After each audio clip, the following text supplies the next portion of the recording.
Chapter 32. Exercise caution to avoid major missteps. Honestly, Professor Snape is truly excessive, Hermione lamented, raising her small hand and waving it in an attempt to capture the attention of the unyielding man below. Professor Snape's icy gaze was indeed merciless. I've been holding my hand up for over 10 minutes, and after switching to the other hand, how can he continue to call on others as if nothing is amiss? It's utterly outrageous. That said, while Hermione complained to Glen, her defiant hand remained steadfastly raised. However, under the mournful gaze of the young girl, the class bell rang.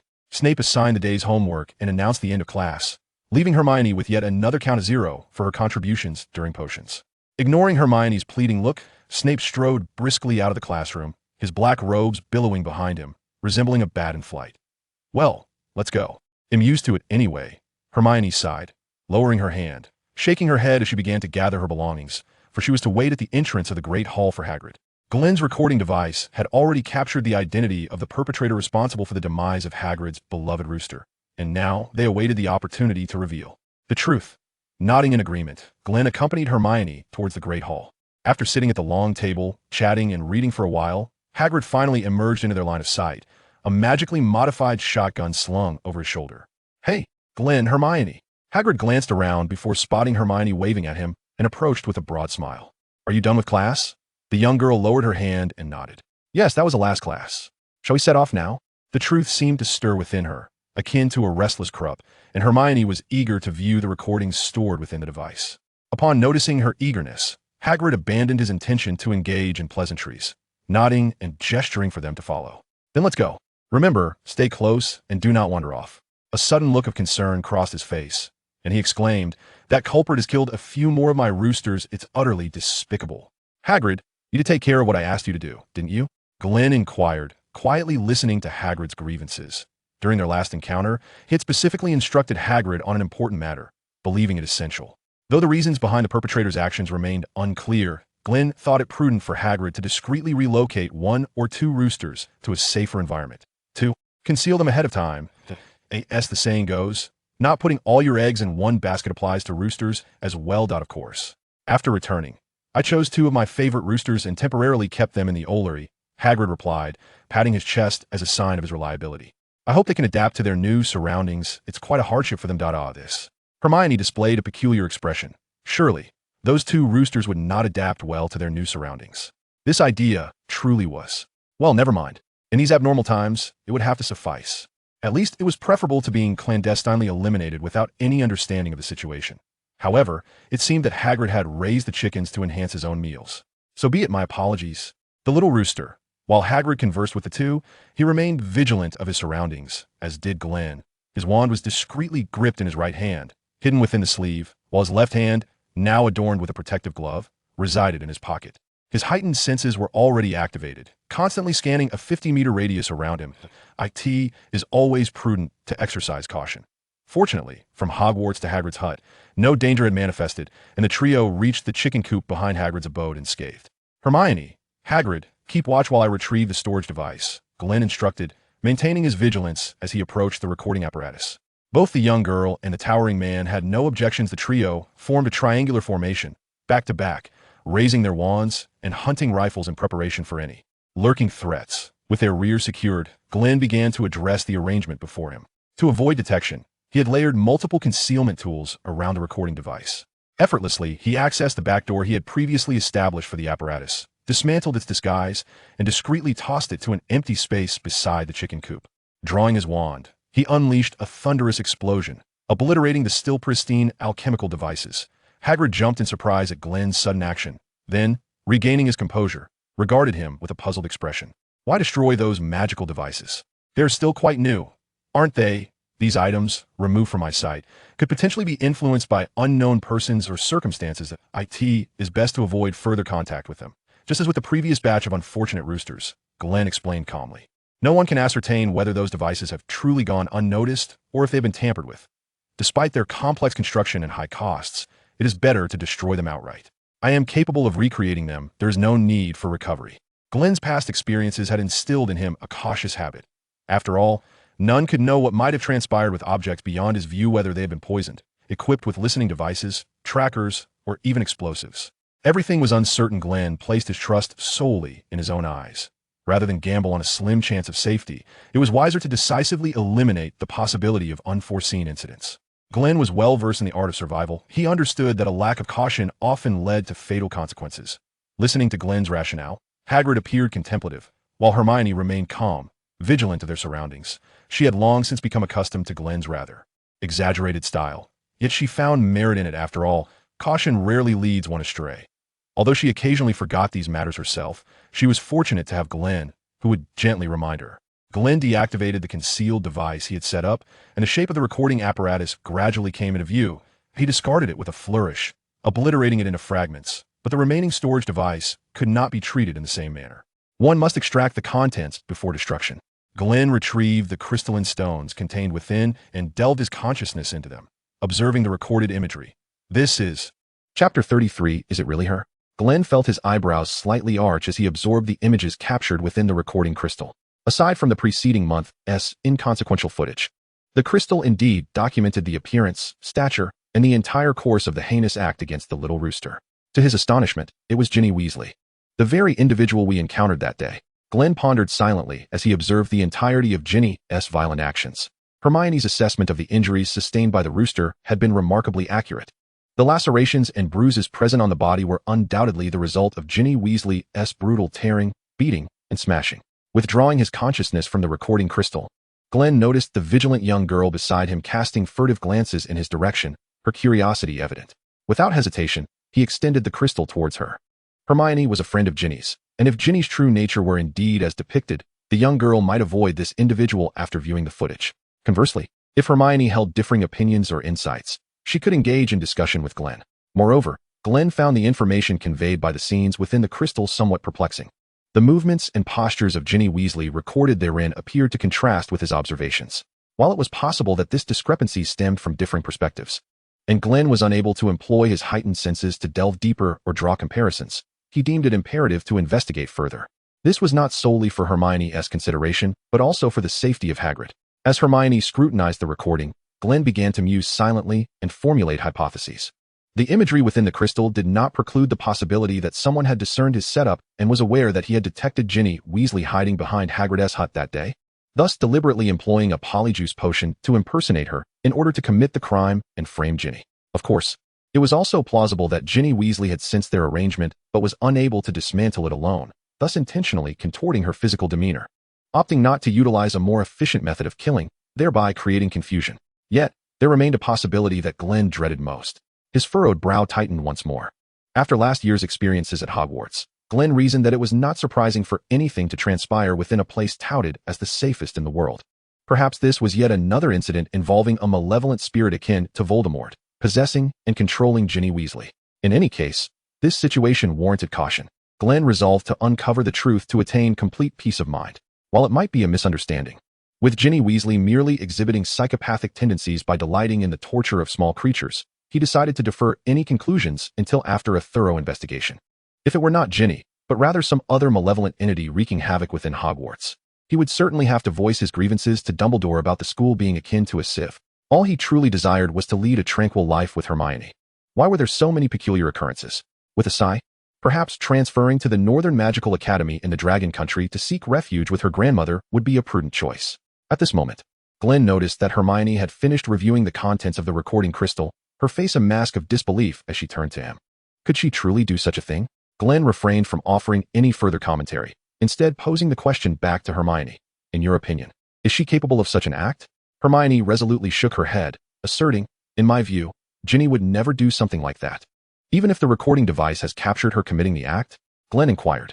Yes, even so, Hermione replied earnestly.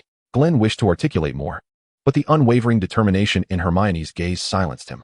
I want to conduct my own investigation and observe Ginny for a while, Hermione stated, seemingly grappling with her thoughts. Stealing a glance at Hagrid, who remained diligently on guard nearby, she whispered, can we keep this from Hagrid for now? I believe it's best he remains unaware of the possibility that Ginny, or someone resembling her, might be involved until the truth comes to light. It feels a bit unfair to Hagrid, considering the loss of his property, but if there is indeed something amiss, I don't want him to misjudge Ginny or harbor any resentment towards her. I wish to protect her reputation, in whatever circumstance, whether concerning Hagrid or Ginny. The kind-hearted girl aimed to rely on her own efforts to shield her friends from harm. Glen nodded, understanding Hermione's perspective, recognizing that this was quintessentially her. He thus shared his alternative hypotheses with her, meticulously advising her on her actions. If that is the case, Hermione, maintain your usual demeanor towards her and observe for any peculiar behaviors, he instructed, gazing intently into her brown eyes. But do exercise caution. Subtly keep your distance to safeguard yourself from potential harm. Your safety is paramount. Everything else is secondary. Glen held Hermione's arm, gazing at her through his black eye mask, speaking softly. I understand, she responded, suddenly flustered by Glen's concern. Her cheeks tinged pink as her gaze darted away before returning defiantly. I'm not a child anymore. I know my limits. You must have a bit of faith in me. Hermione patted her slightly heaving chest and raised her chin, promising, leave the supervision and observation to me. What's supervision and observation? The oblivious Hagrid finally sensed the two whispering behind his back and turned to inquire curiously. Respecting Hermione's wishes, Glen acquiesced, acknowledging that while the journey might be perilous, Hermione was no longer a helpless girl. Though she still had a considerable distance to cover to reach the levels of Professors McGonagall, Snape, and the even more formidable Professor Dumbledore. Her capabilities had already far surpassed those of her peers, and her self-defense skills were quite adequate. Moreover, she adorned herself with an array of magical artifacts bestowed upon her by her grandmother and herself, including tools for sensing murderous intent, automatic defenses, spatial displacement, and instant recovery, everything one could desire. Even if Hermione were to be assaulted by a wizard of Dumbledore's caliber, she would be able to endure for more than 5 minutes. She was, in essence, a veritable tortoiseshell, although the young girl would never concede to such a metaphor. Chapter 34, Hermione's Observations. Hagrid confirmed that the recording crystal indeed captured the perpetrator responsible for the rooster's demise. After finalizing their course of action, Glen tossed the recording crystal onto the ground, where it erupted in a thunderous explosion. He then approached Hagrid and stated, shrouded in a hooded black robe, rendering his features indiscernible. However, I had committed to memory his posture and mannerisms. Hermione and I shall assist you in resolving this matter. Glen, unflustered and unperturbed, deftly concocted a plausible lie. Hagrid merely nodded in response, showing no signs of surprise. This was to be expected. Those who engage in clandestine activities would hardly expose their faces to the gaze of others. The giant muttered, appearing unsurprised, as if he had anticipated such behavior. They would prefer to conceal themselves in the shadows, akin to inconspicuous rodents. Indeed, it is unlikely that anyone would commit nefarious deeds without some means of obscuring their identity. Even a mere child, engaging in trivial mischief, would understand the necessity of covering their face. Ginny's actions and attire were clearly incongruous. There was certainly something amiss. Furthermore, the footage stored within the recording crystal indicated that the events transpired at night. By calculating the total duration and proportion of the recorded images, one could reasonably deduce that Ginny likely acted between midnight and 1 o'clock. Could a first-year girl, described by Hermione as shy, well-behaved, and endearing, truly venture out of Hogwarts for a nocturnal escapade after curfew? Setting aside the question of courage, what could her motive be? As far as Glen was aware, the youngest Weasley had likely only encountered Hagrid once when purchasing textbooks in Diagon Alley. Even if her brothers, such as Ron or the twins, had recounted tales of Hagrid, could they possibly have instilled in Ginny a notion that Hagrid was a villain? This seemed highly improbable. Hagrid, with his affable and earnest disposition, was well liked by all. Moreover, he was a Gryffindor, naturally exuding the warmth characteristic of the house's lion-hearted members. The Weasleys were also his friends, making the likelihood of such animosity exceedingly low. From this information, one could conclude that Ginny could not possibly exhibit hostile behavior towards Hagrid. Of course, should there be a factor such as dissociative identity disorder or other rare psychological issues, that would be a different matter. In any case, further investigation was imperative. Had Ginny Weasley not been Hermione's friend, Glen would have informed Dumbledore and the other professors at once, and they would have apprehended her for questioning without hesitation. Regrettably, this situation no longer warrants consideration. Since Hermione is willing to exert herself for the sake of her friend's reputation, it is only fitting that I stand firmly behind her. This matter can momentarily rest, and what remains is for you to observe with caution, Hermione. Upon their return to Hogwarts, Glen remarked that she should interact with Hermione as she typically would, ensuring that this situation does not disrupt her daily routine. After all, our foremost priority is academic pursuit and personal growth. I understand, Glen. Rest assured, Hermione said, gently ruffling Glen's hair. Glen, who had begun to grow taller, was now of equal height to Hermione, which elicited mixed feelings within her. The good news, Glen has grown taller. Soon, she could nestle in his embrace and playfully tease him. The bad news, with Glen's newfound height, she could no longer indulge in the same playful antics of holding him in her arms. Sensing Hermione's complex expression, Glen turned his head in curiosity. What are you thinking about? Nothing, Just contemplating how you've finally grown taller, Hermione responded, turning her head away bashfully, pretending not to notice Glen's inquisitive gaze. Such an embarrassing thought must remain concealed from Glen. Observing Hermione's reluctance to explain, Glen refrained from pressing further and turned his head back. Let us go? All right. As nearly a month passed, Glen refrained from inquiring about Ginny Weasley, fully aware that Hermione had commenced her observations. What she termed observations was, in reality, Hermione subtly directing her attention toward Ginny during their everyday interactions, with no alteration in her other behaviors. Clever Hermione adeptly concealed her intentions. I've noticed that Ginny seems to be in a rather poor state of mind lately. On Halloween, while discussing this matter with Glen, Hermione shared her recent observations. Her brow furrowed with concern as she noted the dark circles under Ginny's eyes, which appeared to deepen with each passing day. After a moment of contemplation, Hermione hesitantly speculated. I wonder if this young girl, like her mischievous brothers, has taken to sneaking out at night? She couldn't help but smirk, if that were the case. It would be no surprise that Ginny's spirits were low, though lacking definitive evidence to confirm that the true culprit behind the chaos was indeed Ginny Weasley. It was undeniable that her vitality was waning. Since Hermione had shared her concerns with Glen, he too began to pay closer attention to Ginny's condition. As it turned out, Hermione's observations were accurate.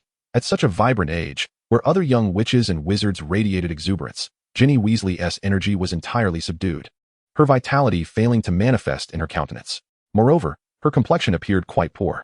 Glen meticulously compared her current visage to the one he remembered from their visit to the bookstore, and it became starkly evident that this young girl was not faring as well as before. Such unnatural transformations must undoubtedly be influenced by external factors. The human body possesses a self-protective mechanism, as the instincts of living beings will not permit them to engage in behaviors detrimental to their health, such as staying up late. When a person exceeds a certain threshold of sleeplessness, they either succumb to slumber unwittingly or faint outright. These reactions are manifestations of the protective mechanism at work. Of course, it is also conceivable that this mechanism may have faltered due to irreversible damage inflicted upon the organism, leading to the potential for sudden demise from overexertion. If we entertain the notion that the individual captured in the recording crystal is indeed Ginny Weasley herself, rather than an impersonator, and take into account the phenomena observed by Hermione, one must wonder, could it be that Ginny Weasley is not under the control of any external force? Surely not. Could it? Chapter 35 marks yet another Halloween, and an uneasy feeling permeates the air. To be candid, were it not for Ginny's dark circles and the footage we witnessed in the recording crystal, I would not have suspected her of any irregularities. As Hermione pondered aloud, I found myself believing that Ginny appeared even more joyous and content than when the school year commenced. She hardly seemed to be encountering any misfortunes. I had discreetly inquired about her well-being on several occasions, whether she had settled into life at Hogwarts, whether she was adjusting to the sleep cycle, questions that friends typically ask. Ginny assured me that she was quite comfortable at Hogwarts, although she felt somewhat out of sorts regarding her sleep, claiming that she struggled to fully awaken each morning. Hermione, in a moment of contemplation, looked up at Glen and posed a thought. Do you think it is possible that Ginny is not actually experiencing any issues? Perhaps her peculiarities are unrelated to our investigation and stem solely from her adjustment to being away from her parents in an unfamiliar environment, even with her roommate by her side. Thus, her poor sleep quality could explain the dark circles, while an unknown individual might be impersonating her. After all, the polyjuice potion could facilitate such a transformation. The recipe can be found in the library's potent potions section, which we perused together, if memory serves. The ingredients include dried African snake bark, 12 lacewing flies simmered for 21 days, 2/3 of an ounce of fluxweed harvested under a full moon, powdered ammonium chloride, and most crucially, a sample of the person one wishes to become. As Hermione elaborated, she inadvertently veered off topic, slipping into a recitation mode, and, without realizing it, recited the entire polyjuice potion recipe. Completing her recitation with a sense of pride, she placed her hands on her hips and raised her chin, only to suddenly realize her departure from the subject, causing her cheeks to flush with embarrassment. Impressive, Hermione, Glen remarked, though his interest in Ginny's situation was minimal. Typically, Hermione's behavior indicated a desire for self-affirmation, and at that moment, it was essential to commend the young lady. I digress. In conclusion, it is entirely possible that this matter may not be the doing of Ginny. The true culprit could be someone else entirely. Hermione, her cheeks flushed, shook her head vigorously in an attempt to dislodge Glen's hand. While she appreciated the compliment, it was certainly not the moment for such affectionate gestures. Noticing Hermione's evident discomfort, Glen reluctantly withdrew his hand. Indeed, there existed a possibility that they might be pursuing a misguided lead. However, given that the true culprit had assumed Ginny Weasley's visage, this matter would invariably bear some connection to her.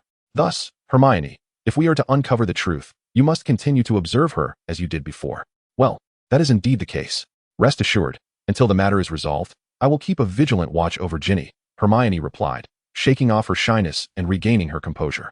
Whether it was in the pursuit of the truth or in her responsibility towards her friend, Hermione was resolute in her commitment to monitor Ginny closely. Glen nodded, choosing not to delve further into the subject. Had Hermione not broached the topic, he would have refrained from mentioning it today, especially since it was Halloween, a time for celebration, where the paramount concern was ensuring Hermione enjoyed herself. Those pressing matters could wait for another day. After all, Halloween at Hogwarts exuded a festive spirit that Hermione found quite delightful. However, these decorations were rather peculiar. Indeed, they possessed a distinctly magical essence. After all, one could hardly imagine any other school employing live bats and spiders as adornments. It was astonishing they were still alive, and one spider had even begun to weave its web. While spiders were certainly emblematic of Halloween, one might argue that such an arrangement was rather extreme. Yet, it was undoubtedly cost-effective. Well, it is a school of magic, so it's to be expected, Glen thought, choosing to withhold his judgment. Oh look, that is a pumpkin grown by Hagrid himself.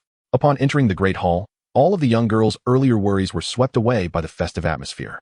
We've seen it in Hagrid's pumpkin patch. I wager it has been enhanced by the enlargement charm, Hermione speculated confidently, pondering how the carved pumpkin before them could accommodate 3 people comfortably inside. She took Glen's hand, guiding him through the hall's decorations. Assuming the role of a tour guide, a refreshing experience indeed. The Great Hall was now ablaze with light, adorned with vibrant decorations. The candlelight above shimmered, mimicking a starry sky, while bizarre ornaments encircled the room. Those responsible for the DCOR had even recruited a number of adorable owls from the Olary, using small fish as bait to adorn the hall. Fortunately, these owls from the Wizarding World were relatively obedient. Otherwise, one could only imagine the chaos that would ensue if a flock of birds were allowed to perch above the dining area. The last thing anyone desired was for the foolish humans to experience a surprise of a different kind. The Halloween decorations at Hogwarts were an eclectic mix of the bizarre and the whimsical. Although many elements were intended to evoke fright, the overall presentation was anything but terrifying. It merely signified the arrival of Halloween. Not to mention, the young witches and wizards had long since acclimated to such eccentric styles. On the long table of the 4 colleges, golden platters and cutlery materialized out of thin air. As it was not yet 7 o'clock and the banquet had yet to commence, the lavish dinner was absent from the plates. However, until now, the two had not grasped the principle behind the sudden appearance of these items and the meals within Hogwarts. As they wandered, they noticed the hall gradually filling with people, prompting the 2 young ones to swiftly claim their usual seats before the gathering became too crowded. Hermione, we're here. Hermione's roommates arrived first, with Lavender immediately embracing the young girl and affectionately rubbing her cheek. Glen is here too, she said, as she finally noticed the small black figure beside the little brown one, greeting him with a smile. Glen nodded in acknowledgement, though his attention was elsewhere. The hall was now filled with attendees, and the professors had taken their places, yet 3 individuals remained absent: Harry, Ron Weasley, and Ginny Weasley. Glen was indifferent to Harry's whereabouts, but the potential threat posed by Ginny Weasley's absence was a matter of concern. Chapter 36, Searching and Investigating. Despite Glen's repeated hints to Hermione that she need not concern herself excessively with observing Ginny Weasley, suggesting it be merely a casual endeavor, he did not wish for the young girl to squander too much time and energy on it. Nevertheless, he could not dismiss this potentially threatening variable as a trivial matter. Caution was prudent. Only by uncovering and exposing the hidden threats lurking in the shadows would his unease dissipate. Glen was a child plagued by insecurity. After silently observing his surroundings for a while, noticing no signs of Ginny Weasley's return, Glen resolved to take action. Seeing Hermione animatedly chattering with her friends, exchanging whispers, and displaying moments of joyful laughter, he chose not to disturb her. Instead, he discreetly extended his left hand from his sleeve, inscribing a message composed of magic upon the table. He cast the disillusionment charm upon himself, confirmed its efficacy, and then employed the silencing charm before donning the invisibility cloak. With the cloak draped over him, hood pulled up, and mask in place, Glen navigated through the throng, careful not to brush against any of the other young wizards. Ultimately exiting the hall, without hesitation, he began to walk briskly toward the lower levels. The Gryffindor dormitories were located on the 8th floor, and the young lions would most likely descend from above. Thus, the lower levels were less likely to be frequented by them at this moment. It was precisely for this reason that Glen prioritized his search in that area, not solely due to the issue of probability, but also because the subterranean levels are significantly fewer in number compared to the upper floors. Should someone harbor nefarious intentions, a certain inertia of thought would lead them to operate in the shadows, in secluded areas, where the dim, damp, and cold underground levels perfectly meet such criteria. Glen dispelled the silencing charm and activated his heightened senses, expanding his range of information reception. His aim was merely to detect any unusual disturbances at that moment, without needing to delve into intricate details, thus saving precious time. The sound of his cane striking the ground echoed crisply and monotonously through the silent, shadowy corridor, while the candles flickering along the walls crackled softly, their flames dancing with a faint light. Glen's slender figure elongated and swayed in the candlelight. As he traversed the corridor to its end, he meticulously analyzed the information resonating around him.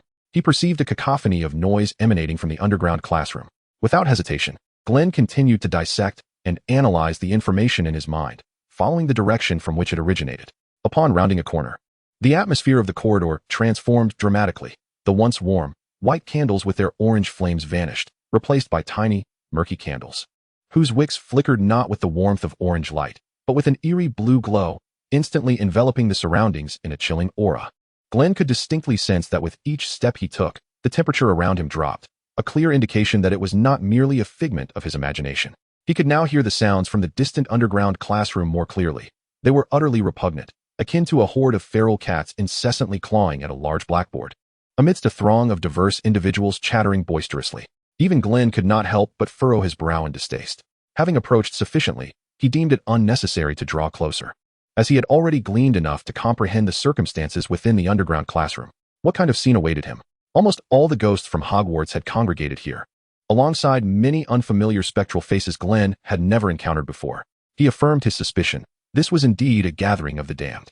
Above the stage, 30 musical instruments, unbidden by any spirit, trembled as they emitted their own peculiar sounds, while the ghosts below gracefully waltzed, surrounded by tables laden with food, if one could indeed call decaying fair delicacies. Many spirits relished the blackened and greenish remnants with expressions of sheer enjoyment. Was this not the very essence of chaotic revelry? Glen also observed two small boys shivering in a corner, their eyes wide with terror as they beheld the scene before them. It was Harry and that Weasley boy. Glen had no intention of lingering further. The absence of Ginny Weasley rendered his stay meaningless, a mere torment of his own making. Despite the maddening cacophony surrounding him, Glen remained resolute, refusing to deactivate his heightened senses. With a swiftness surpassing his earlier pace, he traversed the corridor, departing from the underworld and emerging into the realm of the living, ultimately reaching the staircase. Without a moment's hesitation, he ascended the steps, yet a flicker of dark luminescence danced in his hand.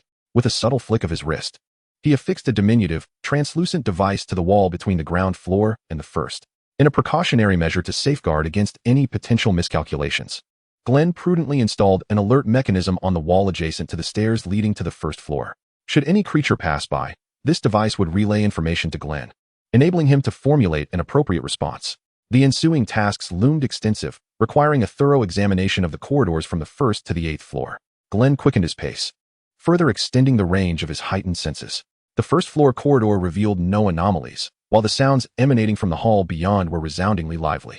It appeared that this year's Halloween banquet would be a vibrant and successful affair, and he hoped the young girl would revel in the festivities. Upon entering the staircase, installing the alert device, he swiftly ascended to the 2nd floor to continue his search. As he reached the end of the corridor, Glen found himself still devoid of discoveries. Yet he remained patient, devoid of any sense of irritation. However, the emergence of anomalous information arrived suddenly and silently. Just as Glen was about to ascend to the 3rd floor, an unmistakably strange disturbance caught his attention, rapidly moving from beneath his feet towards a specific location on the 2nd floor. In an instant, he seized this peculiar information, promptly narrowing the focus of his heightened senses to track its source. It flowed down a corridor on the 2nd floor. Glen began to sprint, casting a swift enhancement spell upon himself. Yet, due to the obstructions and the lack of information, he was momentarily unable to accurately visualize the shape of the source. Exercising caution, Glen refrained from approaching recklessly. With a flicker of dark light from his left hand, he retrieved his modified Beretta 92 handgun from the black ring, disengaged the safety, and swiftly chambered around. Chapter 37. Teetering on the edge of petrification pursuing the sound, Glen slowed his pace as he neared a deserted corridor deep within the 2nd floor. He sensed that the source of the swiftly moving information had come to a halt ahead. What could it be? Glen's expression grew grave as he drastically narrowed the scope of his heightened senses, allowing him to discern finer details. In his mind's eye, the surrounding scene materialized around him, centered on his being, and the shape of the information's source, a monstrous entity, began to crystallize in his thoughts. It was a colossal serpent, over 50 feet long, adorned with near-green skin and smooth, resilient scales. However, what sent a shiver of peril coursing through Glen's spine were the creature's eyes. The grotesque and enormous yellow eyes of the creature, with their slit-like pupils, exude an eerie aura that instinctively compels one to flee from its gaze. While some may attribute this phenomenon to the inherent danger the monster emanates, Glen can assert with certainty that this aura is not a mere illusion. It is not solely due to the overwhelming and terrifying magical fluctuations continuously radiating from its yellow pupils that Glen arrives at this conclusion. It is also because of the statue standing in the puddle before him. That is Lady Loris, the beloved cat of Felchi. Glen, having cast the illusion spell countless times during his nocturnal wanderings, is intimately familiar with her size and appearance. If the cat he knows best is Crookmountain, then the second most familiar is undoubtedly Lady Loris. However, Lady Loris has now lost her former vivacity, standing stiffly in a puddle, transformed into a cold statue.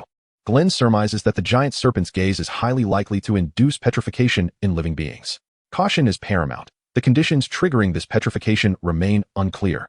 Yet, he perceives through the flow of magical energy that the giant serpent's eyes exert a continuous influence on the surroundings, suggesting that merely entering its line of sight could result in unreasonable petrification. Wait. Glen's mind races as he refocuses on the standing figure of Lady Loris. Her head is bowed, her eyes wide open, her tail raised high, and her fur bristling with alarm. It appears as though she has encountered something terrifying. Is the condition for petrification simply eye contact? But Lady Loris is currently fixated on the puddle. The surface of the puddle. Reflection? Indeed. If Lady Loris's gaze were to be reflected off the water's surface, it could potentially connect with the giant serpent's eyes. In that fleeting moment of contact, she would be petrified. This is the most plausible scenario. Of course, it is also possible that Lady Loris's gaze never truly met the giant serpent's. She may have only caught a glimpse of its form in the water's reflection, yet was already ensnared by the serpent's gaze, resulting in her petrification. In any case, Glen believes that until the nature of the giant serpent's power is fully understood, he must not expose himself to its line of sight. This is the most prudent course of action, and Glen has no intention of risking his life to test this creature, unless it concerns the safety of his family. Nevertheless, a necessary probe can be conducted. He quietly retrieves a few fragmentary grenades from the black ring, but refrains from throwing them immediately, instead pressing himself against the wall, amplifying his magical output several-fold, while meticulously observing the giant serpent's every movement. After a span of over 10 seconds, as if receiving a command, the colossal serpent finally stirred. It unfurled its gaping maw and sank its fangs into the body of Lady Loris, raising the front half of its serpentine form, causing her rigid tail to ensnare the torch holder, leaving her entire feline body suspended in midair. What was happening? Glen found himself perplexed by this behavior. The giant serpent, however, seemed unconcerned with such intricacies.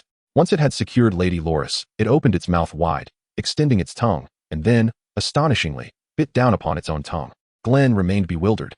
Blood dripped from the tip of its tongue onto the ground, and soon after, the serpent controlled the flow of its own blood to inscribe words upon the wall, a mere foot above the ground. The secret chamber had been revealed. With adversaries to the air, caution, Glen observed the serpent's written words through his heightened senses, committing them to memory. Secret chamber? Air. The information was substantial.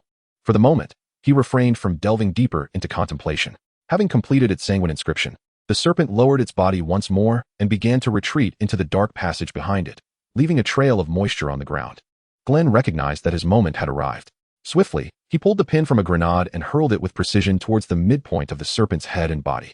The explosion erupted almost simultaneously with the serpent's roar of fury. While observing the injuries inflicted upon the serpent by the shrapnel, Glen also sought to test the conditions required for petrifying the creature. With a flash of dark light, 3 plump little white mice were conjured into his grasp. He then deftly flung them forth as projectiles. With a spell of deceleration cast, the mice, squeaking in terror as they neared the ground, were gently eased to a safe landing just within the serpent's line of sight as it turned in anger from its pain.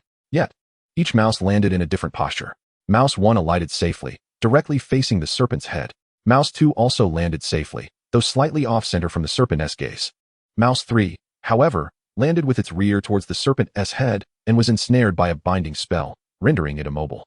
The serpent's eyes immediately zeroed in on the most vulnerable Mouse 1, which, upon landing, became frantic, locking its gaze with the serpent's, unable to emit even a squeak before being petrified in place. Mouse 1 perished. Of course, the serpent also took note of the simultaneous landings of Mouse 2 and Mouse 3, swiftly shifting its focus.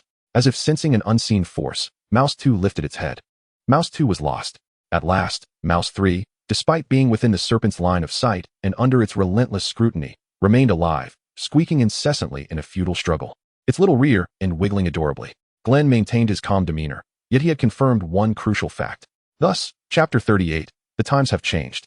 With a mere glance, the colossal serpent dispatched Mouse 1 and Mouse 2, its gaze fixated on the last remaining Mouse 3, which struggled futilely with its hindquarters facing the ground. The serpent's maw gaped open in a predatory grimace. It sensed an unsettling presence, but could not pinpoint its source. The air bore no unusual sense. The surroundings revealed no peculiarities, and no abrupt sounds pierced the silence. Yet, the serpent felt an unwavering gaze locked upon it. Despite possessing the heat sensors common to its kind, the chaotic thermal imaging resulting from the explosion of a fragmentation grenade rendered it unable to discern Glen's location amidst the trajectory of the fleeing mice. Rising to a vigilant posture, its golden eyes scanned left and right with its enormous head. Suddenly, a crisp sound of hard objects colliding with the ground echoed from one side of the corridor, instantly capturing the serpent's attention. A small, black object appeared before it, seemingly innocuous and harmless, yet it had bounced into its proximity. What could this be? In the next instant, the serpent's vision was engulfed by a blinding white light. It seemed to hear a thunderous noise, but its auditory senses failed, replaced by a cacophony of buzzing within its skull. The massive serpent nearly succumbed to dizziness, its great body swaying before crashing heavily to the ground. It experienced the sensation of the world spinning around it. Glen, positioned far from the detonated stun grenade, even while concealed behind the corner of the corridor and draped in black satin, found the grenade's flash impossible to evade. Consequently, he instinctively turned to avoid the blinding light. As the brilliance faded, Glen seized his Beretta 92 and dashed forth. Just as he had anticipated, he was not petrified. In the fleeting moment when the trajectory between Glen and the serpent remained unobstructed, he rapidly pulled the trigger, emptying a magazine of 15 rounds in the blink of an eye. The first bullet struck the serpent's unshielded left eye, eliciting a horrific scream and a spray of dark crimson blood. Intending the handgun primarily for human foes, Glen had merely enchanted the bullets with alchemical properties to ensure they could penetrate the magical barriers of sorcerers. Thus, their lethality against magical creatures was not as formidable as he had envisioned. Nevertheless, the serpent writhed in agony, instinctively evading the subsequent assault aimed at its uninjured eye, causing the second bullet and those that followed to miss their mark. However, this outcome did not surprise Glen. The remaining bullets found their target in the serpent's scaled body. None went astray. Glen demonstrated remarkable precision, able to strike exactly where he aimed, while also capable of targeting with equal accuracy. The remaining rounds impacted the serpent's scales, yet their effectiveness was diminished, as the bullets seemed to bounce off without even making contact. Glen keenly observed a faint shimmer on the serpent's surface just before it was about to retaliate, a fleeting manifestation he recognized as the flow of magical energy. One must indeed marvel at the extraordinary creatures of the magical realm. The formidable beings, regardless of whether they possess fur or scales, exhibit a certain degree of magical resistance upon their surfaces, rendering the potency of alchemically infused bullets diminished in their presence. Glen's Beretta vanished from his right hand, only for an unfamiliar firearm to materialize in his left palm facing upwards. It resembled a rifle, bearing the influence of several renowned modern firearms. Although in his past life he could procure various weapons within the organization through financial means, Glen found greater joy in learning the intricacies of firearms, assembling and modifying his own bespoke weapon, which ultimately suited his shooting style better. As he squeezed the trigger, a flash of fire erupted, unleashing a 7.62mm bullet that penetrated the giant serpent's scales, bypassing its magical defenses and erupting in a spray of crimson. The serpent, in agony, let out a furious roar, its remaining eye narrowing with malice. Yet, it quickly closed its right eye, relying solely on its heat-sensing organ to locate Glen, charging forward despite the hail of bullets. With bared fangs and a gaping maw, it lunged at him. Glen narrowly evaded its head, retracting his firearm as he planted his left foot against the serpent's right flank. Leaping onto the wall, with a swift rotation, his left hand conjured a dark, flickering magical appendage, allowing him to cling to the wall. He retrieved several grenades. Pulling their pins, the serpent, thwarted in its attack, abruptly twisted its head to pursue Glen once more. The deafening explosion mingled with the creature's anguished cries, and amidst the billowing smoke and flames, Glen shielded his face as he emerged. He hurled a grenade into the serpent's gaping mouth. As the force of the blast reverberated, Glen deftly retreated to dodge the ensuing attack, drawing a new weapon for his next assault. However, he soon noticed that the serpent had suddenly abandoned its intent to strike, its movements freezing as if caught in a mental stutter. Moments later, it redirected its head and slithered rapidly into the depths of the corridor. Though the serpent began its retreat, Glen did not cease his actions. Seizing the opportunity while the massive creature had not yet fully rounded the corner, he unleashed a volley of shots towards its tail. Blood and water pooled in the low spots of the ground, creating patches of vivid crimson. At Hogwarts, within the depths of the chamber, a pale Ginny Weasley leaned against the cold, damp wall. Her eyes were tightly shut, brows furrowed, as if she were ensnared in a nightmare, clutching a black book that emanated an eerie aura. Suddenly, she opened her eyes, revealing a shadowy depth in her bright brown irises that seemed uncharacteristic for a girl of her age. Who was that? The remnants of Tom Riddle within her stirred with curiosity, recalling the figure she had glimpsed from the Basilisk's perspective, enveloped in a shroud of black mist. Had that individual not initiated an attack on the Basilisk, they might not have even noticed the presence of other beings in that space. What manner of weapon is this? Reflecting upon it now, young Tom's pallor was rather ghastly. He had never encountered such an oddity. Yet, it was undeniable that the peculiar object brandished by that individual possessed formidable lethality. At this moment, perceiving a faint rustling sound surrounding him, young Tom promptly commanded Ginny Weasley to close her eyes, while he extricated himself from her corporeal form and floated out. The serpent creature, now adorned with injuries, crawled out from a pipe at the edge of the chamber, arriving beside Tom's disembodied essence. Tom scrutinized the wounds on the serpent's body, furrowing his brow, before casually gesturing for it to depart. The creature, dragging its wounded form, slithered into the mouth of Salazar Slytherin's statue at the chamber's end and vanished from sight. More troublesome entities had emerged. Damn it. Young Tom's chilling voice echoed throughout the chamber. Chapter 39, Retreat. Hastily collecting the blood that the giant serpent had splattered, he incinerated the remains of the first 2 rats and the third, clearing the explosive remnants, scattered bullets and shells, and the debris of grenades. Casting a glance at the direction of the water stains left by the serpent, Glen maintained his enchantments, concealing his form as he swiftly departed. He had recently sensed the triggering of warning devices connected to him. 2 young wizards were hastening towards his location, and the sounds of the earlier skirmish had likely reached the ears of everyone in the Great Hall. The tremors felt beneath his feet confirmed this ominous reality. Glen felt a tinge of frustration. He could not locate Ginny Weasley, yet he had encountered a beast within the confines of Hogwarts Castle. If his assumptions were correct, this was yet another creature of considerable danger. Last Halloween, an incident had unleashed a giant troll, and this year, the same unsettling pattern emerged. What awaited them next year? Would invaders directly evolve from magical creatures into humans? Glen, with an impassive expression, maneuvered past the flustered Harry and Ron, continuing forward. Not far ahead, a cacophony of footsteps from a throng of young wizards and their animated discussions resounded. The congested crowd surged into the narrow corridor, filling the entire space to capacity. Instantly, Glen cast the Aranea Exumi spell upon himself, leveraging the wall for support as he pivoted, suspending himself upside down from the corridor's ceiling. It was then that he noticed the small snakes and badgers, creatures that should not have been on the upper floors, mingling among the crowd, seemingly drawn by the commotion. The young wizards jostled and pushed past him, and after a swift glance at the throng, he focused on the rear of the gathering. There, he discerned the familiar face he had been seeking. Indeed, Hermione was anxiously scanning her surroundings, trailing at the back of the line. As the crowd moved on, the young girl drew near. Glen flipped his form and silently landed behind Hermione, dispelling his enchantments and approaching her normally. The rustle of his clothing caught her attention. Upon hearing the familiar sound, she swiftly turned and, upon seeing Glen, let out a sigh of relief, her face brightening with joy. Have all matters been resolved? Hermione took 2 steps forward and grasped Glen's small hand, inquiring earnestly. Glen had only informed her that he had matters to attend to and would be departing momentarily, wishing not to burden the joyful young lady, who was reveling in the delights of the Halloween feast, with unnecessary worries. After all, Hermione had missed the Halloween banquet the previous year.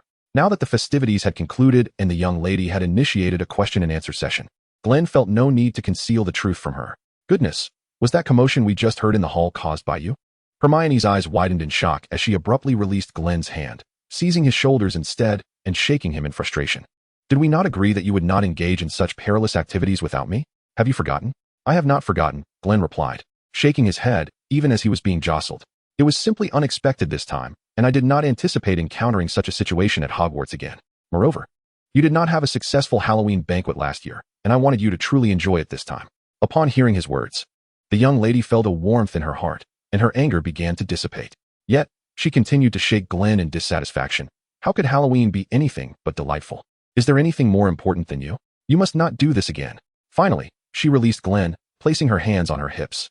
I understand, Glen nodded in acknowledgement. The young lady's ire had calmed, and she took his hand once more, leading him slowly toward the throng of people. Why are there such dangers in what is claimed to be the safest place in the world, Hogwarts? Could it possibly be the scheme of some nefarious villain? Hermione murmured softly, unable to contain her thoughts. Indeed, the last few years have been rather tumultuous. Dark clouds gather ominously. Dumbledore's voice suddenly echoed behind them, startling the young lady who had been whispering her grievances. She stiffly turned around to find Dumbledore smiling benignly at her, flanked by Professors McGonagall, Snape, and others. Professor Dumbledore. What brings you here?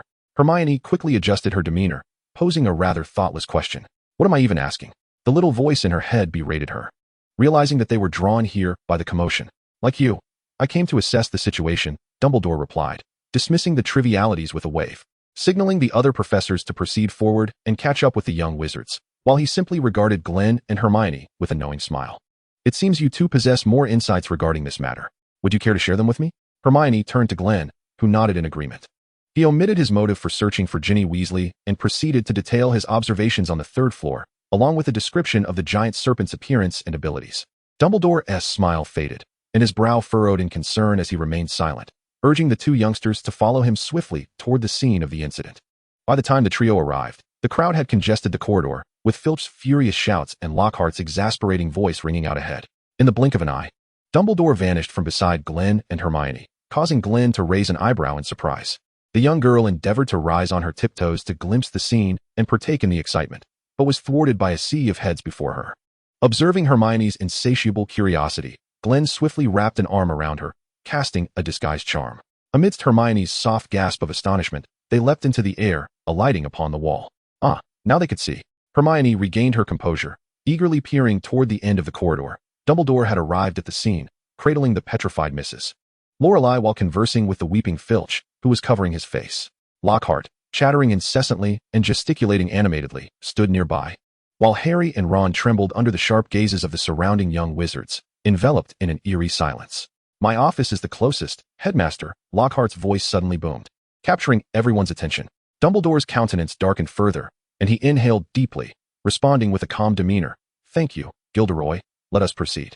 The group moved toward the crowd, which parted silently to allow their passage. Dumbledore, bearing the petrified Mrs. Lorelei, led the way with Harry and Ron at the forefront, followed by the agitated yet excited Lockhart, along with Professors McGonagall and Snape. Chapter 40.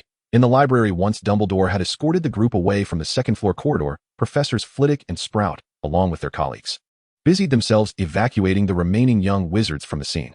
It appeared that this affair had concluded rather hastily, but such a notion was far from reality. In the days that followed, the most fervent topic of discussion among the young wizards was undoubtedly the attack on Mrs. Lorelei. As if they could never tire of this tale, Glen found himself frequently overhearing hushed exchanges regarding the incident. Undoubtedly, Filch's involvement contributed significantly to this ongoing fascination. His current demeanor ensured that this incident would forever linger in their memories. His patrol route had been entirely altered, now traversing the location of Mrs. Lorelei's attack more frequently. He could be seen glaring with his bloodshot eyes, silently lurking in the shadows of the corridors, seemingly intent on capturing the perpetrator who had harmed his beloved cat. Of course, it was improbable that Filch would apprehend the true assailant. Instead, he caught those merely drawn by rumors or curiosity, as well as innocent passers-by. Frustrated by his lack of success, Filch resorted to assigning absurd charges to the young wizards he did capture, such as stepping with the left foot first or giggling, subsequently confining them to detention. As a cat owner, I empathize with Filch's feelings. Hermione, one hand perusing the weighty tome in her grasp, while the other cradled her fluffy Crookshanks, expressed her understanding. However, as a student, I vehemently condemned his outbursts of frustration. After the events of that day, Glen returned to the scene in an attempt to uncover more information about the colossal serpent, preparing to delve into the direction indicated by the water stains left by its movement. Hermione naturally accompanied him. Suddenly, Filch sprang forth like a ferocious leopard spotting its prey, his eyes aglow with rage as he bared his teeth. However, Glen, having anticipated this, swiftly rendered him unconscious with a seamless maneuver, plunging him into a state of infantile slumber. All was quiet and uneventful. Glen had indeed noticed Filch lurking around the corner, but he had no intention of warning him against laying hands on himself or Hermione. The path was of Filch's own choosing, having decided to confront them. He must bear the consequences of that decision. It is noteworthy that, despite some minor interruptions, their discoveries were quite substantial. Alas, although this affair is perilous, I find that most young wizards do not take it seriously, Hermione sighed, her small hand scratching Crookshanks's neck, who responded with a contented purr. I dare not let Crookshanks wander about Hogwarts alone, fearing he might fall victim to the serpent you described. Indeed, Crookshanks had been confined in Hermione's dormitory for several days, and the little creature, once accustomed to roaming the halls of Hogwarts daily, was now growing restless and listless. Thus, Hermione felt compelled to take him out for some fresh air. Have you gained weight again? She inquired, setting her book aside and lifting the cat by his armpits. If you keep eating like this, When you encounter that monster, you might not turn to stone, but be devoured instead. Crookshanks, with his round face, displayed a hint of discontent, shaking his body in protest. I am not fat. It is merely my fur. One could argue that I am rather well-rounded. While the young girl amused herself with the cat, Glen continued to peruse the volumes in the library, both hoping to stumble upon information that might reveal the true identity of the serpent. As long as that creature remained alive within Hogwarts, Glen's heart would be in turmoil. No one knew who the next victim might be. Even Glen, at present, could not afford to remain by Hermione's side all day. The last time he attempted such a thing, he was unceremoniously ejected from the restroom by a mortified Hermione in desperate need of relief. After all, he only knew that the gigantic serpent had appeared in the corridor through a certain passageway on the second floor. Unless he maintained a constant output of magical energy while also keeping a comprehensive range and gathering more detailed information, it would be impossible to monitor all activities within Hogwarts, let alone receive the myriad of signals produced by the serpent's movements at the onset. Yet, that was merely a fanciful thought. Setting aside the possibility of collapsing from magical exhaustion, the cacophony generated by the young Gryffindors upon the conclusion of their classes was more than sufficient to occupy Glen's attention.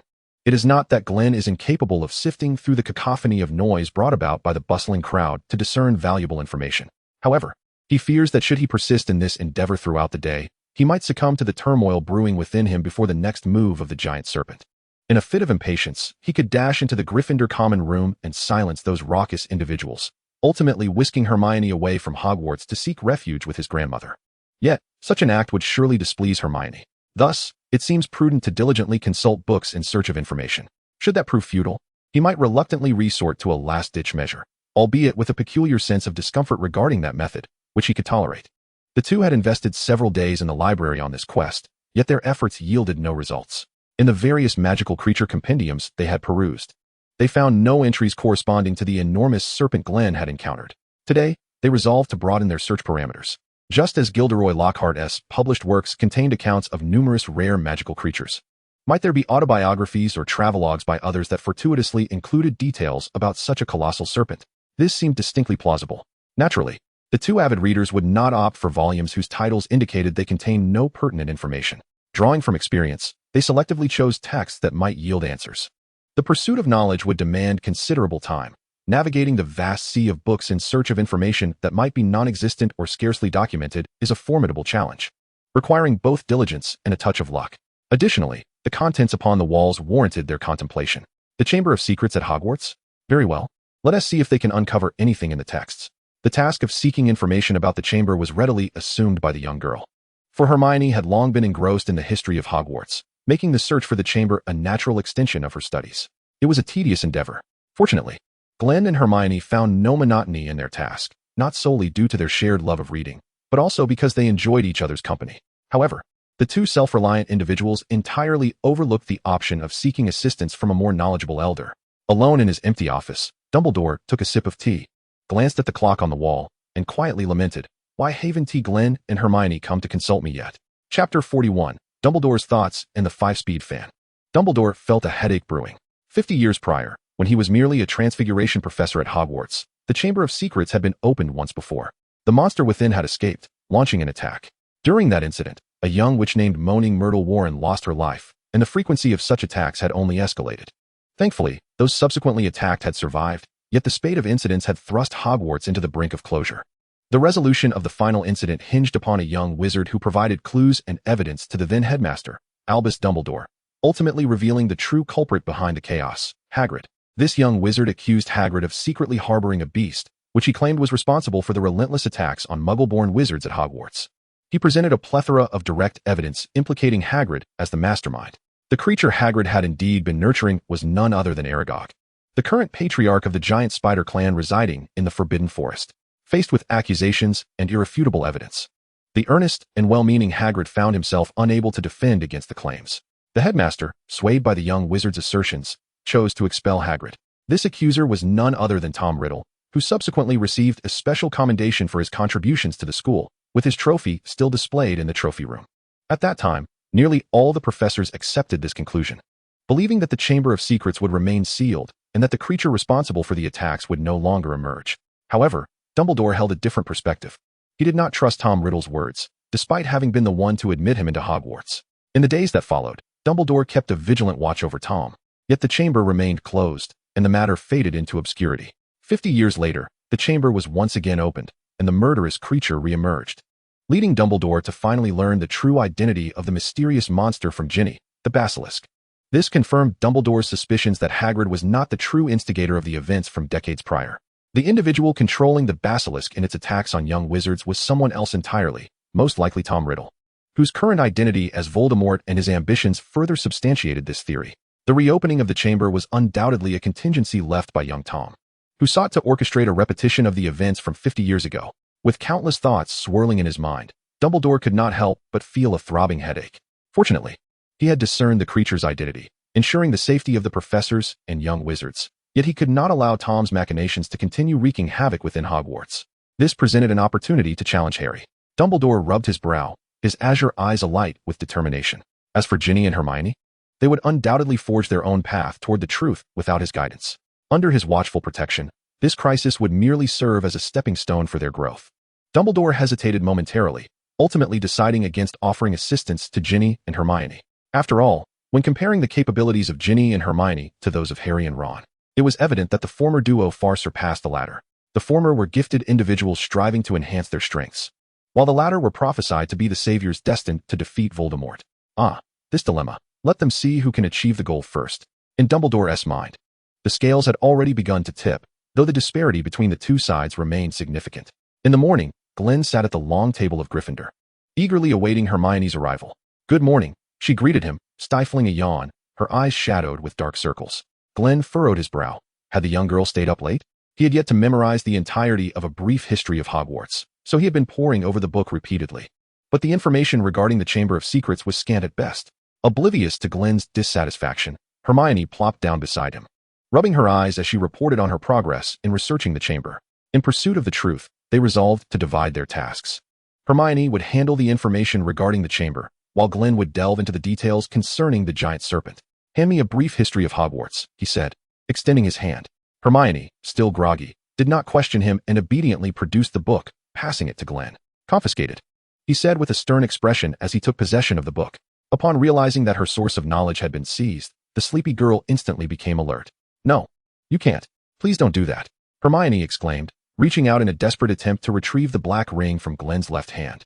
"Without A Brief History of Hogwarts, I might perish." This time, Glen did not indulge her antics, firmly placing his hand on her head. "Absolutely not. If I give it to you, you'll simply stay up late again," he pronounced with unwavering resolve, expressing his strong disapproval of her nocturnal habits.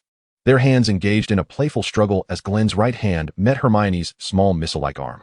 "Ugh, I hate this. So annoying," Hermione fumed, her fluffy head spinning like a high-speed fan in her attempt to charm Glen into submission. "How about this? I'll return A Brief History of Hogwarts to you during the day, but you must leave it with me for safekeeping when you return to the dormitory at night." Unable to resist Hermione's adorable tactics, Glen relented slightly. "Is that a deal?" he inquired. The spinning ceased, and Hermione muttered a soft complaint. "Fine," she said, surrendering to Glen's ultimatum. With that, Glen retrieved A Brief History of Hogwarts once more and handed it back to Hermione, who clutched it as if it were a treasure, sticking her tongue out at him playfully.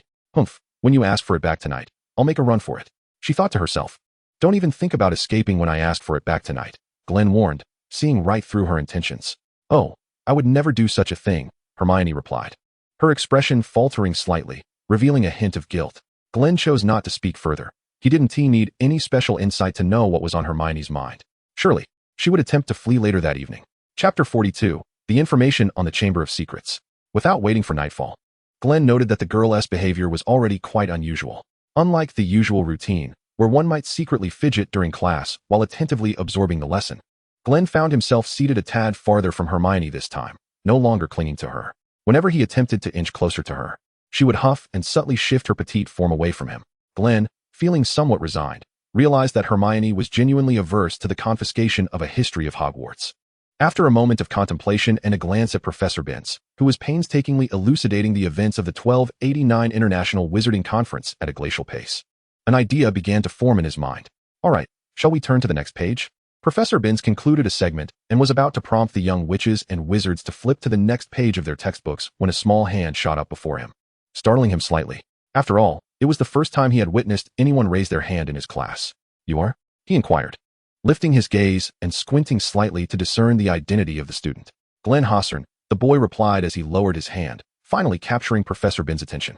Rising to his feet amidst Hermione's astonished stare, he inquired, "Do you know anything regarding the Chamber of Secrets within Hogwarts?" This question reverberated through the classroom like a thunderclap, instantly rousing all the drowsy young witches and wizards, who swiftly transitioned from their various slouched postures to attentive sitting. Now, if we are speaking of this, I am wide awake. Glen chuckled internally, aware that the most fervent topic of discussion throughout Hogwarts at present was none other than the Chamber of Secrets and the creature residing within it. Who wouldn't he yearn for more information on such intriguing matters? Especially Harry, who moments ago had been rolling his eyes and drooling, now widened his green eyes in surprise. He would wager that no one in the room was more eager to uncover the mysteries surrounding that infamous chamber and its monster than he was. Ever since he and Ron had been cornered by a throng of onlookers at the scene of the incident, Harry felt the scrutinizing gazes of those around him shift uncomfortably, akin to being regarded as a criminal. He was not the culprit, he thought, feeling quite aggrieved. That day, after narrowly escaping the near-decapitated Nick's ghostly feast, he had once again heard that cold, menacing voice. This time, Harry was determined not to let it slip away, especially since its owner appeared intent on committing murder. Thus, he had dragged a bewildered Ron in pursuit of the sound, leading them to the third-floor corridor where they encountered the portrait of the fat lady and those ominous crimson letters. Then, they had been blocked. "I am innocent." Shaking off his drowsiness, Harry summoned all his energy as Professor Binns began to stammer a response to Hosserne's inquiry. He listened intently to the ensuing conversation while simultaneously delivering a swift slap to rouse the still slumbering Ron beside him. Has class ended?" Ron groaned in discomfort, lifting his head in a daze and wiping the drool from the corner of his mouth, his eyes filled with confusion. "Not at all. Listen closely. Professor Binns is discussing the Chamber of Secrets." This statement proved invaluable, even igniting excitement in Ron. On stage, Professor Binns commenced his discourse on the history of Hogwarts, tracing back to the illustrious founders, Godric Gryffindor, Helga Hufflepuff, Rowena Ravenclaw, and Salazar Slytherin, highlighting the discord that existed between them. More precisely, it was the divergence between Salazar Slytherin and the other three founders that took center stage. Slytherin harbored the belief that Hogwarts should exercise greater selectivity in admitting students, asserting that magical education ought to be confined to those of pure magical lineage. He was averse to accepting children of Muggle descent, deeming them untrustworthy. Professor Binns maintained his customary lecture pace, yet this time, all young witches and wizards were utterly engrossed. Subsequently, a fierce argument erupted between Slytherin and Gryffindor over this very issue, leading to Slytherin's departure from the school. This is a veritable account chronicled in historical records. Adjusting his spectacles, Professor Binns noted that these pure facts had been overshadowed by the legends surrounding the Chamber of Secrets. The tale posits that Slytherin constructed a hidden chamber within Hogwarts, unbeknownst to the other founders. It is said that he sealed this chamber, rendering it inaccessible until the true heir of Slytherin arrived at the school. Only that true heir could unlock the chamber and unleash the terrifying entity within, purging the school of all those deemed unworthy of practicing magic. Glen, the heir of the chamber, gleaned the information he sought, nodded in gratitude to Professor Binns, and took his seat. However, it was evident that this morsel of information was insufficient to satiate the other young wizards, who were now thoroughly intrigued. "We can't sleep, and you show us this. It's not enough. What about the location of the chamber? Information on the heir? The creature within the chamber? We need more details, please." Although the classroom fell silent with Glen's seating, the atmosphere grew increasingly tense. The young witches and wizards clamored to bombard Professor Binns with a barrage of questions, akin to a machine gun's rapid fire. Accustomed to the dead silence of the classroom, Professor Binns found it intolerable, especially since their inquiries pertained to matters not recorded in history, which he deemed utterly fictitious. With a stern tone, Professor Binns quelled the ruckus among the young wizards, and the matter ultimately faded into obscurity. The scene shifted back to Glen, who had seated himself. Hermione had already produced her notebook, diligently recording Professor Binns' earlier remarks. As her quill danced across the pages, she quietly inquired of Glen, "What shall we do next? Seek the heir of Slytherin who can unlock the chamber?" "No. We shall continue with the task we previously left unfinished," Glen replied, shaking his head, for he had already formed a conjecture regarding the identity of that heir. Chapter 43, Discussion. "Are you suggesting Ginny?" Suppressing her voice, Hermione, prompted by Glen's reminder, began to reorganize the fragmented information swirling in her mind. Could it be possible? Glen did not affirm, but merely shared his thoughts. "After the giant serpent departed that day, while I was hanging back against the wall to evade the crowd, I observed that Ginny Weasley was not among them." As he spoke, Glen continued to peruse the pages of his book.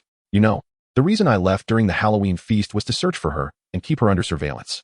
Yet I failed to catch a glimpse of her until the very end." "Hermione, did you see her at the Gryffindor table after I left?" "No, in fact. When you left, I had my suspicions about your intentions and kept a close watch. Hermione shook her head, recalling the situation. After Glen departed, feeling that merely sitting and observing might lead to oversight, she excused herself under the pretense of needing the restroom, discreetly scanning the distribution of people at the Gryffindor table. Until we heard that series of commotions in the hall and everyone rushed to see what was happening, I never saw her. By the way, I also noticed that Harry and Ron were missing. Hermione cast a glance at the excitedly questioning Harry and Ron, quietly lamenting. So, we ended up seeing them on sight. Why do they always seem to be where trouble arises? Glen shook his head, expressing his ignorance of the reason. But I believe the odds are quite high that they are the heirs, even though I am aware of their movements. He stated, for there is one detail that piques my interest. Glen pondered for a long time over this in his mind, yet could not arrive at a conclusion. Harry and that Weasley were initially in a deserted classroom deep in the basement. But how could they possibly reach the scene faster than you all in the hall on the first floor? Moreover, they triggered the warning device I had placed on the wall of the staircase leading from the basement to the upper floors before I even used the grenade for the first time. Glen flipped through the pages, absorbing the information, attempting to find details about the giant serpent, but to no avail. Considering all the information, I suspect that they must have acquired some means of obtaining information related to the impending attack by the giant serpent ahead of time. However, the extent of their knowledge and its specificity remains unclear.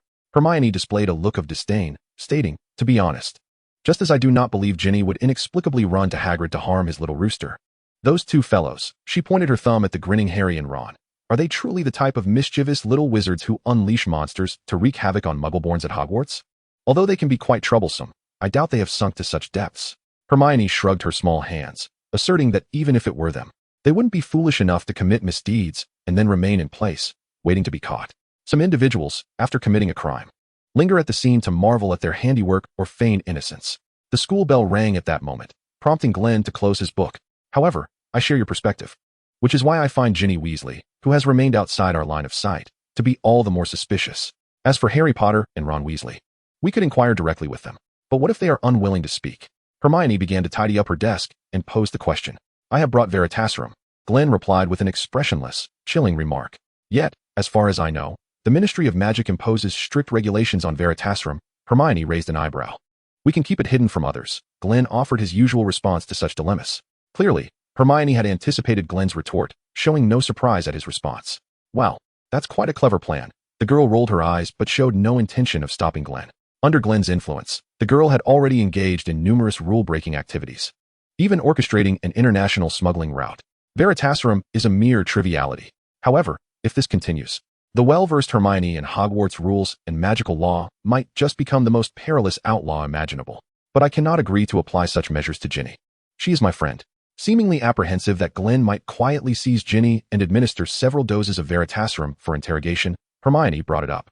Rest assured, I have no intention of doing so. Glen responded without any reaction. He truly did not plan to proceed in that manner. Before the girl mentioned this matter today, Glen had already contemplated this approach, but ultimately dismissed it after much thought. Were Ginny not Hermione's close friend, he might have acted differently. Interpersonal relationships are indeed troublesome.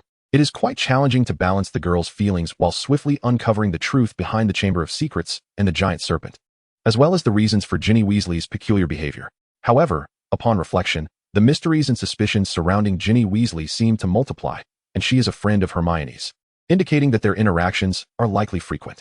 Perhaps we should resort to Veritaserum after all, followed by a memory charm.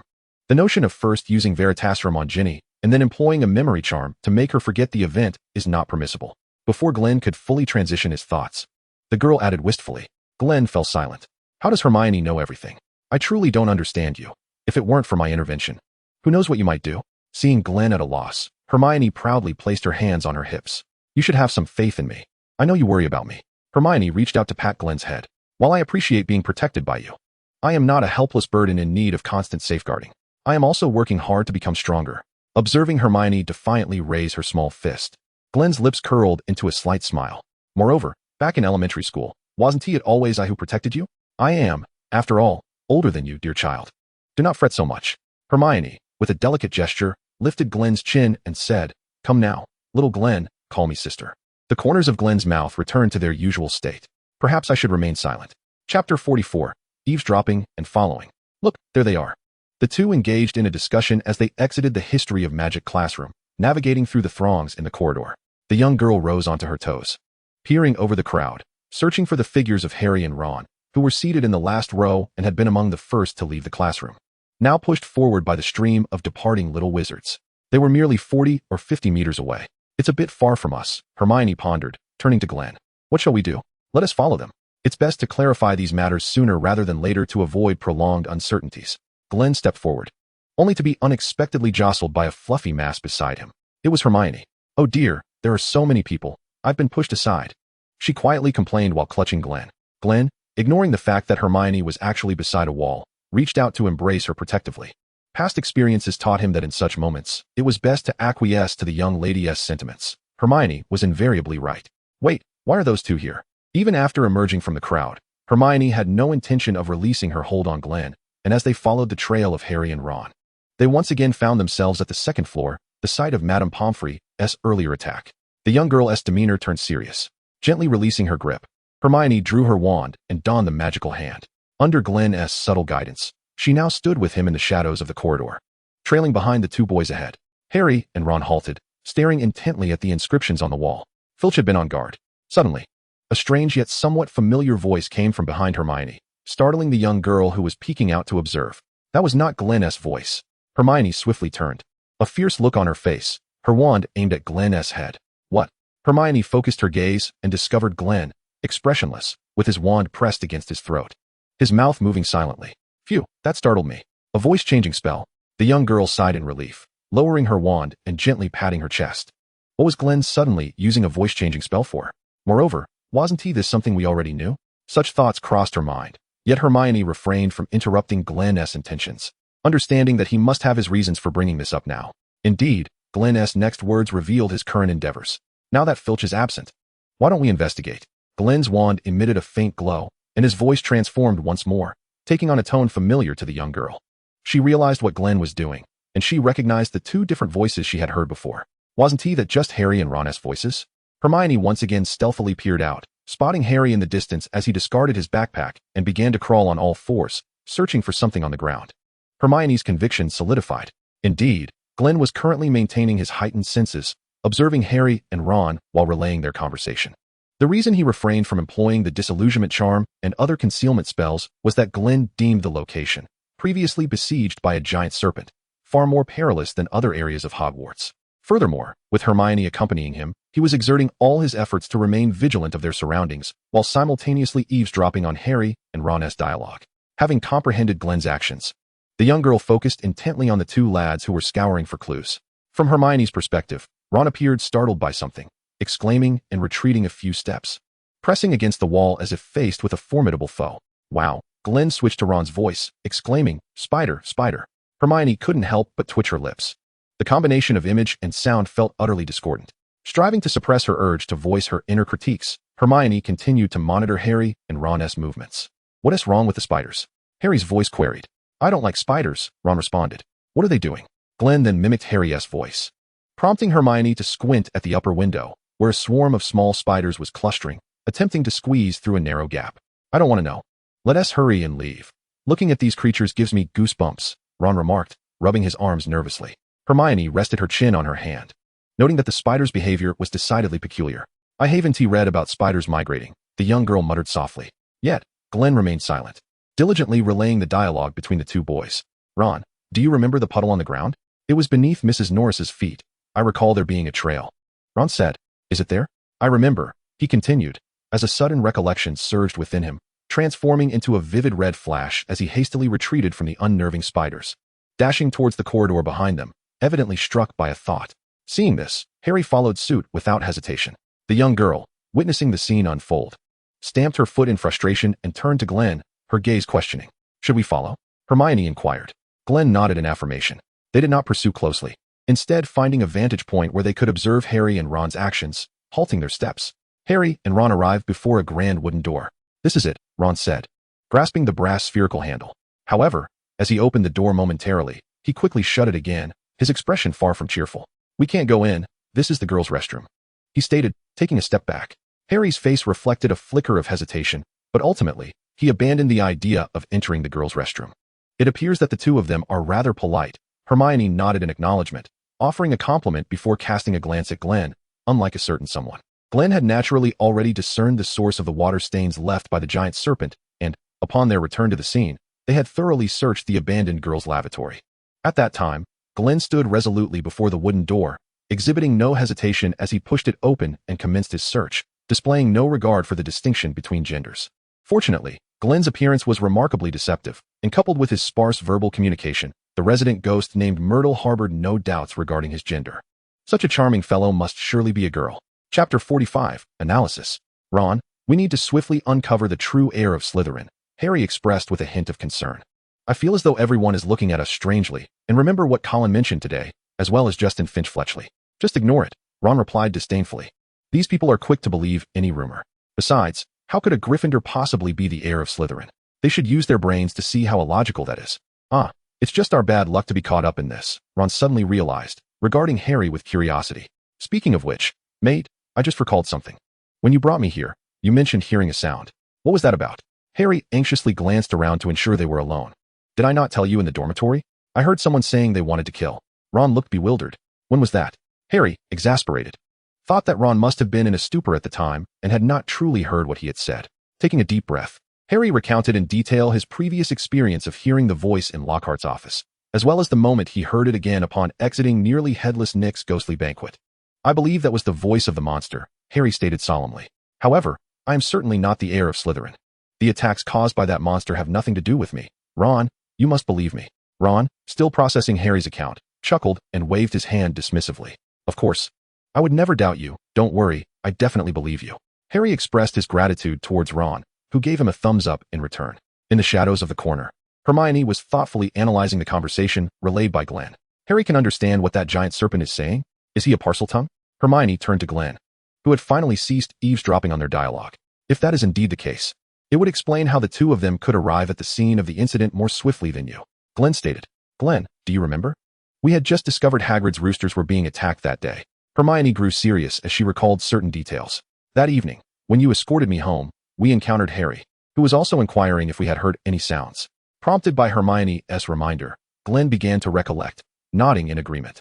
At that moment, the giant serpent had already been awakened by the heir of Slytherin, and if Harry were indeed the true heir, there would have been no need for him to disclose such information to us. Furthermore, based on our previous analysis of the serpent's behavior, it was highly probable that the creature was under the control of the heir. Glen had previously shared in detail his observations from that day and presented this viewpoint. This was due to the fact that the serpent, after being fed several grenades, had been poised to strike, only for its assault to abruptly cease and retreat after a brief pause.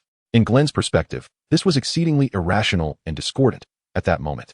He distinctly sensed the murderous intent emanating from the serpent. The stark contrast between the serpent's state before and after its withdrawal appeared to Glen as if it had received a sudden command. Including its actions and the blood inscription it left on the wall with its tongue, he had long suspected that someone was directing the serpent to attack the young wizards. And the current theory regarding the heir undeniably lent credence to this suspicion, unless the heir had lost their sanity. Such behavior, akin to revealing one's ability to comprehend the language of serpents, would be highly imprudent and likely to arouse suspicion. There was no need to pursue this matter further. The answer Glen sought had already been uttered by Harry, and he felt no inclination to focus on that individual any longer. Shouldn't we consider the possibility of Harry acting contrary to expectations? Hermione inquired curiously, as it seemed rather uncharacteristic for Glen to hastily arrive at such a conclusion. A person's facial expressions and body language may deceive, but their physiological responses cannot lie. Through Glen's cold reading and heightened perception, everything about Harry was laid bare, allowing him to reach a definitive conclusion. When Harry addressed Ron's question, his blood, heart rate, perspiration levels, and hormone secretions all conveyed to Glen that he felt both excited and perplexed. Hermione fully trusted Glen's words. Since he had stated so, there was little room for doubt. What about Ron's suspicions? She continued, although I understand that the Weasley family is pure-blooded, they have always shown a keen interest in the Muggle world and have never discriminated against Muggles. Prior to Harry and Ron's arrival from the girls' restroom, the two had already begun to make their way back. Hermione pressed on with her query. He bears no suspicion that Weasley has never concealed his thoughts, let alone any other conspiracies. Glen took Hermione's hand and continued his analysis. I concur with your perceptions of the Weasley family. From my observations over the past year, Percy Weasley as well as the Weasley twins have been quite friendly towards wizards of Muggle descent, and they are, by all accounts, good individuals. Although their performance is generally poor aside from Percy, and they tend to flout rules, be boisterous, and restless, it is undeniable that they hold a rather high reputation among the young wizards. The young girl spread her empty hands. Personally, I hold Percy in high regard. As for Ron, I am uncertain, but George and Fred, those two clowns, indeed evoke a mixture of love and exasperation among us Gryffindor wizards. And what about Ginny? She is also a child of the Weasley family. It is precisely due to my insufficient observations of her and the recent unusual occurrences that I harbor considerable doubts about her. Ah, if only you were a girl. Then you could befriend Ginny along with me and observe her closely, Hermione lamented. She truly is a splendid child. Glen fell silent for a moment before slowly replying. In fact, I am not incapable of transforming into a female. Chapter 46, Dialogue. Perhaps I did not hear you correctly, Glen. Could you repeat that? Upon hearing this, Hermione blinked and, after a brief hesitation, stiffly turned her face towards Glen. I possess a method to temporarily alter my gender to that of a female. Glen remained silent for a moment, then reiterated his point with greater detail. Hermione's rigid expression began to twitch, and the corners of her eyebrows gradually lifted. Huh. An incredulous expression appeared on Hermione's face, causing her to momentarily forget to modulate her volume. Who is there? Before Hermione could regain her composure, a male voice echoed from the dimly lit corridor ahead. Glen had not anticipated Hermione's reaction would be so intense. Her exclamation drew Percy Weasley back, who had already passed their intersection. Glen cast the disillusionment charm upon himself and the young girl, watching as the perplexed and wary Percy walked past them, heading towards the approaching Harry and Ron. Once Percy had disappeared from their sight, Glen lifted the charm. What's wrong? Glen asked Hermione, puzzled, as he believed this matter should not have surprised her to such an extent. No. I mean, wow. Hermione laughed awkwardly. If I heard correctly, Glen, you were referring to gender transformation rather than merely becoming a female, correct? Glen nodded. I've been researching a potion that can temporarily alter one's gender physiologically. My original intent was to navigate through the protective enchantments on your girl's dormitory, which were enhanced by Dumbledore. Are you studying this potion to escort me to the dormitory door at night, like last year? Hermione speculated, gazing at Glen. Indeed, he affirmed with a nod. The young girl found herself at a loss for words, unsure of how to respond. Glen's dedicated pursuit of this potion for that reason was rather quite delightful, perhaps. However, upon your prompting, I believe this potion could also afford me more time to monitor and observe Ginny. Entirely oblivious to the complex emotions Hermione was experiencing at that moment, Glen continued to express his thoughts. To fully comprehend and accurately analyze an individual's behavioral patterns and bodily postures, which are far more subtle than mere physical characteristics, one must engage in prolonged observation. The accuracy of such observations typically enhances with the passage of time. If Hermione were to sport a pair of cat ears atop her head, the scenario would unfold as follows. Her drooping ears would suddenly perk up at the sound of Glen's words. It is evident that Hermione is quite intrigued by this matter. Are you suggesting that I should masquerade as a little witch and infiltrate the girls' dormitory to gather information on Ginny, like you? Glen shook his head, dismissing the idea.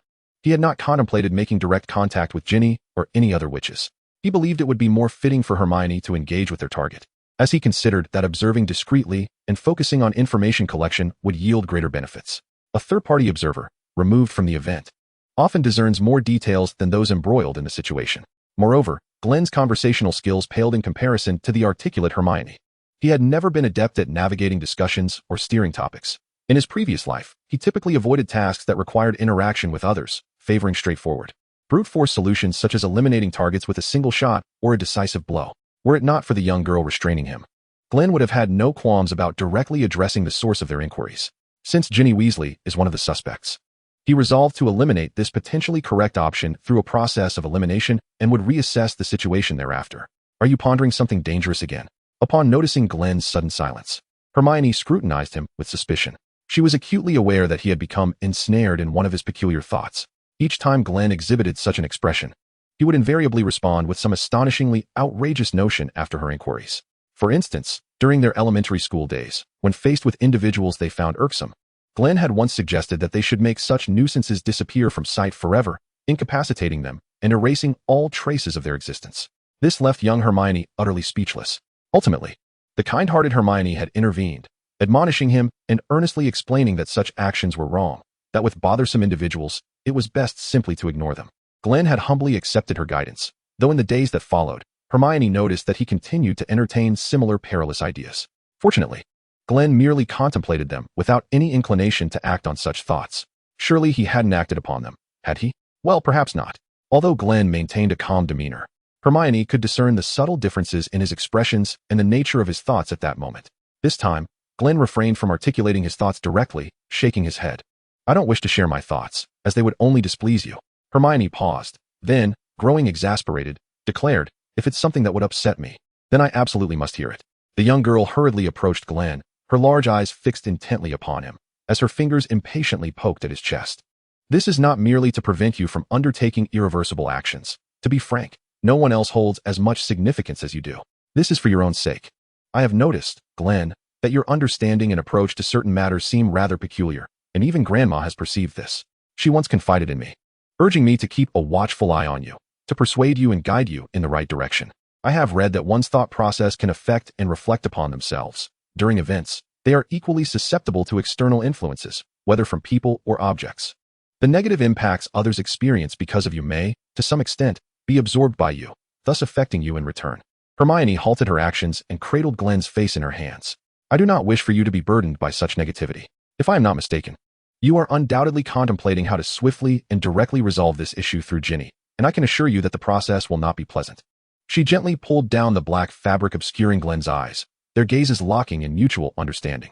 Should you proceed in that manner, you will inevitably encounter those unpleasant repercussions. You may be indifferent to it, Glen, disregarding these matters, but I care.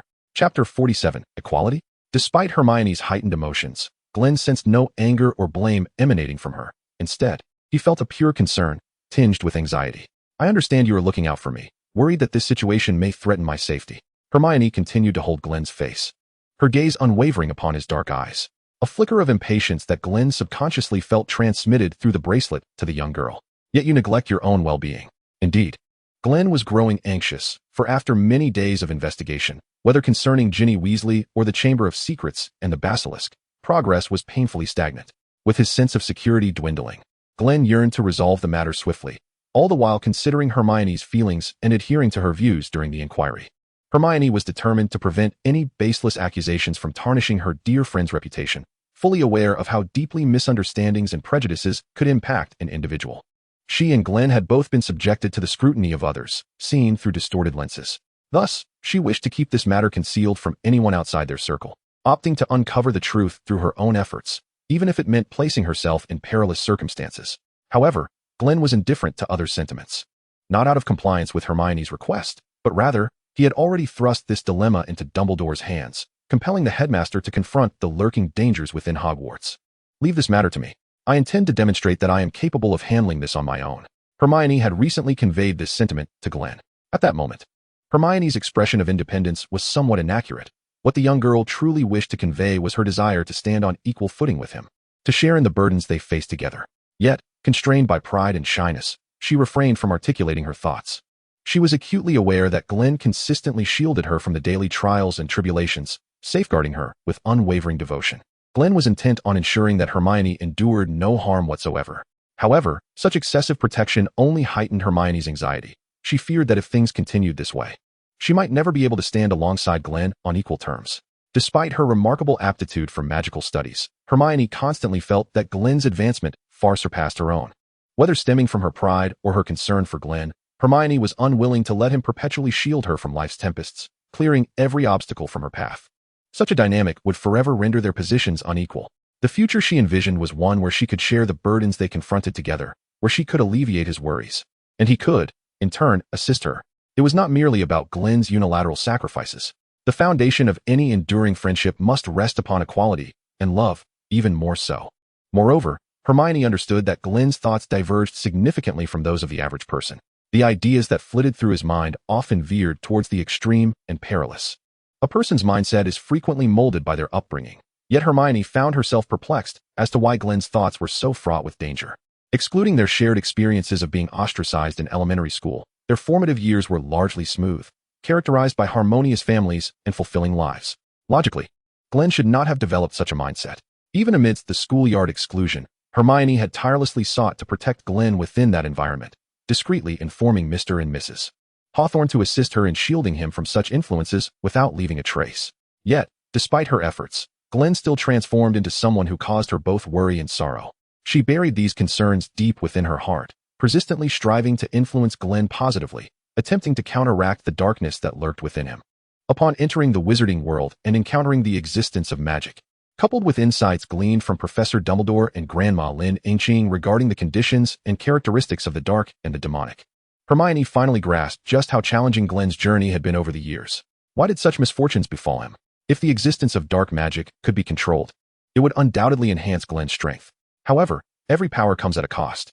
And the price of mastering dark magic is the perpetual suppression and endurance of the torment wrought by negative emotions within the host. Failure to harness the power of the dark would lead to the host's loss of control, while mastering it would entail an unending struggle against internal suffering. If it were possible, Hermione would wish for Glen to be free from the curse of such a wretched existence. Yet, as things stood, she felt utterly powerless. To bring Glen a sense of comfort, one must alleviate his burdens, or, alternatively, cultivate one's own strength. This endeavor transcends merely sharing the external pressures that weigh upon Glen. With the inherent power bestowed upon oneself, should one continuously enhance their capabilities. They could harness this strength to counterbalance the negative emotions Glen endures and convey uplifting sentiments that might ease his distress. Regardless of the circumstances, it is imperative that I strive to match Glen's pace. If Glen is to endure the relentless barrage of negativity from both external sources and internal turmoil, while also bearing the weight of an anchor, it would be profoundly unjust. Hermione is acutely aware that she does not wish to depart from Glen's side and intends to remain with him, unwaveringly. Therefore, I must resolutely endeavor to keep up with him. Allow me to take on this responsibility, if you will, Glen. Noticing Glen's continued silence, Hermione placed her hand on his shoulder, rose on her toes, and gently pressed her forehead against his. A hint of desperation tinged her voice as she implored. I do not want to face all the trials and tribulations alone, relying solely on you to resolve them. I want to share some of the burden with you. In the dimly lit corridor, the torches flickered gently in the draught, casting elongated shadows of the two embracing figures. Glen felt a stirring within his heart. The resolute determination concealed beneath Hermione's concern was palpable at that moment, and even with his lack of social acumen, he comprehended her intentions. I understand. Chapter 48, Mind Your Gaze. You could utilize that potion you mentioned to alter your gender, thereby increasing your interactions with Ginny. As Hermione's emotions settled, a silence enveloped them until the young girl broke the stillness. However, I have one condition. You must stay close to me and refrain from wandering or looking around. Understood? After all, as a boy, it is already inappropriate to be in the girls' dormitory. If you start peeking around, well, just ensure you keep your gaze in check. They deliberated thoroughly on what to do once Glen's potion was successfully concocted. When he covertly infiltrated the girls' dormitory, he could not don the black satin mask, as it would be too conspicuous. However, this would allow Glen to observe his surroundings with the naked eye. Yet, Hermione harbored concerns about this. One must understand that the girls' dormitories are not as pristine as one might imagine. The girls tend to have an abundance of belongings, and once they enter their dorms, they tend to let loose. Just the thought of intimate garments being strewn about would be catastrophic if exposed. Though one might recover from personal disgrace, the damage to one's external reputation would be irrevocable. Take Hermione, for instance. When visiting each other's homes, she consistently kept her room immaculate and items meticulously arranged, all in an effort to leave a favorable impression on Glen. Upon arriving at Hogwarts, living with her friends, Hermione found her bed in a state of utter disarray. Clothes, including her change of undershirts and shorts, were haphazardly strewn across the bed, while her pink pajamas lay in a chaotic heap beside her pillow. Among her peers, Hermione's situation was relatively tame. At least she had the decency to wear pajamas in the dormitory. In fact, it was a rarity for Brits to sleep in the nude. Yet somehow, her dormitory housed one of those few exceptions, Lavender. After a fragrant shower, Lavender would burst into the room, shedding her garments like a mecha disassembling, transforming into a playful little fish until only her underwear remained. With her long legs, she would dive into her bed, leaving only her head visible. Lavender also had a penchant for ambushing her roommates, resulting in daily echoes of giggles and playful shrieks reverberating through the dormitory. It was almost unfathomable. Thankfully, Lavender consistently asserted her sexual orientation was perfectly normal. Otherwise, Hermione would have undoubtedly sought to vacate the dormitory. The young girl couldn't help but cover her face, vowing that if Glen were to use such a method to enter the girls' dormitory, she must keep a close watch on his wandering eyes. Peering at things could lead to dire consequences. Moreover, it was imperative that Glen be barred from entering their quarters. Hermione's complexion fluctuated between shades of crimson and pale as her mind raced with thoughts, her lips incessantly articulating a litany of rules and precautions for Glen to heed. Are you listening? She inquired, aware that Glen seemed somewhat distracted. After her earnest entreaties and his own reflections, Glen willingly ceded the reins of this venture to Hermione. He would follow her lead without question, transforming himself into an unwavering conduit for information retrieval. The potion brewing required additional time, and urgency was paramount. Hey, what I'm saying is crucial. You must remember it. Otherwise, that method is off the table. Noticing Glen's apparent daydreaming, Hermione poked him, insisting, respond to me. All right, you truly are drifting off. It infuriates me. Each subsequent day, Hermione would inquire about Glen's progress in potion research and brewing, to which he patiently shared updates. Additionally, rumors regarding Harry being the heir of Slytherin proliferated, growing increasingly outrageous. Harry had missed the optimal moment for clarification. The situation had escalated to the point where even jumping into the Black Lake would not cleanse his name. Yet, a small faction steadfastly supported Harry, adamantly dismissing the circulating claims as mere fabrications. Among them was Draco, Harry's archrival, who resolutely led a group of Slytherin students in defiance of the rumors. Could it be that Draco and Harry were entangled in some clandestine affair? Hermione whispered to Glen, casting a glance at the fuming Draco beside them. Incredulous that he would even speak in Harry's defense, albeit with motives that felt somewhat askew. How could Potter possibly be the heir of Slytherin? This is utterly preposterous. Are those fellows blinded by ignorance? Draco was infuriated. He could not believe that Harry could be a descendant of the great Slytherin. A scion of Slytherin being sorted into Gryffindor? How absurd. As the most authentic Slytherin, am I not more fitting to be the heir than that scarred fool?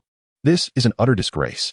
I refuse to accept it. Disregarding Hermione's teasing gaze, Draco's eyes turned fiercely towards Harry, only to discover that Harry and that pauper Weasley were also covertly observing him. Upon realizing they had been caught, they panicked momentarily before brazenly glaring back at him. How dare they provoke him after being caught red-handed? Draco immediately returned the glare. They were still in class. What nonsense were they thinking? He would deal with them after class. With a huff, Draco turned his head back, refocusing on the lesson and diligently preparing his potion. Potions class demanded his utmost attention. Professor Snape could appear at any moment, and one must remain vigilant, lest they be doused with venom. He must be feeling insecure. Harry averted his gaze, concealing his face behind a cauldron, and whispered to Ron. It was hardly a mystery. Their entire family was in Slytherin, and Malfoy often boasted about it. Ron grimaced, stating that just by looking at Malfoy's hideous rat-like face, one could tell he was trouble. Their family was wicked enough. And it wouldn't surprise him if he aimed to cleanse Hogwarts of its Slytherin legacy. We need ample intelligence to clear our names from this unfounded stigma, Harry declared. We must extract information from Malfoy. Ron frowned, about to voice another thought, when a hefty book struck his head, interrupting his incantation. It was Snape. Harry soon received a similar reprimand. Ah, it appears Mr. Potter and Mr. Weasley are quite confident. Are they?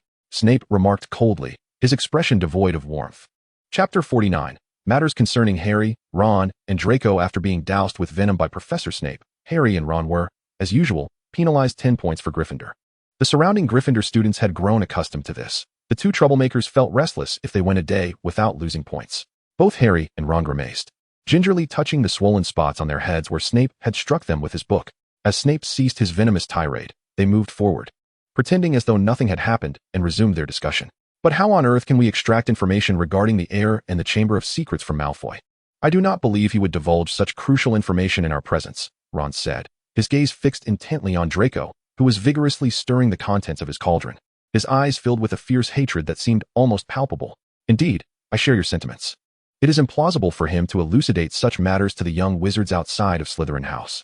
After all, the inscriptions upon the walls unmistakably indicate that the heir and the creature within the chamber target only those of Muggle descent, while the wizards of Slytherin are predominantly pureblood or half-blood, living in a state of untroubled security. Perhaps they would even aid the heir in swiftly executing a purge at Hogwarts. Harry concurred with Ron's assessment, nodding affirmatively. In his view, those malevolent Slytherins were eager for the heir to unleash the creature from the chamber. Yes, indeed. The two exchanged bewildered glances, their expressions mirroring confusion. Do you have any thoughts? Harry said dryly to Ron. You too?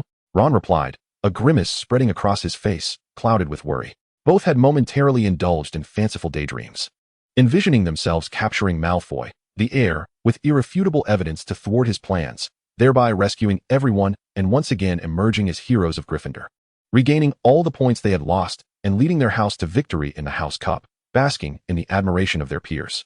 The mere thought stirred a sense of excitement within them. However, the gap between aspiration and reality became painfully evident as Harry and Ron, upon regaining their composure, realized that aside from their unfulfilled fantasies, their minds were utterly barren, devoid of any viable strategies for initiating the first step of their plan. As the class drew to a close, both racked their brains in vain, yielding no concrete answers. With furrowed brows, they looked up to find Draco eyeing them with malevolence, akin to a serpent poised to strike from the shadows, causing them to shudder involuntarily. I think it prudent to avoid crossing paths with Malfoy until we devise a plan. Should he suspect our intentions, it could prove detrimental, Harry stated, lacking confidence in his ability to mask his expressions when confronted by Malfoy, especially considering the latter's insufferable arrogance and penchant for taunting. Should they betray any unusual demeanor, Malfoy might very well perceive their unease. Ron, unwilling to back down, shot him a defiant glare and nodded in agreement. You're right. I could easily envision myself delivering a punch to that insufferable face of his. He surely harbors sinister intentions. Though both were resolute in their belief that Draco was indeed the heir of Slytherin, they opted to gather evidence first, allowing facts to speak for themselves. Therefore, it was imperative to proceed with caution and avoid alarming their quarry. Indeed, they exchanged a knowing glance and promptly made their exit, observing their vanishing figures. Draco withdrew his gaze, pondering, what has gotten into those two lately? Are they unwell?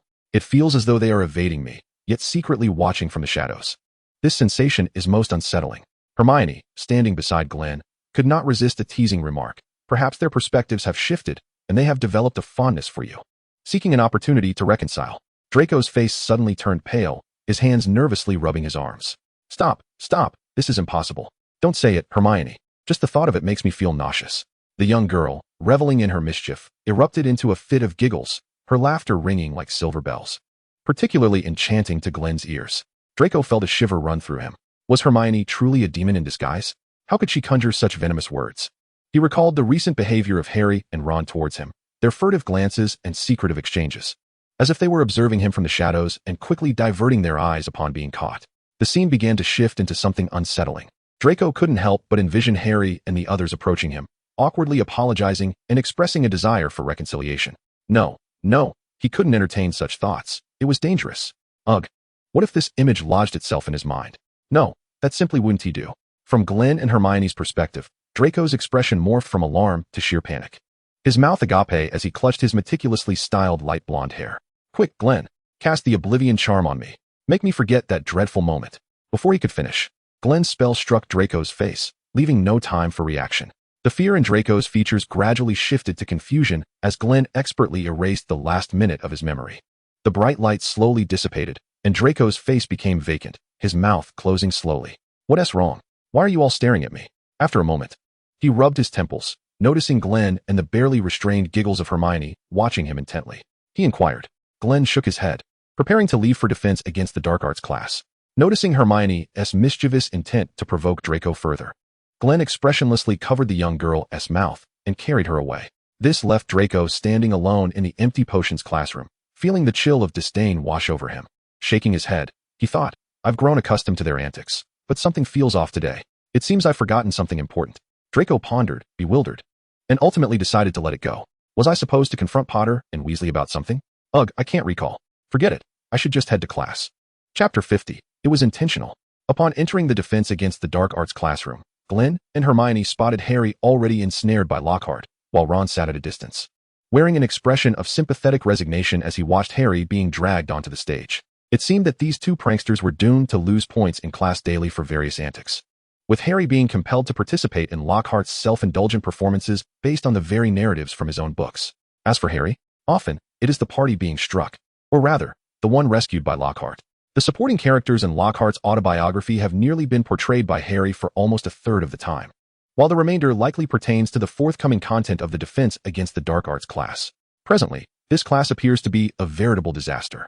Hermione and Glen have chosen to sit in the last row of the classroom, keeping a considerable distance from Lockhart to avoid any collateral damage. This is no trivial matter. I remember an incident in class when Draco, eager to witness Harry's mortified expression after being humiliated by Lockhart, deliberately chose a seat closest to the stage. Little did he expect that the two on stage would engage in a scuffle, with Lockhart precariously perched on the edge of the podium. For reasons unbeknownst to anyone, he seemed to step on something, causing him to slip and tumble towards Draco's direction, dragging Harry along with him. I stumbled towards you. Startled, Draco instinctively leaped from his seat, performing a backflip to hide behind the desks of the young wizards, narrowly escaping several meters. However, his two lackeys, Crabbe and Goyle, were not as fortunate, nearly being squished by the desks that Lockhart and Harry collided into. The four at the table were thrown into disarray, while the young wizards only sustained minor bruises and scrapes. Lockhart, on the other hand, suffered a twisted ankle, and with Harry still clinging onto him, he made intimate contact with the desk, causing him to faint from the pain, his face flushed. His ankle was likely broken, twisted painfully to the side. Subsequently, Lockhart took a month's sick leave, and Professor Snape, relishing the opportunity, took over the defense against the dark arts class for a month. The thought that Lockhart, the professor of this course, had taught for less than 3 months and taken 2 months off made Hermione both amused and perplexed. While laughter was stifled out of fear of karma, Her curiosity remained intact. Lockhart's initial injury. Well, that is a tale better left untold. Let us instead consider the second incident.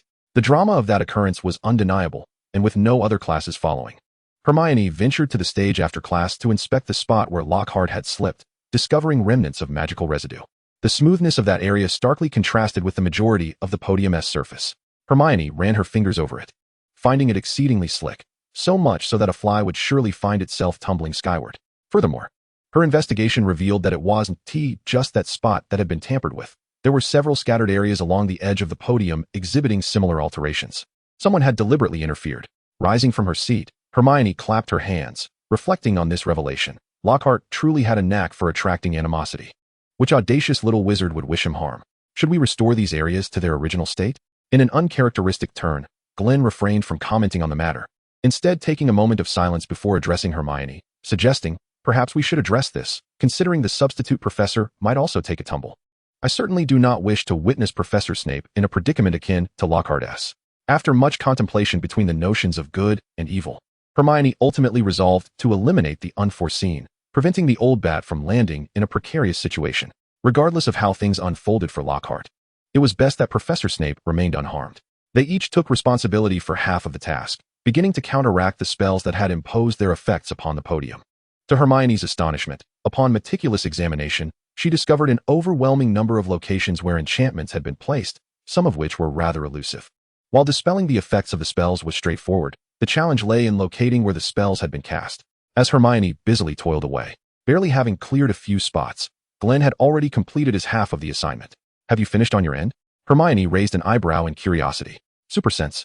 Glen paused momentarily before managing to squeeze out a single word. Hermione pouted, though cheating was indeed a facet of Glen's prowess.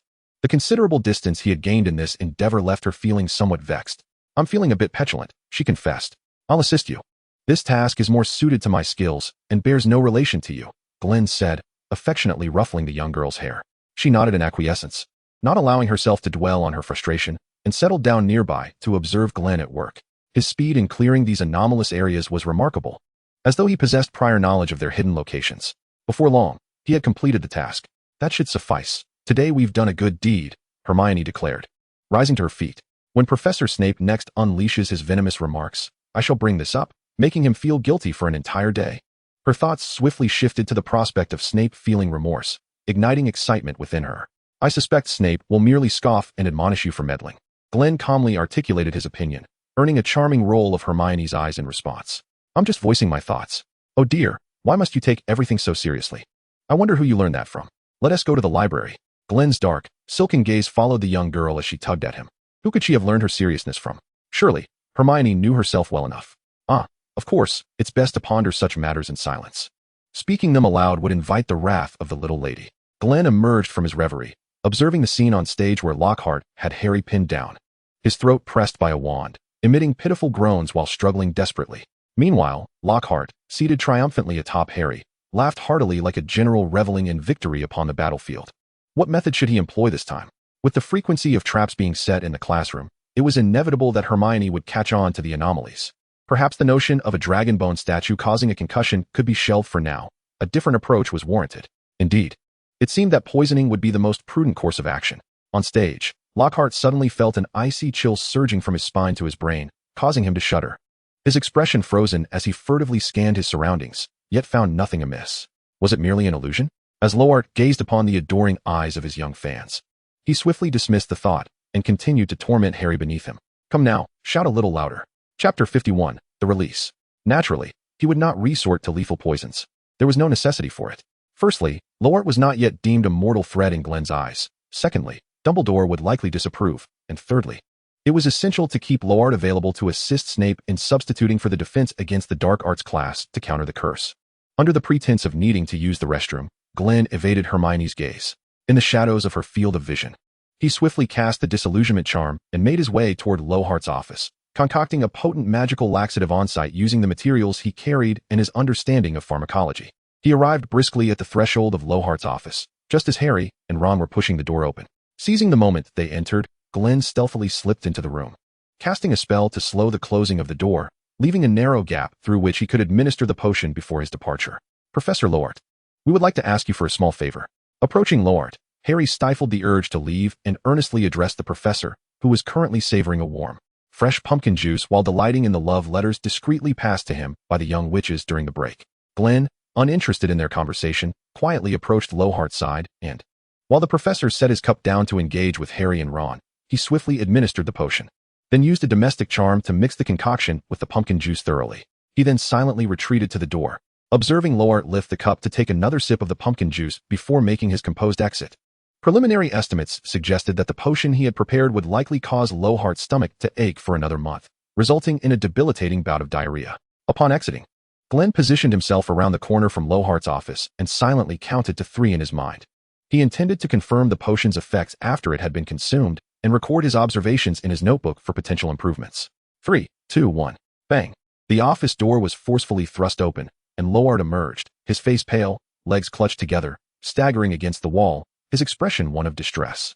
The effects were rapid and potent. The recipient's heart raced, beads of sweat formed, and Glen observed the heightened sensitivity manifesting in Lockhart. He meticulously noted each reaction as they unfolded. It is time to depart. Lingering any longer may lead to an unpleasant aroma. Without a backward glance, Glen left, the muffled groans of Lockhart and the terrified screams of Harry and Ron echoing behind him. As Hermione was drawn to the commotion of the screams resonating down the corridor, Glen materialized behind her, having taken care to cleanse his hands in clear water before his appearance. What transpired over there? Why are people screaming? Upon seeing Glen emerge from the restroom, Hermione did not pose any inquiries, her attention wholly captured by the outcries of Harry and Ron. It must be some wizards causing a ruckus. It has nothing to do with us. Glen shook his head, his expression serene. Let us proceed to the library. We must research the books pertaining to the district today. All right, Hermione replied, retracting her gaze. Deep down, a voice urged her to disregard what lay beyond that corner, warning her that she would regret it otherwise. Hermione chose to trust her instincts. After all, the task of gathering information had yet to be completed, and she was adept at discerning priorities. The two joined hands and walked towards the library, dedicating the time until dinner to their research. As mealtime approached, news spread that Lockhart had ventured into the restroom with Harry and Ron in search of the Chamber of Secrets, only to be assaulted by an unidentified creature emerging from a toilet. This tidbit was indeed sensational, and the foul odor emanating from Harry and Ron, alongside Lockhart's subsequent visit to the infirmary, only served to confirm the tale. At that moment, both boys felt an overwhelming desire to vanish, particularly Harry, who was now regarded by his peers as the heir of Slytherin. Yet, he would rather endure speculation about his lineage than be the subject of such outlandish rumors propagated by the younger wizards. No one knew of the harrowing experience he and Ron had faced that afternoon. Upon overhearing their peers discuss the incident, they could not help but recall the tumultuous events that had transpired, a tempest of emotions that left an indelible mark on their minds. I feel the urgent need for a memory charm, Harry lamented, his appetite completely diminished and his complexion pale. He turned to Ron, who bore a similar pallor, and nodded solemnly. Even the roasted chicken before them lost its appeal.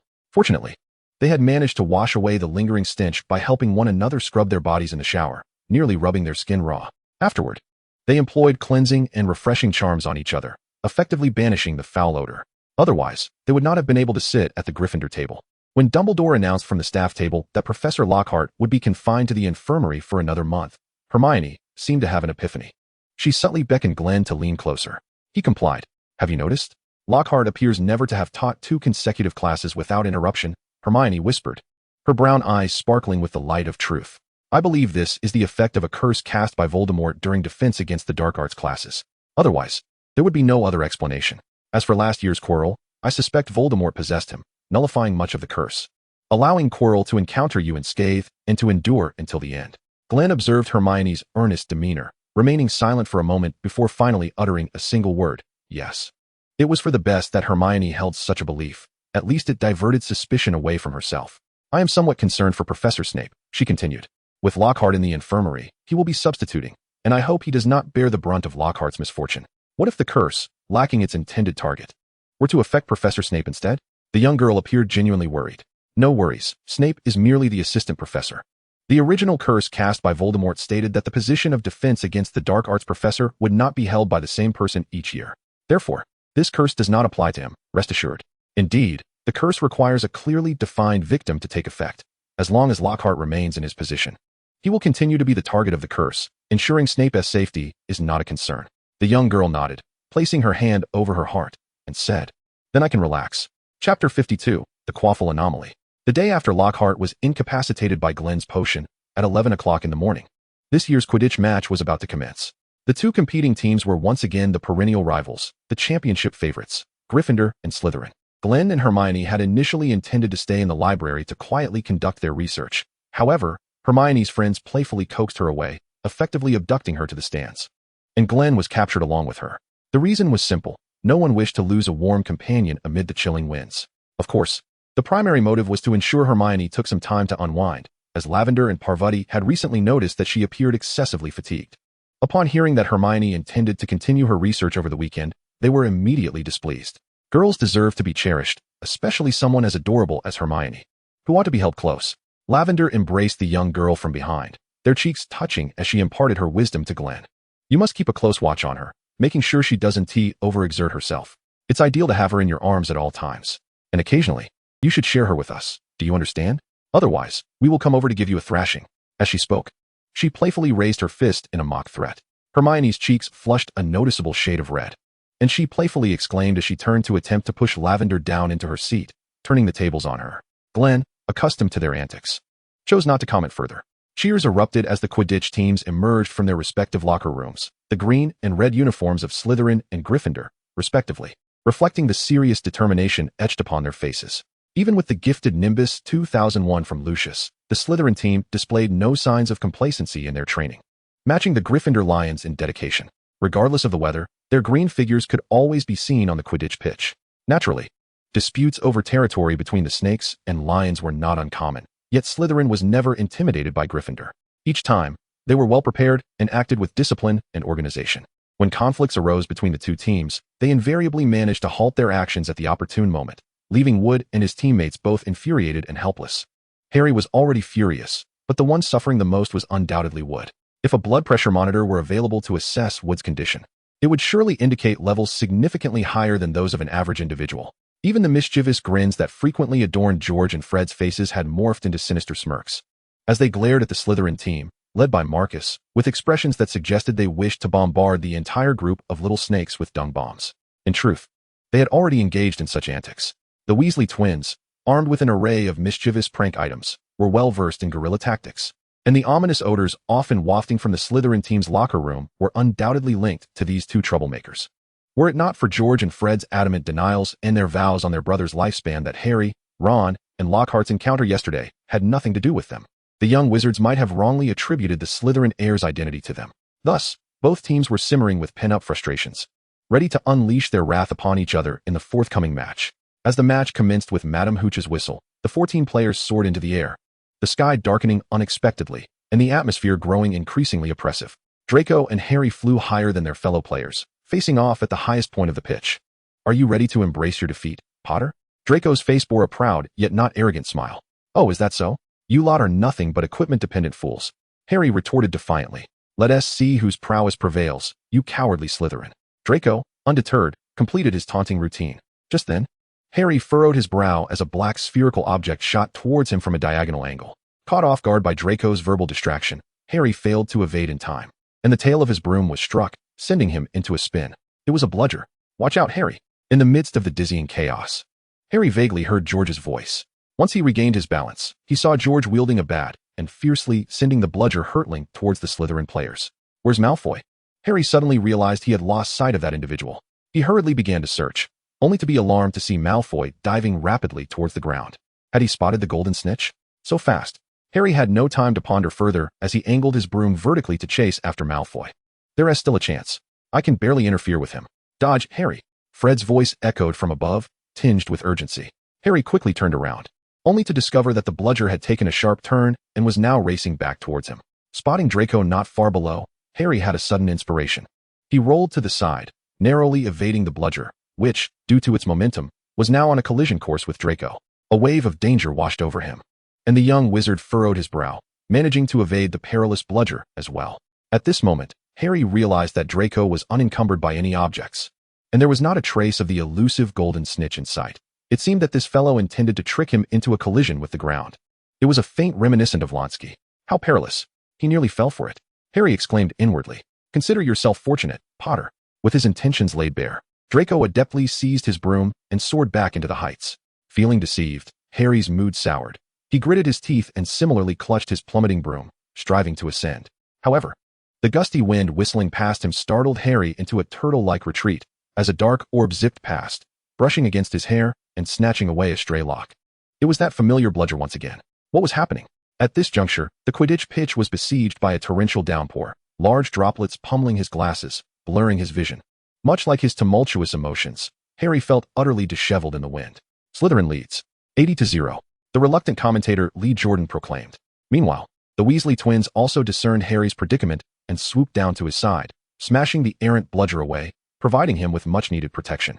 Yet, this maneuver obscured Harry's view of the golden snitch, hidden behind their wildly flailing arms. What on earth was going on? Chapter 53, The Manifestation of Magic. Gryffindor's captain would petition Madam Hooch for a pause in the match, and both teams descended to the ground.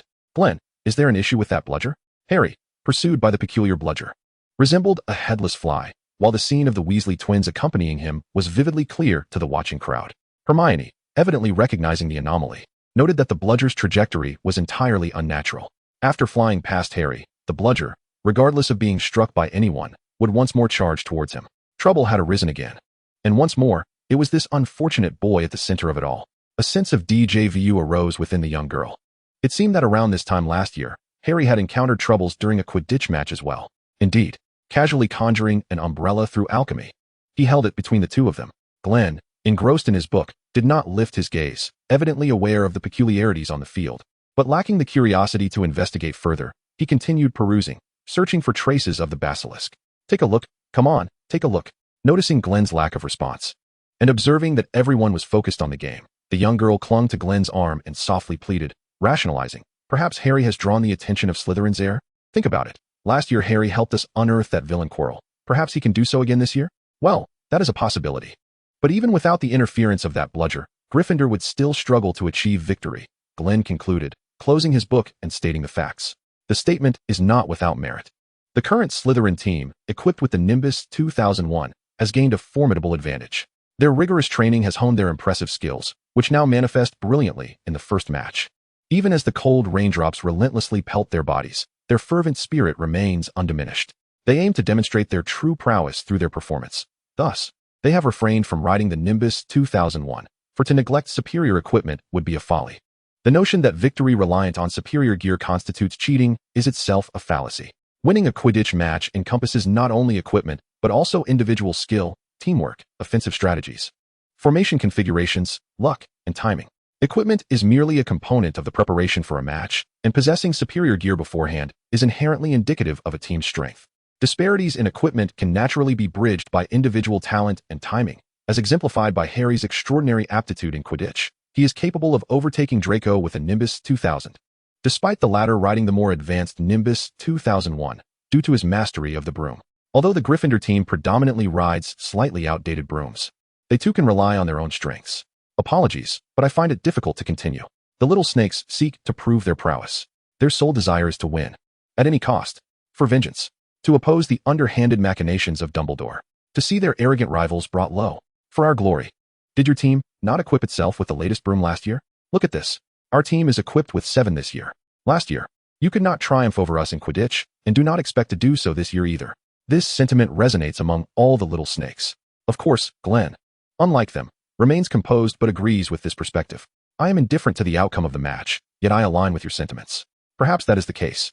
Oh, I can see it clearly. Hearing Glen's words, Hermione can only roll her eyes in exasperation. Although she strives to support her team, the young girl recognizes that the tide has entirely turned in favor of Slytherin. Before the match was paused, the little snakes relentlessly overwhelmed the little lion's hoops, employing a strategy that, while robust, also demonstrated meticulous analysis of the unfolding game, adjusting tactics while continuously scoring. Wood's face flushed crimson. Appearing as if he might suffer a stroke from the exertion, he had given his all in defense but still allowed many goals, enabling Slytherin to widen their lead. And what of Slytherin's goalkeeper? Amidst the torrential rain and biting cold, he clutched his broom, shivering and occasionally sneezing, his complexion pale. It seems he will not escape the fate of a cold after the match concludes. In stark contrast to the fierce battle unfolding in Gryffindor's half, Slytherin's area remained remarkably tranquil. Under the vigilant defense of the cunning serpents, the Gryffindor players found themselves utterly unable to breach their half, reducing the back-and-forth skirmishes to a mere stalemate. The only opportunity for the proud lions to score lay in counterattacks, relying heavily on Harry, the Seeker, to seize the elusive golden snitch. However, due to Slytherin's relentless guarding, the prospects for a successful counter were bleak, leaving Harry as their sole hope for victory. Yet, Harry found himself ensnared by an uncontrollable bludger. Perhaps, just perhaps, he might still capture the golden snitch? If he succeeded, Gryffindor would have a chance at victory. Ahem, no. More importantly, we might uncover the true heir of Slytherin. With that thought, Glen lifted the black silk, revealing his eyes. The entity known as the Mermorian could corrode magical energy, rendering it highly sensitive to such forces. According to ancient tomes, there existed techniques capable of directly eroding another's magical essence. Glen's eyes had been transformed by the power of Mermorian, enabling him to perceive the manifestations of magical energy, a prerequisite for wielding the spells associated with the eyes of the cursed. He had already begun his studies in that particular area. Focusing slightly, he observed a kaleidoscope of magical energies swirling in the air, manifesting as vibrant spectacles of various hues, ranging from monochromatic lines to colorful halos, all intermingling chaotically. His gaze fixated on the wildly flailing bludger, which was being pulled erratically by a conspicuous silver chain of magical energy. At the end of that silvery tether was a peculiar, diminutive creature concealed beneath the seats. A house elf? Glen recognized the creature, thanks to his recent perusal of various magical creature encyclopedias. The bludger had indeed been tampered with. He had pinpointed the opponent's location. Really? Where? Hermione exclaimed, her excitement palpable, as the prospect of Gryffindor's victory loomed ahead. Just as she was about to rise, Glen swiftly pulled her into his embrace. Holding her tightly, "You cannot leave," he stated with an impassive expression. "I have confirmed that creature cannot possibly be Slytherin's heir." Hermione struggled vigorously, yet her efforts proved futile. Soon enough, she ceased her resistance, captivated by the pleasant scent emanating from Glen. No. How infuriating. She almost fell under Glen's spell. Such a deep scheme. No. I must resist. Yet, oh, Glen smells delightful. No. I cannot succumb to the allure of his embrace. Hermione. The chance for Gryffindor's Quidditch victory rests in your hands.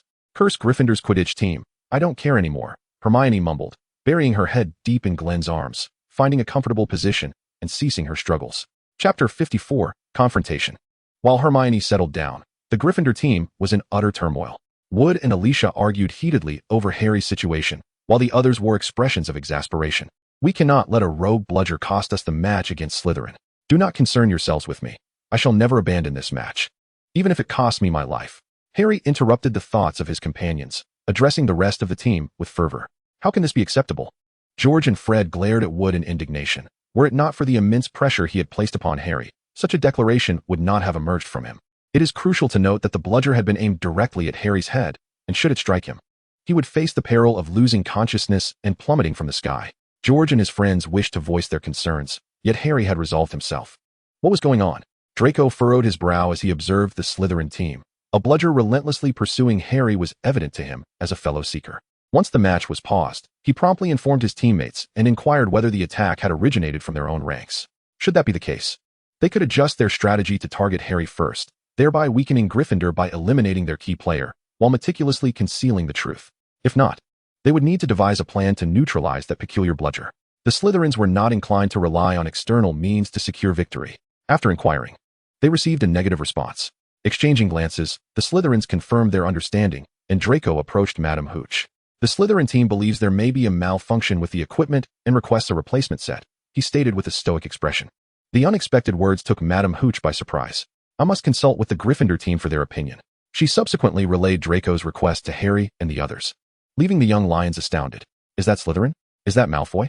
George widened his eyes at Draco, rubbing them in disbelief, questioning whether he was still dreaming. Then he beheld Draco's sour expression. The Gryffindor players exchanged complex glances at their former adversaries. The usual rivals now appeared strangely unfamiliar, leaving them somewhat disoriented.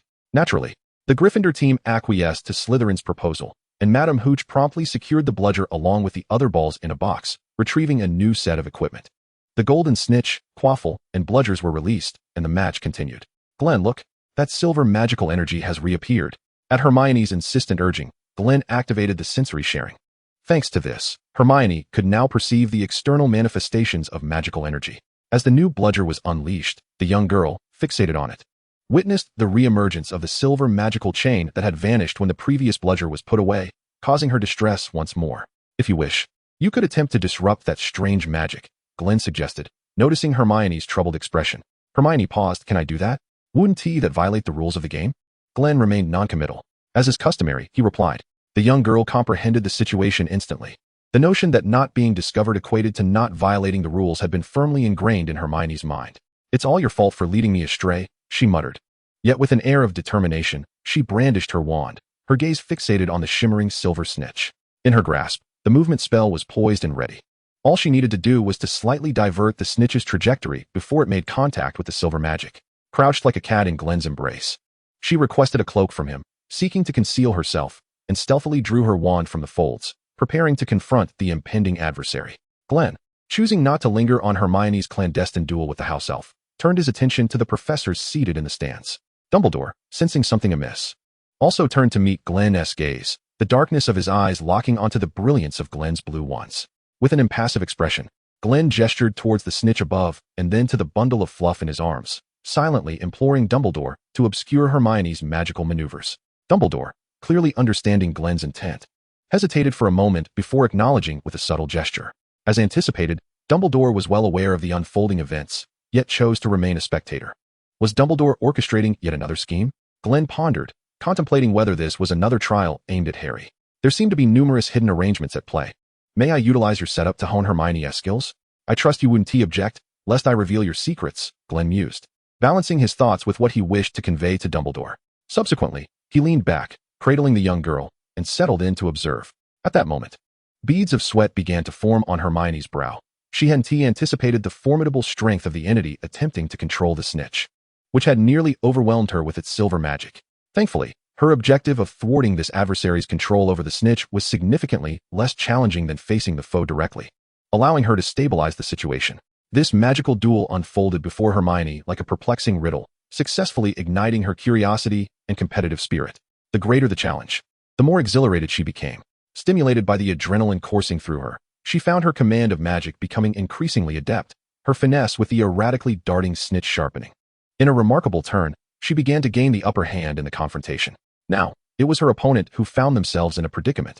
The more proficient Hermione grew in her magical control, the more dominion she held over the situation, which in turn enhanced her joy. The happier she became, the greater her magical prowess. This virtuous cycle fueled her determination, and the snitch, once susceptible to the influence of the unknown adversary, now completely eluded their grasp under her command. The young girl felt increasingly empowered. Meanwhile, in the shadows beneath the seats, the house elf Dobby stifled his sobs, repeatedly striking his head against the ground. Bad Dobby, look at what you have been protecting. Chapter 55, The Spotlight. Under Hermione's relentless efforts, the house elf Dobby's attempts to protect Harry yielded no significant results. Hermione, fully immersed in her task, found the casting of spells to be exceedingly effortless, deftly executing various control and displacement charms. However, this was not the extent of her prowess. Hermione's true strength lay in her remarkable ability to maintain focus and regulate her magical output amidst the continuous and high-frequency casting of spells. It was through this skill that she, a mere second-year witch, could achieve extraordinary feats. In casting a spell, Hermione aimed to enhance its efficacy beyond its original potency, while discarding inappropriate thoughts and strategies to minimize the expenditure of her magical and mental energy. Yet, Hermione's capabilities extended beyond this, while simultaneously monitoring her own actions and the errant bludgers in the sky. She adeptly adjusted her maneuvers in real time based on the flow of her opponent's magic. Unbeknownst to her, she had accomplished a triadic synchronization of actions. Despite this, the time remaining for Harry to seize the golden snitch and turn the tide was dwindling. The score had escalated to 170-40, with Slytherin maintaining a significant lead over Gryffindor. Fortunately, thanks to Hermione's assistance, Harry was able to evade the frenzied bludgers, while George and Fred managed to extricate themselves and join the team in both defense and offense.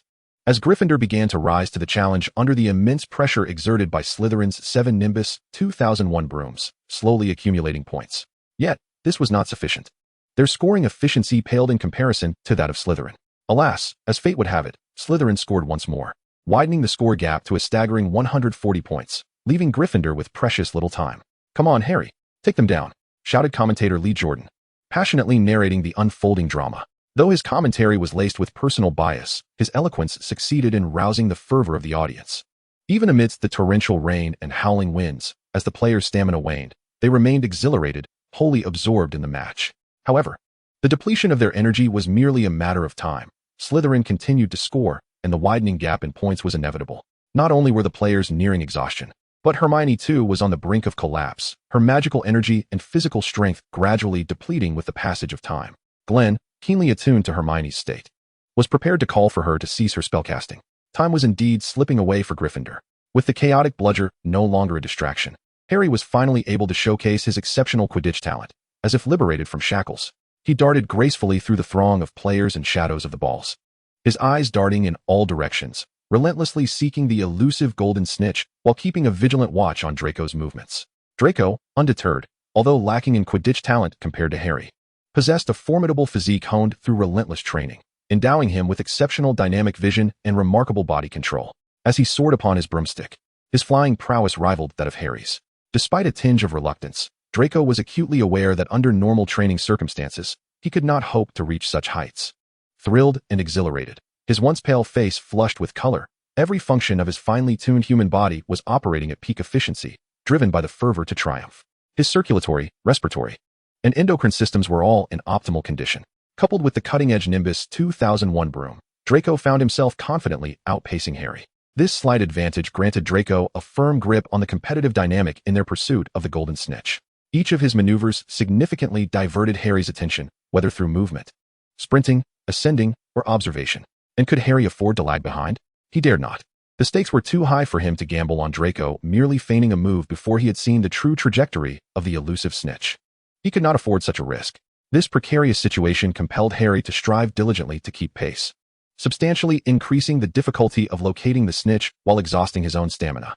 The relentless feints, descents, ascents, and sharp turns drained Harry's energy. Does this fellow not tire? Harry gasped for breath, his eyes darting around before swiftly returning to fixate on Draco's every move, a repetitive cycle that left him feeling as though the world were spinning. Yet, the orchestrator of this scheme reveled in his triumph. Draco had anticipated Harry's impending fatigue. He understood that due to Glen's training, his stamina far exceeded Harry's, rendering him untroubled by Harry's relentless pursuit. This was but a futile endeavor. After all, I am merely depleting your energy, Draco smirked, as he observed Harry's visible decline. A smile crept upon Draco's lips. The cheers from the Slytherin stands echoed once more, and without needing to glance back, he knew the point difference had reached 150. It was time. Draco surged forward, leaving Harry trailing behind, rocketing into the sky above all. He felt an unprecedented focus, his attention razor-sharp. Everything within the arena came into crystal-clear view, the ripples on his face from the vibrations of George Weasley's swing, Marcus's grimaces as he dodged the quaffle, Wood's flushed face and neck as he desperately directed the game, and the white mist escaping Harry's lips as he relentlessly pursued, enduring the toll of exertion. That fleeting glimpse, a familiar golden shimmer that he often beheld in his dreams. Draco had spotted the golden snitch. At that moment, all thoughts vanished from the young dragon's mind, leaving him with a singular focus, to seize that glimmering gold. Draco surged forth, akin to a celestial star plummeting from the heavens, soaring on his broomstick towards the elusive snitch. He had to evade those cursed defenders who sought to obstruct him. The powerful whoosh of air drowned out the shouts of both adversaries and allies alike. Closer, he was drawing near. Draco extended his hand. Chapter 56, Frustration. One hand made contact with the golden snitch, gripping it tightly. It was Draco. He had captured the golden snitch. The green figure fought valiantly to pull the broomstick upright, nearly skimming the grass and mud below, before ascending straight into the clouds. Draco Malfoy had caught the golden snitch, securing victory for the Slytherin team. The concluding words of the match echoed through the air, laced with Lee Jordan's reluctant voice. Silence enveloped the arena, save for the sound of raindrops striking the ground. Then, cheers and applause erupted, resonating through the skies. The Slytherin team triumphed with a staggering lead of 300 points. Draco, high above the clouds, gasped for breath. The now motionless golden snitch gleaming brilliantly even under the overcast sky, held aloft in his hand. His teammates soared on their broomsticks, celebrating as they joined him. Harry, visibly disheartened, remained on the grass, his complexion alarmingly pale, yet he was fully aware that he had given his utmost effort. How infuriating. As a result of oxygen deprivation, Harry felt a wave of dizziness wash over him. He staggered a few steps, but managed to steady himself with the aid of his broom. Yet, everything remained a blur before his eyes. Suddenly, he seemed to hear voices around him, George's, Wood's, and the unmistakable voice of his good friend Ron from the stands. What were they saying? Harry, in a haze, could not make out the words. Was it a warning to be careful? Then, darkness enveloped him, a sharp pain at the back of his head, and he succumbed to unconsciousness. Hermione ceased her magical exertion, her face flushed, collapsing into Glen's arms. Watching Harry being knocked unconscious by a rogue bludger amidst the gasps of the crowd, Glen felt a pang of sympathy for the young girl.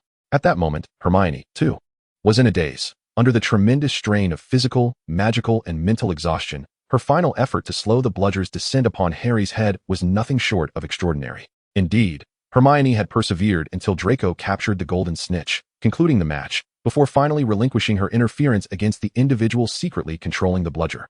An act that greatly exceeded Glen's expectations.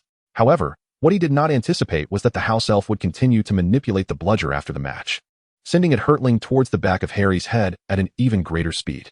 Should this strike hit, Harry would certainly find himself confined to the infirmary for at least 10 days to a fortnight. For one must acknowledge that the efficacy of potions addressing concussions is rather limited. At once, Glen sought to shield the already fatigued Hermione from witnessing the unfolding scene. For he understood that if she were to behold it, she would likely intervene further. Yet, he was a moment too late. Hermione had unleashed a precisely aimed obstruction spell, swiftly diminishing the speed of the quaffle. Consequently, the blow Harry received to his head would merely render him unconscious, without any lasting repercussions. You needn't have acted so, Glen remarked. Even had you refrained, Dumbledore would never have permitted Harry to sustain such an injury. This statement bore truth. Glen had, nearly simultaneously with Dumbledore, perceived the quaffle's erratic movement and had chosen to prevent Hermione from casting her spell. However, her unwavering focus on the quaffle led to his failure.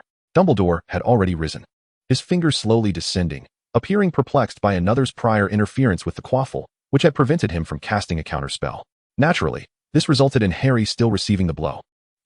I just couldn't help myself upon seeing it. My mind was warning me, yet my body acted on its own. Hermione giggled foolishly in Glen's embrace, her typically aloof visage now flushed with a playful smile. Please don't be angry. The young girl's delicate hand caressed Glen's cheek, her warm brown eyes fixed intently upon him, transmitting her feelings of anger, worry, and confusion. Glen found Hermione's behavior incomprehensible. To him, her selfless assistance to others seemed devoid of any value, leaving her weakened in the process. I am not angry, Glen replied with a calm countenance. You are. I am not. You are. Very well, I am, for I did not stop you in time. Hermione, bewildered, found herself both amused and exasperated. During Hermione's confrontation with the house elf, Glen had informed her that he would request her to cease casting spells when appropriate, and he felt a pang of regret and guilt for not intervening sooner, allowing her to continue. He offered her a bottle of restorative potion, which she consumed. The two fell into a comfortable silence beneath the umbrella, enveloped in the gentle rain, seemingly isolating themselves from the surrounding world. Will you act this way again in the future? Glen inquired, sensing that Hermione's condition was gradually improving. Well, I believe that if I were to witness such a situation again, I would likely be unable to restrain myself from assisting, Hermione replied, unwilling to betray her true feelings or deceive Glen, answering him candidly, albeit with her gaze averted and her voice subdued. She understood Glen's sentiments, recognizing his disapproval of her actions, and felt she had no justification, yet she still wished to express herself. With her hands on her hips, Hermione sighed. Glen exhaled a rare sigh, white mist escaping his lips. I understand, and I shall respect your choice, just as Hermione endeavored to comprehend his. Similarly, Glen is prepared to attempt to understand Hermione and honor her decisions. However, I cannot endorse your self-sacrificing behavior. Thus I will exert every effort to thwart such unreasonable actions. In Glen's perspective, respecting Hermione does not equate to being unable to extinguish any harmful thoughts before the young girl acts, or to intervene directly. If this can be successfully achieved, then the aforementioned issues will cease to exist. If one cannot resolve the problem, one must address the source of the problem. The logic is coherent and forms a closed loop. Conclusion: feasible. Hey, Hermione fell silent for a second. She had initially felt a spark of excitement, thinking Glen truly understood her actions, but now her expression soured in resignation. Glen pinched Hermione's little mouth. I am still angry. You must remain silent. Glen's expression was impassive as he gazed at Hermione, his demeanor more resolute than usual. Yet, to Hermione, Glen appeared to be throwing a minor tantrum. Well, as an elder sister, I should be tolerant of him. Chapter 57 concludes. As the atmosphere between the two grew increasingly awkward, Draco rushed over, displaying a lack of awareness as he gleefully recounted his experiences of capturing the golden snitch during the recent match. I will have my father buy that golden snitch. It was my first time participating in Quidditch, and I caught the golden snitch, ending the match and securing our victory. Draco's nose seemed to rise to the heavens. Oh, I see. Congratulations, Hermione replied with an indifferent tone, as anyone whose good fortune was interrupted would likely not respond warmly. Very impressive, Glen said, closing his eyes and offering genuine praise while handing him a vial of a revitalizing potion. Draco was taken aback by the unexpected compliment and concern. The proud young dragon suddenly became bashful, akin to a young girl. "Ah, how can I accept this?" he stammered, while internally elated. What a surprise. Glen is actually praising me and showing concern. Can anyone else besides Hermione do this? Can Neville? I doubt it. Draco, rich in inner thoughts, proclaimed reluctance, yet honestly accepted Glen's revitalizing potion. He considered this, although the excitement from the victory had not entirely faded. He indeed felt unwell due to the dual effects of fatigue and the cold, damp weather. This potion will prevent you from falling ill due to today's match and ensure that your training proceeds smoothly, Glen stated rather bluntly, revealing the true reason for offering the potion. Glen, you really didn't need to add that. It would have been more touching without it. Draco stiffened, chuckling awkwardly. Yes, I know. That was intentional, Glen replied expressionlessly. After all, who could blame Draco for being so oblivious to the atmosphere? Even Glen had begun to grasp the nuances of social cues, while Draco remained as straightforward as ever. How to describe such a behavioral pattern? It remains unclear. May I have 6 more potions of invigorating essence? Draco, slightly embarrassed, scratched his head as a thought crossed his mind. I'll pay for them. I wish to procure a bottle for several other members of our team. 3 galleons. Glen promptly retrieved 6 bottles from the black pouch and handed them to Draco, who eagerly accepted them before dashing towards the Slytherin team's rest area. I'll settle the galleons with you tonight. I must be off. Glen, Hermione, farewell. What do we say? Hermione rolled her eyes in exasperation, asking, do you intend to continue clinging to me? Would you like me to? Glen retorted. The young girl feigned contemplation, though she was still a bit fatigued. Without further ado, Glen cast the levitation charm, causing the umbrella to hover above their heads, while simultaneously using the disillusionment charm on himself and the young girl. He lifted Hermione into his arms and turned to head back to Hogwarts. Hermione nestled comfortably in Glen's embrace, reassured that no one would see through his disillusionment charm. From the conclusion of the Quidditch match until evening, Glen remained by Hermione's side. In the room of requirement, the young girl was sprawled on the bed, researching while munching on snacks, while he sat cross-legged on the floor, studying the potion of gender transformation and perusing the Fantastic Beasts guide. They each engaged in their activities without disturbing one another, finding no trace of boredom. Glen had already completed the task assigned by Dumbledore regarding the alchemical items for the dueling club. Hermione eagerly inquired when Professor Dumbledore intended to commence this activity. The old wizard merely smiled enigmatically and posed a riddle, leaving Glen with an unsettling feeling. Ever since the Riddler had departed Gotham, riddles seemed to proliferate everywhere. Hermione, however, harbored no disdain for riddles. She relished the challenge of deciphering them. Regardless of her guesses, Dumbledore remained silent, a smile gracing his face. Glen regarded the elderly wizard with an impassive expression, fully aware that such a smile often heralded impending misfortune. That fellow was likely concocting some scheme. The ratio of powdered mandrake root was slightly excessive, rendering the potion's efficacy unstable. More stirring would be required. Glen tapped into his heightened senses to gauge the cool, dark green liquid within the cauldron, examining the flow of magical energy contained within. Silently, he reevaluated the potion's formulation and brewing methodology in his mind. By the way, Glen, Hermione inquired, having set aside a chapter from her book, rolling over to nestle closer to him on the bed. What will you wear when you transform into a girl? You won't be borrowing my clothes, will you? She reached for a lemon sherbet and offered it to Glen. Here, say something. Oh. Glen turned his head, opening his mouth to take the lemon sherbet from Hermione's fingertips. Normally, he would refrain from indulging in such overly sweet treats. But given that he was engaged in mentally taxing work and it was offered by the kind-hearted girl, he decided to partake in one. Savoring the rich sweetness that gradually enveloped his palate, Glen furrowed his brow and responded, I had intended to do just that, if you wouldn't mind. Of course, we could also find time to visit a women's clothing store. It is indeed time for you to add some new attire. The young girl seemed somewhat conflicted. Truth be told, it appeared that neither option would leave her at a disadvantage. Nevertheless, it seemed prudent for us to plan a visit to the women's boutique. How about during the Christmas season? After careful contemplation, Hermione ultimately gravitated towards the latter choice. After all, which young lady could resist selecting exquisite garments for her boyfriend? Although Glen was not technically her boyfriend yet, Hermione felt increasingly confident that she would win him over.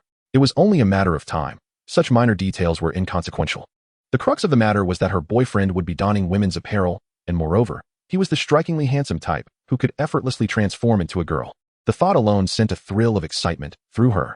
Furthermore, her current garments had indeed begun to feel a tad snug, particularly around the chest area. Curse it. Am I gaining weight? Hermione fretted as she lifted her skirt, pinching the fabric and inspecting herself. Oddly enough, there seemed to be no excess flesh. Her abdomen remained firm and flat, even revealing the faint outline of well-defined abs. Had only her bust increased in size. Stealthily, Hermione groped her slightly fuller bosom, feeling a surge of delight. Chapter 58, Evening Training. After dinner, With the current safety of Hogwarts Castle in question, Glen took advantage of the bustling crowd outside to escort Hermione back to the Gryffindor common room before making his way to the 8th floor and the room of requirement.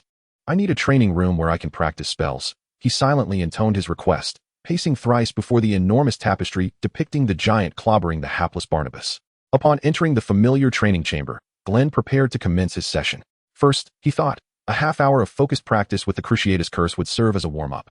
Positioning himself at the center of the room, he struck his wand against the floor, which instantly morphed into a waist-high stone pillar upon which he placed a peculiar alchemical device. With a flick of his wrist, a small white mouse materialized in his hand. Ignoring its helpless squeaks, he firmly stuffed it into the covered container at the back of the alchemical apparatus, then continued to produce more mice from his black ring. The incessant squeaking of the mice filled the air, as Glen had been unable to venture into the Forbidden Forest for training during this period. He had ingeniously devised a random projectile device for himself during his leisure time, aimed at honing his spellcasting reflexes and precision. The intricate alchemical patterns within the launching mechanism would cause the magical energy stored within to discharge randomly at various points of the device, resulting in one or multiple objects being propelled at bullet speed from the container. Glen refrained from employing his heightened senses, recognizing that such an approach would yield no training benefit, even without deliberately attuning himself to the alchemical apparatus. The potency of his heightened senses in gathering information within a limited scope was undeniably formidable. He was capable of intercepting objects at the very moment they were expelled from the launch mechanism. Thus, he chose to rely solely on his eyesight for training, deliberately shutting down all other senses. Although Glen's eyes had undergone a transformation due to the mysterious powers within his wand, granting him dynamic vision that far surpassed that of ordinary individuals, capturing objects moving at bullet speed remained a considerable challenge. As for the reason behind the random deployment of white mice within the apparatus, it stemmed from historical accounts indicating that the anguished cries emitted by living beings struck by the heart-piercing curse could assist the caster in comprehending the perverse pleasure derived from the target's suffering. This desire to inflict pain proved to be particularly beneficial for learners of the curse. Glen, however, was no sadist. Despite the negligible assistance that using live targets afforded him in mastering the heart-piercing curse, he adhered to this training methodology. When practicing other spells, he utilized inanimate objects, such as small spheres crafted through alchemy. After all, the white mice were also needed for testing various potions. Even though their reproduction and development were remarkably swift, it was prudent to conserve their use. Given the extensive and diverse nature of his potion research, Glen required a substantial number of test subjects. Most of the white mice he had raised were dedicated to this purpose. Were it not for the concern that administering different potions within a short period to the same subject might provoke unforeseen reactions, Glen would have eagerly introduced all the concoctions he was studying simultaneously into a single white mouse for observational purposes. This method was undeniably efficient. With a cover placed over the apparatus, Glen lifted his blindfold, retrieved his wand, turned his back to the device, and infused it with magical energy. The training for the heart-piercing curse commenced. In the ensuing half-hour, a brief yet high-frequency red light flickered continuously within the room, casting an eerie glow that projected Glen's silhouette as he waved his wand against the walls. When the time elapsed, Glen halted his incantations with precision. After consuming a vial of magical potion, Glen's pallid complexion improved somewhat. With his left hand forming a sword-like gesture, he raised it, summoning a whirlwind that gathered all the fallen, twitching white mice scattered across the ground. Flames erupted as Glen, with an impassive demeanor, invoked the fire-making spell, granting them a swift end. The creatures, having been attacked by the heart-piercing curse, undoubtedly experienced a degree of spiritual damage. Although these white mice were still alive, they had become irreparably flawed. Such flawed specimens could not be reused, and Glen opted to eliminate them. Taking a moment to reflect upon and savor the emotions and sensations he experienced during the spellcasting, Glen committed these feelings to memory before progressing to the next stage of his training. He struck the stone pillar in the center of the room with his cane, causing it to collapse instantaneously and revert to a smooth floor. After rearranging the space, Glen retrieved another alchemical apparatus and positioned it at one end of the chamber. Within this device, Glen inscribed a magical circuit capable of emitting various hues of luminescent spells through differing amounts of magical energy, a preparation he devised for the training of his own eyes. In the tome of sorcery, shrouded in silence, there exist techniques specifically tailored for the eyes of those who are possessed by magic. A significant characteristic of magic is its ability to devour and corrode normal spiritual energy, which elucidates the perilous nature of the silent sorcery. Through relentless trial and error, generations of sorcerers have discovered that once a magic wielder can initially control the magic within them, it is possible to safely envelop their eyes with the power of magic in a calculated manner, thereby maintaining a consistent output of magic. This process allows the irrational, corrosive nature of magic to be infused into their line of sight, with the potency of the erosion dictated by the level of magical output. At minimal levels, it can slow the flow of spiritual energy within the gaze, while at greater intensities, it can directly negate the non-physical spells cast by others or render them incapable of accessing their spiritual energy. Of course, the principle of moderation remains applicable. Excessive and unrestrained output of magical power can lead to damage of the eyes and eventual blindness. Many predecessors chronicled in the tome, pioneers of magic-related techniques, have suffered greatly from such consequences. Regrettably, even the most advanced potions and elixirs within the realm of magic are incapable of restoring severed limbs. Otherwise, magic wielders could unleash their full magical potential, recklessly damage their eyes, and then immediately consume a potion that could regenerate their eyeballs, thus allowing them to maintain a significant area of magical suppression without hesitation. Glen finds this lamentable. If he could perpetually maintain a domain in which all sorcerers within his sight were rendered incapable of casting spells, he believes he could confront 100 Voldemorts. This is under the condition of being unarmed. If he were to wield firearms, he could take on an entire battalion of them. One of the potions he is currently researching is one capable of fully regenerating the original parts of the body, yet progress is exceedingly slow, with no visible advancement thus far. However, he holds hope that it may be developed before his demise. After all, he possesses the elixir of immortality. Chapter 59, the second. That said, the technique that relies on the eyes to wield magical power is referred to as the Eye of Magic. Quite succinct, it seems that those illustrious predecessors, much like the author, were too indolent to bestow elaborate names. After all, a name serves merely as a means of identification. What truly matters lies within the incantations of the technique itself. Once Glen activated the alchemical device to project light, he positioned himself at another angle, placing the alchemical apparatus to his left, allowing streams of differing colors to traverse before him and strike the wall to his right. Taking a deep breath, Glen closed his eyes, calming his mind and focusing intently as he began to suppress and stabilize the restless magic within him. He guided it to his eyes, feeling a tingling sensation, a clear indication of the magic's power permeating into his vision. Thus, the release of the Eye of Magic officially commenced. As Glen opened his eyes, the once pitch-black orbs gradually became tinged with a vivid crimson hue, wisps of dark energy seeping from his gaze. The world around him sharpened into clarity, allowing Glen to perceive the magical currents generating various colors of light that flowed gently through the air. Forbidden, he whispered softly, and in that instant, a segment of the incessantly streaming light before him vanished into thin air. Yet, beyond Glen's line of sight, the alchemical apparatus continued its normal operation, with warm yellow light dissipating the moment it entered his view, as if erased by an invisible eraser. The blood red in Glen's eyes intensified, tendrils of crimson gradually spreading across his irises. After maintaining the magical sight for a fleeting second, Glen abruptly ceased channeling the arcane energy, the sanguine tint fading as visible fatigue crept onto his countenance. The toll was indeed more significant than anticipated. Suppressing the energy had drained an excessive amount of his vitality. At present, I cannot sustain this spell for an extended period. It must be employed at critical junctures to disrupt the key incantations of others. This could disturb their rhythm of casting, creating opportunities for my own assault. While resting, Glen's gaze became vacant as he contemplated the timing of utilizing his magical sight during combat, simulating various hypothetical adversaries in imaginary skirmishes. The moment his opponent faltered due to the magical erosion from his gaze would signify Glen's triumph.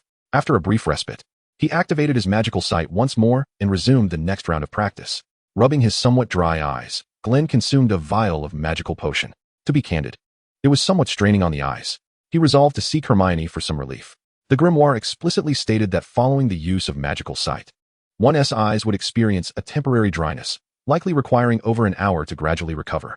And this duration correlated positively with the time spent maintaining the sight and the amount of magic exerted. Ultimately, the power of suppression and the spells within the grimoire often inflicted harm and negative repercussions on the caster. Prolonged use could even lead to irreversible damage, necessitating careful consideration. Thus, Glen occasionally sought Hermione for replenishment. Of course, while simply embracing Hermione already made Glen feel rejuvenated. The holy power she wielded could genuinely alleviate the aftereffects of his magic usage. To say she mastered it might be an exaggeration. The young girl could currently only tenuously harness that power, managing to convey a slight trace to others. Nevertheless, any assistance was better than none, and Glen was deliberate in moderating his training regimen. He could endure the repercussions of suppression, but his intentions were not solely for the sake of training. Let us just say that those who understood. It was merely a desire for closeness. Glen, put down the gun. Let us have a proper conversation.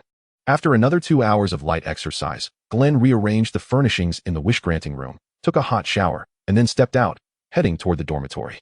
As curfew approached, the interior of Hogwarts Castle was remarkably tranquil, with only the faint sound of the wind outside and the crackling of candles flickering in the shadows breaking the stillness. Glen cherished tranquil and dimly lit environments. Though he could not articulate why, he invariably felt a slight uplift in his spirits when enveloped in such serene obscurity. However, this fleeting joy dissipated the moment he beheld a figure. His countenance darkened as he observed the staircase before him, marred by water stains, where a solitary, rigid young wizard stood motionless between the 4th and 3rd floors. Colin Creevey, a first-year Gryffindor with a passion for photography and an ardent admirer of Harry, had a look of sheer terror etched upon his face as his hands clutched a camera, emitting wisps of white smoke. Glen recalled Hermione mentioning this young enthusiast, who was often seen stealthily capturing candid moments of Harry or openly photographing him. Yet, the typically vivacious Colin now stood lifelessly on the steps, as if petrified, resembling a statue, much like the unfortunate Mrs. Norris. This was undoubtedly the handiwork of that monstrous serpent. From a distance, he had sensed no disturbance. Had it officially commenced its assault on humanity? Glen approached the frozen Colin with deliberate slowness, scrutinizing him closely. Upon touching Colin's shoulder, a flicker of confusion crossed his mind. There remained a faint trace of magic coursing through Colin's body. He was not dead? And what of this camera? Observing the smoking device in Colin's grasp, Glen gently relieved him of it. As he held it, he discerned that Colin's camera bore magical enhancements akin to the one he used to preserve photographs of the young girl, albeit now damaged. The tome A Brief History of Hogwarts had noted that electronic devices would malfunction within the castle's confines. Hermione's voice echoed in his thoughts. Indeed, a conventional camera could not function at Hogwarts. So why had Colin's camera broken? As he opened the camera's back, a sharp, acrid scent of burning plastic assaulted his nostrils.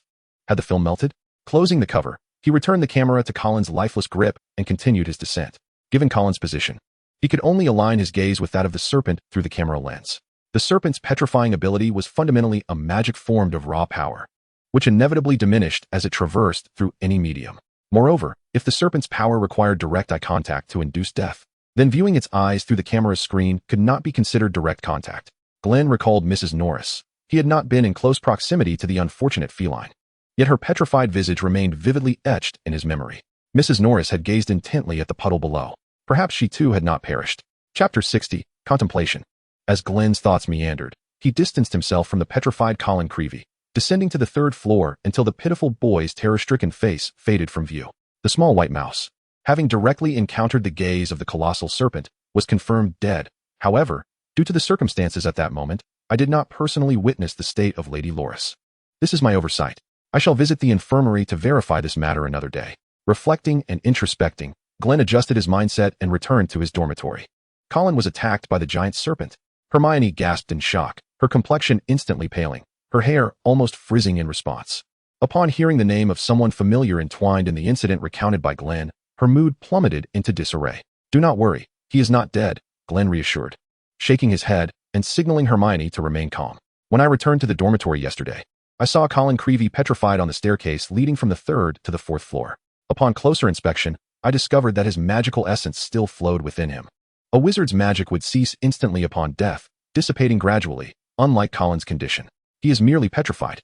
Is that truly the case? Hermione transformed her despair into relief, exhaling deeply. Colin was alive. This was perhaps a stroke of fortune amidst misfortune. But did you not previously conjecture that any creature locking eyes with the giant serpent would perish immediately? I recall you conducting an experiment, the results of which seemed valid to me, she pointed out. Given that Colin was attacked by the serpent, how did he manage to survive?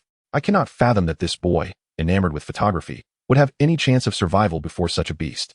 Upon learning that Colin Creevey had not lost his life, the worried girl reverted to her naturally curious self, inundating Glen with questions. Following Lady Loris's attack, I had not personally confirmed her life status. In response to Hermione's inquiries, Glen patiently elucidated. Upon witnessing the demise of the small mice, I prematurely assumed that Lady Loris, suspended from the lampstand, had also perished. Yet, I overlooked the depletion of magical energy during the transmission process. The depletion of magical energy during transmission? Hermione blinked, familiar with the concept. Glen meticulously described the scene he had witnessed, placing emphasis on Colin's actions and the camera he held. The posture of Colin Creevey at the moment of his petrification indicated that when he locked eyes with the serpent, his gaze first traversed through the screen of his camera before meeting the serpent's eyes. Moreover, there exists further evidence to substantiate this. The film within his camera, scorched by magical energy, The magic emitted from the serpent's eyes was diminished as it passed through the camera, losing a portion of its potency. Thus, only enough remained to petrify Colin, not to claim his life.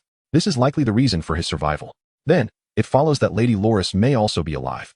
Hermione eagerly grasped Glen's line of reasoning. Her spirits suddenly lifted. She had seen the serpent through the mirror-like reflection on the water's surface. And the serpent's magic was also depleted during the reflection process. Glen nodded and added, "Moreover, as you are aware, for any form of magic to manifest fully, it requires not only an ample supply of magical energy, but also must traverse specific pathways. Otherwise, its efficacy will be significantly diminished."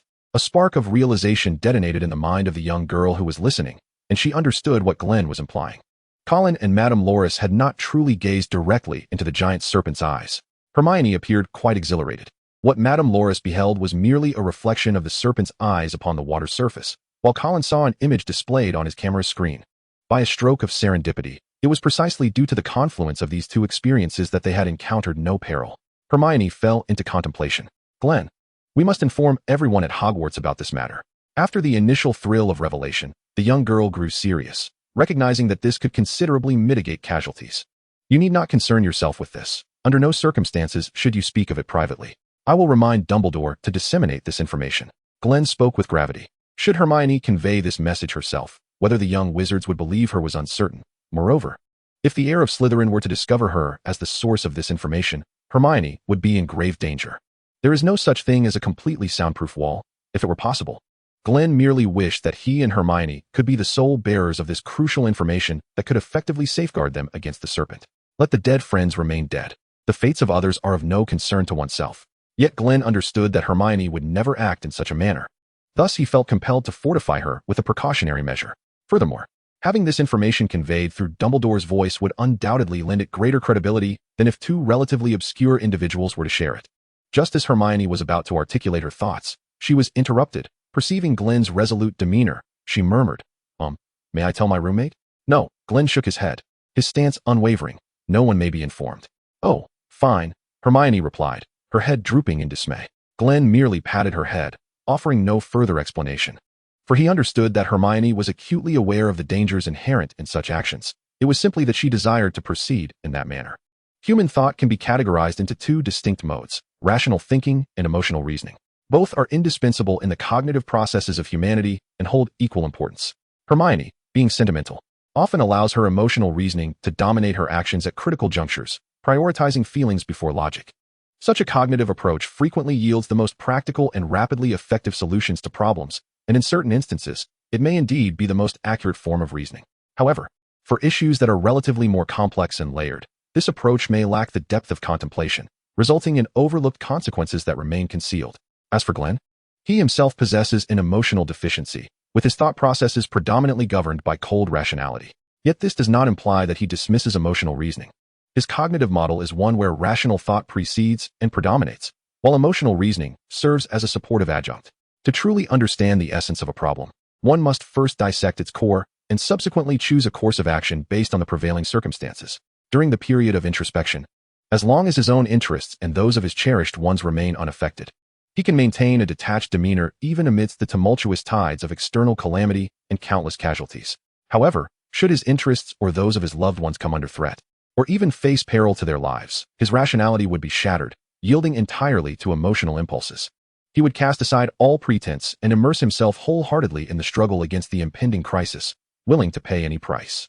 If he could successfully safeguard those he holds dear amidst the storm of crisis, then even if it cost him his life or everything he possesses, Glen would do so without hesitation. He embodies the paradox of being the most selfish individual while simultaneously possessing the capacity for profound selflessness. Chapter 61. Indeed, one cannot hide the fire beneath the paper. Early on that fateful Monday, the news of Colin Creevy's attack by the heir of Slytherin spread like wildfire throughout Hogwarts.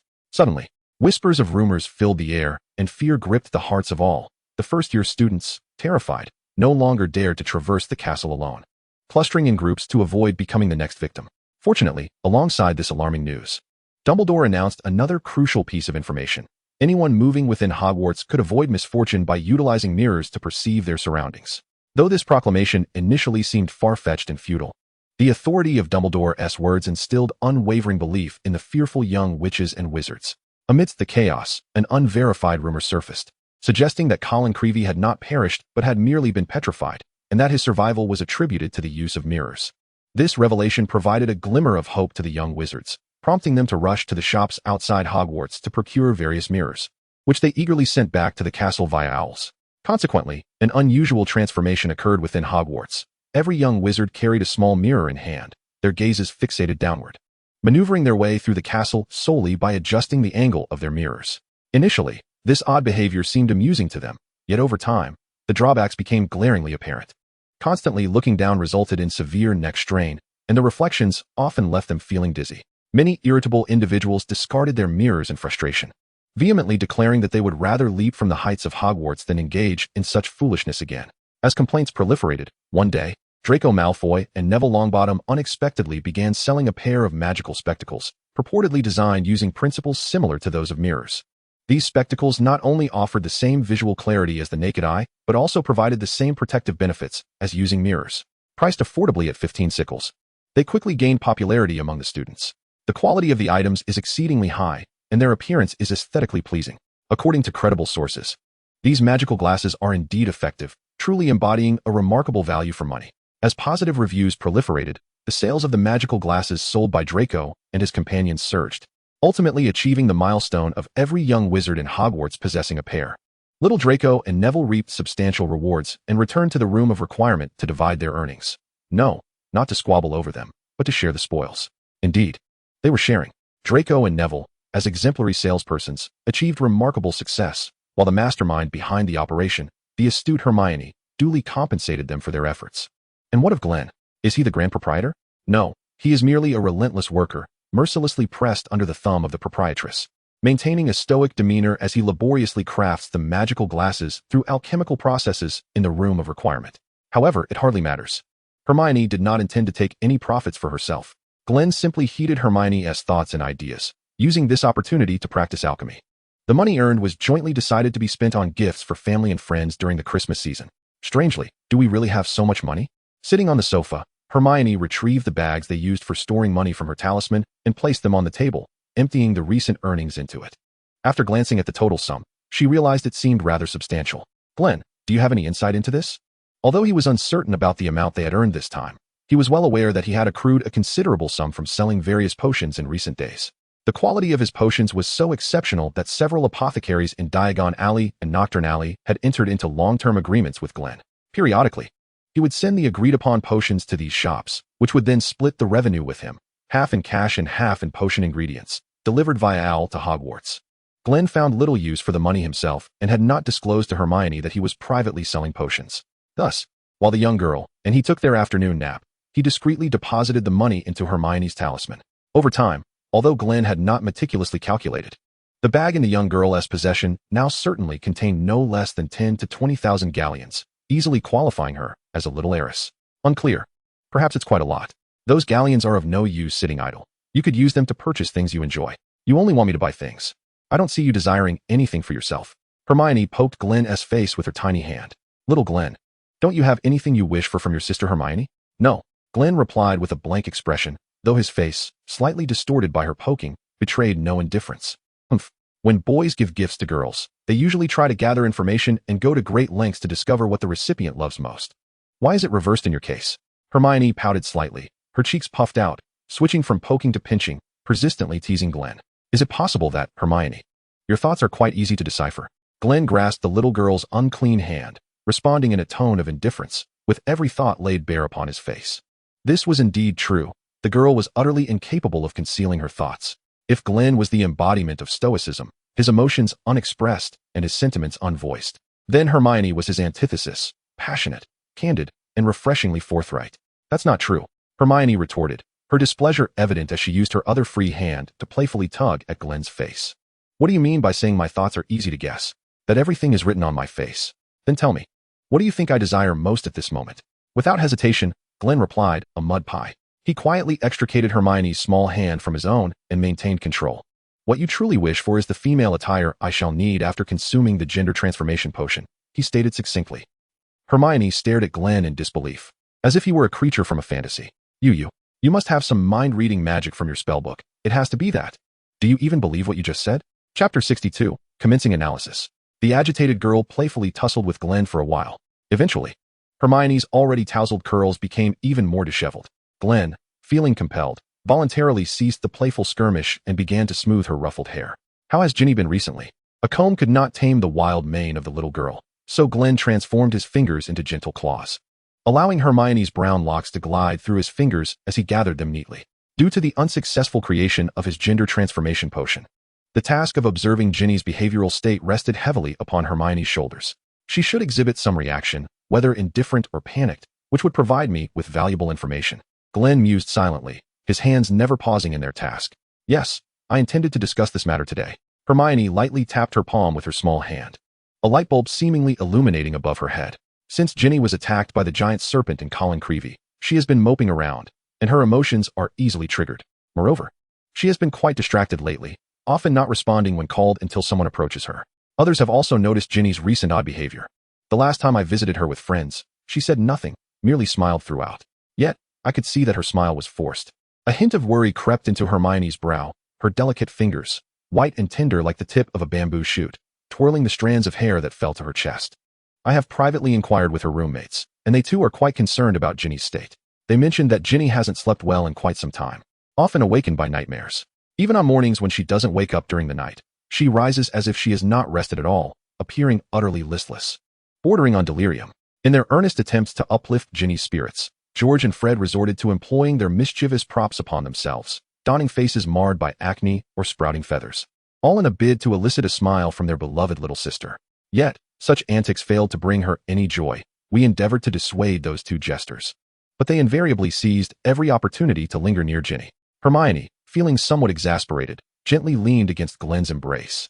Aware that George and Fred's intentions were rooted in genuine concern for Ginny, they were undoubtedly more anxious than we were, albeit rather stubborn in their approach.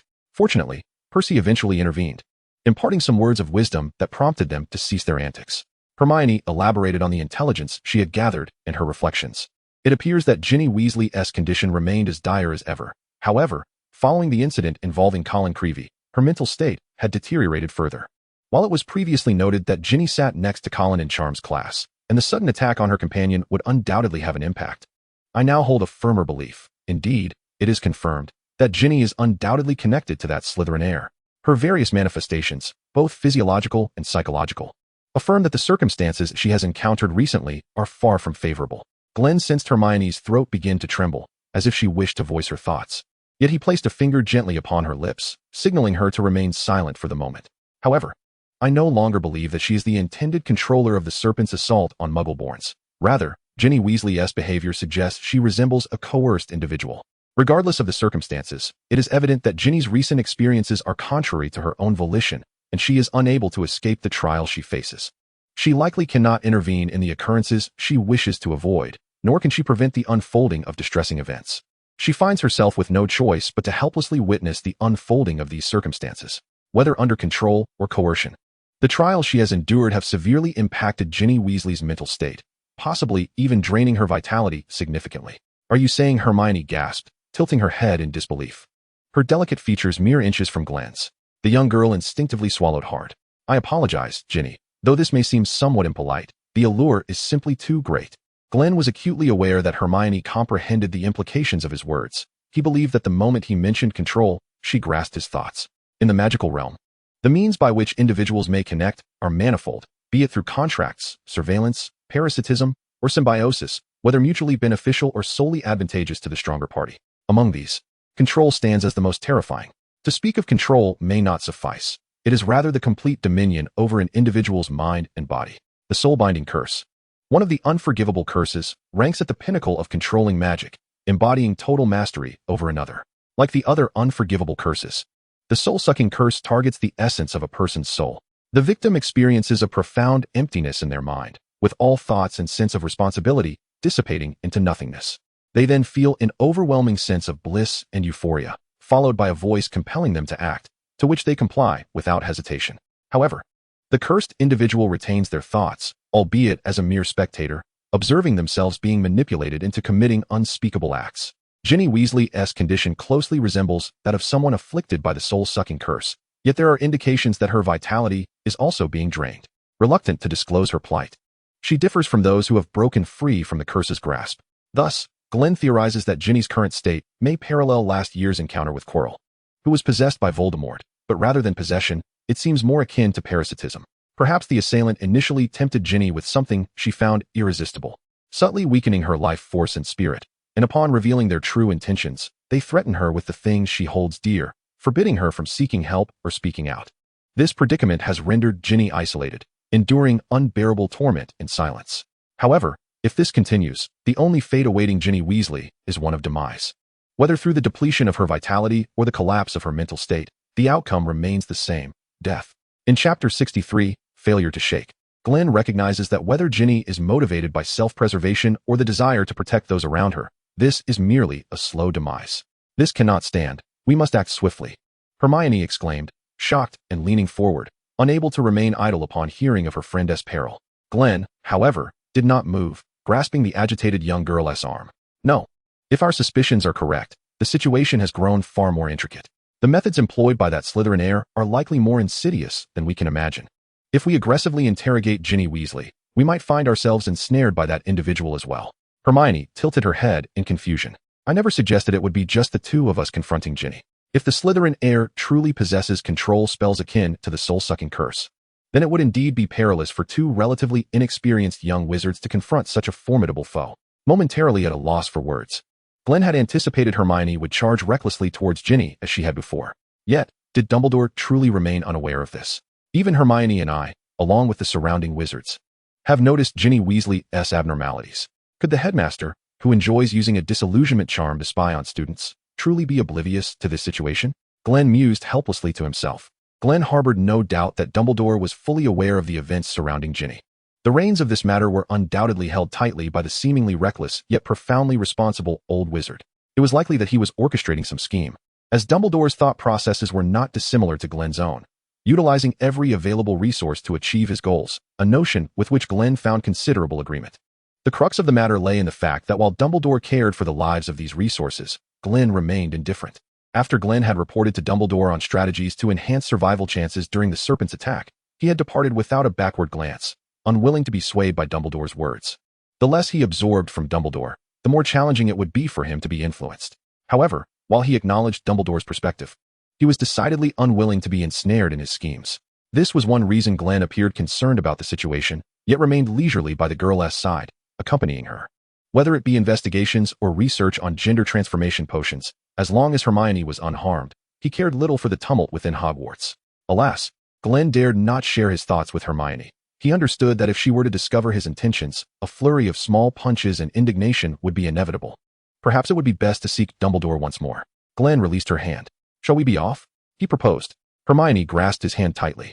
Let us hurry. Time waits for no one, she replied. Even as Hermione tugged him along, Glen felt no displeasure. Instead, he found himself inexplicably joyful. Being led by another could indeed be a pleasant experience, depending on the companion. Being drawn along by the soft and fragrant Hermione was certainly a delight. Knock, knock. Professor Dumbledore, are you there? We have matters to discuss. Hermione softly rapped on the door of the headmaster's office and inquired within. The door swung open. They entered to find Dumbledore diligently working at his desk, several quills soaring above it, inscribing various letters with differing content, appearing quite occupied. The portraits adorning the walls were unusually silent, each engaged in their own pursuits. Ah, welcome to my humble abode. Please, feel free to request whatever you wish to drink from the coffee table. I regret that I cannot attend to you personally at the moment. Well, you understand the reason. Now, Hermione, Glen, what is it you wish to report? Dumbledore glanced up as the two youngsters entered, adjusted his glasses, and then returned his gaze to the heap of correspondence before him. They settled onto the sofa without ordering any drinks, and Hermione, straightforward as ever, articulated their purpose for visiting along with her analysis in detail to Dumbledore. We require your assistance, Professor Dumbledore. If possible, I believe it would be prudent to involve Professor McGonagall as well. Dumbledore raised his head, his gaze towards Glen and Hermione filled with admiration and agreement. Yet he let out a sigh. I see. Thanks to you and Glen, I am able to comprehend this matter. However, if that is the case, neither I nor the other professors can intervene. The crux of the resolution lies within your hands. Why? Hermione felt a surge of confusion despite the praise from Professor Dumbledore. If we professors were to act, the Slytherin heir controlling Ginny could very well be frightened, leading to a cataclysmic confrontation, endangering Ginny's life. However, if it were you, The Slytherin heir might underestimate you and lower their guard, thus allowing you to discover a flaw and strike decisively. Oh, Hermione nodded earnestly, her brows furrowing as she began to analyze the situation silently. Meanwhile, Glen remained indifferent. He did not believe a word of Dumbledore's previous statements. He silently turned his face towards Dumbledore, attempting to utilize his heightened perception to discern the thoughts of the old wizard. Naturally, he gleaned nothing. Just like Glen, Dumbledore had long since integrated the art of maintaining a controlled expression into his daily habits. Noticing Glen's actions, Dumbledore slightly turned his head, smiling at him. Glen quietly deactivated his heightened perception. There was no point in continuing. It was uninteresting. After a brief moment of contemplation, Hermione ultimately convinced herself, prompting Dumbledore to smile with satisfaction. I will protect you in secret while you act. Rest assured, I will not allow any harm to come to you. Dumbledore assured them. Hermione beamed at this promise, feeling considerably more at ease. Her tension alleviated somewhat. Then, Professor Dumbledore, Glen, and I shall take our leave, Hermione declared, clarifying their course of action. She promptly rose, quickly bidding farewell to Dumbledore, and, grasping Glen's hand, hurriedly exited the headmaster's office. Indeed, they came and went in a whirlwind. As the door to the headmaster's office closed, Dumbledore's outstretched arm froze in midair. I have yet to inform you about the Basilisk, the Chamber of Secrets, and how to destroy the Horcrux, he remarked, slightly exasperated. Chapter 64, Inquiry. After Glen and Hermione mutually agreed to await the completion of his gender transformation potion, they each diligently pursued their studies. Glen, as expected, maintained a steady pace in his learning, albeit with a slight shift of focus towards potion making, striving to overcome the challenges of the gender transformation elixir as swiftly as possible. As for Hermione, the young girl delved deeply into the contents of the sacred texts she had memorized. Based on her current understanding of the sacred and the sacred texts, Hermione believed that mastering the spells concerning the sacred would be highly effective in alleviating Ginny's negative state. Not only did it serve to dispel negative emotions, but the sacred also held the power to soothe at the soul level, purifying and restoring. When Glen inquired about the power of the saints, Hermione responded thoughtfully. Should the young girl truly harness such extraordinary strength, it would significantly aid her future encounters with Ginny. If Hermione could break the control that bound Ginny, the situation would become much more manageable. As for the colossal serpent, that would be left to him to confront. Regarding concerns about whether he and Hermione might fall under some form of control, Glen had taken the opportunity to visit the Dragon Kingdom and consult his grandmother on effective measures to shield themselves from external magical influences that could manipulate their minds. Lin Yingqing, drawing from her extensive knowledge, presented several protective spells that Glen and Hermione could currently master, including but not limited to the heart purification spell and the mind-locking spell. These incantations could weaken such influences when they affected the young girl, yet their current abilities were insufficient to fully counter such magic. However, there was no need for concern. She reminded them of the myriad magical artifacts she had gifted them, each imbued with multiple layers of protection and reflective spells. Rest assured, as long as they carried her creations, even if her father attempted to cast a soul control spell on them, they would be able to withstand it for a time. Would you like me to discreetly visit your school to assist in alleviating this predicament? Lin Yingqing inquired, her tone casual as she sipped her tea, though Glen sensed a hint of eagerness in her demeanor. Glen, employing Dumbledore's reasoning, politely declined his grandmother's offer. Hermione firmly believed in their capabilities, eager to prove herself through this ordeal. Yet, it was evident that Lin Yingqing did not buy into such justifications, which she deemed suitable only for deceiving children. Glen chose not to conceal the true reason from his grandmother, and she expressed her understanding. Those who seek validation often take on responsibilities that do not rightfully belong to them. While their courage is commendable and their actions worthy of praise, risks still abound. Glen, you must keep a close eye on Hermione. I believe she possesses sufficient ability to handle this matter independently. Even without my assistance, she can resolve this incident. Glen nodded but remarked, following Hermione's recent emotional outburst, he began to reassess her capabilities from a more objective standpoint. He realized that she was indeed capable of standing on her own, far from the fragile girl he had once envisioned needing his constant protection. This was his objective evaluation of Hermione's abilities. It seemed that only she and her concerned elders harbored doubts about her competence, while others regarded her with admiration, praise, or even envy. Hermione had already distinguished herself among her peers. It was merely the filter through which she viewed herself that caused her to feel the need to prove her worth. Ultimately, Lin Yingqing reluctantly abandoned her idea of secretly visiting Hogwarts School of Witchcraft and Wizardry. If your grandmother wishes to visit Hogwarts, it would be prudent to inform Dumbledore. I believe he would certainly acquiesce to such a request, Glen suggested. You should address him as Headmaster Dumbledore or Professor Dumbledore. Remember to be polite, Glen. Lin Yingqing gently patted Glen's hair, yet he remained silent, and she did not press him further. After all, he was her grandson, deserving of her indulgence. Oh, Glen's hair feels quite pleasant to the touch. It's almost as splendid as Hermione's. Lin Yingqing's eyes brightened. She had not paid close attention while ruffling Glen's hair before, but now, as she continued to touch it, she found herself increasingly enchanted, rivaling the fluffy locks of a young girl. Reluctantly withdrawing her hand, she merely smiled mysteriously. No worries. I will surely have the opportunity to visit your and Hermione's school in the future, and you too must guide me well during my tour. Ah, certainly. Though it may not just be me. There might also be some students from our North China School of Magic accompanying us. Was this an arrangement made by my great-grandfather with Dumbledore? Glen was not surprised. He was aware of this arrangement, but felt the need to confirm the accuracy of the information. Yes, I will be leading a group of our school's students to Hogwarts to experience a term of learning alongside the young wizards. However, the specific timing has yet to be finalized, Lin Yingqing replied. After this exchange, Glen did not linger at the threshold. Having completed his business, he promptly returned to Hogwarts. Time, akin to an author's living expenses, slipped through one's fingers unnoticed, and the young wizards at Hogwarts navigated a month that appeared tranquil yet was fraught with underlying tension. For now, all seemed normal, no further attacks had occurred, and the heir of Slytherin had seemingly vanished, exhibiting a mastery of guerrilla tactics that eroded the vigilance of the young wizards amidst their daily routines. Of course, certain individuals continued to exhibit peculiar behaviors, such as Ginny Weasley, while Harry and Ron were similarly affected. The two mischief-makers were rarely seen in the Gryffindor common room, opting instead for occasional appearances in the infirmary and library.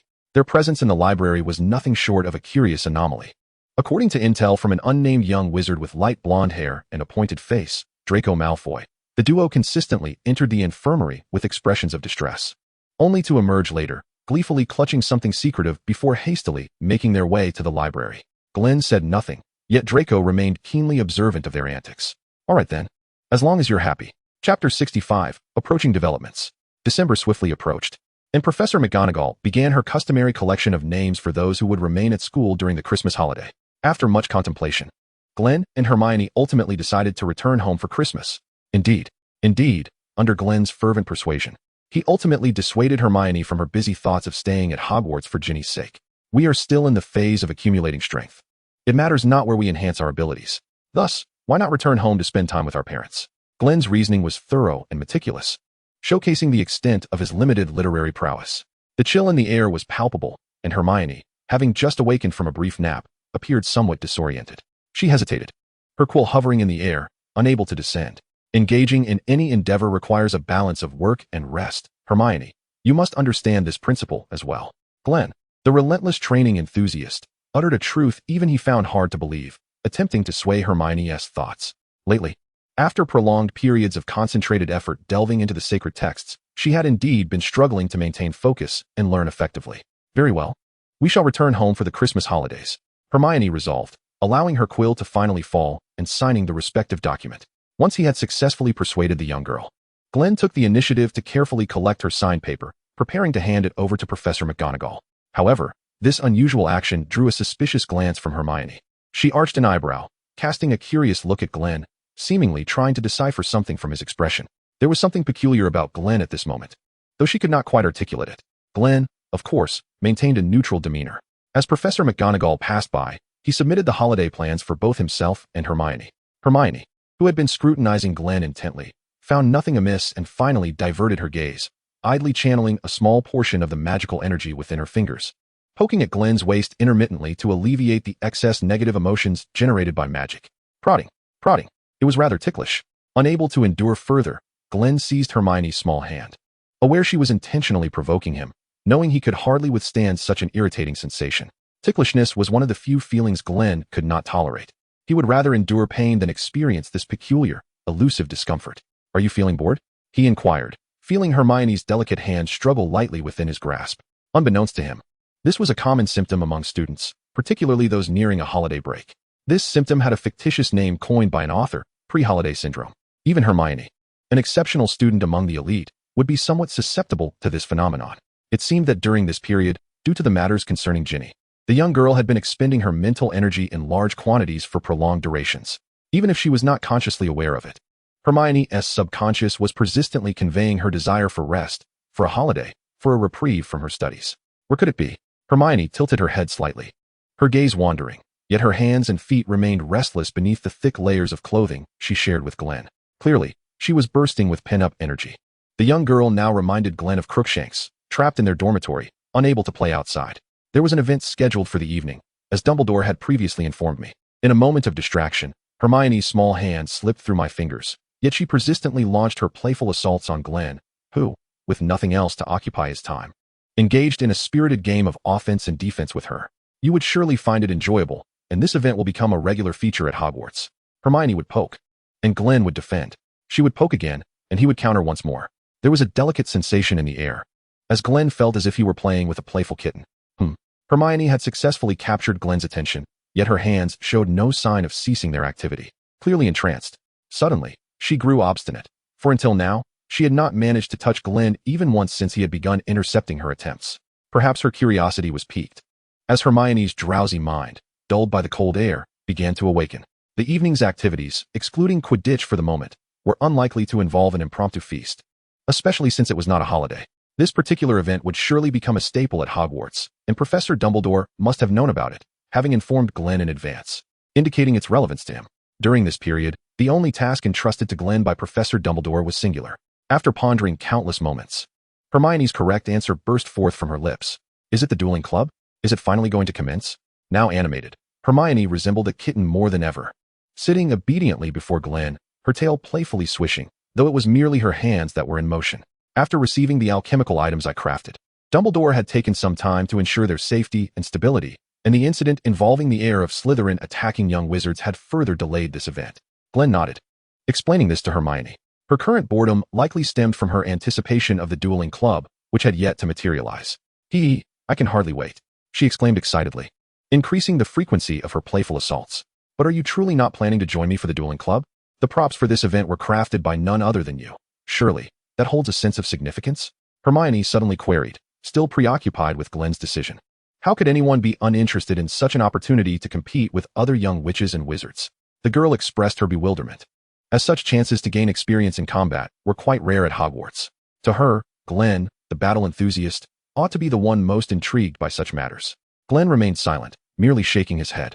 In his view, the pressures exerted by Snape paled in comparison to the troublesome dark wizards lurking in Nocturne Alley and the perilous creatures inhabiting the Forbidden Forest. The young wizards residing in the greenhouse posed no real threat to him.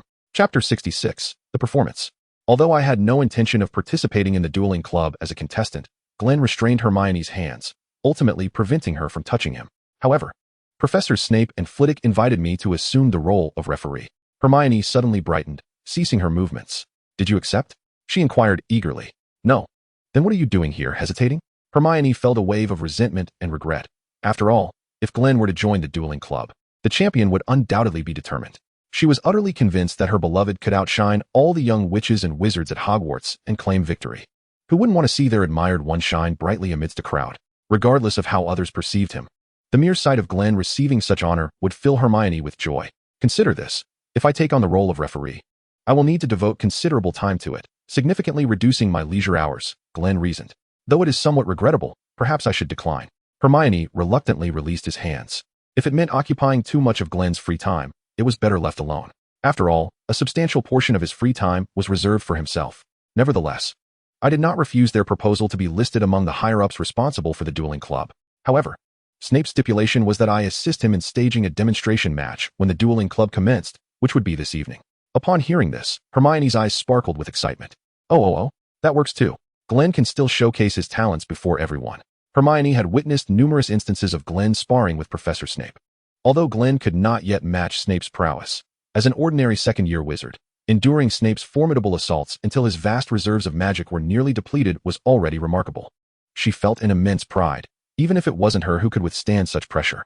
Of course, I will disguise myself. Glen discerned Hermione's unspoken thoughts and added, for reasons you are already aware of.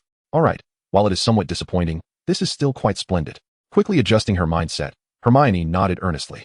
As long as she knew that the one dazzling upon the stage was someone she cared for deeply, Hermione was already content. Do not concern yourself with my matters. Your enjoyment is paramount. In my view, aside from wizards above the 6th grade, the young sorcerers beneath this threshold should not pose a significant challenge for you. The chances of securing a place in the top 5 during this ranking are plentiful, and if fortune smiles upon you and your condition is favorable, contending for the first position is certainly within reach. However, be prepared. Achieving the top spot demands considerable effort and sacrifice. Hermione nodded earnestly, harboring no grievances regarding Glen's lack of faith in her ability to secure first place. It is true that she yearned for the top position. Yet her self-assessment was remarkably objective, recognizing that her judgment aligned with Glen's.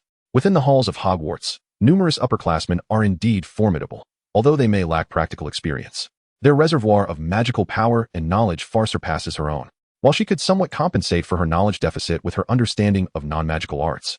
The hard truth remained. The increase in magical capacity accompanying age was an insurmountable challenge. To emerge victorious, one must possess a keen combat mentality, meticulously devise strategies for confronting adversaries, precise and effective spellcasting, judicious management of physical stamina, and an effort to mitigate damage from opponents, not to mention a stroke of luck. In essence, one must strive to do their utmost. Naturally, attaining first place would be the pinnacle of achievement.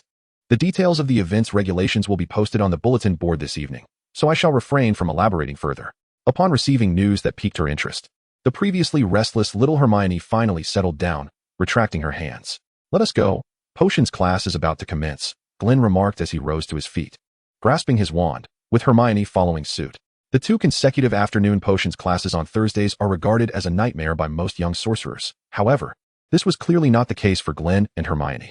Alas, while Professor Snape, known for his notoriously unpleasant demeanor, taught content rich in substance, he also happened to be one of the favorite professors of the 2 young ones. The fulfilling and gratifying potions class concluded satisfactorily in their eyes, as the other young wizards eagerly rushed out of the classroom, casting sympathetic glances towards the 2 remaining students.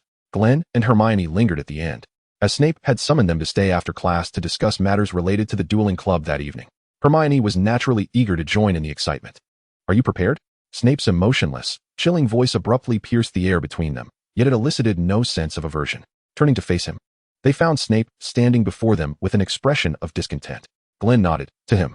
This was merely another routine training session amidst the many practical exercises he had undergone with Snape. Observing this, Snape chose not to elaborate further and brushed past the 2 young wizards. As the moment approached, "Prepare yourself for what you wish to do and await me at the entrance of the hall. There may be minor complications before the performance." Glen remained silent, while Hermione, her curiosity piqued, inquired about the nature of the trouble. Snape scoffed derisively, a smirk playing at the corners of his mouth, dismissing it as merely the antics of a sudden interloper attempting to draw attention. "I shall deal with him swiftly." With that, Snape left the 2 with nothing but the imposing silhouette of his billowing black cloak, swept away by the gusting wind. Hermione couldn't help but reflect. Indeed, all the professors were enigmas, one and all. Oh, but Professor McGonagall is not, so that's a relief. Chapter 67, a truly flourishing experience. After dinner, the 2 departed the hall, with Glen intending to visit the room of requirement to change his attire. However, the young girl followed him, claiming she wished to assist in adjusting his outfit before his debut. Yet, it was hardly necessary. Once he engaged with Snape, his attire would inevitably become disheveled. Furthermore, he planned to wear a cloak, rendering the state of his garments beneath irrelevant, as they would not be visible to others. Glen stood with arms outstretched before the sofa, watching Hermione as she dressed him, resembling a rather decent clothing rack. Ritual, after all, was a necessary formality. Hermione chattered on in response to Glen, her hands deftly at work, her cool fingers gliding over his taut, smooth abdomen. A hem that was merely to facilitate the dressing process, establishing the correct order of attire. After all, one would not want to mistakenly don Glen's trousers over his head or his shirt on his feet. This was certainly not a mere desire for tactile exploration. Once satisfied with the arrangement, Hermione swiftly outfitted Glen in appropriate athletic wear, including, but not limited to, a tactical bulletproof vest and trousers crafted from dragonhide and mithril, along with a pair of tactical boots distinct from his usual casual footwear. After completing this task, Hermione, akin to a satisfied cat owner, left Glen to his own devices and entered a state of serene contemplation. The subsequent dressing was less intricate, aside from protective gear for vital areas. Glen preferred not to burden himself with excessive armor. Firstly, such encumbrance was ill-suited to his combat style, and secondly, experiencing moderate injuries during battle heightened his focus through the stimulation of pain. Why not forego protection altogether? Glen often did so in everyday circumstances, but these were extraordinary times, and he believed it prudent to maintain an optimal condition. Potions were not infallible, while their effects could expedite healing. The energy expended during recovery was exponentially greater than that required for natural healing. Moreover, he was acutely aware that once engaged with Snape, he might lose control, unleashing various lethal spells, and should he be struck, it would result in severe injury. Clearly, Snape shared this sentiment, which is why he had privately advised him to don protective gear. At this juncture, one cannot afford to be complacent. Thus, necessary precautions must be undertaken. Glen had originally provided Snape with a matching tactical vest and pants, but they were declined by Snape. He appeared to hold little regard for his own well-being, a sentiment that resonated deeply with Glen. All injuries and fatigue were merely endured through the potions he concocted. Rest was a luxury he could not afford, at most. He would indulge in a brief respite of 1 or 2 hours before resuming his labors.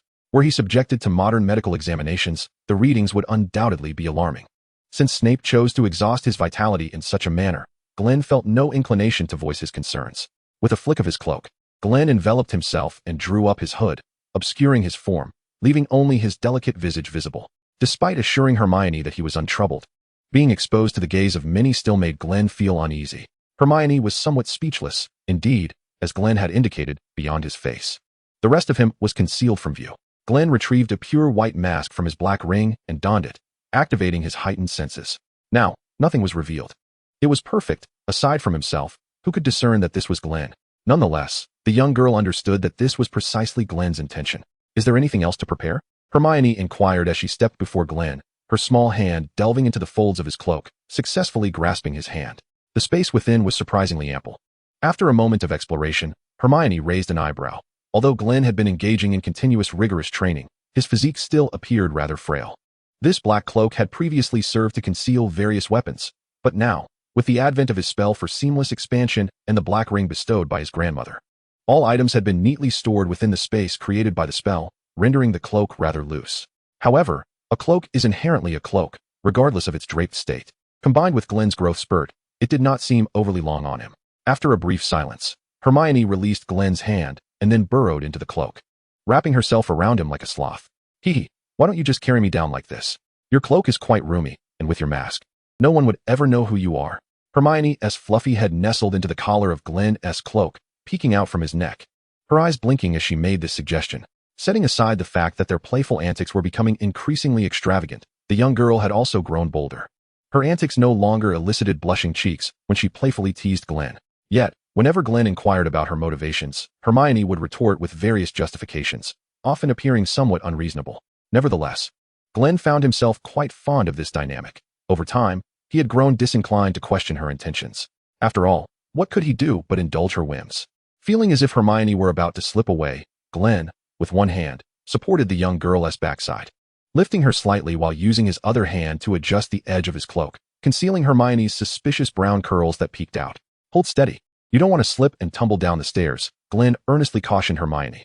I'm not as clumsy as you think, Hermione replied, surprised that Glen would dare to utter such audacious words while being firmly secured by her. Did he truly consider her grip to be merely ornamental? Thus, Hermione made an important decision. She extended 2 fingers and pinched Glen's soft flesh. You can't escape now, Hermione teased, her playful smile accompanied by a raised eyebrow directed at Glen. He was momentarily speechless, realizing why Hermione had shown no reaction when he had guarded her closely during Professor McGonagall's collection of holiday leave forms. It turned out she had been waiting for him here. Let us go. Chapter 68. Gilderoy Lockhart is discharged again. Although Glen stood at barely 1.70 m, Hermione, being petite herself, found no discomfort in draping herself in his cloak. To the outside observer, they merely appeared as a peculiar, slightly plump figure adorned with a white mask. Glen, maintaining a stoic expression, navigated through the curious gazes of the other young wizards, and as they sensed the presence of others, the restless Hermione settled down, burying her head against Glen's shoulder. In the hall, the long tables of the 4 houses had been entirely cleared away, and young wizards had gathered near the notice board at the entrance, captivated by the newly revealed information. Looking into the hall, Glen noticed a familiar leaderboard, crafted by his own hand, prominently displayed on one of the walls, though it remained shrouded in darkness for the time being. Below it, along another wall, a gilded stage had materialized, illuminated by hundreds of floating candles that flickered above, while the ceiling had transformed into a velvety black. This was the dueling platform. However, beside the dueling stage, an extravagant array of decorations had unexpectedly appeared, including vibrant ribbons and numerous bouquets of flowers, with garish pinks and bright egg yolk yellows overwhelming his vision and stimulating Glen's mind. He raised an eyebrow. Such flamboyant styling could hardly belong to Professor Snape or Professor Flitwick. What was this all about? What is going on? Glen pondered, facing the hall while the young wizard's attention was drawn to the notice board at the entrance. At this moment, Hermione subtly peeked her head out slightly, turning to glance at the direction Glen was facing. Wow, she exclaimed, blinking in astonishment. I had no idea Professor Snape had such interests. Are you serious? Glen asked after a brief silence. Are you serious? Hermione's expression suddenly turned bewildered, her eyes wide as she stared at Glen. "Why are you questioning me?" Glen inquired. Perplexed, Hermione fell silent, then sighed deeply. "Certainly not. It is evident that such a scenario is implausible. Indeed, there remains a considerable distance for Glen to grasp the artistry of language." The cat stealthily peered from Glen's shoulder, while Hermione cautiously surveyed her surroundings. After confirming that the young wizards were engrossed in the sensational news of the evening and that no one was paying attention to her and Glen, she knew the moment had come. It was time to activate the button on the detachment device. Hermione gently prodded Glen's waist and leaned closer to his ear, whispering, "Quickly. While no one is watching, you may set me down now." Obeying her command, Glen nodded and adjusted his hold slightly, allowing Hermione to regain her footing. As she felt the support beneath her gradually lessen, Hermione gracefully slid down, deftly emerging from beneath Glen's cloak. The young girl had successfully extricated herself. Rising with poise, Hermione meticulously straightened her attire, which had become wrinkled from her earlier entanglement with Glen. She waved at him, saying, "I shall head over there now." "Go ahead." Glen replied with a nod, remaining silent as he leaned against the wall in the corner, patiently awaiting the moment he was needed. Now, nearly the entire student body had gathered in the hall, with the young wizards chattering excitedly, the novelty of the situation quickly overshadowing the panic stemming from Colin's earlier attack. "I wonder who will be teaching us," Ron and Harry passionately debated, as no young wizard could resist the allure of a duel. However, without a moment's pause for Colin Creevy's petrification, the first to arrive at the scene was none other than Gilderoy Lockhart. Harry and Ron's faces immediately fell. Although they had recently sought the support of this insipid professor in their quest for concrete evidence regarding Draco's status as the heir of Slytherin, it did not imply they held any fondness for the charming yet utterly inept charlatan. "Oh goodness, not him," Ron lamented, clutching his head.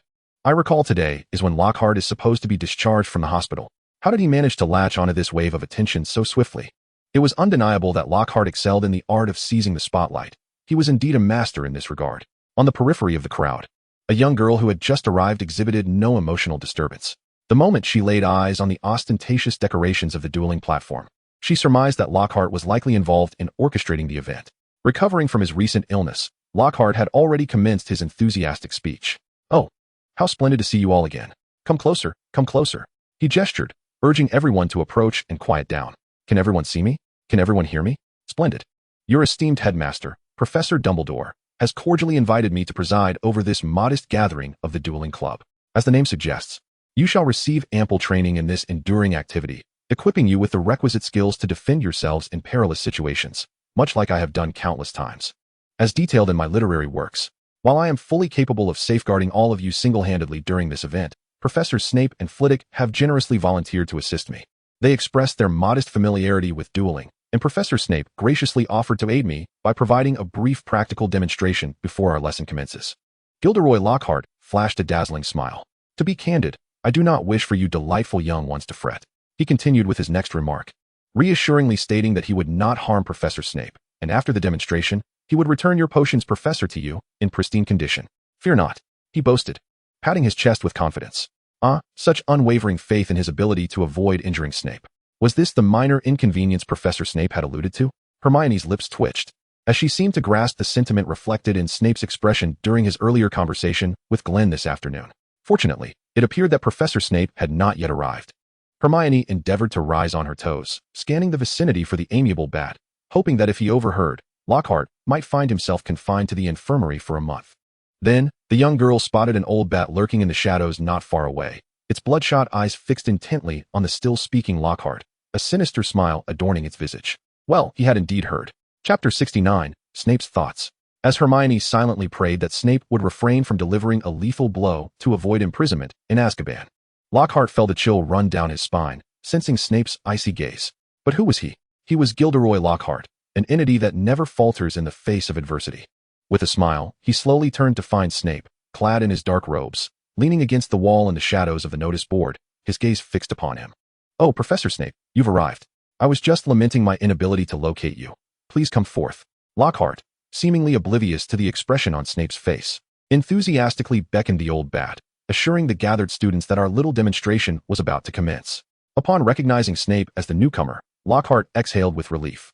To him, Snape was merely a mundane potions professor, merely instructing on the non-combative aspects of potion making, stepping in to teach during his illness. Although he appeared somewhat foreboding, Lockhart believed he would not be overly difficult to manage. Otherwise, he would not have chosen him as his opponent for the dueling demonstration. Inwardly, Lockhart commended his own decision. Increasingly convinced of its correctness, selecting an opponent is indeed a matter of discernment. Firstly, the identity of the adversary must be commensurate with one's own status as a leading figure in the realm of sorcery. Thus, one must disregard professors holding positions below that of the four esteemed heads of houses. Secondly, the opponent's strength should not surpass one's own capabilities. For instance, during my tenure at Hogwarts and Ravenclaw, I had to exclude Professor Flitwick, the head of Ravenclaw and chief professor of charms, from consideration due to his formidable prowess. Gilderoy Lockhart, a graduate of Ravenclaw, is well aware of Flitwick's remarkable abilities and would not engage in such folly as to challenge him. Of course, Headmaster Dumbledore is unequivocal in his stance. Consequently, only 3 candidates remain. Professor Minerva McGonagall, head of Gryffindor and chief professor of Transfiguration, Professor Severus Snape, head of Slytherin and chief professor of potions, and Professor Pomona Sprout, head of Hufflepuff and chief professor of herbology. Lockhart extended invitations to all 3, yet the 2 women, who already held a strong dislike for him, promptly declined. Fortunately, after a moment of hesitation, Professor Snape acquiesced, leading to the demonstration match that is to take place today. Snape expressed his disdain for the event, which was a collaborative effort initiated by Dumbledore, himself, and Professor Flitwick. Naturally, he would partake in this endeavor. At this juncture, Lockhart, whom Snape found insufferable and who currently occupied the position of defense against the dark arts professor, had audaciously presented himself. What a remarkable situation, killing 3 birds with 1 stone. As the saying goes, despite Lockhart's subsequent displays of arrogance, such as his current behavior, which made Snape wish he could poison him to ensure he languished in the infirmary for the remainder of the term, Snape deemed it beneath him to engage in such actions personally. Thankfully, there was someone else who would assist him in this regard, Glen. When Lockhart found himself incapacitated by severe diarrhea and lying in the infirmary, Dumbledore had requested Snape to assist Madame Pomfrey by examining this unfortunate individual. As a master of potions, Snape quickly deduced that Lockhart had been sabotaged. After inquiring about what Lockhart had consumed prior to his ailment, Snape proceeded to the Office of the Defense Against the Dark Arts professor to retrieve the remnants of his cup for analysis. It was then that he encountered Glen, who was using the disillusionment charm to conceal his actions as he sought to destroy evidence. Glen had cleverly slipped away from the library, where he had been studying with Hermione, and his charm was insufficient to deceive Snape. Upon encountering Snape, Glen had no intention of hiding his presence or concealing his purpose. He revealed himself and, upon entering the office with Snape, disclosed the situation. Clearly, Snape had no intention of reporting or punishing Glen for this incident. He leisurely observed as Glen destroyed the evidence and engaged him in a brief discussion regarding the materials and effects of the new potion Glen had been developing. Before they parted ways, from Snape's own observations, ever since Lockhart was invited to Hogwarts to assume the position of Professor of Defense Against the Dark Arts, his consecutive class sessions have not exceeded 2. It is likely that Glen has meddled with him. As for Glen's intentions, Snape is indifferent. It has nothing to do with him. His interests remain unscathed, and he is delightfully fulfilling his ambition of becoming the Professor of Defense Against the Dark Arts. With ample opportunity to torment Harry Potter, Snape's spirits have been exceptionally high during this time. Thus, he permits Glen to continue his harassment of Lockhart without concern. Regarding Lockhart's current arrogant demeanor, Snape merely offers a slight smile. There is no need for intervention. Glen will take care of it. As for the method of torment this time, it is abundantly clear to Snape. Hermione looked on in astonishment as Lockhart, with an amiable intent, attempted to drape his arm around Snape's shoulder, only to be met with Snape's impassive evasion, his expression betraying neither joy nor anger, and his sardonic grin seemingly unperturbed. What is this? Professor Snape is not reacting? The young girl was perplexed. Upon witnessing Lockhart's approach, she had instinctively distanced herself from Snape, as if proximity to these two would result in a violent splatter of blood. To her surprise, Snape merely sidestepped this action, which he so despised, with a nonchalant grace. Hermione had no doubt that had Lockhart's hand made contact with Snape's shoulder, the latter would have immediately unleashed an unforgivable curse. Ahem, of course, this is an exaggeration. Yet Snape's reaction today indeed astonished Hermione. It seems Professor Snape has been in rather good spirits lately. A mocking voice chimed in from beside Hermione, surprisingly refraining from casting a curse at Lockhart. The young girl didn't need to turn around to identify the speaker. Where's Glen? Aren't you two inseparable? Draco, accompanied by his 2 lackeys, approached Hermione, glancing around in evident surprise that Glen was not by her side. Paying no heed to Draco's teasing, Hermione feigned mystery as she replied, "You'll see where he has gone shortly. Just wait for the performance." Upon hearing this, Draco exaggeratedly opened his mouth. What is this? Hermione, you're not still anticipating a duel between Lockhart and Professor Snape, are you? His tone was laden with confusion. As he had assumed, she was unlike those mindless Lockhart fans. Hermione's expression darkened. She rolled her eyes and retorted sharply, interrupting Draco, I warn you not to slander me. I am not referring to this farcical outcome that is already predetermined. Chapter 70. Preparations are underway. Draco keenly sensed the subtext in Hermione's words. What does this mean? Is there more than one performance today? He raised an eyebrow, clearly intrigued by his own conjecture. Do elaborate. Hermione simply smiled slightly, her lips parting. Want to know? Very well, then I shall tell you. In truth, Professor Snape is not only set to duel Gilderoy Lockhart tonight, but after vanquishing Lockhart, he has another opponent awaiting him. Oh, it seems you know who that opponent is. Although the young girl is teasing, Draco patiently engages in the conversation. No, I don't know. Bye, I'm off to find my sisters. Hermione playfully prolongs the suspense. When Draco's face finally reveals his impatience, she bursts into genuine laughter and swiftly disappears into the crowd. How frustrating. This fellow is deliberately toying with him. Draco pouted. He found himself utterly powerless against Hermione. It was merely a jest. Why such an exaggerated reaction? He raked his fingers through his hair, feeling a deep sense of annoyance. His curiosity was piqued by Hermione's teasing.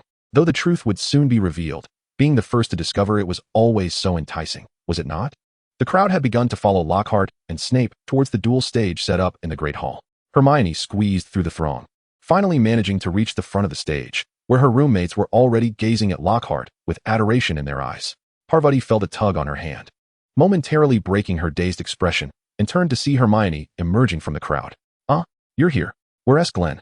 Why aren't you together? Parvati asked, her expression reflecting her confusion. Why does everyone say that? Hermione replied with exasperation. Do you really think Glen and I are together every single moment?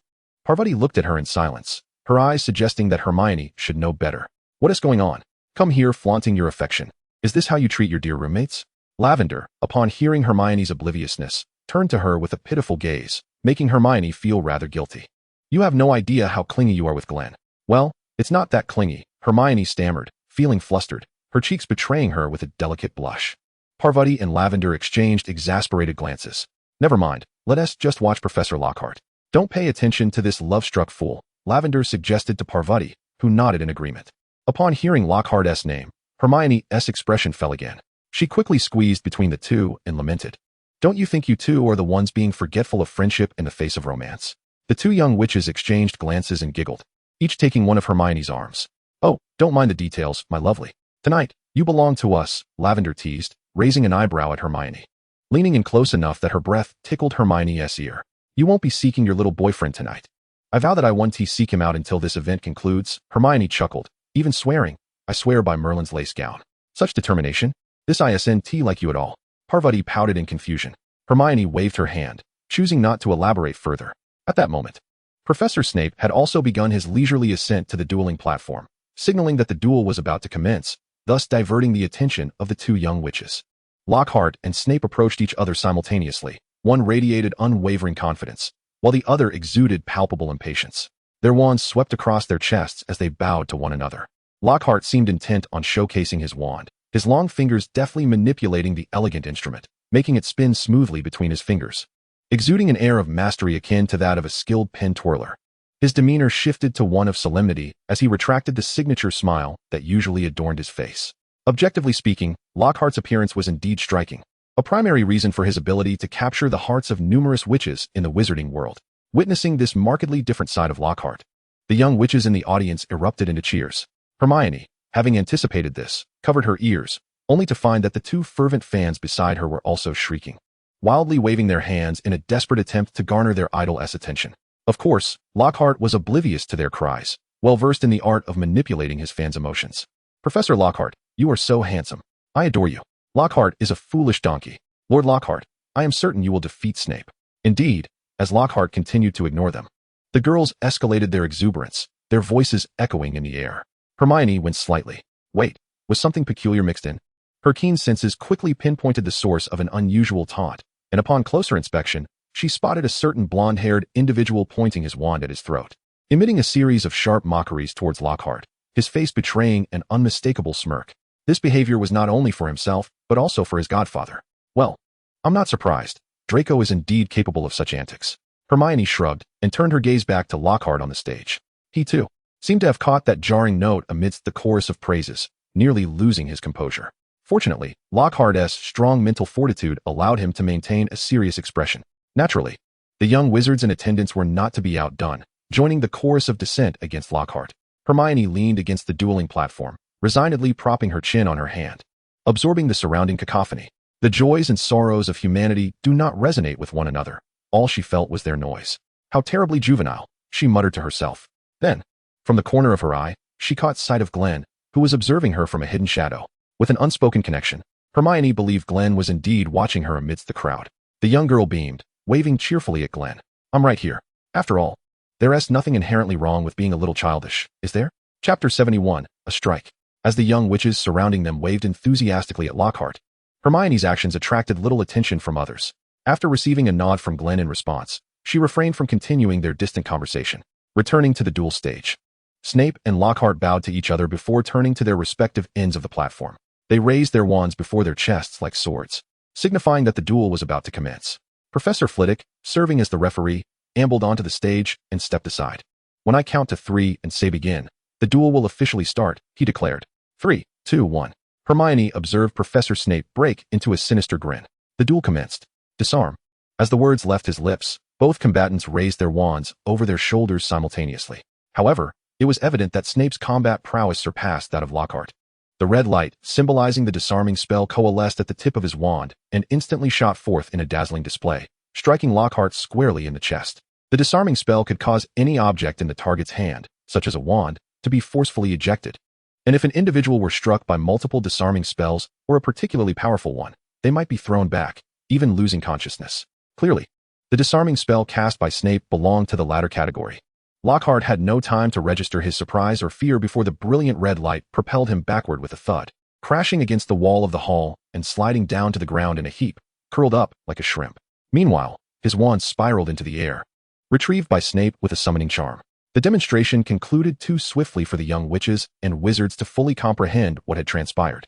Lockhart was sent flying before they could react.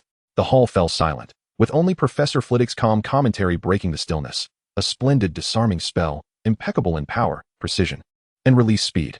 This is a spell capable of dislodging an opponent's wand, frequently seen in the arena, and its effects are indeed substantial. Remember this well. Now, let us express our gratitude to the two professors for their brilliant demonstration with a round of applause. Draco was the first to clap, followed by the other young Slytherins. And soon after, the boys from the other 3 houses joined in. In that moment, the boys united, setting aside their house rivalries. It was utterly satisfying. Observing the stunned expressions on the faces of the young witches gathered at the edge of the arena, they felt a surge of relief. Even Snape's typically disdainful demeanor appeared softened. Surely, the girls would now see through Lockhart's facade? The boys thought hopefully. They could no longer tolerate the girls' fervent infatuation with Lockhart this semester, and they genuinely wished to unveil the truth about him. Although their perceived truth is merely a reflection of their own judgments, that is their conviction.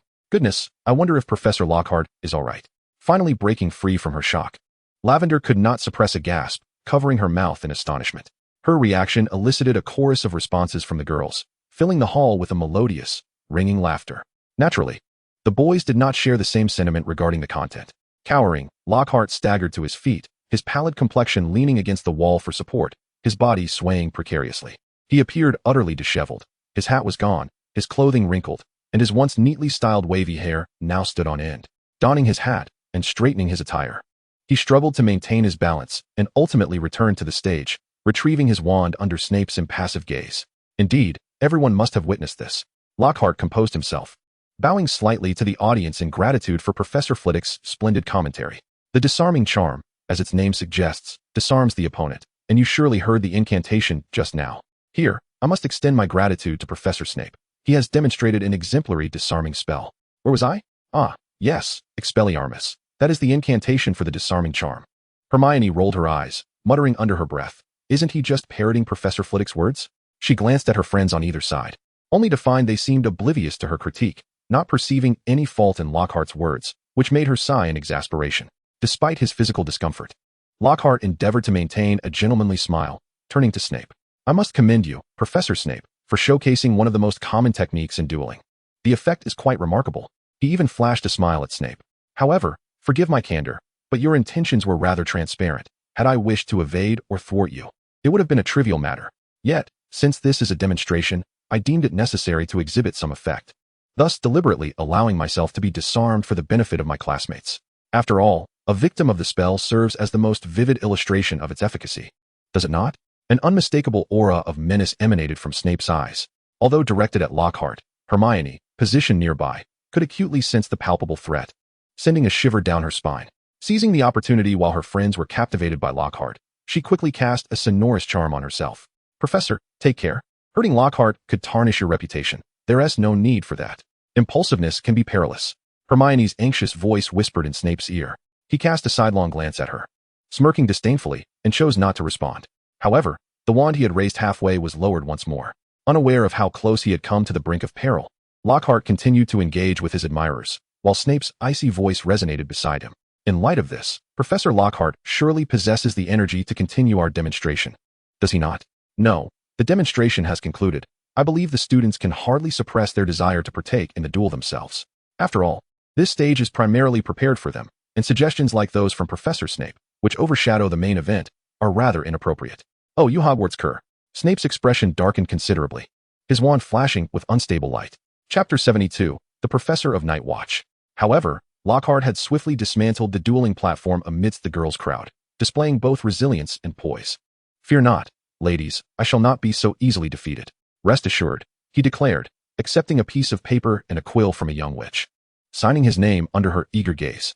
Ultimately, Snape refrained from intervening, choosing to ignore the antics of the jester below, and with a huff, he turned his attention to Professor Flitwick at the center of the dueling stage. Phileas, we may commence the true demonstration, he stated, his voice low yet sufficiently clear for most of the nearby young witches to hear. What? Another demonstration? Harry, standing at the edge of the dueling platform, felt perplexed. Lockhart had already boasted to him and Ron about his forthcoming demonstration at the dueling club, yet Harry did not recall Lockhart mentioning there would be two. Professor Lockhart, hasn't the demonstration concluded? Many young witches began to chirp inquiries at Lockhart. His earlier implication before stepping down indicated that the demonstration was over, and they had expected to finally engage in the activities. Our original plan did not include a second demonstration. Perhaps Professor Snape wished to showcase a bit more of his prowess, thus adding it unilaterally. Lockhart stammered, bewildered as to why a second demonstration was in the works. He had previously expended considerable effort negotiating with Dumbledore for this demonstration slot, and neither Dumbledore nor Snape had ever mentioned a second demonstration. However, being Lockhart, he quickly spun a new tale. The true demonstration. Professor Snape is quite something, isn't he? Hermione chuckled softly, discreetly giving Snape a thumbs up. Upon hearing this, Professor Flitwick, who had been rather bored, instantly perked up. He had anticipated this rare match for quite some time. Oh, of course. Now, let us welcome the next professor who will join Professor Snape for the demonstration. Flitwick beamed, stepping back a few paces to stand on a prearranged chair, ready to earnestly commentate on the match. Almost as soon as he finished speaking, a figure clad in black robes appeared as if conjured from the throng, eliciting astonishment among the young witches gathered nearby, as they had not even noticed the presence of a stranger nearby. What was this situation? Did any of you see anything? I am perplexed. While the young wizards whispered among themselves, Glen had already arrived at his designated position on the dueling platform. With the intention of concluding matters swiftly and leaving early, Glen maintained a guise of magical concealment as he navigated through the crowd, gradually making his way toward the entrance of the stage when Professor Flitwick called for him to ascend. Upon stepping onto the first tier, Glen dispelled his disguise. Seeing Glen take the stage, Professor Flitwick began reciting the lines provided by Dumbledore in advance. You may not have encountered this new professor before. He is not ordinarily responsible for your instruction. He has been specially appointed by Professor Dumbledore to oversee nighttime security at the school. With the recent establishment of the dueling club, this professor will make an appearance and serve as a judge alongside myself and Professors Snape and Lockhart. He continued. I cannot divulge the professor's true name, but you may refer to him as the Keeper of the Night. Glen and Hermione exchanged bewildered glances. What was this sudden and inexplicable introduction? Hermione's gaze shifted from Glen to his pale mask, as if she were piercing through barriers to meet his eyes. Do you know about this? She inquired. Glen felt the familiar intensity of her gaze, sensing her thoughts, and subtly shook his head. What was Dumbledore attempting to achieve? A wave of uncertainty washed over him. Flitwick's words were evidently dictated by Dumbledore, yet Glen was unclear about the implications of this development. However, it did heighten his vigilance. He subconsciously felt that such a sudden and strange occurrence must harbor some incongruity, although he was temporarily assuming a position of equal standing with Snape and Flitwick. Even with the title of head of the dueling club, everyone understood that it was merely a nominal role. His involvement was limited to providing props for the event, and even that was a mere delegation of responsibility. Dumbledore surely could not be unaware of his desire to remain inconspicuous. Thus, what could be the meaning behind this arbitrary title and position? Lost in contemplation, Glen absorbed Flitwick's continued introduction of his role as the Keeper of the Night. This designation encompassed more than merely serving as a judge for the event. He would also be the creator and technical advisor for the props we would utilize in future dueling club tournaments. As he spoke, Professor Flitwick elegantly waved his wand, reciting incantations. A flourish here, a flicker there. His enthusiasm for teaching the levitation charm, Wingardium Leviosa, emerged inadvertently as he succumbed to his old habits as a charms professor. Behind him, a small box suddenly sprang open, releasing approximately 20 to 30 dueling badges that fluttered down into the hands of the nearby young wizards gathered around the dueling platform. These badges are essential accessories that must be worn during your upcoming duels, and their quantity is limited. Those closest to the dueling platform should don these badges first. Professor Flitwick instructed. Those without badges are to take 7 steps back, away from the dueling platform. The young wizards exchanged glances. Even the most mischievous among them complied, retreating a few steps while enviously eyeing the fortunate ones who had secured badges near the platform. For instance, Hermione. Although she wore a badge specially customized for her by Glen, generously gave the badge she had just acquired to Neville, who had hesitated at the back, too timid to push forward. Of course, there were also those who had not received a dueling badge yet still lingered at the edge of the platform. Yes, it was Lockhart. Observing this, Snape displayed a satisfied smile. Chapter 73, A Dazzling Start. Professor Flitwick noted with a hint of exasperation that Lockhart remained stubbornly at the edge of the dueling platform, as if defiantly refusing to budge. His earlier remarks were not solely directed at the young wizards. They were equally applicable to his former student. As the head of Ravenclaw House, Flitwick understood better than anyone the true extent of Lockhart's extraordinary abilities. He harbored no illusions that the books Lockhart had published reflected his actual experiences. Rather, he believed it was more plausible that Lockhart had compiled information from various sources, crafting narratives through his imagination. Despite his long-standing disapproval of Lockhart's demeanor, which had only grown more ludicrous since his graduation, Flitwick recognized that he was still his student, albeit one from the past. However, had Flitwick been aware of the truth behind Lockhart's publishing methods, his perspective might have shifted dramatically. Professor Lockhart, you have not donned a dueling badge. Once Professor Snape and the Keeper of Keys commence their duel, you may find yourself in peril, Flitwick cautioned, contemplating the situation. While he did not believe the aftermath of a duel between Severus and Glen would pose significant danger, appropriate warnings were nonetheless essential. As a master of dueling, he understood that this activity could be exceedingly hazardous, not to mention the brutal and merciless nature of life-and-death duels, even in the most mundane dueling scenarios. It was common for participants to suffer broken limbs, and there were instances where innocent spectators were inadvertently struck by wayward spells. Even with Flitwick's extensive experience in dueling, serving as both referee and protector, he could not guarantee the safety of all those assembled near the dueling platform. Only from a considerable distance could he assure that he would be able to neutralize the effects of any spells that might veer off course and endanger the innocent audience. At this point, Flitwick couldn't help but reflect upon the protective badges crafted through alchemy by Glen. Although this does not guarantee absolute safety and reliability, it is infinitely superior to inaction. Times have changed. Even the brutal duels of history have evolved into a sport, now transformed into an activity for young wizards to train and play. Fear not, Professor Flitwick. I am confident that while safeguarding the ladies around me, I shall remain unscathed. Upon hearing this, Lockhart could not help but display his signature smile, even performing a knightly bow, which caused the young girls who had secured dual badges yet remained clustered around him to swoon, their admiration evident in their gazes as they leaned closer, almost yearning to press against him. Nevertheless, Lockhart made no effort to shield himself from the young witches, remaining firmly rooted within their circle. Having exhausted his persuasive attempts, Professor Flitwick redirected his focus to the duel about to commence. Shall we begin? He inquired. Neither Glen nor Snape responded. At the sound of Flitwick's declaration, their attention was entirely absorbed in one another, merely nodding slightly. Observing that neither side intended to elaborate further, Flitwick opted to forego the somewhat cumbersome pre-duel rituals and commenced a countdown. 3.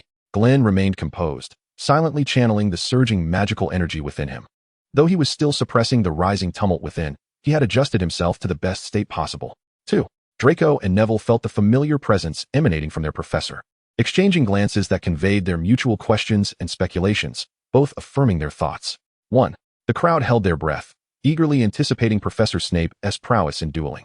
Alongside the sudden appearance of the enigmatic and unfamiliar professor, Hermione suppressed her impulse to shout Glen's name, her fervent gaze fixed upon the figure obscured beneath the black cloak on stage.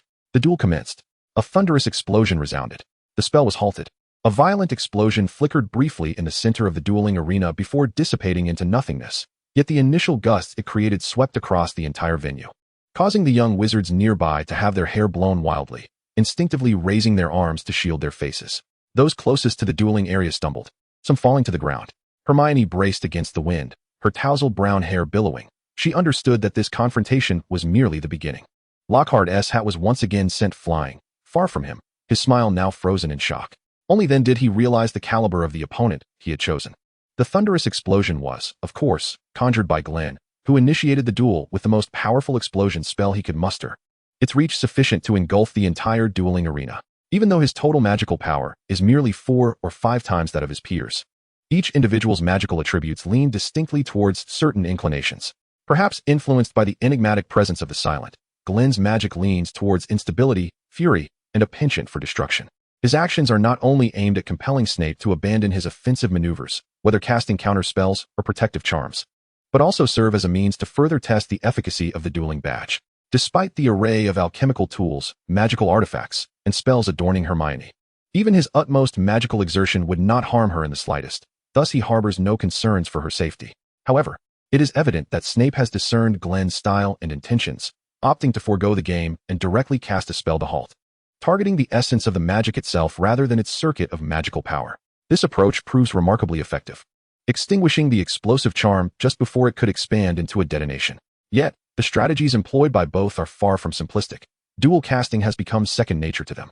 The second explosion erupts at Snape's feet, a hidden explosive charm igniting behind the initial blast, successfully detonating the dueling platform near Snape. Instantly, dust and debris scatter, but Professor Flitwick swiftly controls the tumult as it erupts from the platform. Unperturbed by the chaos of his own explosion, Glen adeptly sidesteps, and indeed, a faint red light pierces through the smoke, narrowly missing him. This is a disarming charm, concealed behind Snape's spell to halt. Chapter 74, Engagement. The leg-stopping incantation paralyzes. Despite the cloud of dust, Snape effortlessly gestures with his arm, and a dim wave of magical energy surges towards the area where Glen is about to land. The timing is impeccable. Glen's center of gravity has shifted, and should he place his foot down firmly, he would immediately fall prey to the leg-locking curse. His feet entangled and vulnerable. He cannot confront Snape head-on. His magical power must be reserved for offense to hold any chance of triumph. Glen contemplates this, recognizing that his magical prowess cannot match Snape's. Only by channeling his energy into attack and seeking an opportune moment for victory can he hope to prevail. Otherwise, he risks being gradually drained of power, akin to a frog slowly boiled in water, leading only to inevitable defeat. Glen does not treat this demonstration, or performance match, lightly. With each encounter against Snape, he fights with his utmost strength. This is the path to progress. Without a stable footing, Glen swiftly adjusts his posture, executing a rolling leap to evade the leg-locking curse's radius. With his left hand forcefully bracing against the ground, he instantly realigns his stance. Refusing to grant Glen any opportunity to react or rest, Snape mutters incantations, his wand subtly trembling as his voluminous robes occasionally obscure his hand movements. Almost simultaneously, 2 or 3 binding spells shoot towards Glen from various angles. Quickly bind him, barriers abound. Hermione intently observes Snape's right hand, obscured by his robes, as she continuously murmurs. In the realm of dueling, wizards possess an array of subtle techniques that can assist them in achieving victory, by altering the manner of their arm movements. While simultaneously executing the correct gestures for incantations, they may cleverly conceal their wands beneath fluttering sleeves, thereby preventing their opponents from discerning the spells they intend to cast. Nonetheless, such stratagems are primarily effective against those lacking experience, for seasoned and knowledgeable wizards can often see through these veils and discern the true spells being invoked. It is evident that Hermione, the astute and accomplished student, belongs to the latter category, as she keenly observes Professor Snape's various spellcasting techniques, honing her perceptive abilities. Snape, however, does not harbor any illusions that such minor tricks could elude Glen's keen gaze. They are merely instinctive actions on his part. As Glen witnessed this, he immediately halted his incessant movements and charged towards the binding curse, redirecting the magical circuits within him to that of a cutting spell. The surging magical energy flowed along his arm to the tip of his wand, and with a swift motion, he unleashed it towards the binding curse. The incantation, known as Swift Bind, is a control spell that effectively conjures a thick rope to ensnare its target. With Snape's 3 spells each obstructing his path, Glen opted for the most efficient means of breaking through. The white cutting spell collided with the rapidly approaching ropes, severing them effortlessly, its potency undiminished as it continued its trajectory towards Snape. Concurrently, Glen advanced quickly towards him. Unlike the typical wizards who excel in long-range combat from a significant distance, Glen's strength lies in close-quarters engagement. By exerting pressure from proximity, He seeks to capitalize on any missteps his opponent may make. But could Snape be oblivious to the thoughts of this crafty lad? Why would he position the physical control spell, the binding curse, between the other two spells? A sinister smile crept across Snape's face as he prepared to unleash his carefully orchestrated incantation. Without warning, the ground surrounding Glen within a 5-meter radius suddenly caved in, forming a deep pit. Following this, a smooth spell was cast upon the collapsed earth and debris, rendering the surface frictionless. The preceding spells were but bait. The true cage Snape had prepared for Glen now manifested through the environment created by the latter two incantations. Historically, Snape had triumphed in every duel against Glen. Yet the methods of his victories were distinct. 1. Exhaust Glen's magical energy and stamina until he could no longer rise. 2. Directly control Glen, rendering him incapable of further action. This slippery little fellow, as elusive as an eel, poses a challenge even for Snape to strike directly with targeted spells. Thus, influencing the environment around Glen with spells proves to be a far simpler endeavor than attempting to directly impact him. Glen's figure immediately began to plummet into the chasm. And Severus Snape was certainly not one to let such an opportunity slip away. Converge and lock. Snape's wand was aimed directly at Glen, and with a swift flick, the tip spun ever so slightly. A resounding boom echoed, and a cloud of dust erupted as an irregular sphere, composed of debris from the ground, materialized in the air above the collapsed arena. It floated, rotating slowly, still attracting and colliding with the surrounding fragments, producing a terrifying cacophony of sharp sounds as hard objects pressed against one another. Nearby, Professor Flitwick, who was ensuring that the residual energy of the duel did not spill over to the audience outside, twitched at the corner of his eye. Severus, how could you resort to such a spell? He thought. If one were to be unfortunate enough to be struck by this spell, becoming trapped within that sphere of rock, it would not merely result in a few days in the hospital. Glen is but a young wizard. This seems excessively harsh. Flitwick shook his head, yet he had no intention of halting the match. He was acutely aware that Glen had not been hit by this attack. Among all present, aside from himself, 3 others shared this understanding. Snape scoffed and prepared for his next offensive. As the surrounding young wizards gazed on in shock, Hermione's eyes were already fixed upon the duel platform. The moment Snape invoked the collapsing ground, her attention shifted entirely to Glen. She was eager to see how he would respond to this trap meticulously laid by Snape. Hermione harbored no concerns for Glen's safety. She knew he would not be harmed by such an assault. As anticipated, from Hermione's vantage point, before the hard stones could collide, a shadow shot upward into the sky. It was Glen. Reverse gravity. Glen and Hermione murmured the incantation in unison. Chapter 75, Breaking the Formation. To employ a spell of my own creation against me. Snape could not suppress a smirk. As the creator of the spell, he was acutely aware of the limitations and drawbacks of reverse gravity. In the air, Glen's agility was considerably compromised. To Snape, he appeared to be a stationary target, rising slowly with a near-zero ascent. Without any intention of showing Glen mercy, Snape assumed the stance of the silent killer. After all, as the creator of this spell, he was confident he could bring Glen to the brink of exhaustion before rescuing him intact. With the target above, Snape was unconcerned about collateral damage to those outside the arena. The invisible waves of the spell began to coalesce at the tip of Snape's wand. An overwhelming sense of danger pierced through Glen's mind. There was no escape. Glen closed his eyes. Magical eye. As Glen opened his eyes once more, his pitch-black pupils were now intermingled with a sanguine hue, a feral rage simmering beneath his strained control, flooding his gaze. Countless tendrils of dark energy seeped from beneath his mask, enveloping his entire form in an instant. Glen unleashed the utmost extent of his latent power, employing this arcane technique against a human for the first time, targeting Severus Snape, uncertain of its efficacy. His sight fixated on Snape, who emitted a muffled grunt as the magical circuits within him reconfigured. The surging magical energy, influenced by Glen's arcane eye, immediately spiraled into chaos. Even for a fleeting moment, the backlash from the forcibly interrupted spell inflicted a profound discomfort upon Snape, preventing him from casting the killing curse. He gazed at Glen, who was beginning to descend, his mind tumultuous with confusion. What kind of spell was that? Prior to its manifestation, Snape had perceived no signs nor felt any indications of magic forming. The only anomaly, or perhaps indication, was the dark mist enveloping Glen, slowly dissipating. Despite its silent and wandless nature, it was implausible for no semblance of a spell's trajectory to be apparent. This peculiar spell was unlike anything I have ever encountered. Snape compelled himself to adapt to the turmoil within his magical essence, his expression growing increasingly grave and frigid. To his astonishment, this insufferable boy had indeed concealed such power. Raising his wand, Snape aimed at Glen's descent. A thunderous explosion ensued, a fierce blaze consuming the descending dark mist. Yet, he did not allow himself to grow complacent as Glen entered the blast's radius. His wand danced again, casting wide-range barrier spells to cover every possible escape route surrounding the explosion. As anticipated, amidst the flames and smoke, a figure emerged, enveloped in dark mist, charging directly towards Snape. Stupefy. Disarm. Almost simultaneously with the figure's emergence from the inferno, Snape's incantation struck their intended target, sending the dark mist careening back into the explosion. Earth shatter. Snape momentarily froze, astonished at the efficacy of his preemptive strike, yet instinctively tilted his head and directed his wand to the ground beneath him, casting the earth-shifting spell. As the name implies, this incantation, known as the earth-shifting spell, causes the ground where the wand points to move, along with any objects above it.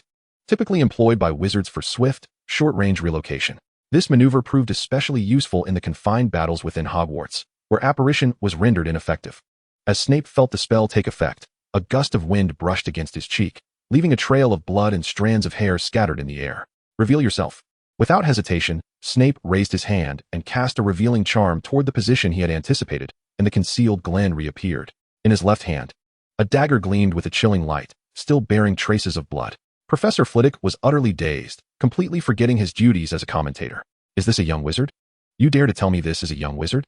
Surely you jest. Professor Flitwick was bewildered, unlike the dazed and ignorant young wizards in the audience. He was acutely aware of the substantial skill displayed in the mere seconds of the duel, setting aside the astonished Professor Flitwick. Along with the other wide-eyed young wizards in Lockhart, it was evident that Hermione in the audience would not be easily swayed by such a spectacle. She had witnessed similar scenes more than once when privately consulting with Snape about Glen. Taking on Professor Flitwick's role, she began to thoughtfully analyze what had transpired in the duel. As the explosion curse took effect, Glen activated his protective armor. The young girl's eyes remained fixated on Glen's movements, her mind immersing itself in his actions, replaying the events that had just unfolded. After withstanding much of the explosive force, Glen manipulated a large fragment of rubble on the ground, propelling it towards Snape with a stunning spell. Simultaneously, he utilized the force of the explosion to activate the disillusionment charm, concealing himself and swiftly approaching the professor from a blind spot formed by the thrown debris. Harnessing the thrust and the reactive force from landing, he launched a quick and decisive attack with the concealed dagger. Hermione couldn't help but marvel at his prowess. Unfortunately, Professor Snape had likely anticipated this maneuver and evaded the strike. Nevertheless, Glen had already demonstrated remarkable skill, and she resolved to commend him once he descended. The young girl understood how challenging it was for Glen to make swift decisions in the moments leading up to the explosion curse's activation. Although Hermione could follow Glen's thought process, she knew that replicating such an operation herself would be utterly impossible. Returning to the scene on stage, Glen's disillusionment charm was dispelled, and the armor spell could not fully withstand the explosive curse cast by Snape. His black cloak was noticeably tattered in several places, and his sudden ambush was deftly dodged by Snape. Yet, Glen did not falter. He was determined not to grant Snape, now within his reach, a moment to recover. With a dagger in his left hand and his wand in the right, Glen charged at Snape once more. Chapter 76. However, the battle was far from over. Neville, do you think we can evade Professor Snape's attacks and launch an effective counterattack like Professor Lupin? Draco remarked. Gingerly placing his dislocated jaw back in place without turning his head, his gaze intensely fixed on the duel unfolding on stage. Even with his eyes feeling parched, he was unwilling to close them for even a moment, slightly turning to speak softly to Neville beside him. The latter was gradually shaking off his shock. Equally riveted by the spectacle, his eyes brimming with admiration and aspiration. What do you think? He replied, echoing Draco's inquiry. Alas, it appears that this individual is, in truth, a monstrosity, Draco lamented, feeling a profound sense of futility in ever catching up to him in their lifetimes. He was already acutely aware of the chasm that lay between himself and Glen, yet he had not anticipated that the gulf would be so vast as to boggle his imagination. In Draco's estimation, Professor Snape's prowess ranked among the most formidable wizards within his realm of experience. Even his father, Lucius Malfoy, would likely falter in a duel against Professor Snape, perhaps succumbing in just a few exchanges. And then there was Glen. Draco observed him on the platform, nimbly evading a barrage of spells while advancing towards Snape with relentless determination. He had already engaged in several rounds of combat with Professor Snape, and while it was evident that Glen was at a disadvantage, he still managed to pose a threat to Snape and even inflict tangible damage. How foolish he had been to underestimate Glen's abilities, believing them inferior to those of his father. The illusion of security now seemed laughable. It was imperative to remember that his father's allegiance remained precariously uncertain. Moreover, Draco had come to the unsettling realization that the Dark Lord Voldemort had not perished. Rather, he was actively seeking an opportunity for resurgence. Should Voldemort return, would his father's loyalties sway toward the Dark Lord? The answer seemed all too clear. Draco harbored a premonition that, whether by choice or coercion, his father would rejoin the ranks of the Death Eaters. In stark contrast, Glen had resolutely aligned himself against Voldemort. As for Draco himself, despite a lingering admiration for the Dark Lord, who had once commanded respect among pure-blood wizards, he knew he had to choose between his friends and his former idol. This choice was not as ambiguous as one might think. Of course, the unbreakable vow he had made with Glen did indeed influence his decision, albeit only marginally. The most significant impacts, however, stemmed from Glen's Muggle heritage and Hermione's unwavering support. But Glen could no longer be considered merely a Muggle-born wizard. He was of mixed blood.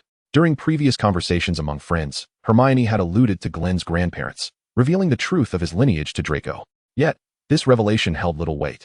After all, the young couple raised in the Muggle world had proven themselves to be far superior, even in a hypothetical scenario where they considered a true Muggle-born wizard.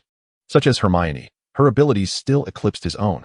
In recent training sessions, Draco had endured more than a few defeats at the hands of the young lady.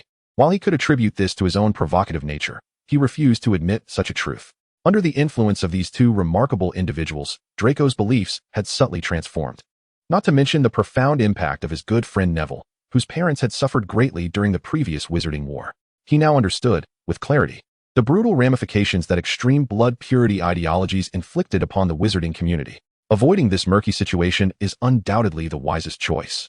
Draco was acutely aware that remaining an outsider would be the ultimate triumph. However, such a luxury was unattainable. He was already ensnared in the fray.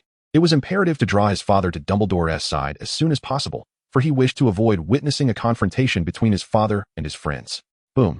Another gust of wind surged from the duel arena, transforming Draco's expression to that of an old man, weary and burdened. He grounded himself, steadying his stance. For now, he resolved to focus intently on the duel. Raising his hand to shield against the fierce wind, his vision regained clarity. Mere seconds had elapsed since Glen's failed ambush. Yet the battle on the field had escalated to a fever pitch. Having fully warmed up from the earlier skirmish, Snape, on the verge of being approached by Glen, abandoned the casting of spells. Instead, he concentrated the magical energy within his wand into the simplest form of pure energy, launching rapid attacks with beams of magic imbued with singular characteristics. Cutting, paralyzing, exploding, searing, chains of magical energy in various hues lashed out toward Glen with an intimidating force, ensnaring the figure cloaked in darkness. Although these assaults did not yield the overtly powerful effects of traditional spells, their advantage lay in their nearly instantaneous release.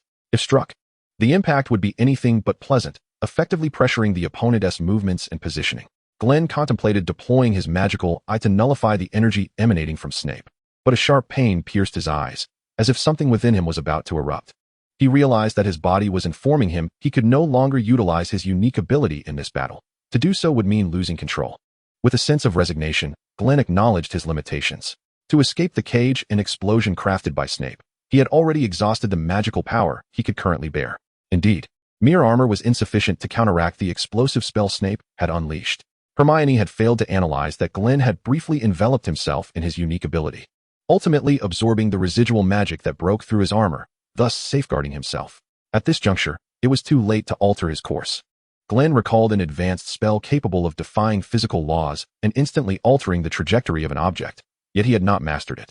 Helplessly, he opted to conserve his already scant magical energy, releasing beams of magic to counter a few of the chains obstructing his path, twisting his form to weave through the crisscrossing onslaught. The ground behind him bore the marks of various magical traces. Chapter 77, Explosive Exit. Upon witnessing Glen counter his spells with magical energy, Snape wore a satisfied smile. He understood that through his relentless attrition against Glen, the young man's magical reserves were dwindling. Dust and debris swirled around them. The wand of Snape pointed at Glen, and with a swift flick upwards, the surrounding debris and dust rapidly converged towards Glen's position. The manipulation of flying sand and stones can serve two purposes. An upward flick of the wand attracts, while a downward thrust repels. Utilizing these techniques according to the situation can yield varying degrees of obstruction. The repelling form of flying debris tends to push back and disrupt, while the attracting form focuses more on ensnaring the opponent within a whirlwind of sand and stone, thereby obscuring their vision. Snape was poised to attempt to conclude the match. As his explosive spell was primed and ready, faced with the slippery little eel, it was evident that a spell with a broader area of effect would prove more effective. A powerful force of attraction enveloped him, rendering his body sluggish as the surrounding stones left afterimages in their wake, hurtling towards him. However, Glen had no intention of defending himself. He allowed the debris to strike him. Fortunately, beneath his cloak, he wore a bulletproof vest and tactical pants, Otherwise, even with the outer layer of clothing providing some protection, he would undoubtedly be covered in wounds by now. The magic power I had left was sufficient for only one more effective attack. After casting the spell, the residual magic within me faced Snape with mere defiance, leading to a slow decline. Snape had undoubtedly calculated my current state based on my actions. His next move would surely compel me to use my magic defensively, further depleting my reserves. How to reasonably counter the impending assault would be my sole avenue to potential victory. Even in such a dire predicament, Glen did not relinquish his thoughts of triumph. In the numerous past duels, he had always descended from the stage as a defeated opponent. Yet he resolved to seek a victorious approach in the upcoming duel against Snape. In battles among wizards with significant disparities, only prudent and decisive choices could afford him a chance of success. Without hesitation, Glen made his move. Simultaneously, Snape unleashed his own spell. A thunderous explosion erupted. Snape grinned maliciously as the unstable magic surged from the tip of his wand. This final attempt to shatter Glen's defenses was nearly an all-out effort. Professor Flitwick, serving as the referee, changed countenance in an instant. Severus. He swiftly cast a broad area obstacle charm around the dueling platform, augmenting it with an additional layer of protection. But it was already too late. A far more violent explosion than before enveloped half of the dueling arena, and Glen's figure was engulfed in the flames of the blast. The debris, influenced by the obstacle charm, merely slowed slightly in its velocity as it surged towards the nearest spectators at the edge of the arena. In an instant, the dueling ground was nearly bathed in a pale blue light, with screams, coughs, and cries echoing throughout the hall, as boundless smoke filled the entire space.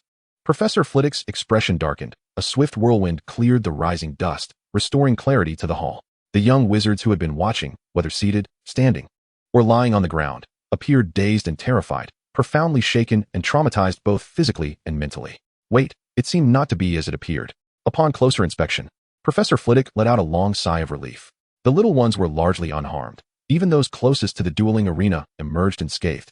How could I have forgotten about the existence of the dueling badges? Flitwick wiped the cold sweat from his brow and patted his chest in gratitude. Indeed, the blue light that had flared up beside the dueling area was the result of the defensive mechanism of the dueling badges created by Glen being activated. They generated protective charms for their wearers, successfully shielding them from the residual effects of Snape's explosive spell. The young wizards in proximity were entirely unharmed, with barely a few collapsing or sitting down due to the explosion. Only a handful were left trembling from sheer fright. However, those beyond 7 paces suffered greatly. Some were sprawled on the ground, others crouched or kneeling, their clothing and hair disheveled, covered in dust, resembling individuals who had just endured a sandstorm in the desert. They looked utterly disheveled. It seemed that 7 paces was still too conservative a distance. Professor Flitwick wished he could cast a stunning spell on Snape, who knew that this fellow would use such outrageous magic against Glen. Nevertheless, a small number of young wizards remained unscathed. Hermione had shielded all the little witches around her with one hand, her wand pointed towards the dueling arena. The invisible barrier conjured by the tip of her wand was gradually dissipating, and the debris before her gently fell to the ground. Even though the young girl was aware that the various magical items she wore could ensure her safety, her physical instincts outpaced her thoughts, even after consideration. She would have acted the same way. With a deft application of both a slowing charm and a barrier spell, she successfully protected her friends behind her from any repercussions of the explosion. Eager to safeguard her companions, Hermione adeptly performed dual casting. "Is everyone all right?" she exclaimed, hurriedly turning to check on her friends behind her. Truth be told, even with the foreknowledge of what was to come, Hermione lacked complete confidence in her ability to shield her friends during the explosion. Fortunately, the outcome was favorable. All her friends behind her were unscathed. Similarly, several young wizards at the edge of the arena, including Draco and Neville, along with upperclassmen like Cedric and Percy, who were adept at employing spells, instinctively conjured defensive charms. Although their protection was not as flawless as Hermione's preemptive measures, they successfully mitigated the impact of the explosion's aftermath on their friends. Parvati, still shaken, clung to Hermione's outstretched arm, while Lavender, with tear-filled eyes, held her tightly. Had Hermione not promptly pulled them back from the front, they were uncertain what might have transpired. Well, even if such a calamity had occurred, Glen's dueling badges would have sufficed to ensure their safety. Nevertheless, that reassurance paled in comparison to the comfort Hermione provided them at that moment. Feeling the gentle touch of Hermione, the trembling hearts of the two gradually found solace. Whether this sense of security stemmed from Hermione's protective nature or the unconscious aura of sanctity emanating from the young girl remained unknown. They exchanged a glance and embraced Hermione tightly. "Hermione, let us make you our wife," Parvati and Lavender exclaimed in unison, their expressions earnest. Hey, Chapter 78, the battle concludes. With a hint of embarrassment due to their clumsy handling, Hermione pushed away the eager faces of Parvati and Lavender. Instead of indulging in such fanciful notions, perhaps you should concern yourselves with Professor Lockhart, Hermione suggested, gesturing towards the distant ground where he appeared to be in a dire state. Upon hearing this, the two paused in shock before turning to look, only to gasp involuntarily. Professor Lockhart! Professor Lockhart! Their cries jolted those around them from their stupor. Redirecting the attention of the young witches to Lockhart, who had previously been regaling them with laughter and charm. Now, he lay amidst the wreckage. His splendid attire torn by the debris from the explosion, his face smeared with dirt and blood, presenting a particularly tragic sight, as he had succumbed to unconsciousness. A swarm of young witches rushed toward him, leaving only Lavender, Parvati, and their friends, who were shielded by the young girl, hesitating at the periphery, gazing at the chaos that had ensued. The young girl felt perplexed. These individuals, who typically rushed to Lockhart at the slightest opportunity, now seemed frozen in place. If you wish to check on him, then go ahead. Why linger here? Upon hearing her words, her friends stirred, but instead of advancing towards Lockhart, they encircled Hermione. I suspect they, like us, wish to express their gratitude to you first, Parvati remarked, turning back, a blend of relief and lingering apprehension on her face. Though gratitude was unmistakably evident. I believe the matter concerning Professor Lockhart can be attended to by others, Lavender chimed in, her voice trailing off in disappointment. Lamenting the lost opportunity to engage closely with Lockhart. Hermione, thank you for protecting us. My goodness, without you, we truly do not know what would have happened. Hermione's friends enveloped her, fervently conveying their gratitude. In a parallel scene, those who had aided their friends amidst the explosion, such as Draco, Neville, and other upperclassmen, also received heartfelt thanks from their companions. While Hermione joyfully accepted the gratitude of her friends, her gaze discreetly swept the surroundings, paying particular attention to Draco and Neville. At this moment, Draco found himself encircled by a multitude of small serpents. Earlier, amidst the explosion, he had skillfully employed a barrier spell to significantly diminish the force of the blast, allowing the serpents behind him to maintain their graceful postures, much to their delight. Similarly, Neville's companions, including Harry and Ron, were overcome with enthusiasm and wished to lift Neville high into the air in celebration. Neville's cheeks flushed crimson as he stammered while conversing with a young girl, who was equally blushing and had approached to express her gratitude. Upon closer inspection, Hermione recognized the girl as Hannah Abbott. She had long suspected that something was amiss between the two. The young girl, perceptive to the moment, discreetly averted her gaze, casting a brief glance at the other young wizards in the distance. It appeared that no one had sustained injuries, save for Lockhart. Hermione shook her head and redirected her attention toward the slowly dissipating smoke within the dueling arena. This was not to suggest that Hermione was indifferent to Glen's well-being. In fact, she had confirmed long before anyone else that he was unscathed. Even Professor Flitwick, standing at the sidelines, lacked her level of awareness, as he anxiously craned his neck to observe the dueling ground. The reason behind her clarity was the realization that the explosion spell had not detonated at its intended target. The trajectory of the explosive spell cast by Professor Snape had been altered by Glen in some manner. Hermione was well aware of how Glen had deflected this seemingly unavoidable curse, softly murmuring the answer that resided in her heart, the magical guidance spell. Glen felt somewhat resigned as he responded to Snape's inquiry. As the smoke gradually cleared, he stood with his back to Snape. A large hand brimming with magical energy poised atop his head. The duel had concluded. A hint of surprise flickered across Snape's otherwise icy visage. Self-created? He inquired, lowering the hand resting on Glen's head. With a flick of his wand, he summoned back the wand that had been knocked from his grasp. Glen nodded in affirmation, indicating that Snape's assessment was indeed correct. He had previously mentioned that he could perceive the existence of magical circuits with greater accuracy than most and could dismantle, optimize, or transform them into new spells. Long ago, Glen had been experimenting with altering the trajectory of an activated spell in some fashion. Although the spell itself was an intangible energy, this was a realm of magical idealism. After extensive trial and error, Glen ultimately succeeded in creating a control spell capable of altering the trajectory of spells. This spell was known as the magical guidance spell, with the incantation, its magical circuit deriving from a simple, ordinary form of energy with a deflective property. It is well known that spells can be redirected by other wizards using basic magical collisions. However, such deflection capabilities are severely limited and only effective against spells with low magical output or lesser power. When confronted with high-power spells like the Killing Curse or explosive spells with substantial magical output, such deflection becomes utterly ineffective. In the situation that Glen had just faced, the most rudimentary form of magic was utterly incapable of diverting the explosive curse conjured by Snape. Consequently, he reluctantly exhausted his remaining magical energy to cast an imperfect spell of his own invention, redirecting the explosive curse to another trajectory. Was this unfortunate? Snape, with an expressionless demeanor, brushed the dust from his robe, his gaze not directed at Glen. You had a chance to triumph. Do you regret relinquishing this opportunity to shine? Glen turned to glance at Hermione, who appeared unscathed. Upon meeting his eyes, she seemed eager to leap with joy but, recalling Glen's earlier admonitions, suppressed her delight and shyly waved at him. A touch of regret lingered, yet he felt no remorse. Chapter 79, Reflection. Snape fell silent. Glen subtly nodded at Hermione before turning away, summoning the dagger he had thrown with a summoning charm. Just moments ago, Glen had thrown the dagger from his left hand just before Snape aimed his wand at him, successfully knocking Snape's wand aside, which caused the explosive curse to veer slightly off its intended path. Its landing point was no longer the ground before Glen, but was instead directed toward the far edge of the dueling platform. However, upon estimating the approximate impact point of the explosive curse, Glen quickly sensed the danger. Hermione's position was perilously close to the center of the explosion.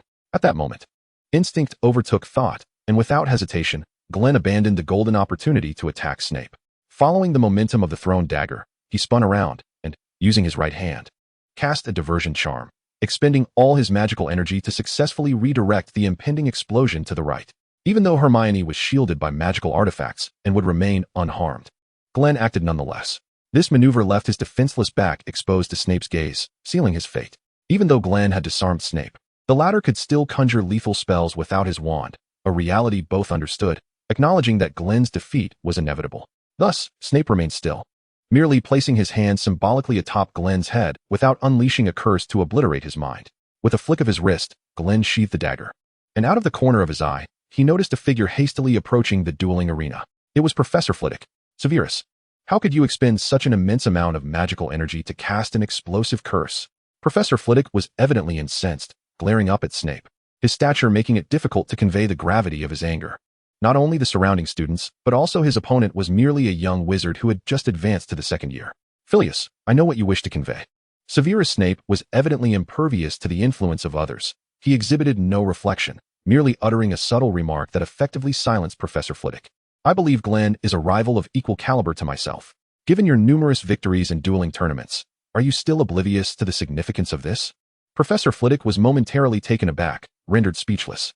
He was, of course, well aware of Snape's implication. In the arena of dueling, mutual recognition of each other's prowess as equals compels both parties to unleash their full potential in an earnest attempt to vanquish one another. While this principle is not explicitly stated in the rules of dueling, true duelists invariably adhere to this unwritten code. The rationale is simple. It serves not only to uphold one's dignity, but also to convey respect towards the opponent. Enough with the nonsense. Are you truly unaware of your intentions with Glen? Upon realizing Snape was preparing to engage in a logical assault, Professor Flitwick found himself at a loss for words. A metaphorical lump lodged in his throat. Nevertheless, Professor Flitwick maintained his composure. Are you not going to check on that unfortunate professor, who appears to be incapacitated as if struck by his own oversized wand?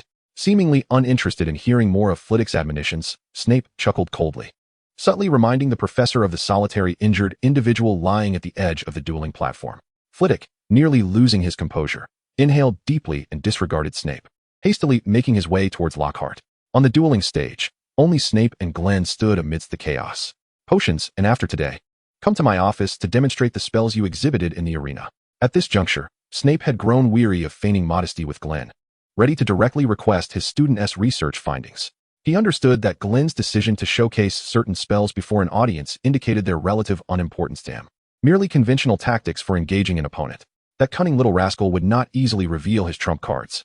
One could only wonder from whom he learned such discretion. Nevertheless, Snape was astute. He recalled the method Glen employed to interrupt his cast of the disarming charm and knew that inquiring further would be futile. Thus, he refrained from asking altogether. Instead, he would extract other advantages from Glen, particularly the spell known as the summoning charm, which piqued Snape's interest. And he suspected Glen would not mind sharing the incantation. Glen retrieved 2 vials of magical potion from his black ring, handing one to Snape, who accepted it, uncorked the vial, and tilted his head back, consuming the potion in one swift gulp. In order to maintain the guise of his mask, Glen discreetly produced a straw, inserted it into the vial, and maneuvered it through the openings of his mask, before bending it into his mouth and sipping contentedly. The intense atmosphere from the recent duel dissipated, giving way to a surprisingly harmonious scene. Witnessing Snape begin to cast spells to restore the chaotic duel platform to its former glory, Glen lent a hand, summoning a whirlwind that gathered the scattered dust and debris around them. Above the dueling arena, fragments of the shattered ground floated in midair, illuminated by the ethereal blue glow emanating from Snape's wand. as if time itself were reversing, gradually flowing back into the gaping holes in the earth and swiftly coalescing once more. With nothing else to occupy his mind, Glen glanced over at Hermione. Upon noticing his gaze, the young girl pondered for a brief moment before waving him over. Glen approached and halted before her, towering over Hermione from the elevated dual platform. She gestured with mild annoyance for him to descend. "My neck is quite sore," Hermione silently mouthed, and Glen deciphered her message through lip reading. As he stepped down, he found Hermione eagerly rushing to him, her demeanor filled with admiration akin to that of other young witches towards Gilderoy Lockhart. "Professor Nightwatch, you are truly remarkable," she exclaimed. Glen replied graciously, "Thank you," modulating his voice with a charm to alter its tone, nodding politely to the young girl who was closest to him. Beneath his mask, a subtle smile played at the corners of his mouth. Chapter 80, Lockhart hospitalized again. While Hermione feigned shyness in the presence of her idol, Professor Nightwatch, Snape completed his restoration of the dual platform. Though the arena lay in utter disarray after their tumultuous battle, being Hogwarts, the repairs were executed with ease and efficiency. "As good as new," Snape intoned in his deep voice, concluding the final touches before sheathing his wand. Professor Flitwick, having just briefed Madame Pomfrey, who had hurriedly been summoned by the young witches, about Lockhart's condition, returned to the stage. "What shall we do next? Should tonight's dueling club continue?" Flitwick inquired with a hint of exasperation, glancing up at Snape. "Can you not exert some control? Lockhart was just discharged today and has been readmitted." Snape refused to accept any blame or engage in self-reflection. "You warned that fool at the outset, yet he persisted in his folly, leading to this outcome. Do not place the blame on me. Lockhart brought this upon himself. The absence of one inconsequential professor would not significantly impact the event. Thus, the plans for the evening remained unchanged, and the dueling club could proceed." Flitwick, typically amiable, could not suppress an eye roll at Snape's blunt mockery. He knew all too well that Severus felt no remorse for his actions and exhibited no inclination towards introspection. Shaking his head, he decided against further lecturing the man. Having thoroughly checked on the young witches and confirmed their well-being before Lockhart's departure, he concluded that they might as well continue. After the duel concluded and following a commotion instigated by the young witches, most of the little wizards, still shaken by the battle or frightened by the immense force of the explosive spell, gradually regained their composure. The profound shock that had been deeply concealed moments ago could no longer be hidden. It erupted in a fervor, intertwining with the relief of having survived, instantly igniting a vibrant atmosphere within the hall. This breathtakingly intense magical confrontation allowed the young wizards, who had only recently entered the realm of magic, to experience the enchanting beauty of sorcery in a most visceral manner. They were utterly captivated by the dual demonstration between Snape and Glen, with animated discussions rising and falling like waves. Naturally, the most boisterous among them were the little serpents from Slytherin. "Did you see that? That is our headmaster," Draco exclaimed, leading the charge with excitement and fervor. In addition to the others, Draco harbored a secret knowledge. The true identity of the Night Watcher professor was none other than his dear friend and fellow Slytherin, Glen Hawthorne. Although he was unsure why Glen chose to conceal this information, he felt compelled to safeguard the secret. Nevertheless, possessing knowledge that others did not always fill the child with joy, especially when the remarkable battle demonstration was shared by those close to him. "Oh, I am simply ecstatic," Draco thought. However, it was only the first and second year serpents who followed Draco's lead in cheering for Snape. The older students maintained their composure, yet their faces betrayed smiles and hands flushed from incessant clapping, revealing their genuine delight. "I propose we pay close attention in Professor Snape's potions class from now on," said Seamus Finnegan, his eyes sparkling with enthusiasm. Despite having faced severe reprimands from Snape in class due to exploding cauldrons, he was now utterly captivated by the sheer power of the explosive spell. He wondered if Professor Snape would be willing to impart his insights on casting such a spell. "I must behave myself," Dean Thomas nodded fervently, feeling a twinge of apprehension. Surely, Hogwarts regulations did not permit professors to administer corporal punishment to disobedient young wizards, right? Ron furrowed his brow, turning to Harry. "Honestly, if I could travel back a year, I would give myself a slap. How could we have been foolish enough to challenge a wizard of Snape's caliber? If that explosive spell had struck us, not even potions could have saved us." He clicked his tongue in amazement, reflecting, though Snape is quite insufferable, there is a reason he holds the position of head of Slytherin. A pang of envy crossed his face as he envisioned himself standing on the stage receiving the admiration of others. "Wouldn't it be splendid if that person receiving accolades was me?" Ron mused dreamily. "Do you think we could ever reach Snape's level of prowess, Harry?" "Harry?" At this moment, Harry remained enraptured by the spectacular duel he had just witnessed. Despite his brief tenure in the magical realm, scarcely 2 years, the fervor of his initial enchantment with magic had been tempered by the complexities and rigors of various courses and assignments. Yet, he felt that today marked a true revelation of magic's essence.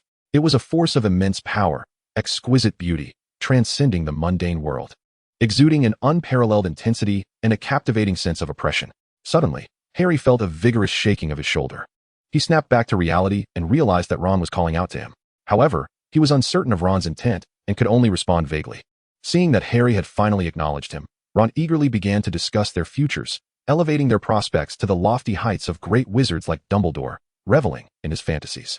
The previously unseen professor of the Night Watch had also proven formidable, managing to hold his ground against a professor of Snape's caliber, albeit slightly falling short in the end, which was regrettable but still impressive. At this moment, Seamus had inexplicably devised a classification of power levels termed professor level and began to theatrically critique the duel from an observer's perspective. His seemingly earnest commentary attracted a number of young wizards, despite his lack of clarity regarding the specifics of the battle, which did not hinder his boundless imagination. Harry, too, found himself captivated by Seamus's narration, silently resolving to commit to his studies starting the following day. Chapter 81. Eager to leave work for now. Let us not dwell on whether Harry will honor this impulsive vow. Meanwhile, Glen encountered a minor inconvenience. Although he perceived it as a problem, in reality, it was simply a gathering of young wizards drawn to Hermione, who appeared to be enjoying a pleasant conversation with the professor of the Night Watch. Following this encounter, the young wizard's impressions of Snape underwent a significant transformation, shifting from viewing him as an irascible, strict professor with a bias towards Slytherin to recognizing him as a formidable, yet still formidable figure with a well-defined bias. Indeed, it became clear that no headmaster could be inept. For instance, a potions professor like Snape, who taught a subject often regarded as ancillary, nearly caused the hall to erupt with an explosive spell. One could only imagine the prowess of Professor Flitwick, who taught charms. The most disconcerted were those mischievous students who had previously drawn special attention from Snape during potions classes. They now comprehended the true nature of the formidable figure they had faced. Henceforth, they resolved to behave more cautiously in potions class, at least refraining from provoking Professor Snape any further. These young ones now huddled behind their friends like quail, appearing notably subdued. Although it is true that Professor Snape is not widely admired at present, there has been a noticeable shift in the way he is perceived in the minds of many. It is well known that individuals of great strength often attract admiration and adulation, a phenomenon particularly evident among the still maturing young witches and wizards. Many have begun to harbor a silent reverence for Snape, even if they remain unaware of it. However, should anyone wish to idolize Professor Snape in the same fervent manner as those infatuated with Gilderoy Lockhart, I would kindly request a memory charm. Given their limited understanding of Snape, even if they could muster the courage to approach him for a discussion on dueling techniques, they would likely be deterred by the icy glare that seems perpetually poised to intimidate. In contrast, the other professor who shared the stage with Snape today presents a different aura altogether. He does not evoke fear in the slightest. I refer not to the inept Lockhart, but rather to the professor of the Night's Watch. Compared to the familiar Professor Snape, this new instructor, enveloped in an air of mystery, undoubtedly piques the curiosity of the young witches and wizards. Observing that some classmates have approached him and found him open to conversation, many are drawn to him, gathering like spectators eager to witness a rare and wondrous creature. Could you elaborate on the techniques for casting the disarming charm, Professor of the Night's Watch? Hermione inquired, her hands discreetly hidden as she engaged in casual conversation with Glen, simultaneously communicating through sign language. Will you maintain this persona throughout the evening? Glen nodded in response, but did not articulate a reply. Then he noticed the throng of young witches and wizards encircling him. Others have come over. Enjoy the event at your leisure. I shall depart to seek out Snape. He gestured, not lingering, and made his way toward the stage before the gathering crowd could obstruct his path. This left the younger students in a state of bewilderment, exchanging glances. Does the Professor of the Night's Watch not wish to converse with us? Parvati tilted her head, appearing somewhat disappointed as she posed the question to Hermione. It seemed that upon our approach, he turned to leave, and you were the one doing all the talking while he merely nodded and shook his head. No. The Professor of the Night's Watch is quite amicable, Hermione countered, shaking her head with a playful smile. He did respond to my questions, albeit in a softer tone. I sense he may be somewhat shy, considering it is his first encounter with us. It is only natural to feel a bit hesitant. Is that so? Parvati blinked, slightly taken aback. Why does Hermione's description of the Professor of the Night's Watch seem different from my own impression? Yet, Hermione would not deceive her. Perhaps the professor truly was merely bashful. Parvati nodded, turning to relay Hermione's words to Lavender. Thus, the once aloof demeanor of a certain professor gradually began to falter in the public eye. Although Glen was not particularly concerned after learning the details surrounding the incident, he recognized that it was merely a role imposed upon him by Dumbledore, one that held little sway over his essence. However, that was a matter for another time. Glen, you have returned. I was just discussing with Severus, and we have decided to continue organizing activities. What do you think? Professor Flitwick chattered on, his words directed at the seemingly indifferent Snape. Upon noticing Glen's approach, he turned to pose his inquiry, his tone suggesting a newfound regard for Glen as an equal. Now, Professor Flitwick no longer perceived Glen as just an ordinary young wizard. The brief duel they had witnessed moments ago had been sufficient to warrant such consideration. The youth was indeed formidable, heralding another potential luminary in the wizarding world akin to Dumbledore, though he refrained from directly lauding Glen's talents. The sight of the young wizard inevitably filled Flitwick with silent admiration. Throughout the annals of magical history, which great sorcerer had achieved such mastery at the tender age of 13? I have no objections, Professor. You may decide, Glen replied, nodding as if to convey that he was merely content to follow their lead after completing his own tasks. Snape scoffed softly, fully expecting Glen's response. Having grown weary of Flitwick's insistence on waiting for Glen's input before proceeding with the dueling club. As Glen's teacher, he was well aware of the young man's temperament. Flitwick's repeated assertions that he would not alter his plans had left Snape exasperated. He too wished to conclude his duties and return to his own studies. Whatever be the case with these youngsters, let us wrap this up swiftly, Snape thought, eager to finish his work. Chapter 82. Extend a hand. After regrouping the young wizards, Snape succinctly and somewhat perfunctorily informed them of the forthcoming activities before proceeding to arrange the venue, leaving Professor Flitwick to explain the details of the dueling club's future scheduling to the students. Today's event is merely an introduction to dueling. The formal establishment of the dueling club will take place every Saturday and Sunday during this time slot in the future. The achievements you attain in this activity will also be recorded as part of your final grades, Flitwick elaborated. Having previously collected the dueling badges from the young wizards, he now returned them to Glen. After outlining the fundamental precautions, Flitwick stepped back, allowing Glen to elucidate the purpose of the dueling badges to the students.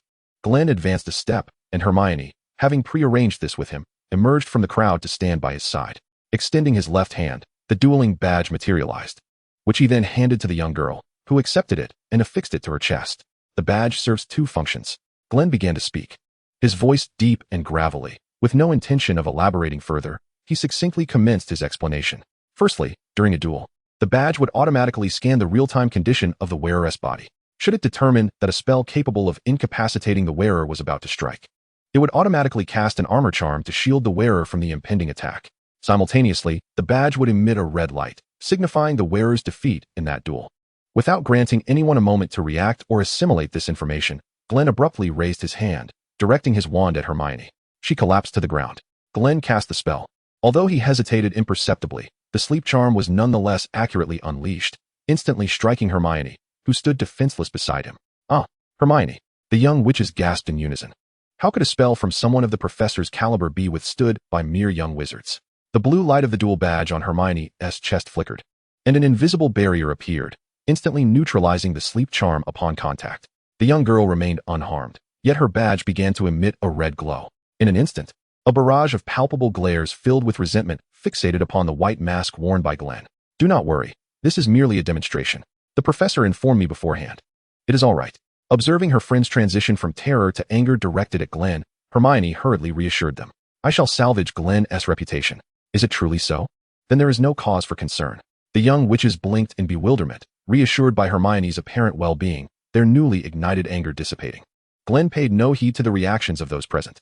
After demonstrating the first function of the duel badge in tandem with Hermione, he promptly commenced the explanation of its second function. Secondly, in the forthcoming duel rankings, another item associated with the duel badge was the duel leaderboard. Without turning, Glen raised his hand, guiding the young witch's gaze towards the large screen mounted on the wall. Glen slightly tilted his head towards the young girl, who understood the cue, activated the duel badge, and linked it to the leaderboard. The dark screen of the leaderboard flickered momentarily before displaying the following information. Cruciatus Mountain win rate. No data ranking. 1. Upon activating the duel badge and connecting it to the leaderboard, the wearer's identity information and win rate could be transmitted, with identity tied to the individual, allowing for changes in avatar and name. As for the avatar and name, let us set those aside for now. The ranking operates on an exchange system. Should a lower-ranked individual prevail against a higher-ranked opponent, their rankings will be exchanged. If the higher-ranked individual wins, their rank will rise by 1, while the lower-ranked will drop by 10. If either participant disagrees to duel, the duel shall not proceed, and the data will not be recorded on the leaderboard. Furthermore, the duel badge will only be distributed during the duel club hours on Saturdays and Sundays, and will be collected uniformly at the conclusion of the event. However, the top 10 wizards in the school will receive their exclusive duel badges as a reward. Tonight, No badges will be distributed. Instead, Professor Flitwick will oversee this matter at the next event. Having succinctly concluded her speech, Hermione removed the badge she was wearing and returned it, which Glen accepted before turning to leave, leaving Professor Flitwick to guide the young wizards. As previously discussed, Glen, Snape, and Professor Flitwick each took charge of a designated duel area.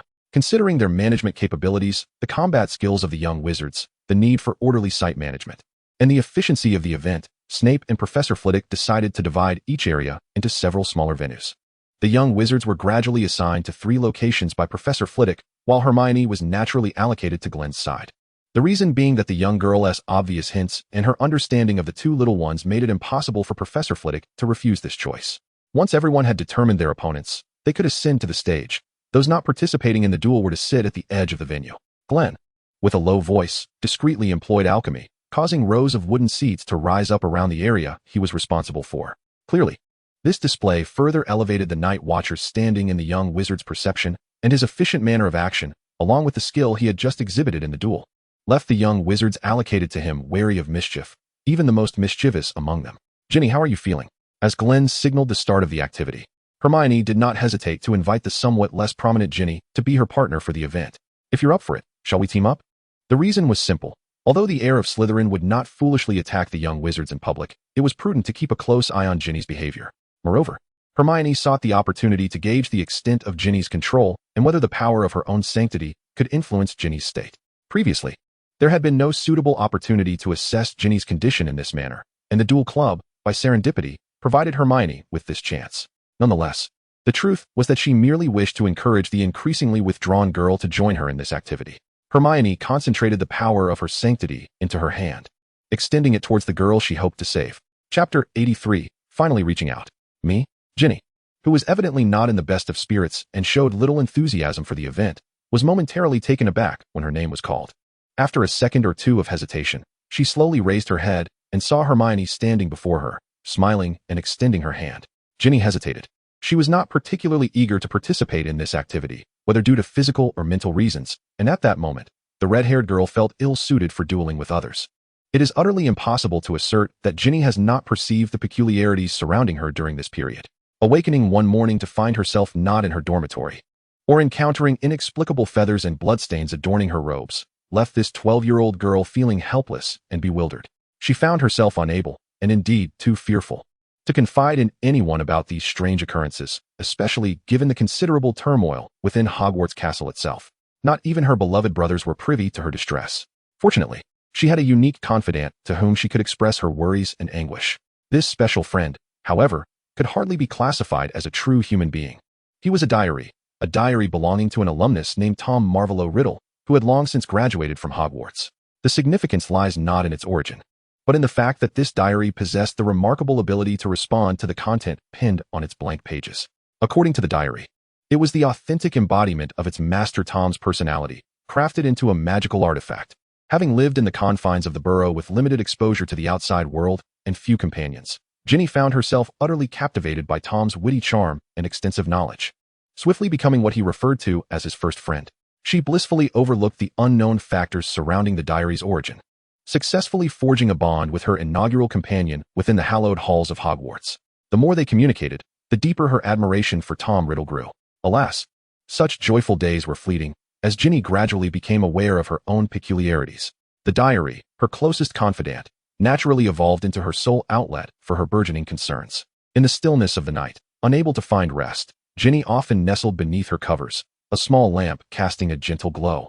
As she penned conversations with Tom within the diary, as their exchanges continued, she would inevitably drift into slumber, but upon awakening the next day, she found her mental state unchanged, if not deteriorating further. When she attempted to recall the events of the previous night, confusion enveloped her. She was left in the dark. The more her physical condition became peculiar, the more she felt compelled to confide in Tom Riddle, and the more she confided, the deeper her dependence on him grew. This growing reliance only intensified her awareness of her own abnormalities. Ginny was not a foolish girl. She had begun to sense the unsettling nature of the diary. It finally struck her where the discord in her heart originated. This diary, from whence had it come? As she endeavored to retrace her memories, a chilling realization dawned upon her. Her recent recollections began to blur, fading into a void of uncertainty. She endeavored to extricate herself from the clutches of her dependency on Tom, yet she found herself powerless. Any attempt to suppress the urge to open her diary only intensified that very dependence. She wished to cast the diary aside, yet discovered that she could not summon the resolve to do so. Underneath this intricate and delicate balance of contradictions, Ginny was not only enduring both physical and mental aberrations, but also waging an internal battle regarding this matter. The culmination of this struggle was that Ginny's mind was nearing its breaking point, on the verge of collapse. The concern of her friends and the care of her brothers were evident to her. Yet, she chose to conceal her turmoil, the reason for which remained elusive even to herself. Was it the influence of the diary? Or was it a reluctance to involve those around her? The most probable explanation lay in the amalgamation of both. But what was she to do? If she shielded others from being entangled in her troubles, what of herself? Ginny had become thoroughly ensnared in a state of confusion, or rather, she had plunged into an inescapable abyss. She felt an overwhelming discomfort, deep down. She yearned for someone to rescue her. The young girl, who rejected the concern of others and withdrew out of fear for their well-being, secretly longed for salvation from another. If you're feeling all right, shall we team up?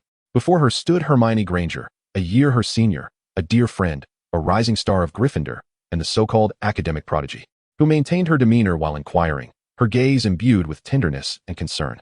Ginny recognized that Hermione's demeanor lacked the tension typically associated with impending confrontation, even in a duel where they might oppose one another. Perhaps Hermione wished to invite her to partake in this activity to lighten her spirits. Indeed, Hermione had been exceptionally considerate during this period. Ginny's thoughts meandered slowly. Yet she felt genuine gratitude for having such a caring friend with her chestnut curls and appreciated how other friends had also looked after her during this time. However, instinctively, Ginny desired to refuse. She thought, "No, I'm fine. Thank you for your concern. I'm all right. It's nothing. Don't worry about me." These phrases were becoming her mantra. Once again, she pondered, should I continue to decline the kindness of others? A bittersweet reflection crossed her mind as her fingers unconsciously tightened around the fabric of her robe beneath her voluminous sleeves. The young girl's gaze began to wander. Yet for some inexplicable reason, she was drawn to Hermione's outstretched, delicate hand. Contrary to her expectations, she felt none of the icy rejection that typically surged within her when contemplating accepting assistance from others. On the contrary, Ginny's current sentiment was akin to a weary body being enveloped in the soothing warmth of a comforting hot spring, immensely relaxing. Is it permissible for me to indulge a little? Accepting Hermione's kindness is acceptable, isn't it? Ginny resolved. I can. Let us form a team, she replied. The girl yearning for redemption extended her hand. Chapter 84, A Greater Value. The hands of the two girls touched, and the wheels of fate began to turn once more, accompanied by a dazzling brilliance, though, in truth, it was merely a mundane act of holding hands. They followed Hermione's lead to the vicinity nearest to Professor Glen. Yet, Ginny felt a faint warmth, as if it were dispelling the weariness within her, seeping into her body from an unknown source. Was it Hermione? She glanced at her dear friend, who was guiding her forward. Surely, it was just an illusion? Ginny pondered, yet her hand remained reluctant to release Hermione's small grasp. Good evening, Professor, Hermione greeted, her smile natural as she bowed slightly in respect, shifting her body just enough to reveal Ginny hidden behind her. Oh. Ginny was still lost in the soothing sensation she had just experienced, completely unaware of how close she was to Professor Glen until she heard Hermione's greeting and felt the sudden brightness as the shadow cast by Hermione dissipated. The pale mask of Glen was now within reach. Good evening, Professor. I am Ginny Weasley. Little Ginny blinked, sensing no aura of fear from the new professor, who bore a cold attire reminiscent of Professor Snape.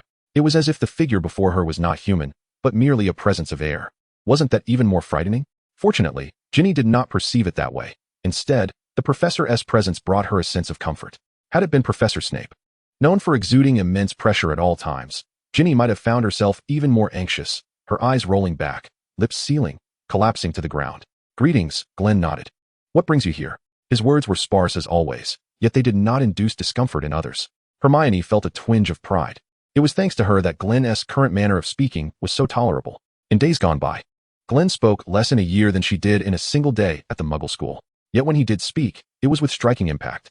He had such a blunt way of addressing matters, each word piercing the heart, and a simple statement could inflict considerable harm on his peers.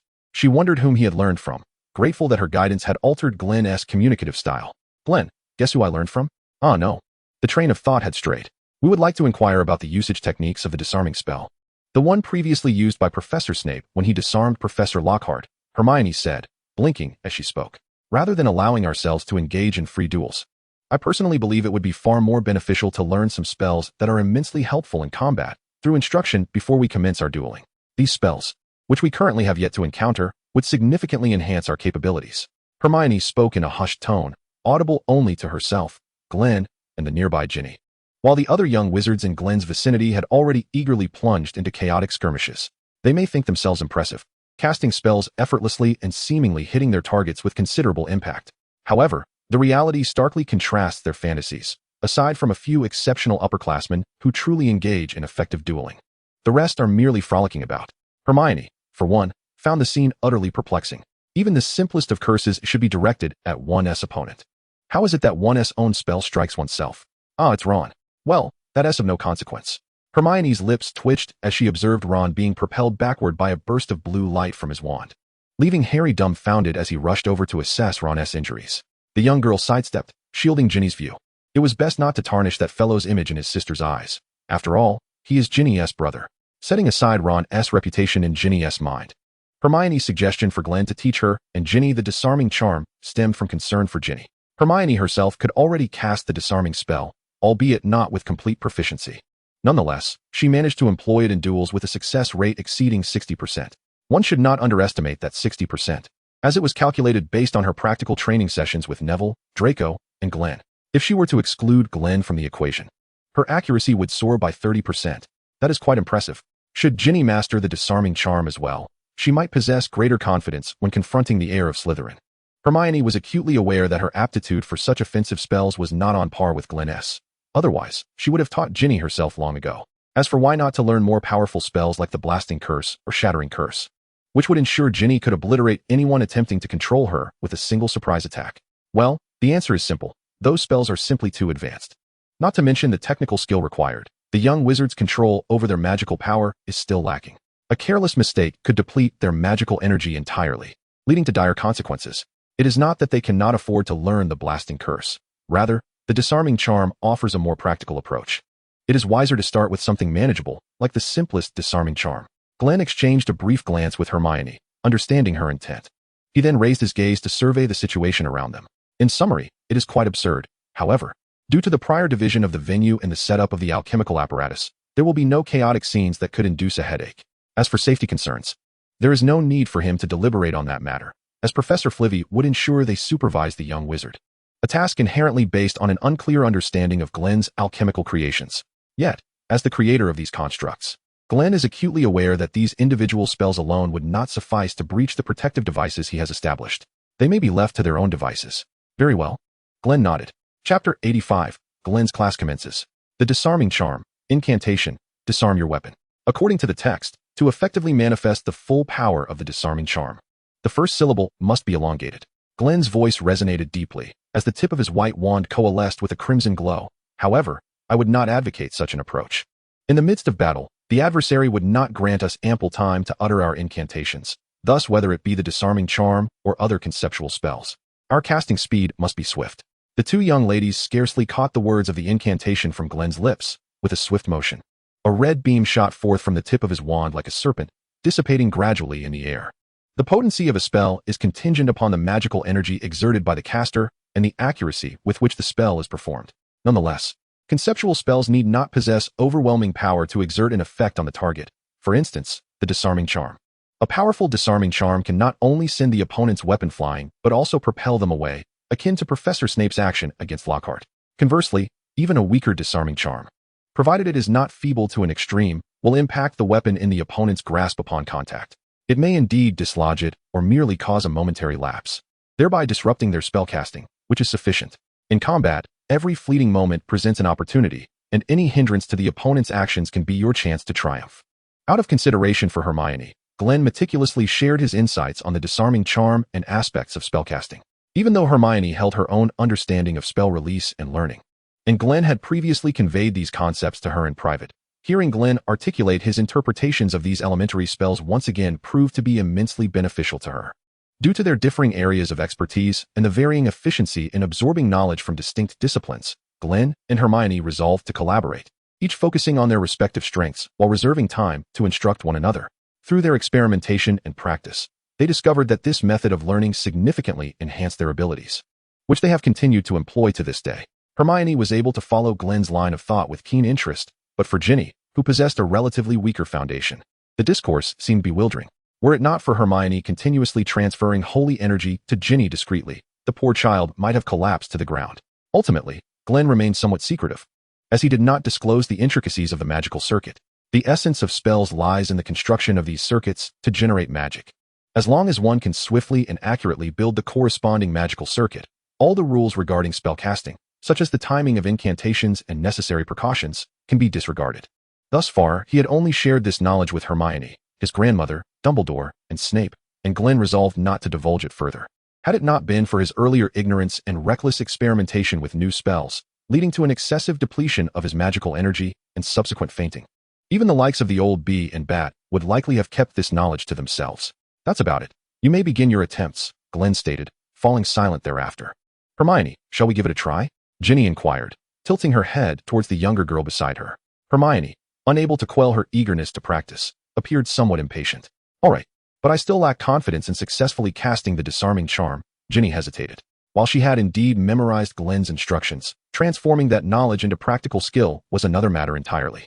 There was a risk that a misfired spell could result in harm. This was no exaggeration.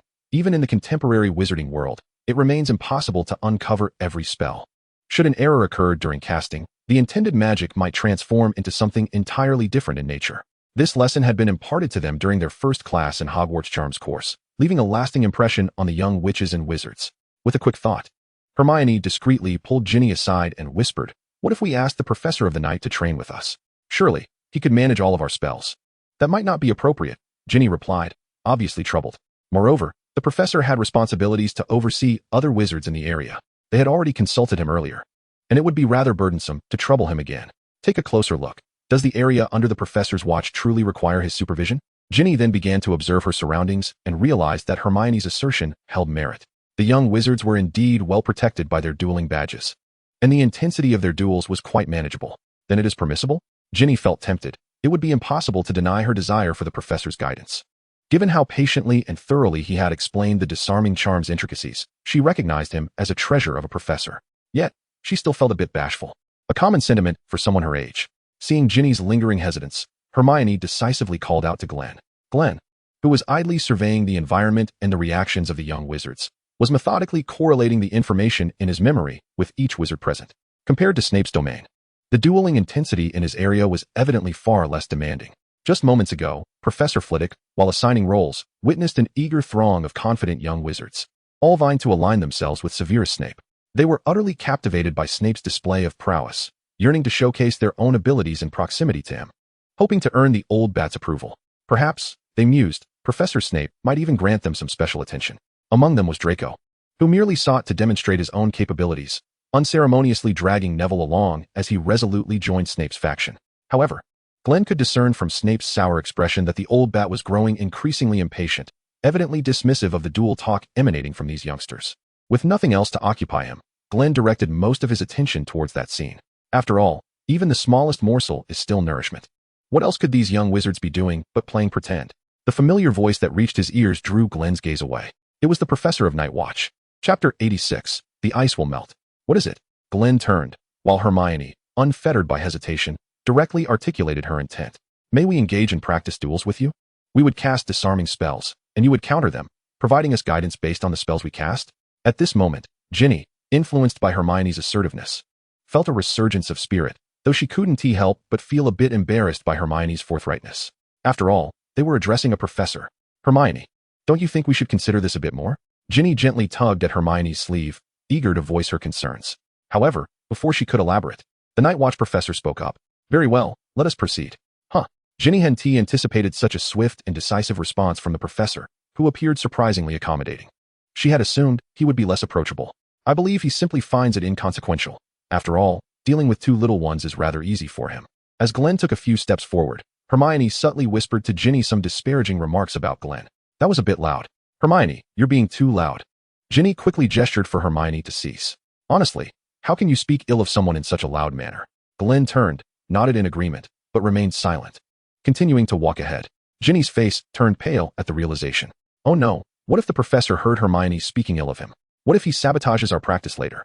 Don't worry, the professor isn't that petty. Observing Ginny's distress, Hermione couldn't help but smile at the irony. She had merely intended to tease the young girl, who had been rather downcast lately. It seemed, however, that her jest had backfired. Hermione quickly sought to reassure her. Upon finding an empty space, Glen moved to the opposite side of the area, turning to signal the two young witches. "We may begin," he declared, but before he could finish, a red light shot directly towards his face. Disarm. After suppressing her feelings for quite some time, Hermione eagerly cast a disarming charm at Glen's face, and to her delight, she realized that her spell seemed to have improved slightly. Glen did not evade. Instead, he firmly countered Hermione's disarming charm with his own magic. Having promised to assist her in analyzing the strengths and weaknesses of their respective spells, Glen took the task seriously. Ginny, who had just regained her composure, was startled once more. "No, Hermione, is this how you treat a professor?" Ginny's expression froze as she looked at Hermione, only to despair at the sight of the usually demure and studious girl now radiating fervor. Suddenly, she questioned whether her initial judgment had been entirely mistaken. "Hermione, you're not here to comfort me, but to drag me down with you, are you?" Even Ginny herself was unaware of how much more active her thoughts had become compared to earlier. The profound and lasting impact of Tom Riddle's diary had begun to loosen under Hermione's diligent efforts. The ice was on the verge of melting. Practicing the disarming charm alongside Hermione and Professor Lupin proved to be far more enjoyable than Ginny had anticipated, and her learning efficiency exceeded her expectations. At that moment, the first event of the dueling club for the evening had concluded, and Ginny returned to her dormitory, exhausted yet elated, now capable of casting the disarming charm. Though her success rate stood at only a meager percentage, the breakthrough from 0 to 1 filled her with immense joy, especially considering that prior to today, she had never attempted the charm. Whether it was Hermione's hands-on guidance or Professor Lupin's analytical approach to receiving the disarming charm, Ginny felt their earnest desire for her to master this spell. Once one enters a serious state of learning, it becomes utterly captivating, and the efficiency of study can increase exponentially. Ginny had evidently entered such a state just moments ago. The sense of accomplishment and satisfaction she derived from her practice also brought her immense joy. Positive emotions serve as a remedy for the body, and now she felt that the mental fatigue she had accumulated over time had significantly dissipated. Ginny sat down at her bedside table, astonished to find that despite the day's myriad experiences, she had no desire to converse with Tom. Just a few days ago, and even earlier, this would have been unthinkable. Ginny had nearly every night engaged in discussions with Tom about the day's events.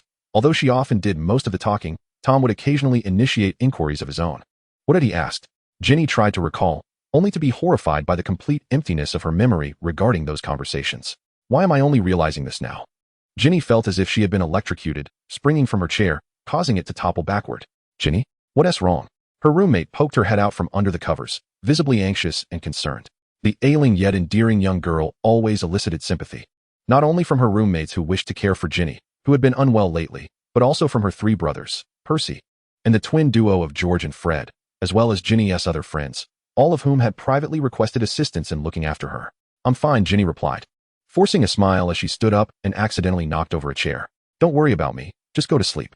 Her roommates scrutinized Ginny's markedly different demeanor that evening, noting that she seemed to have regained a bit of her spirit, and thus refrained from further questioning.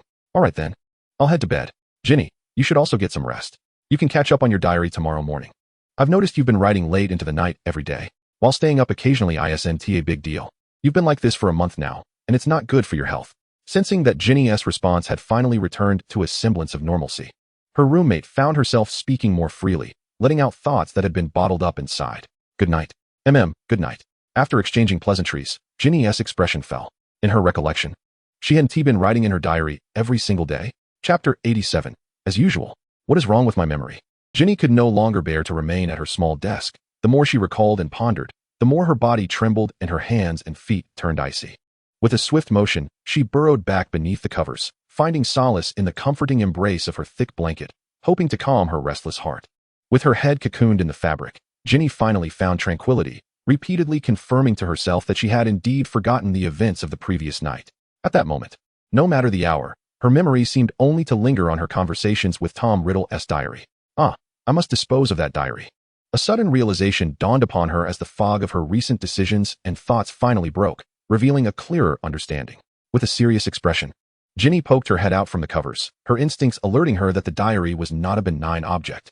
And now, she recognized that she had previously contemplated this action multiple times, but had inexplicably suppressed the thought.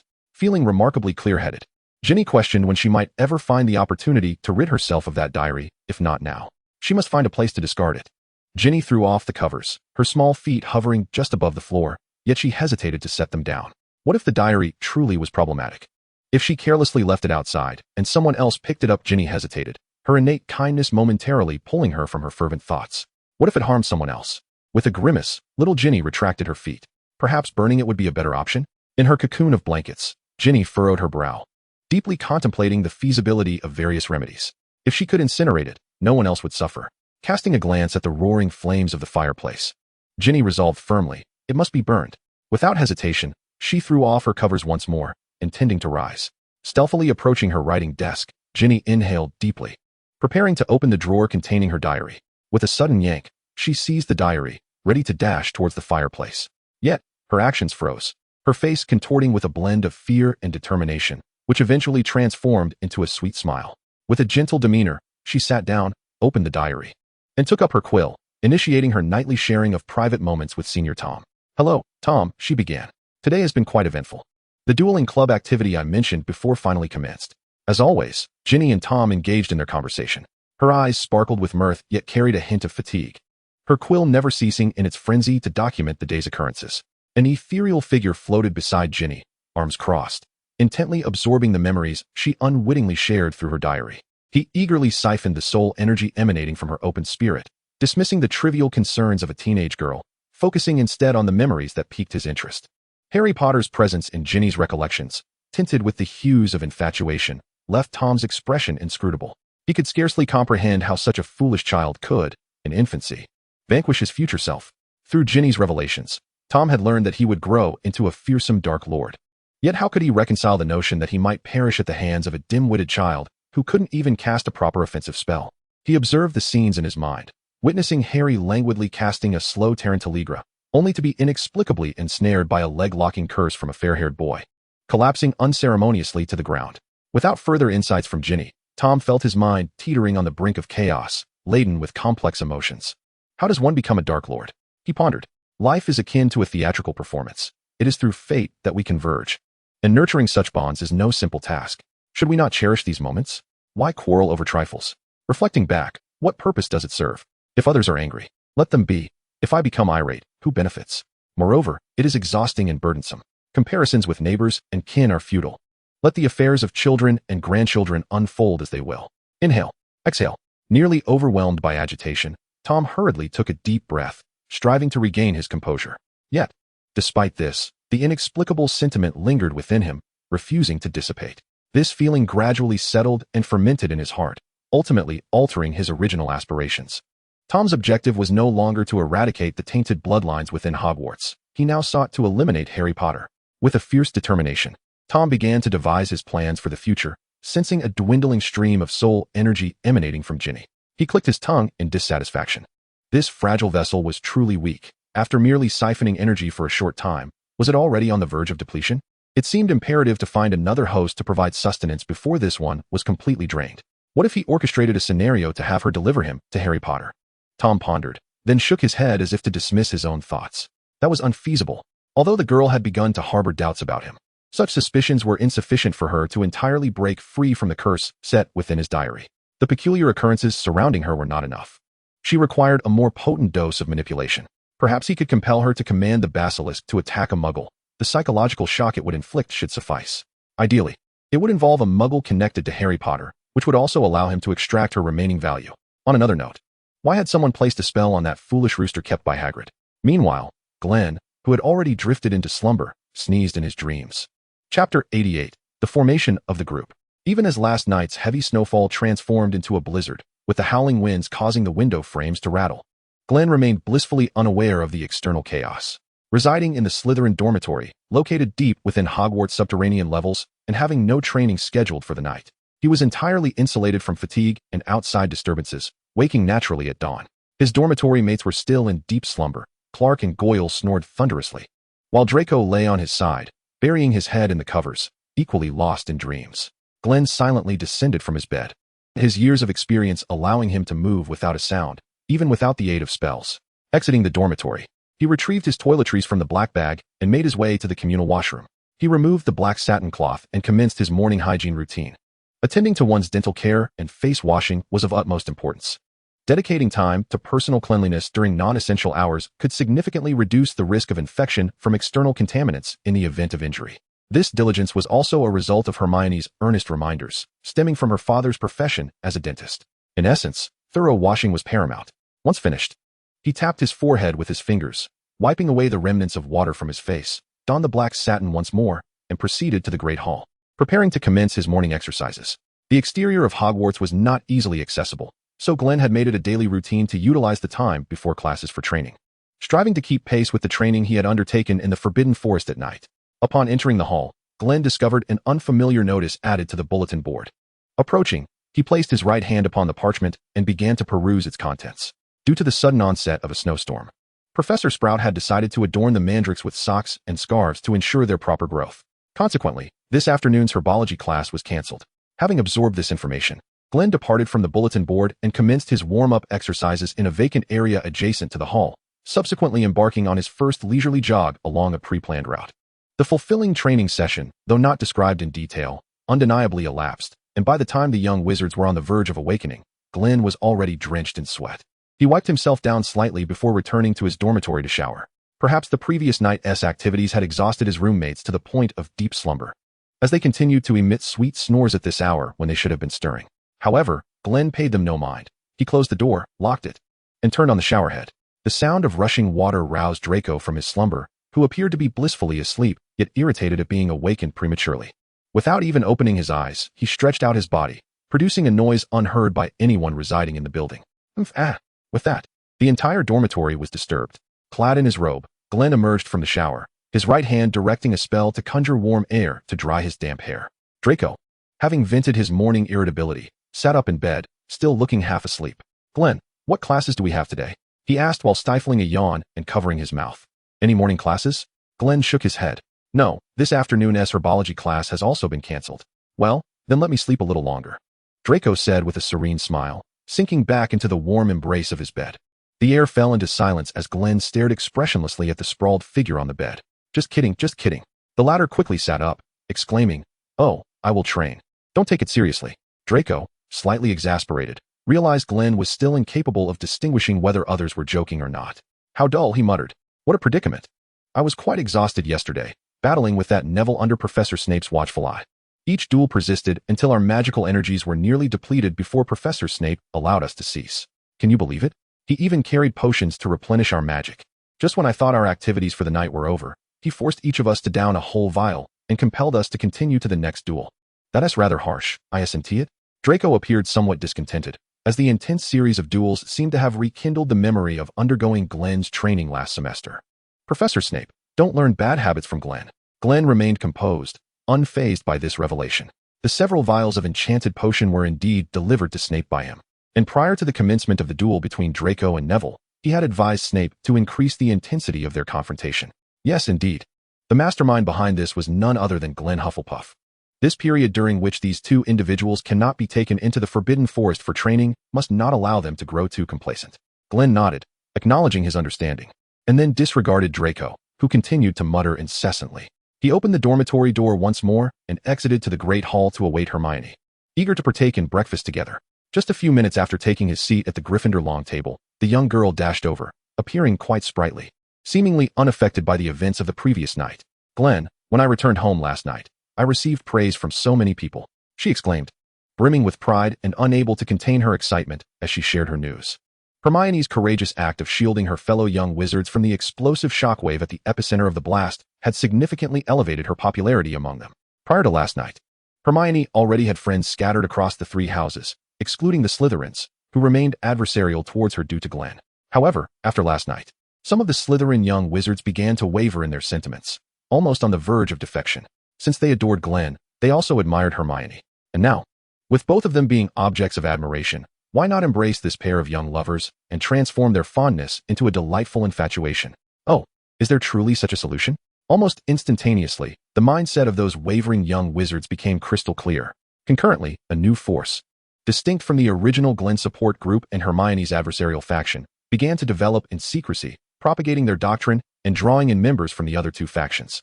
This was the Glen Hermione support group. Chapter 89, Pain. Such pain. When the young wizards, bleary-eyed and swaying, finally arrived at the Great Hall, ready to indulge in breakfast. A particularly observant little one spotted the new announcement on the bulletin board exclaiming with joy and rousing all the drowsy companions. Hooray! This afternoon's herbology class has been cancelled due to heavy snowfall. We have no classes today. How splendid. My goodness, this is simply marvelous. Curse it. I want to return to the dormitory and sleep until oblivion. Could we not have a bit of ambition? Since there are no classes. Surely spending the entire day in leisure is the most cost-effective choice? Goodness, you still have energy to play? Did you slack off during last night's activities? Cheers erupted in waves. Although the sentiments varied, their moods were unified. Initially, the young wizards had anticipated that the dueling club would offer an entertaining diversion from their arduous studies. While it was indeed enjoyable, it was also undeniably exhausting. Although the intensity of their battles was generally low, their bodies could hardly withstand the ensuing ruckus. Almost everyone, upon burrowing into their warm and cozy beds last night, succumbed to a sleep as deep as that of an infant at the mere touch of their pillows. That sensation was akin to the invigorating effects of a vial of life-giving elixir. However, as the consequence of suddenly engaging in intense activity after a prolonged period of inactivity, they awoke in the morning feeling utterly unwell. It is essential to understand that the exertion in a magical duel depletes not only one's magical energy, but also one's mental fortitude and physical stamina. With aching backs, stiff muscles, and limbs rendered weak and limp, they found themselves incapable of rising from their beds. Even a slight contraction of their abdominal muscles sent waves of pain coursing through them. Yet, there was no choice, for classes awaited. And thus they struggled to support one another, reluctantly departing from their dormitory. Upon learning that today as classes had been cancelled, their spirits brightened considerably. Numerous young lions let out exultant cries, too fatigued to even consider breakfast, and promptly began to bound toward the staircase, grimacing as they endured the soreness in their thighs while slowly ascending the stairs. The speed with which they had descended moments ago seemed a distant memory, as the arduous ascent felt like a trial of endurance. To make matters worse, they had to climb 8 flights. Regardless, they persevered. Rest awaited them upon their return. Meanwhile, the Ravenclaw eagles, perched high in their tower, wore expressions tinged with bitterness, for theirs was the dormitory situated furthest from the Great Hall. Shall we venture to the library? One suggested. The library, spacious and inviting, offered the possibility of rest whenever fatigue set in, with the hope that Madame Pants would not evict them. Absolutely not. Came the retort. You have no idea how loud your snoring is at night. Dare to sleep, and Madame Pants will certainly toss you out. Initially, only 2 eagles engaged in quiet discussion, but gradually, more joined in this deliberation on how to arrange their day's activities based on their physical condition. Even those who had been utterly exhausted found their spirits lifting, as the group of academically inclined students regained their vitality. Since they were no longer fatigued and reluctant to return to the tower, a consensus emerged. Off to the library they would go. With resolve, the little wizards of Ravenclaw formed orderly lines, their expressions equally grim as they grasped the stair railings and made their way upward. Observing the disheveled appearance of their fellow students from the higher towers, the serpents and badgers in the common room, located in the basement, exchanged knowing glances, their faces breaking into smiles. After all, they had just endured that same torment to reach the Great Hall. What goes around comes around. The universe has a way of balancing the scales. All must share in the trials they endure. In that moment, the camaraderie between the houses, which had always been amicable, grew even stronger. Glen and Hermione, of course, had no intention of returning to their respective dormitories. For them, the exertion of the previous night was hardly significant, and both had much to discuss, particularly in preparation for addressing the issues brought forth by the heir of Slytherin. What do you think we should do today? Glen silently observed the dwindling number of people around him and inquired of Hermione. During this time, it was customary for the two of them to either remain in the library or head to the room of requirement when they had no classes, with Hermione often making the decisions. The young girl was far more organized in her planning than Glen, who was accustomed to acting on instinct. In contrast, Hermione would prioritize envisioning the forthcoming course of action in her mind before undertaking tasks. The results had proven that learning and practicing under Hermione's guidance was indeed more efficient. However, at this moment, Glen found himself more preoccupied with another matter. Hermione furrowed her brow slightly, having been discreetly surveying their surroundings, seemingly in search of something. For some reason, she had not seen Ginny appear in the Great Hall, and a sense of worry began to creep in. Both Glen and Hermione were aware of the incident from the previous night, when she had used her holy power on Ginny. And Ginny's subsequent behavior had indeed indicated that the holy force could alleviate some of the negative influences imposed upon her. Yet, as it was the first time Hermione had wielded this power on anyone other than Glen, and since it merely involved the output of energy, she had not employed the spells documented in the holy texts. Thus, she was uncertain about the extent and duration of her influence on Ginny, especially considering that she had expended most of her energy and strength in the effort to nullify Ginny's afflictions. Surely it won't wear off so quickly. Hermione suddenly felt a pang of self-doubt, questioning her capabilities. I feel as though I've nearly drained all the holy energy within me. It won't, Glen replied, picking up a handkerchief to wipe his mouth, feeling that as a fortunate recipient of Hermione's holy gifts, his words carried some weight. It is quite possible that Ginny was discovered by the heir of Slytherin and subjected to control once more. He presented his conjecture after some contemplation. Hermione's eyes widened in shock, her hair seemingly standing on end. You noticed Ginny was missing from the Great Hall earlier, didn't you? Why didn't you tell me sooner? It was merely a guess, Glen said, smoothing down the girl's tousled hair with nonchalance. Perhaps she simply wanted to take a nap. Hermione's expression indicated her disbelief. Chapter 90. Swift and graceful movements. Something serious was afoot. With an ominous premonition, Hermione hurriedly grasped Glen's hand, and they began racing towards the 8th floor. From a distance, they could hear a cacophony of noise emanating from above. They quickened their pace, ascending the stairs to the 8th floor. Upon reaching the corridor, they found the space congested to the point of being impassable. Glen noticed several Ravenclaw witches, who should have been in the library, had congregated there, likely drawn by the ruckus. Among these young eagles, one particular which struck Glen as peculiar. She possessed silver eyes, faint eyebrows, hair cascading over her shoulders, pale skin, remarkably akin to his own, and adorned with a pair of carrot-shaped earrings. Luna Lovegood. As Glen's attention was momentarily diverted, he instinctively began to analyze the target information. His father, Xenophilius Lovegood, the editor of the Quibbler, a first-year student, assigned to Ravenclaw House, she excelled academically, yet seemed to be shunned by her peers. Moreover, an odd magical aura frequently emanated from her. Hermione also noticed Luna and hurried over to engage her in conversation before bidding her farewell and returning. Glen observed as the girl's gaze followed Hermione all the way to him. He sensed that Luna seemed to be looking at him. Noticing Glen turn his head toward the direction from which he came, Hermione understood and quietly introduced, "That little witch is Luna Lovegood, a new student this year from Ravenclaw." "She, yes, my friend." Glen nodded, waiting for Hermione to continue. "Another little wizard has been attacked by the giant snake," Hermione said seriously, gesturing toward the Gryffindor common room. Noting that the site of the attack was in close proximity, the young girl indicated for Glen to lift her up so she could see over the crowd. Understanding, Glen wrapped an arm around Hermione, and with a flick of his wrist, a magical hand appeared above his left hand and melded into it. With an ethereal form, he executed a spider-like movement, gently tapping Hermione and himself on the head. As their figures vanished, Glen leapt upward, the suction created by his left hand and foot suspending them between the ceiling and the wall. "Look over there," Hermione pointed, guiding Glen to investigate the direction she indicated. Glen extended his sensory range toward the wall surrounded by people that the young girl had pointed out. There was a patch of crimson, a splatter of blood haphazardly smeared upon the wall, with some areas still not fully congealed, droplets of blood continually trickling down, forming red lines. Before the wall, Dumbledore stood, his expression one of anger, as he pressed his hand against the statue before him. Another young wizard, a Muggle-born, had been petrified by the giant snake. Glen silently summoned information regarding this unfortunate soul, contrasting it with the terror etched on their face. "Glen, the magical glasses you created have proven invaluable," Hermione sighed in relief upon seeing the attacked young wizard. She observed that dark mist was slowly emanating from the glasses in front of the boy, a sign that the alchemical device had been compromised. This indicated that the protective function of the glasses had been activated. Dumbledore's demeanor gradually returned to calm. He slightly tilted his head, his gaze connecting with Glen's eyes.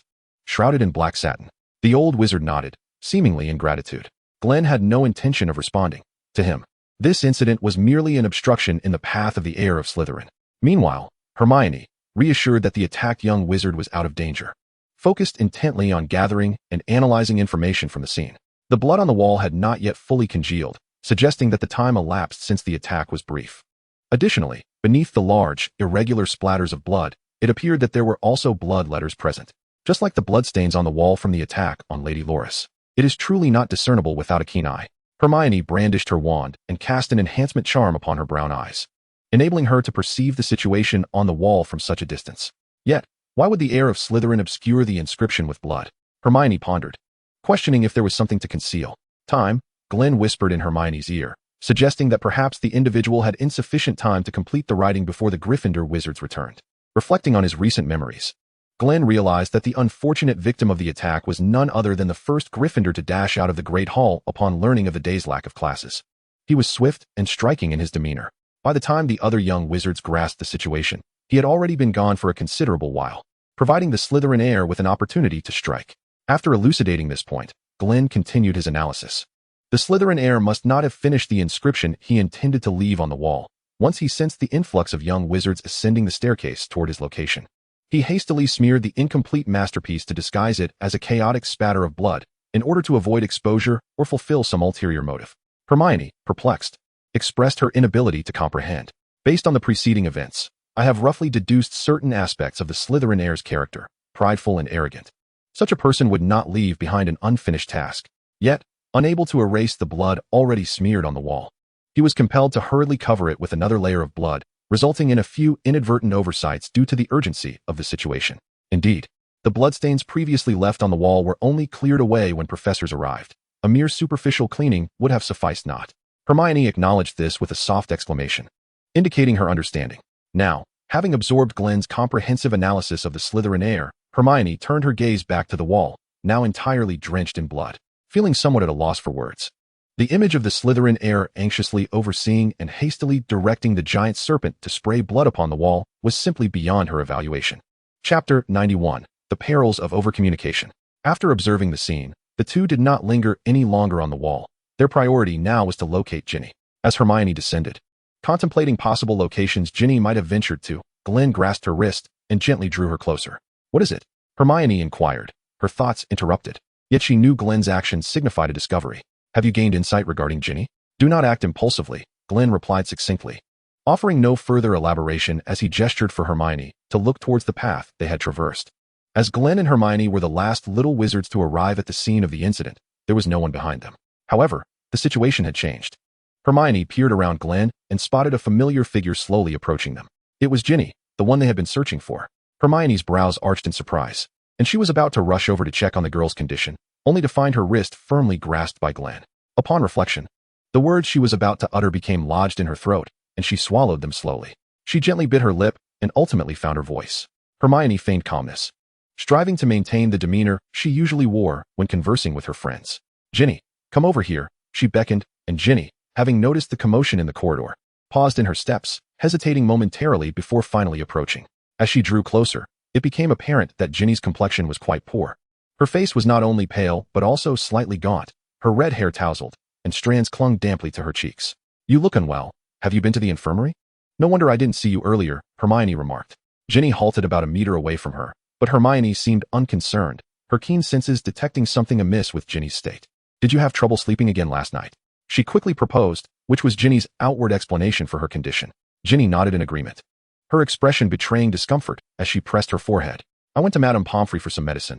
I still feel a bit off, but it's much better now." "What happened here?" she inquired. "There was another attack by the heir of Slytherin, right outside our common room," Hermione replied.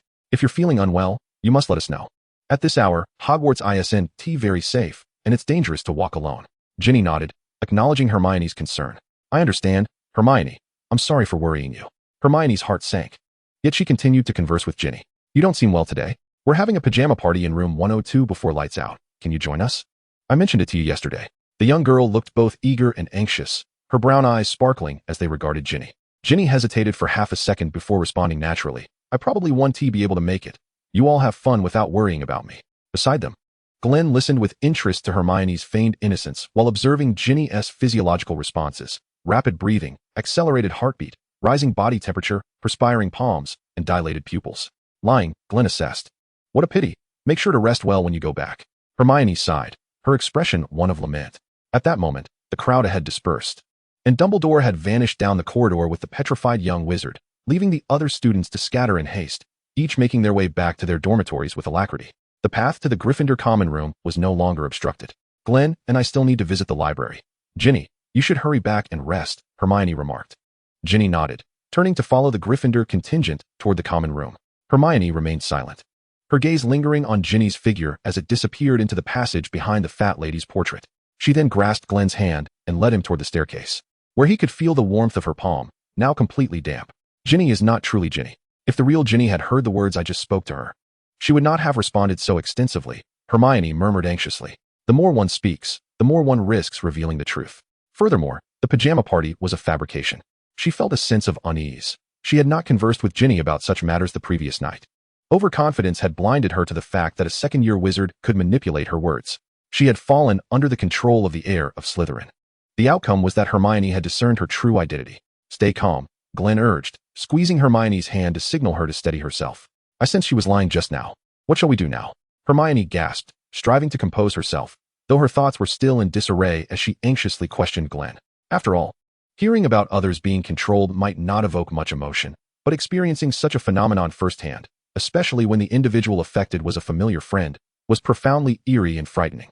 Wait, Glen replied, continuing, until Ginny breaks free from the heir of Slytherin's influence. We can now ascertain the methods employed by that individual.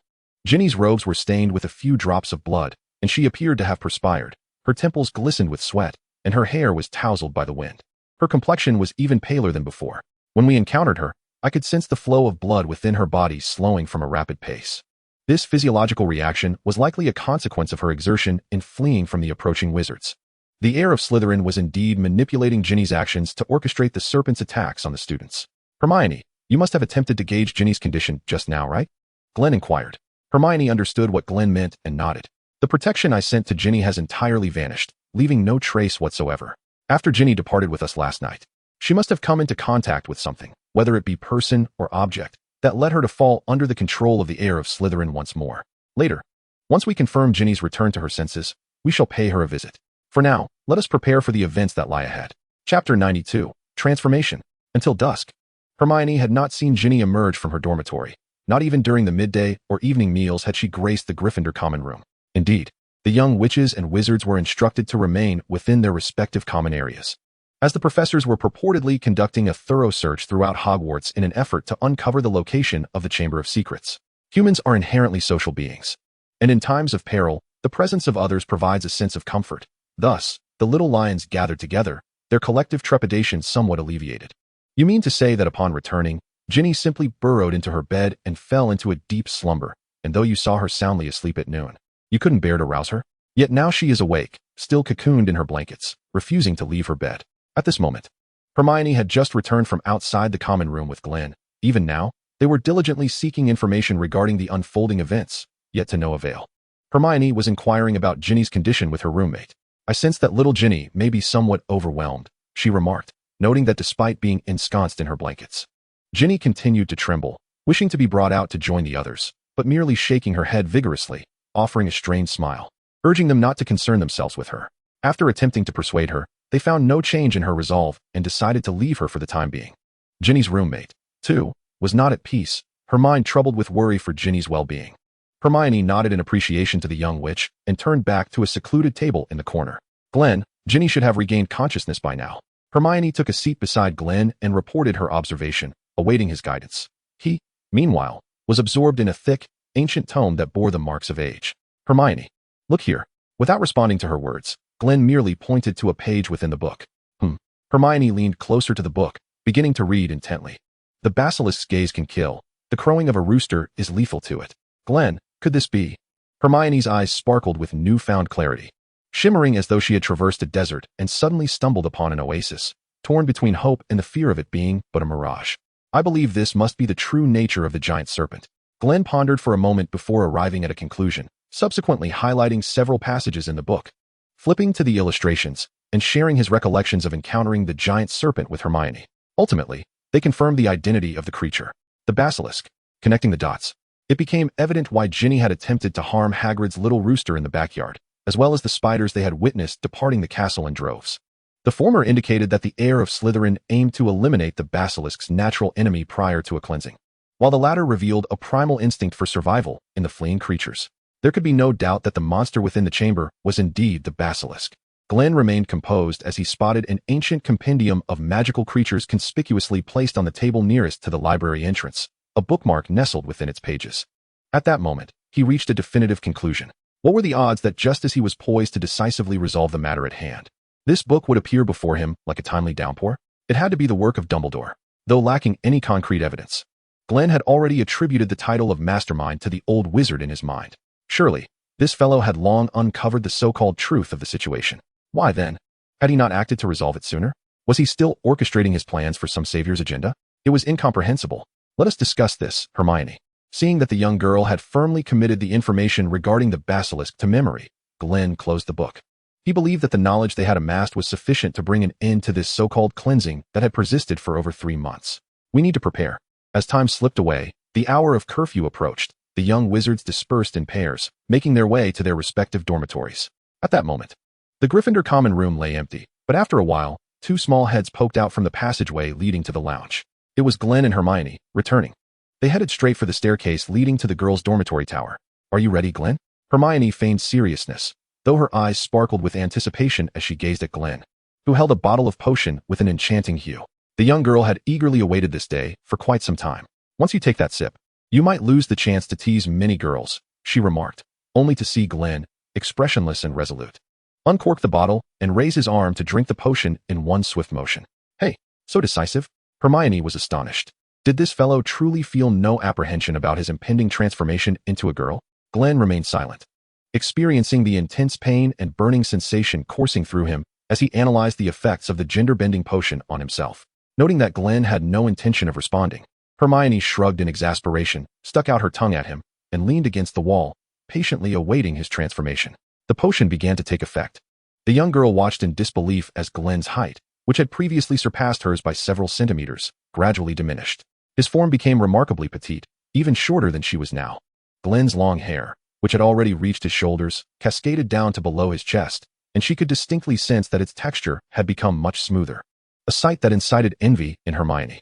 Moreover, the androgynous contours of his face softened entirely, even his gaunt features appearing slightly more rounded, presumably filled with collagen, making him look utterly delectable, as if one might want to take a bite. The garments adorning her frame suddenly seemed ill-fitting, the robe trailing on the ground. Sleeves elongated to obscure Glen's delicate hands. The entire wizarding robe appeared loose and sagging, draped over a small girl. Regrettably, Glen's expressionless visage and her dark, vacant eyes remained unchanged, radiating an aura of aloofness.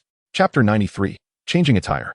Yet, this demeanor only served to distance everyone save for Hermione. The little girl could no longer suppress her affection and dashed forward, enveloping Glen in a warm embrace, showering her with tender affection. My heavens, what an adorable, innocent little sprite. In this form, you were destined to be cherished by me. If we were to heed Hermione's previous words, Glen might rightfully suspect the little girl of taking advantage of her. Can we proceed? Glen inquired helplessly, her cheeks already having received several affectionate pecks from Hermione. In their interactions, Hermione had maintained a semblance of propriety. However, at that moment, her emotions erupted, liberating her desires entirely. Ah, the joy of playful kisses and caresses. Oh, pardon me, I seem to have become a tad too exhilarated. Holding Glen tightly, Hermione finally regained her composure, a vivid blush gracing her cheeks as she reluctantly released her embrace. She then raised her hand to touch Glen's chest, only to find it unremarkable. Subsequently, her hand descended downwards. Ahem, this platform prohibits such expressions. Glen maintained her composure, yet confusion clouded her mind. What was happening? Allow me to ascertain the potion's efficacy, Hermione stated, unflinching as she withdrew her hand, now decidedly unclean. The potion you concocted was a success. Congratulations, you are now a girl. Following this, Hermione produced her protective talisman and began rummaging within it. Let me see. I hadn't anticipated needing this so soon, but we shall make do. Clang. Hermione extracted a neatly arranged stack of her everyday garments, including undergarments. I believe your previous attire may hinder our endeavors, so it is only fitting that you change into suitable clothing. Hermione appeared quite earnest and proclaimed seriously, I happen to have several smaller outfits. You may wear one for now. Glen remained silent for a moment before finally speaking. Actually, there exists a household spell that can resize clothing. I could use that first. No, you wouldn't want to, Hermione replied with a smile. Glen acquiesced, reaching for the garments held in Hermione's hands. I assume you are unfamiliar with how to don a girl's attire, so allow me to assist you. Hermione maintained her serious tone, though the twitch at the corner of her mouth betrayed her barely contained excitement. There is indeed a spell for quick changes. After a brief silence, Glen chose not to elaborate further and nodded in agreement. Heh, come now, swiftly undress. Rustling sounds ensued. I believe wearing undergarments is unnecessary, don't you think? Glen posed a reasonable question. Nonsense, one must commit fully to the role. Hermione retorted with an absurd response. My transformation in gender was merely a ruse to circumvent the protective system of the girls' dormitory. Furthermore, we are bound to adopt some disguises shortly. Go ahead. Glen resigned to the circumstances, allowing Hermione to dictate the course of action. With a stoic expression, Glen donned the shrunken black robe under Hermione's reluctant gaze. Yet, he found himself perplexed about the purpose of this change. Logically, Hermione was well aware of their plans. Her remarkable memory could hardly fail her. Hermione, you haven't forgotten that we need to conceal our identities during tonight's operation, have you? Noticing Hermione's unchanged demeanor, Glen could no longer contain his concern. After a moment's contemplation, he gently reminded her. Oh, you mean that? With his prompt, Hermione finally emerged from her odd reverie. Of course, I remember. But who can guarantee that this disguise won't falter? As she recalled the audacious antics she had just engaged in with Glen, a blush crept over her cheeks, and she felt a warmth rise within her. You are the main force. Wouldn't it be wiser and safer to add another layer to your disguise? How is that reasonable? It appeared that Hermione's faculties had not reached their usual sharpness, likely due to the excitement. Glen, disinclined to continue the conversation, calmly retrieved their usual protective night gear and black robes from the black ring. He did not hand them to Hermione but stepped forward earnestly, producing his wand. With meticulous care, he executed a household spell, casting it slowly and precisely. With an enchanting sound effect, the attire transformed around Hermione. This was a type of household spell capable of facilitating quick changes. Hermione, you should learn this. It's quite convenient and not difficult at all, Glen said sincerely. Hermione couldn't help but twitch her mouth. She was already familiar with the spell. I will certainly remember this handy incantation for the future, she replied earnestly. Next time. For sure. Having finally emerged from her earlier reverie and having taken advantage of the situation, Hermione recalled her primary objective for the evening, aside from her indulgence with Glen. She took the soft hand of another girl and walked side by side towards the staircase leading to the girls' dormitory. Glen hesitated not, stepping forward without delay. It felt as though he passed through a translucent membrane, sensing an unknown force scanning him thoroughly, yet ultimately yielding no results. The gender transformation potion has been successfully configured, Glen concluded silently in his mind. The magical tools in Gryffindor had been modified by the old bee, allowing only genuine girls to traverse this protective enchantment. Although the effect of the potion he concocted would only last for half a day, it was sufficient for him to accomplish their mission with Hermione. Leading the way, Hermione walked ahead, and Glen closely followed her. Despite not having visited this place for 6 months, he remained well acquainted with the various ambush points along the corridors of the Gryffindor girls' dormitory. To guard against unknown dangers, Glen chose not to don the black satin gifted by Professor Nico for this mission. His eyes, dark as the abyss, seemed capable of consuming all under the faint glow of candlelight, coldly surveying the surroundings. This was the place, Ginny's dormitory. Shortly thereafter, Hermione halted her steps before a door, gesturing towards the room, and remarked to Glen, "But it is still early. I suspect her roommates have not yet retired for the night." Glen nodded, and suddenly a large vial of potion materialized in his left hand. Without hesitation, he uncorked it and began to pour its contents, but before it could touch the ground, Glen swiftly drew his wand, its tip radiating a dark light. Levitate. The liquid ceased its descent, swirling rapidly in midair, supported by an invisible whirlwind beneath it. Is this the draft of living death? Hermione, who often accompanied Glen in Professor Snape's office and the room of requirement to study potions, delicately waved her hand through the scent lingering in the air, her brow arching slightly as she recognized the potion capable of inducing a slumber as deep as that of an infant. Those uninvolved may hinder our actions, Glen whispered, guiding the whirlwind that carried the now minuscule droplets of the potion beneath the door and into Ginny's dormitory. It was imperative that as few people as possible were aware of this endeavor. Should Ginny's roommates catch sight of them, even with their current disguises, subsequent complications would arise. Moreover, casting a memory charm on them would not be permissible, so it was prudent to keep them blissfully ignorant of the entire affair. The true identity of the heir of Slytherin could very well be one of Ginny's roommates, albeit the likelihood was slim. Nonetheless, caution was essential as they entered the dormitory, necessitating a careful examination of each individual.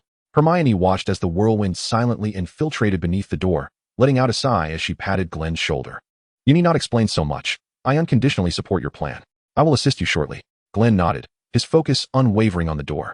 After a few seconds, the sound of 5 heavy objects crashing echoed from within. Glen, through his heightened senses, monitored the physiological state of each young witch inside until he confirmed they had all succumbed to genuine unconsciousness. He pointed his wand at the door lock. Alohomora. With a click, the door unlocked. Opening it just a crack, the two swiftly slipped into the room. The scene within mirrored Glen's earlier observations. 3 young women lay in various positions on their beds.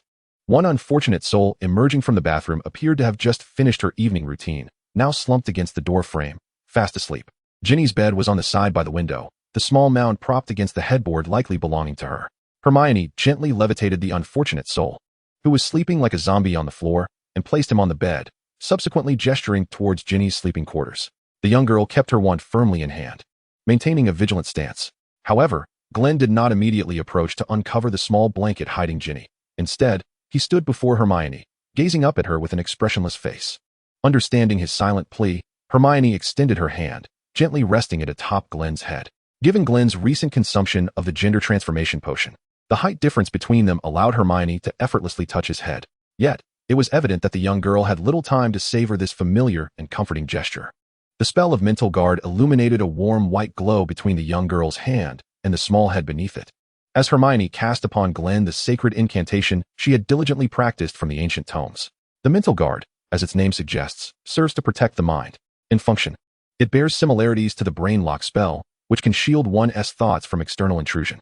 However, while the brain lock spell solely protects the caster, the mental guard provides a self-repairing shield over anyone's consciousness, infused with the essence of sanctity. This essence embodies healing, restoration, and the exorcism of malevolence. As long as the sanctified energy remains intact, the shield persists, and the spirit remains unharmed. Given the potential encounter with Ginny's housemates, who could very well be heirs of Slytherin, and the inevitable control over Ginny's memories by the heir, Glen perceived this as a perilous endeavor. Thus, comprehensive preparations were imperative. With the spell complete, Hermione ruffled Glen's hair and withdrew her hand. Feeling the warmth in his mind, Glen began to activate the brain lock spell. Under the protection of the 2 layers of spells, he approached the young women lying on the bed. With his left hand maintaining the magical output, an invisible hand prying open the eyes of the first girl before him. With the spell of mind reading, Glen concentrated his magic into his eyes, executing for the first time within the walls of Hogwarts the incantation taught to him by Snape. Memories flickered in his mind, and Glen swiftly perused the vast stream of information, yet failed to uncover the vital insights he sought. Retracting his gaze, he seamlessly moved on to the next girl to employ the mind-reading spell.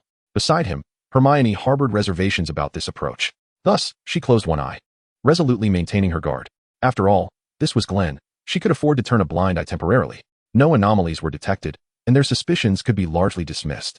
As Glen concluded the memory retrieval, a slight frown creased his brow. The continuous influx of memories was somewhat overwhelming, even for him. He produced a potion of magical energy and consumed it, ensuring the reservoir of magic within him remained full. Next was Ginny Weasley, and he instructed Hermione to stand back. Turning his attention to another angle, Glen cast a spell that sent Ginny's blanket flying, revealing her curled up in a small ball, solitary on her bed. Although she was asleep, Ginny seemed to be devoid of the comfort that slumber typically bestows. Her eyes were tightly shut, and cold sweat had already dampened her hair. With furrowed brows and clenched fists, she bit her lip, embodying the visage of a nightmare.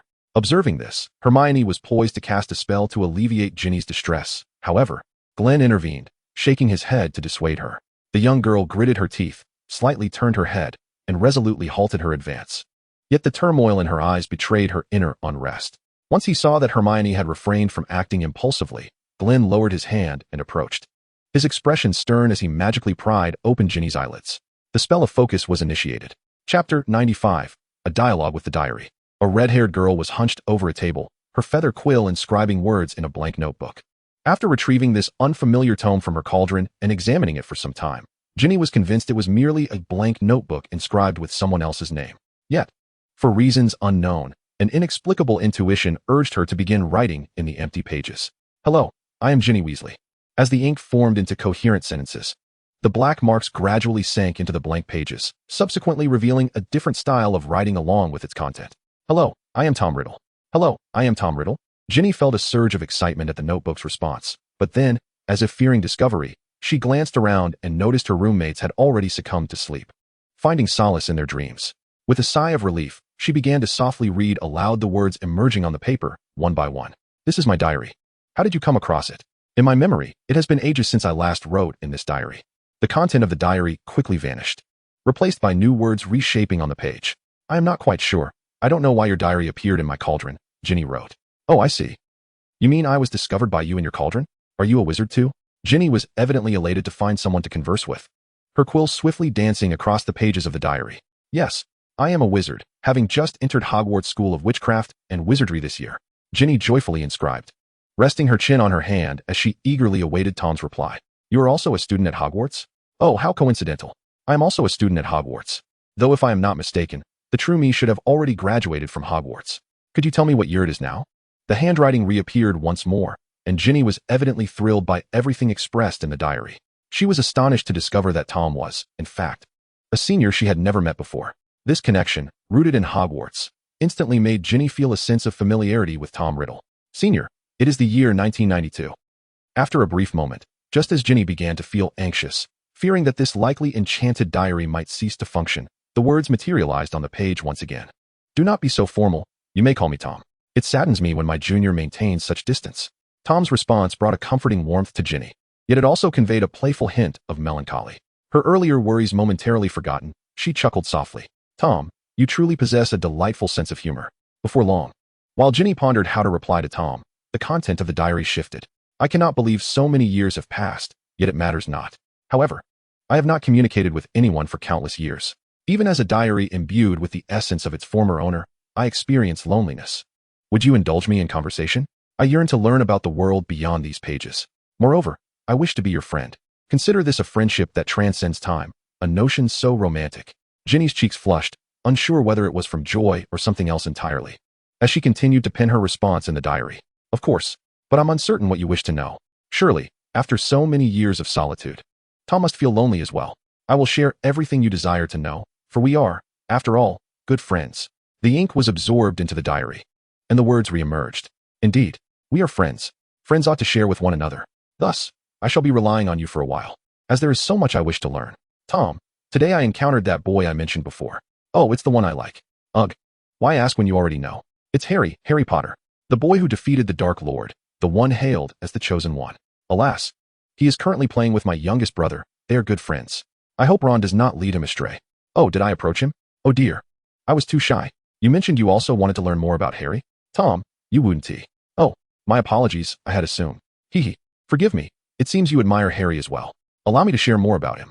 Tom, I have been feeling unwell lately. Do you think I might have caught a cold? It seems I can never get enough sleep, and each morning I awaken with a muddled mind, lacking energy. Recently, a truly terrifying incident has unfolded within the hallowed halls of Hogwarts. The Chamber of Secrets has been opened. Tom, are you aware of this occurrence? Oh, it seems you are not. May I keep you by my side? I feel a sense of comfort in your presence. Oh, what am I saying? That is not the case at all. How irritating. Tom, I have noticed some peculiar happenings surrounding me lately. For reasons unknown, I sometimes find myself inexplicably fainting, only to awaken in unfamiliar locations. Moreover, my clothing becomes soiled and wrinkled, occasionally stained with blood, and on several occasions, I have found feathers clinging to me. Why is this happening? I am so frightened. Tom, can you assist me? Chapter 96. The truth unveiled. My memories have begun to blur. Glen stood beside Ginny's desk, gazing indifferently at Ginny, who was curled up on the chair before him, trembling and yet casting hopeful glances toward the eerie diary. At this moment, Ginny's condition had markedly deteriorated. Her mental state was evidently frayed to the utmost, aligning closely with Glen's recollections. This influence had evidently begun on the very first day of school. Surrounding him, a dense white mist enveloped the environment, thickening as it drew nearer to Ginny's most recent memories. As he surveyed the area, the scenery began to dissolve into chaos and confusion. What was supposed to be a memory resembled a bizarre dreamscape. The immediate surroundings were somewhat coherent, but further afield, the scenes became utterly disordered, as if a multitude of disparate objects had been shattered and carelessly reassembled with strong adhesive. Glen's vision was filled with a distorted space and strange creatures, signifying that Ginny's memories had become obscured. The root of the problem lay within this diary. Glen could now firmly conclude that the events transpiring around Ginny were intrinsically linked to this peculiar tome. In other words, this diary must be associated with the heir of Slytherin who is exerting control over Ginny. Furthermore, the name of the diary's owner, as recalled by Ginny, left a profound impression on Glen. This was not a newfound realization. He had been aware of this name for a year. Tom Riddle. No. It should be noted as Tom Marvolo Riddle, the infamous Dark Lord, Voldemort. After witnessing all that transpired, the answers to this event became strikingly clear to Glen. The so-called heir of Slytherin, the one who opened the chamber and unleashed the Basilisk with the intent of a grand purge, is none other than Voldemort. More precisely, it is the youthful Voldemort, still a student at Hogwarts School of Witchcraft and Wizardry. He had fused his consciousness with this diary through magic, transforming it into a sentient magical artifact. The purpose of this endeavor, from Glen's current perspective, is evidently clear. It aims to incite and control the students within Hogwarts to continue his unfinished cleansing plan. Furthermore, he is siphoning the life force from those under his influence to sustain his own consciousness. The memories before Glen continue to shift incessantly, as he rapidly absorbs the fragmented recollections from Ginny's mind. Ginny's physical condition deteriorates progressively, and her memories become increasingly fragmented over time. Glen discerns that Ginny has begun to harbor doubts regarding this diary, yet the methods inscribed in her subconscious by Tom have taken effect, compelling her to confide in the diary uncontrollably. No, it is more accurate to say that she reports to it. The absorption of the life force from the controlled, Tom Marvolo Riddle, Voldemort, suggests that the diary harbors not merely his consciousness, but perhaps fragments of his severed soul as well. This uncanny resemblance makes it difficult for Glen, who learned some details about Voldemort during last year's incident, to dismiss such speculation. While he ponders, the foggy environment around him suddenly clears, a gentle white light illuminating the scene, and Ginny's memories crystallize with clarity. This familiar sensation allows Glen to understand what transpires without needing to look. Upon raising his gaze, he confirms that this is indeed a recollection of the events from the dueling club the previous night. Glen takes a few steps forward, approaching Hermione as she appears in Ginny's memory. At that moment, Hermione is quietly channeling healing energy into Ginny, her expression focused and earnest. This scene mirrors exactly what Glen witnessed in his own memories yesterday. Even though he realizes this is merely an illusory recollection, he extends his hand, an indescribable light flickering in his dark, still eyes. He gently touches Hermione's fluffy head as she diligently transmits her healing power. And although he does not make contact with the physical form, Glen remains unconcerned. "Thank you for your efforts," he speaks, his tone lacking the usual chill of previous interactions. Though he had expressed this sentiment to Hermione once before, reiterating it does no harm. The scene swiftly fades, transitioning to the moment when Ginny returns to her dormitory. The diary's renewed control over Ginny Weasley likely occurs during this interval. However, logically, Ginny should have been significantly influenced by the healing power delivered by Hermione, which would have greatly diminished Tom Riddle's prior control. Just as Glen surmised, Ginny in the memory evidently realizes that something is amiss. Curled up in her bed, engaged in an internal struggle. Time and again, she extends her foot to descend from the bed, only to retreat repeatedly. Fear, panic, revulsion, nausea, and sadness, an array of indescribable negative emotions radiate from Ginny, subconsciously absorbed by Glen's being. He merely furrows his brow, yet remains largely unaffected. At last, Ginny seemed to have made up her mind, abruptly throwing off the covers. With a fleeting glance at the lively flames dancing in the hearth, she approached her desk. Taking a deep breath, she opened her small drawer. Glen observed as the diary from Tom Riddle lay quietly within. Ginny swiftly reached for the diary, then immediately turned to dash towards the fireplace. Yet, there was no further action. Just as I depicted in the previous chapters, Ginny, with a smile, slowly returned to her chair, commencing her daily report with Tom Riddle. The previously clear and pristine memory space was instantly engulfed by a denser white fog. The scene shifted, and Glen found himself in a different time frame. He saw Ginny, shrouded in her blanket, trembling in bed, much like the moment he and Hermione had witnessed upon entering Ginny's dormitory that night. Subsequently, the scene plunged into darkness. It seemed this was the end. Glen murmured to himself as he organized the information gleaned from Ginny's memories. He closed his eyes. Chapter 97, Discussion Time. Glen opened his eyes, concluding this round of mental exploration. A strong sensation surged through his mind, but he had grown accustomed to such feelings. His resilient spirit mitigated the discomfort. "So, Glen, did you uncover any significant information?" Hermione, waiting anxiously nearby, inquired as soon as Glen's eyes fluttered open. "Yes, I have a general understanding of the events," Glen nodded, ceasing the magical output of his hand, yet he showed no inclination to tend to Ginny, striding directly toward her desk. Ginny Weasley was indeed under control. She herself posed no issue. Hermione, following Glen with a sense of resignation, reached out to cover the still closed-eyed Ginny with a blanket, tucking in the corners without using any magical means to soothe her spirit, as they might soon face another fierce battle and needed to conserve their energy. Stopping a meter away from Ginny's desk, Glen flicked his wand to pull open the drawer he had seen in Ginny's memory. Inside lay a slightly worn black-covered notebook, identical to that which had been revealed in her recollections. Was the anomaly I sensed at that time due to this diary? Glen recalled noticing something strange in the vicinity while at the leaky cauldron, yet he had failed to pinpoint the specific source of the dissonance. It all stemmed from this diary. Hermione rested her head against Glen's shoulder and remarked, "This is Tom Marvolo Riddle's diary. It may contain a fragment of that man's soul." Voldemort again. Hermione immediately grasped the implications of the name, her expression turning to one of shock as her brows furrowed in anger. How is it that this wretched being is so inextricably linked to every malevolent act? Is the essence of this matter the same as that of last year's incident? Hermione inquired, her curiosity piqued. The young girl referred to the pursuit of immortality through soul fragmentation. "It is highly probable," Glen affirmed, casting a fleeting glance at the young girl's restless hand resting against her chest, choosing to ignore it. Much like last year's Quirrell, Ginny Weasley exhibited signs of weakness due to the soul fragment relentlessly draining her life force. However, the diary housed the memories of Voldemort from his student days, while last year's Quirrell was likely inhabited by the lingering essence of the body that Harry Potter had vanquished. Glen elaborated on what he had gleaned from Ginny's memories regarding her conversations with Tom. He sought to comprehend the events that had transpired in the world during his separation from Voldemort's corporeal form. It seemed our previous conjectures may have been somewhat misguided. These fragmented souls could only establish a tenuous connection on a spiritual level, devoid of shared memories. Hermione, are you listening? Glen turned, raising his gaze to Hermione. At that moment, Hermione appeared somewhat dazed, her cheeks flushed, still lost in the recounting of Ginny's dialogues with Tom. Wow. I never realized that shy little Ginny could be so bold. Hermione? Glen's cool voice broke through her reverie, startling her. What? Hermione shyly ruffled Glen's hair, questioning him. Whether she patted her own head or Glen's, it mattered little. Glen fell silent before reiterating his perspective to Hermione. Indeed. Otherwise he would not need to subtly probe Ginny for information about Voldemort and Harry. After absorbing Glen's analysis, Hermione's expression turned serious as she propped her chin on Glen's head, contemplating. If we assume Voldemort fragmented his soul for the sake of self-preservation, it's possible that the periods of these separations varied. The importance of the soul is well documented. I believe that even the division of a single soul fragment would inflict irreversible damage to the original psyche, let alone splitting multiple fragments in a short span. Therefore, Voldemort must have fragmented his soul, recuperated for a considerable time, and then proceeded to fragment again, suggesting that the ages of these soul fragments may indeed differ.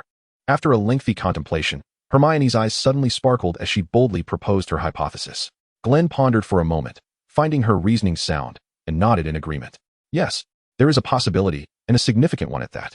Hermione, your analysis is more profound and comprehensive than mine. Splendid work. Not one to withhold praise. Glen instinctively reached out to pat Hermione's head, only to realize her current stature fell short. She withdrew her hand. Of course. Hermione proudly lifted her head, humming with evident delight. After her moment of joy, she lowered her gaze and inquired of Glen, what shall we do next? Now that we have established that this diary is indeed the so-called heir of Slytherin, should we dispose of it directly? Hermione cast a disdainful glance at the black book nestled in the drawer, feeling a deep aversion towards it. Such a wretched object, it nearly cost Ginny her life. It is far too perilous. It would be best to incinerate it. Although their original plan was to eliminate both the heir of Slytherin and the Basilisk, Hermione harbored reservations about Glen taking risks, despite his assurances of confidence. However, it is not a certainty. I do not wish for there to be any lurking threats where you are, not even the slightest hint of one. Hence, I intend to eradicate all of these things. In that moment, facing Hermione's cautious perspective, Glen surprisingly and firmly rejected the young girl's suggestion, stating, moreover, I too do not wish for any elements that could endanger me to exist in my vicinity. It makes me profoundly uncomfortable. He immediately added, influenced by Hermione's guidance, that he believed this addition would alleviate some of the pressure she felt. This matter is not solely for your sake. It is primarily for my own. Reflecting on it later, Hermione found it quite amusing. Glen's earnest and expressionless explanation at that moment was utterly endearing, stirring her emotions. Well then, I shall leave the decision to you. With her thoughts returning, Hermione chose not to elaborate further and suddenly shook her head with a smile. I will follow your lead. Chapter 98, Interrogation. However, I must caution you. Based on your earlier description of Ginny's memories, direct contact with Voldemort's diary is an exceedingly dangerous endeavor. Ginny's memories, clouded by Voldemort's influence, left her unclear about the existence of the Basilisk and the location of the chamber. Her understanding of these matters was merely a product of the surrounding discussions, which had slightly awakened some deeply buried subconscious memories, allowing her to recognize the problem with the diary. But for our objectives, it is of little utility. Glen, what do you intend to do? If you plan to ascertain the location and opening method of the chamber by directly questioning the diary, setting aside whether Voldemort would divulge the truth or deceive you with false information, I absolutely do not consent to that. Glen nodded, aware of the diary's sinister nature.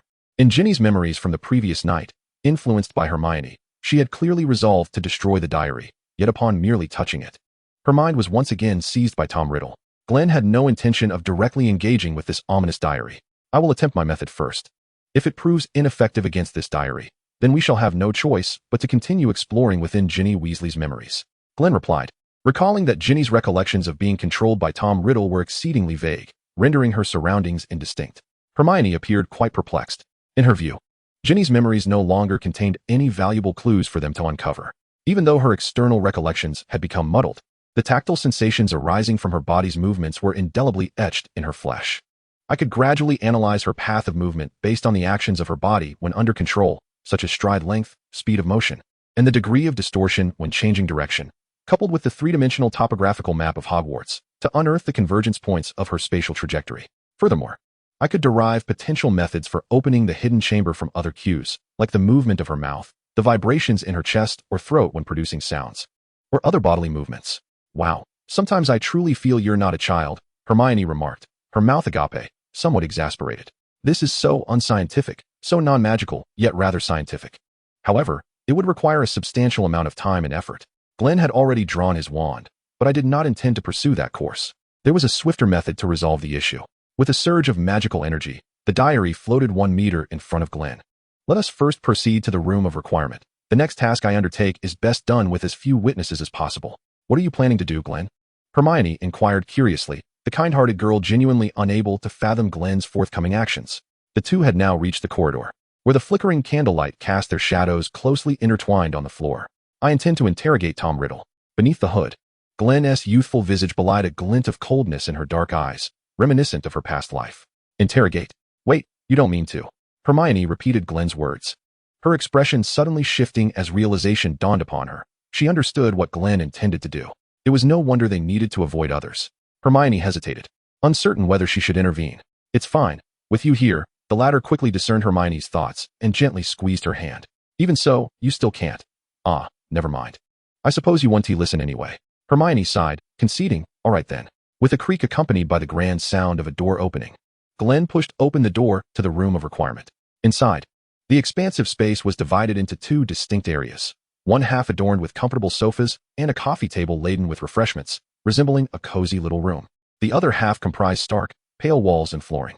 Between these 2 sections stood a transparent glass wall with a small opening at its center, opposite which lay a small platform within the white room. Hermione, please take a seat. If you don't wish to witness this, you can cast a spell to close your senses. No, I want to watch. We are complicit now. If we are discovered, we shall both end up in Azkaban. The girl stood defiantly, hands on her hips, rejecting Glen's suggestion and remaining steadfast beside him. Glen nodded, first setting the access permissions for the room of requirement. Sealing the door, with a flick of his wand, he tossed Tom Riddle's diary onto a small table in that white room. Using magic, he opened the pages of the book and, retrieving a large vial of ink from the black ring, deftly sprinkled it onto the diary's blank pages. In an instant, the ink was absorbed completely, and gradually, a line of familiar handwriting began to manifest on the paper. Hello, I am Tom Riddle. This is where you are. From where did you find me? Remarkable. The words have appeared. Hermione leaned closer, squinting to scrutinize the content of the diary. She disdainfully pursed her lips, realizing that she could not sense Ginny's presence, and began to prepare to deceive the others. Truly despicable. Glen gently pushed Hermione's face away from him, advising her not to stand so close. If you wish to see, sitting on the sofa would suffice. Do you have any other suggestions? If not, I shall commence. Glen inquired, simultaneously flexing his wrists. None that I can think of, Hermione replied, brushing against Glen's hand before obediently stepping aside. However, she did not sit on the sofa he had prepared for her, instead choosing to silently stand and gaze toward the other side of the space. Meanwhile, within the diary, Tom's fragment of a soul contemplated his current predicament. After controlling Ginny to unleash the basilisk upon that young wizard, he had slightly diminished his influence over Ginny's memories, intending to coax the nearly drained girl into discarding his diary, thus allowing him to seek out a new source of vitality. Little did he expect that Ginny Weasley would so swiftly discard him, only to be found again so quickly. Well then, let me see who you truly are, Tom mused. He waited for a brief moment, yet no new words emerged. Instead, a faint, delicate, and chilling female voice echoed in his soul's ear, piercing to the core. In an instant, crimson lightning illuminated the entire space, a chain of red bolts slithering like a venomous serpent, twisting and howling as it devoured Tom Riddle's diary. Tom Riddle stifled the urge to separate his soul from its form to observe his surroundings, patiently waiting for a response, yet none came. The young Tom within the diary remained puzzled, questioning why the individual who had found his diary did not engage with him despite the words appearing automatically. Nor did they touch the diary. He had prepared several dialogue strategies to deduce the deepest desires of his interlocutor, hoping to cultivate a sense of dependency that would ultimately lead to complete openness and control, allowing him to further his grand designs. But why merely open the diary and pour ink onto it without touching it? This deviates from the plan. Then, in the next moment, he felt an unprecedented sensation coursing through him. Ah! The soul of young Tom emitted a silent, anguished scream as he felt his essence plummet into an infinite inferno, where flames raged fiercely. Countless sharp blades pierced through his being, twisting and slicing, causing his consciousness to blur. Before him, everything appeared to dissolve into a crimson haze. All his senses became chaotic, rendering his perception of space and direction utterly indistinguishable. Upon a small table, an open diary began to tremble violently, with several pages disintegrating amidst Glen's torment of Tom Riddle, ultimately reducing to ashes. The body, composed of fragmented soul pieces, began to fragment further. Had Tom projected his corporeal essence outward at that moment, Glen and Hermione would have discerned a barely perceptible fissure appearing on his distorted visage, with more cracks steadily creeping across his cheeks. At merely 16 years of age, Tom had never encountered such profound suffering. The dark curse, directly impacting his soul, wreaked havoc upon the already fragmented state of young Tom, inflicting immense damage while simultaneously diminishing his strength, an insidious twofold effect. Glen had cast the Cruciatus Curse upon young Tom Riddle, its efficacy strikingly potent. This cruel form of torment lasted only a second, any longer, and the consciousness of the soul fragments within the diary would likely vanish entirely due to the excruciating pain, rendering any interrogation futile. Yet, that fleeting second felt to young Tom as though he had endured a century, and the tremors rooted in the very essence of his soul lingered unshakably. Glen ceased his incantation, taking a deep breath, yet he did not lower his wand. In an attempt to intimidate Voldemort's soul fragment from the outset, he had unleashed the most effective version of the Cruciatus Curse he could muster. This not only consumed vast reserves of his magical and physical energy, but also deeply affected his mental state. Drawing in a deep breath, Glen furrowed his brow, striving to ease the twisted thoughts that had emerged within him, the exhilaration of inflicting pain. A warm little hand gently caressed his face. Looking up, Glen met Hermione's concerned gaze, her hand pouring a steady stream of warmth into his spirit, soothing the aftereffects of the curse. Hermione refrained from verbal reassurances, silently supporting Glen through her actions. Even as he wielded the unforgivable curse, which distressed her deeply, she merely bit her lip, choosing to remain silent. "It's all right," Glen whispered after a few seconds, gently releasing Hermione's small hand. Then, meeting her complex gaze, he turned once more to Tom Riddle's diary. At that moment, the diary quivered as if alive, subtly convulsing beyond the realm of visible perception, a fact not concealed from Glen, who possessed heightened sensitivity. He realized that the Cruciatus Curse had taken effect. Thus, the interrogation commenced. With a flick of his wand, ink from a nearby bottle surged upward like a dragon, swirling in the air. In the midst of its serpentine dance, droplets splattered onto the diary, forming the very content Glen sought to unveil. "Please tell me the precise location of the chamber and the basilisk." The question was direct. Glen had no intention of indulging Voldemort in a twisted game of interrogation. "Reveal the information I seek, and you may await your demise until I vanquish the basilisk. Refuse, and you shall perish at once. Once this fragment of your soul dissipates, the chamber will remain sealed for an extended period, rendering the basilisk incapable of launching its attack." Two distinctly humane choices were laid before him. The inky script gradually sank into the pages of the diary, which fell silent. After counting to 2, Glen observed that the fragment of Voldemort's soul within the diary showed no inclination to engage him in conversation. He decided not to prolong the waiting, his expression devoid of emotion as he began to chant, "Cruciatus." The familiar red lightning struck the diary with blinding speed, causing the pages to flutter in chaos once more. Torn sheets, aglow with crimson light, scattered in every direction, and young Tom's consciousness was once again plunged into excruciating agony. This time, Glen allowed the curse to persist only for a fleeting moment before ceasing it, intending to convey to Tom that he retained the strength to continue inflicting similar torment. It would be prudent for him to recognize the gravity of his situation. This brief yet intense pain jolted Tom from his initial state of bewildering suffering, filling his mind with a torrent of resentment and fury. "I will kill you. I will kill you. I will kill you. I must kill you." The frenzied rage surged through Tom's mind, transforming the anguish stemming from his soul into a murderous intent directed at the one casting the Cruciatus Curse. Yet, he quickly regained his composure, for Tom Riddle was acutely aware of his current predicament. No matter how furious, it was merely impotent rage. There was no recourse. He was merely a fragment of a soul, utterly incapable of directly retaliating against the external world. He had to bide his time and seek an opportunity. However, before he could pursue that thought further, the accursed red light flooded his mind once more. Glen continued to cast the Cruciatus Curse with a stoic expression, and under the chilling glow, her pale visage appeared even more merciless. Chapter 100, Ruined. The essence of the soul emanating from the diary weakened. The stimulation inflicted upon Tom Riddle by the Cruciatus Curse inadvertently intensified the presence of Voldemort's soul fragment within the diary. This allowed Glen to perceive the fluctuations in Tom's state. The potency of the curse diminished slightly, providing an opportunity to practice her control. The red light emitted from the tip of Glen's pale wand visibly narrowed several times, yet it continuously poured forth her magical energy. As the output of her magic dwindled over the same time period, the Cruciatus Curse ceased to be an uncontrollable torrent of violent power. Now, Glen was consciously maneuvering that slender beam of red light as it danced across the pages of the diary. Yet, the diminished output of magic does not imply that the Cruciatus Curse is any less excruciating. If the sensation at once inflicted upon Tom was akin to being consumed by flames, his body pierced repeatedly by sharp blades. Then the slender arc of controllable red lightning emanating from the tip of Glen's wand now resembled a surgical knife, relentlessly carving away flesh from his being. This was no mere metaphorical boiling of frogs. It was akin to a hot knife slicing through butter. Even the specter of Tom's soul was on the brink of madness. For the torment stemming from the depths of his soul, though not as intense as before, was far surpassing in psychological anguish. Thoughts eluded him entirely. No respite was afforded. An extraordinary, piercing pain incessantly disrupted Tom's mental clarity. What sort of crude torture was this at Hogwarts? Tom even began to suspect that if he remained silent, this fragment of his soul would be tortured into utter dissolution. No, he must find a way to compel that wretched individual to cease. Little Tom's visage contorted with resentment, his face a mask of hatred as he struggled against the agony to maintain his previously genteel demeanor.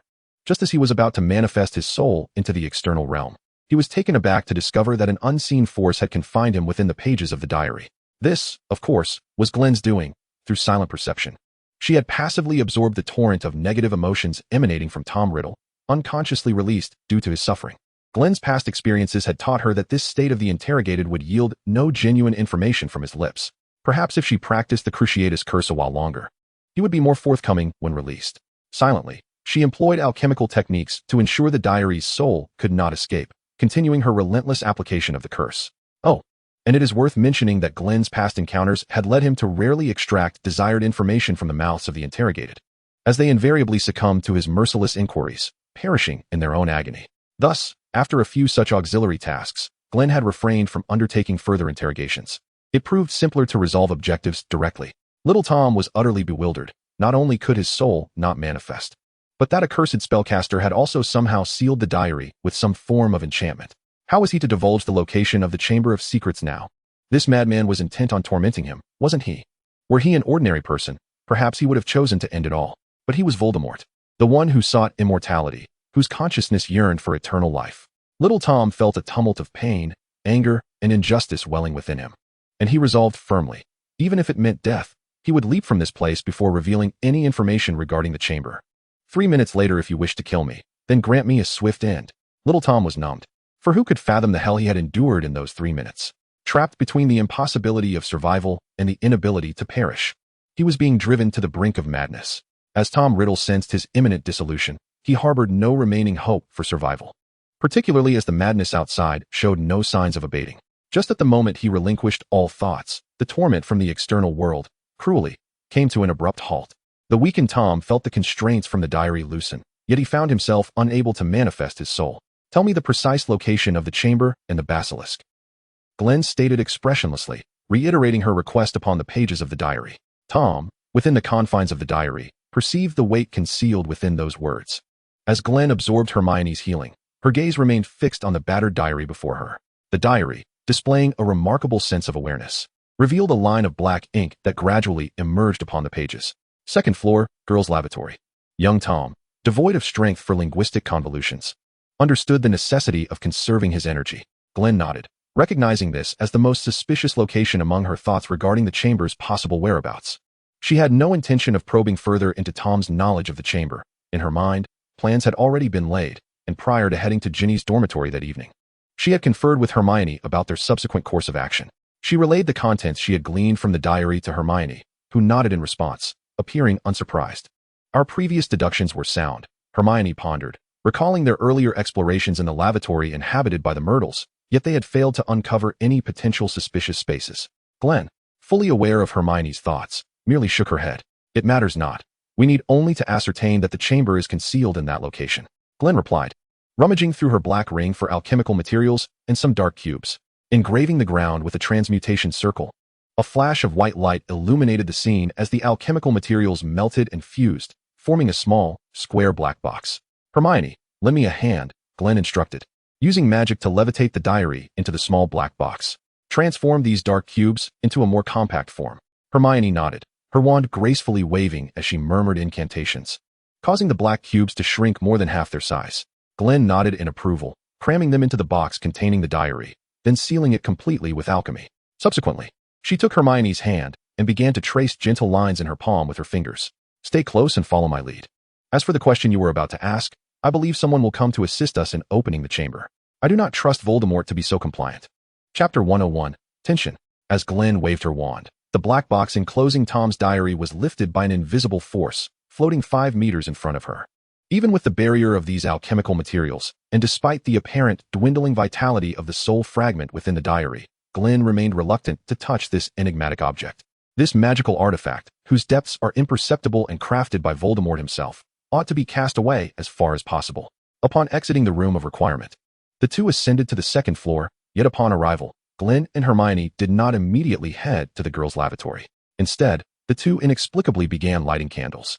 Within the nocturnal confines of Hogwarts Castle, the enchanted candles affixed to the walls extinguish automatically, not only to conserve the castle's magical energies, but also to deter young wizards from sneaking out under the cover of darkness. The primal fear of darkness is deeply ingrained in humanity, dating back to ancient times. This fear stems from the potential dangers lurking within the shadows, such as predators hunting at night or the unknown lurking in the gloom. The most effective means of overcoming this instinctual trepidation is through the acquisition of light or fire. And, of course, companionship serves as an excellent remedy as well. The shared burden of fear between two individuals is indeed magnified beyond mere addition.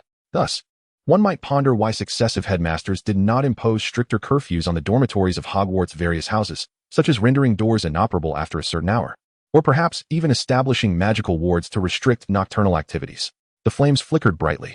The monotonous task of lighting candles proved to be rather tedious, as Hermione multitasked, casting the incantation to ignite the flames while engaging in casual conversation with Glen.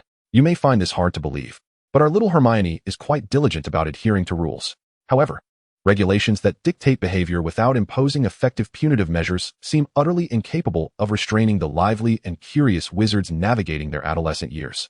The solitary presence of Filch patrolling the grounds at night serves merely to intimidate the newcomers during their initial days at school. In reality, once one masters the disillusionment charm, one can roam freely at night in Hogwarts without fear of detection, rendering the prohibition against nocturnal escapades virtually non-existent. It appears that Hermione has deeply internalized the notion that evading detection equates to not violating the rules, a misguided principle, certainly not to be emulated by the younger generation. I sense that the true purpose of this regulation is to encourage young wizards to venture out at night, especially given their rebellious age. The more restrictions imposed, the more determined they seem to resist. With this thought, Hermione glanced at Glen with a mix of dissatisfaction and embarrassment. "Hey, why are you staring at me?" Glen diverted her gaze, yet it was evident that Hermione had deciphered her thoughts. In a fit of exasperation, the young girl abandoned her task and pounced upon Glen, initiating a playful tussle. As the conversation increased, so did the fluctuations of emotion. Hermione's actions were, under the circumstances, entirely understandable. After all, they were about to confront the monstrous Basilisk, a fearsome creature whose mere gaze could spell death. Although Glen believed that the two of them could easily vanquish the beast, Hermione could not suppress the anxiety gnawing at her heart. Last year, when facing Voldemort's lingering soul, she had been a naive newcomer, unafraid of the tiger, with her understanding of Voldemort limited to the pages of books. Now, however, as they prepared to confront the Basilisk, she had witnessed numerous accounts of those who had fallen victim to its attacks. These unfortunate souls had merely been fortunate, surviving through a series of coincidences while under the Basilisk's deadly gaze. Yet, now they would face the creature directly. Even though Glen had blinded one of its eyes, the danger it posed remained exceedingly high. The first true battle, an encounter with such a ferocious and unfortunate being, would make anyone nervous. Thus, Hermione resorted to words and actions to alleviate her inner tension. Though Glen, now in a female form, was slightly shorter than Hermione, she effortlessly lifted her.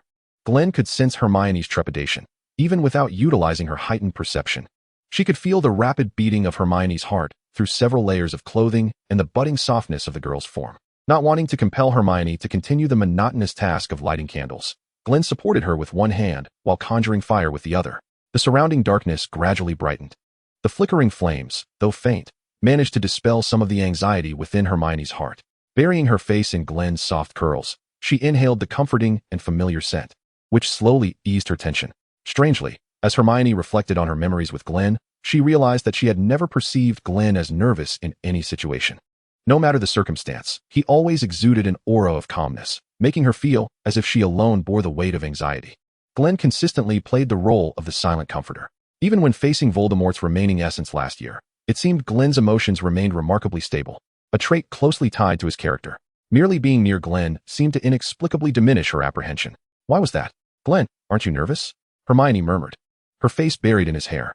"We're about to battle the Basilisk, a creature that has lived for over 1,000 years. Glen shook her head. Having arrived at this juncture and made such a momentous decision, she believed she had adequately prepared herself, having assessed the costs and consequences. Otherwise, the endeavor to eliminate the Basilisk would never have entered her consideration. We have made our resolve. We have arranged everything. We have adequately prepared ourselves. In light of this, we ought to maintain a corresponding mental readiness. We should also possess the confidence to accomplish the task at hand. After a brief pause, Glen continued. There is no need to feel anxious, Hermione. I am here. Though somewhat clumsy, Glen was genuinely attempting to comfort Hermione with his words. The corners of the young girl's lips involuntarily curled upwards as she recognized the source of her newfound ease. It stemmed from the reassurance Glen provided her. Chapter 102. At any cost. With the final candle ignited, Glen and Hermione, accompanied by a woeful little diary of Tom, floating in a dark box ahead, arrived at the girls' lavatory on the second floor. Hermione had long since dismounted from Glen's back. She felt it preferable to walk alongside him rather than rely on his support. Holding hands, even in a small way, could bolster Glen's confidence and alleviate some of his tension. Although, it seemed the wooden structure itself was devoid of any anxiety. The young girl glanced back, observing the lit candles extending towards a distant direction, faintly outlining a pathway. Everything was proceeding according to plan. Glen grasped the brass handle of the lavatory door and pulled it open. As they stepped inside, a wailing Myrtle peered out from one of the stalls. Her tearful visage startled to find two figures cloaked in black robes standing at the entrance, where no one was expected. Suspended in the air before them was a large, dark iron box, emitting an unsettling aura that made her uneasy, just as she contemplated crying out to warn the suspicious figures to leave her home. A blue-violet spell struck her, rendering the weeping Myrtle rigid in midair, her mouth slightly agape and eyes wide, frozen in her impending sob. Glen did not spare a glance at the weeping Myrtle. He swiftly cast a petrification charm at her. Although ghosts are not truly corporeal, many spells can still affect them, albeit with diminished potency. However, the efficacy of strong control spells, such as the petrification charm, remained quite effective. As for how Glen acquired this knowledge, it was through extensive practice. On certain tranquil nights of the past, his rare moments of peace were often shattered by the raucous antics of Peeves, the mischievous poltergeist. Even during the night, Peeves proved to be a relentless nuisance, either shaking awake the portraits sleeping within their frames, only to cackle and flee, or wreaking havoc on the corridor's decorations, toppling suit of armor and creating a cacophony that lured Filch to inspect, leaving behind chaos and an exasperated caretaker. While Peeves reveled in his mischief, leaving no trace of his antics.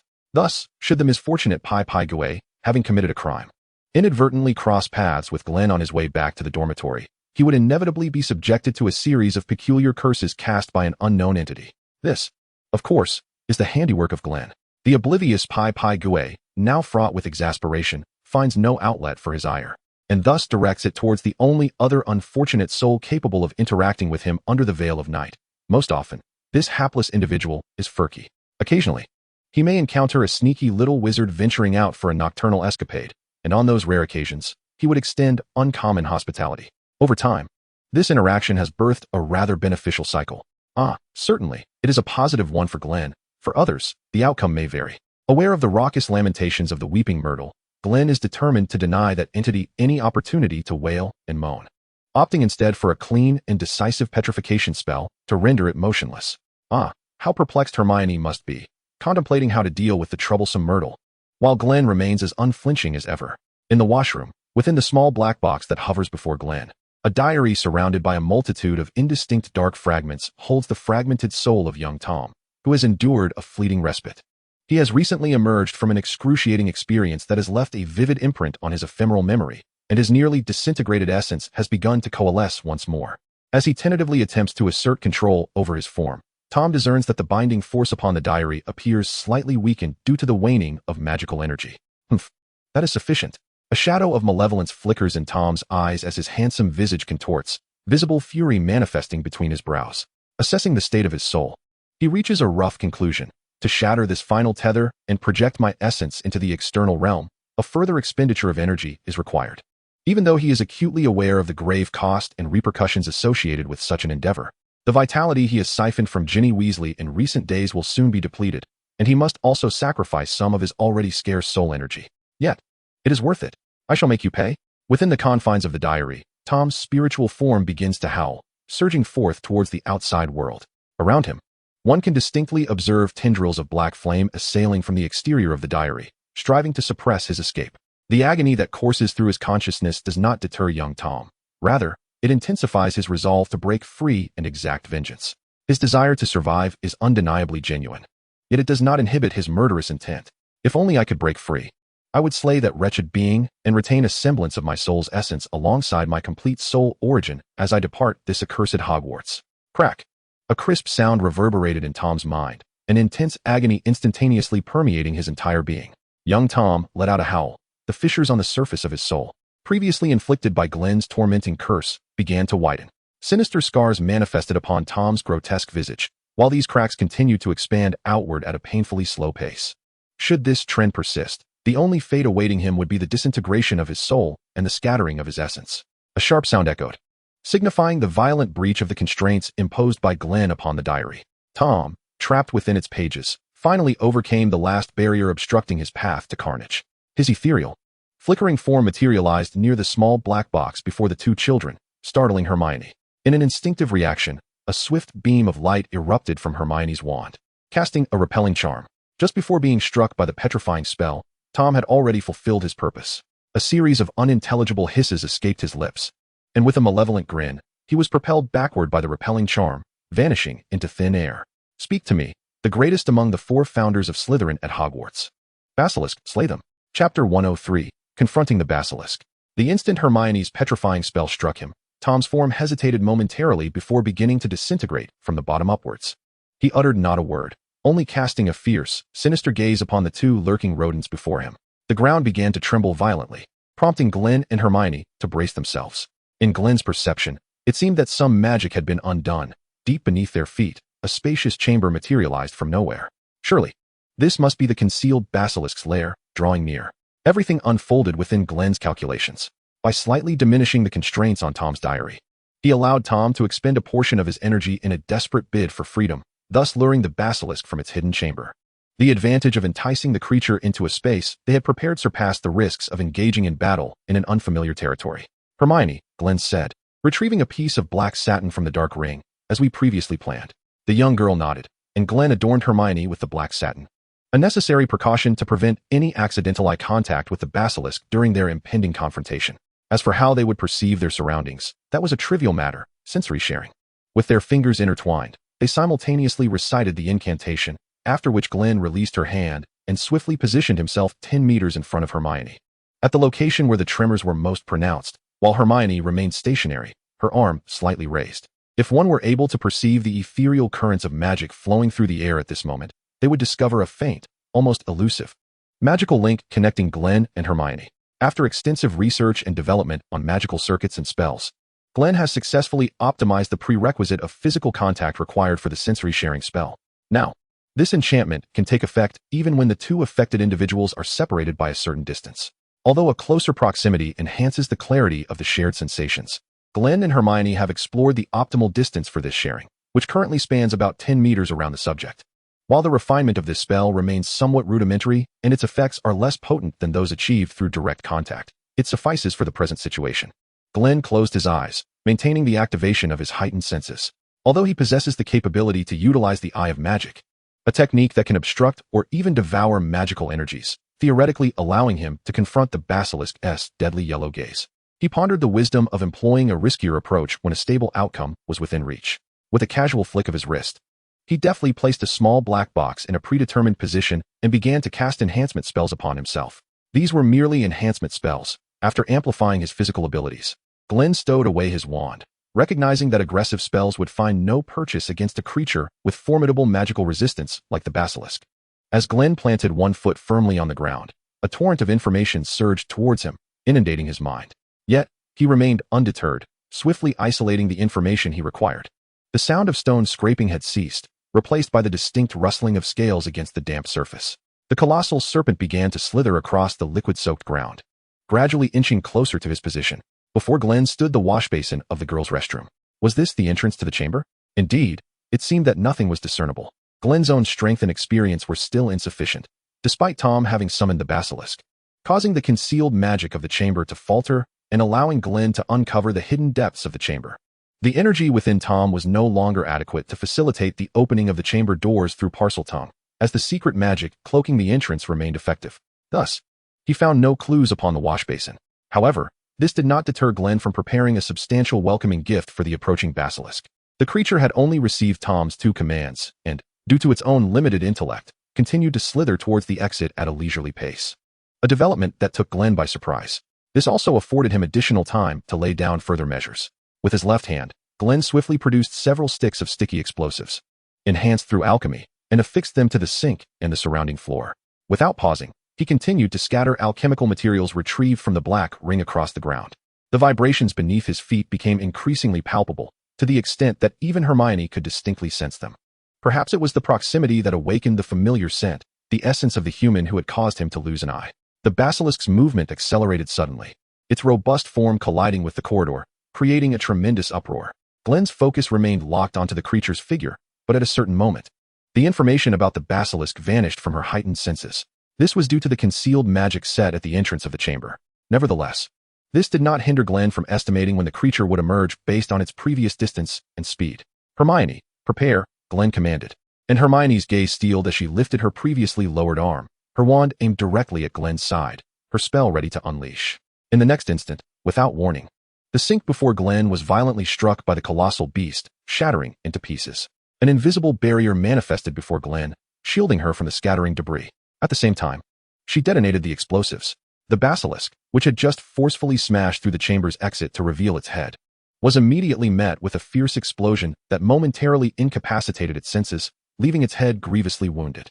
Before the creature could roar in rage and anguish, a cold feminine voice resonated through its blurred perception. The language she uttered was one that the basilisk had never encountered before. Chapter 104. The Veil of Night and Interwoven Cages. In the realm of magic, there exists a natural selection process akin to that of the natural world among spells. For instance, countless incantations can hinder others' senses. Some infrequently used, difficult to cast spells have been discarded, fading into the annals of history. Conversely, those spells that exhibit remarkable efficacy and cost-effectiveness have been preserved, such as the Silencing Charm and the Eye Disease Curse. Naturally, in pursuit of optimal results, these spells often target a single sense of the spell subject. Completely incapacitating all of an opponent's senses necessitates the intricate interplay of multiple spells.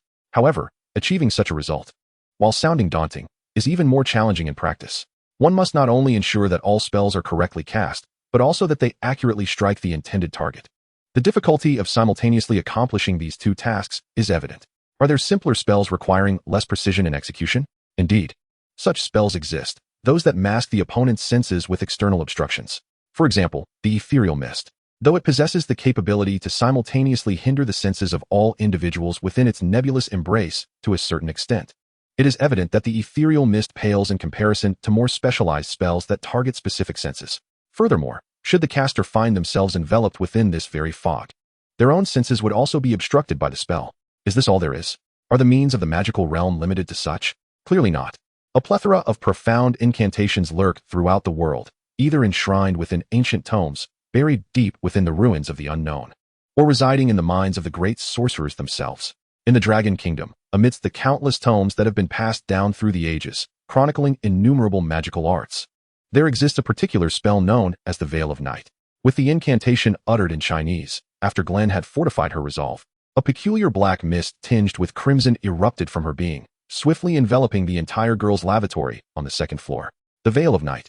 The remaining eye of the serpent creature descended into darkness, its vision extinguished, and its hearing rendered utterly ineffective.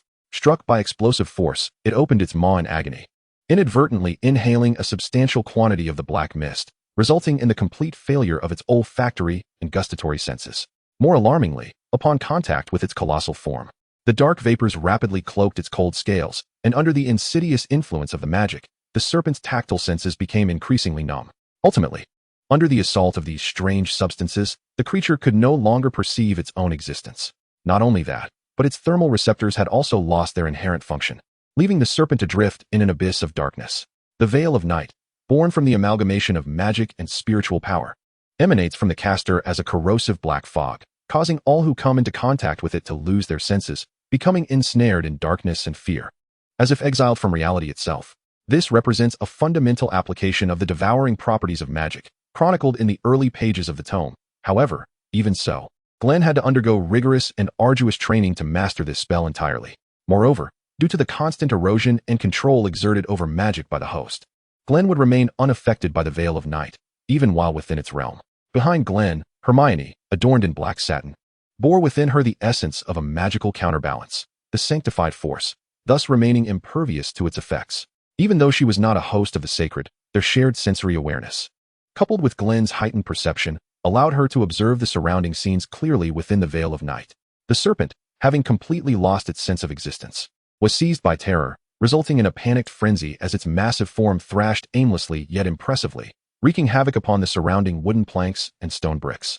Nevertheless, Glen did not halt her actions. Maintaining the release of the veil of night, she suppressed the tumult within her being, crouching low with her hands touching the ground. Alchemize. Under the shroud of dense fog, even the radiant glow symbolizing the commencement of the alchemical array was devoured. Countless alchemical patterns began to spread across the ground in all directions, while the alchemical materials meticulously arranged by Glen in advance were instantly transmuted upon contact with these patterns. As the latter part of the incantation was intoned, Glen felt a substantial portion of her magical energy being siphoned by the alchemical array. The liquefied materials surrounding the serpent monster immediately drew magic from the patterns and were swiftly reshaped. Sinister, irregular pillars, composed of an unknown, resilient composite material with sharp barbs, erupted from the ground, interlocking to ensnare the thrashing serpent monster within their confines. The barbs, imbued with anti-magic properties, pierced through the serpent monster's scales and embedded themselves in its flesh. However, the creature, with its senses dulled and its awareness diminished, could only perceive a vague tug within its body, rendering it incapable of even feeling pain. Yet, driven by the instinct for survival inherent in all living beings, the serpent monster sensed the peril of its predicament and began to struggle fiercely. The barbs dug deeper into its flesh. Yet the interlocking cage began to show signs of fracturing. The creature's physical strength was still formidable. Glen had no intention of reinforcing her alchemical constructs further. Instead, she drew a dagger from her sleeve and charged towards the serpent monster. Her objective was never to inflict substantial harm through her alchemy, but merely to restrain it long enough to reach and destroy its remaining eye. During the brief interval before she reached the creature's eye, the task of binding the serpent was entrusted to Hermione. A series of white beams surged past Glen, striking the interlocking pillars that ensnared the serpent monster with precision. The transmutation spell enveloped them, and the menacing columns instantly morphed, shrinking and connecting with one another while altering the direction of their gaps. The already immobilized serpent was further bound by Hermione's enhanced transmutation spell, drawing upon her extensive knowledge, her understanding of Glen's intricate cage design, and her heightened perception of subtle details. In this moment of heightened awareness, Hermione employed the transmutation to stabilize the entire structure, dispersing the creature's immense strength and preventing it from shattering Glen's alchemical creation anytime soon. The considerate young girl even transformed a portion of the pillars into flexible ropes to securely bind the serpent's massive jaws, ensuring it could not inadvertently harm Glen in its unconscious state. This entire process transpired in less than a second, and at that moment, Glen had arrived before the serpent's remaining right eye. Black tendrils coiled around her dagger. With a swift motion of her right hand, she unleashed a flash of dark energy, her left hand pressing against the hilt of the dagger, and together they thrust forward. In the next instant, the magical energy enveloping the dagger corroded and breached the serpent's magical defenses, the cold blade piercing through its heavy eyelid, the razor-sharp edge plunging deep into the tightly shut right eye of the serpent monster. Chapter 105. Returning to the original starting point. Glen grasped the hilt of his dagger tightly, twisting it with deft precision. Just as the serpent creature lunged its head towards him, he released his grip, pivoted, and executed a spinning kick, driving the dagger fully into the creature's right eye. With the momentum, he swiftly retreated. The suffocating black mist that had enveloped the washroom began to dissipate as Glen ceased the release of the nightshade veil. The original intent of this spell was to eliminate the creature's most dangerous remaining eye while its senses were obscured, and that goal had been accomplished. Moreover, although the spell's duration did not exceed 4 seconds, Glen could no longer endure the toll it exacted on his physical and mental state. As the nightshade veil faded, the arcane energy cloaking his body gradually dispersed, allowing the serpent creature to regain its senses. Yet one sense had been irrevocably lost. In its mind, the only perception left was the thermal imaging formed through its lip cavity, the once familiar blurry visuals having vanished into impenetrable darkness. It was blind. The searing pain that erupted in its right eye was akin to a bolt of lightning cleaving through the void, shattering what little sanity remained. Blood gushed from its mangled eye socket, plunging the creature into a frenzy, its terrifying roar capable of shattering eardrums. Its body swelled, the speed at which the interwoven prison encasing it began to collapse increasing several-fold. Feeling the pressure of expansion within its body, the stabbing pain in its brain, and the surging waves of overwhelming negativity in its psyche, Glen merely furrowed his brow, having already positioned himself in front of Hermione. Recognizing Glen had moved beyond the range of danger, Hermione made a decisive choice. With practiced skill, she cast a transfiguration spell, sending it like a flash of light into the swirling dust around the struggling serpent creature. The young girl no longer sought the stability of the pillars, given the circumstances. It was only a matter of time before Glen's interwoven prison would be broken by the creature. Thus, she resolved to exploit the remaining value of this prison to the fullest. As the interwoven pillars made contact with Hermione's transfiguration spell, they began to twist and rotate in a burst of white light, converging towards the serpent creature. The stone pillars transformed into jagged, elongated spikes that lunged at the creature. Although many were deflected or broken by its hard, smooth scales, numerous spikes pierced through the gaps between the scales from various angles, embedding themselves deep within the creature's body. Ultimately, these spikes could not escape the fate of being shattered by the serpent, yet they had already inflicted irreversible and severe damage. This transfiguration spell was one Hermione had employed for the first time. After all, the outcome was quite brutal. However, at that moment, she felt no psychological burden, her brown eyes devoid of compassion or guilt. On the contrary, her gaze shimmered with the same dangerous coldness as Glen's, the emotion radiating from her being one of exhilaration at the prospect of vengeance fulfilled. What sympathy could a young girl harbor for creatures that harm her friends, such as the serpent monster, which would be better off perishing swiftly? Moreover, that accursed diary of Voldemort, had it not been for her timely discovery with Glen, her friend Hinny might have been lost to them forever. Although she felt some reluctance regarding Glen's use of the unforgivable curse, she recalled Glen's words, "There are no inherently evil tools, only those misused. As long as the curse does not fall upon one of their own, it can be deemed a justifiable spell." Hermione stood resolute, hands on her hips. Perhaps the physical pain from her injuries had surpassed a certain threshold.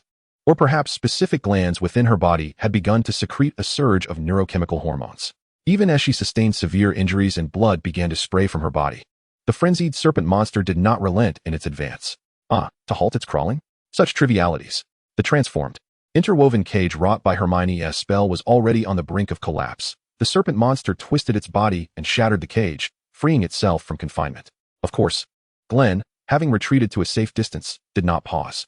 He hurled a multitude of black metallic objects onto the ground and began to sprint, simultaneously casting a spell to rapidly release his presence. Indeed, it was not a concealment of his aura, but rather a deliberate unveiling. Despite the severe trauma and excruciating pain it had endured, the serpent monster still possessed a flicker of rationality. However, upon detecting the foul, familiar scent of its nemesis in the air, the tenuous thread of reason in its diminutive mind began to fray, ultimately snapping under the weight of its fury. Driven by hatred, it abandoned the distant, heat-emitting target, redirecting its terrifying momentum towards Glen. Realizing that the serpent monster had forsaken Hermione in its singular charge towards him, Glen recognized that their judgments had been correct, and the strategy they had discussed was already halfway successful. He understood that his current magical prowess alone could not effectively harm this creature, which boasted remarkable magical resistance.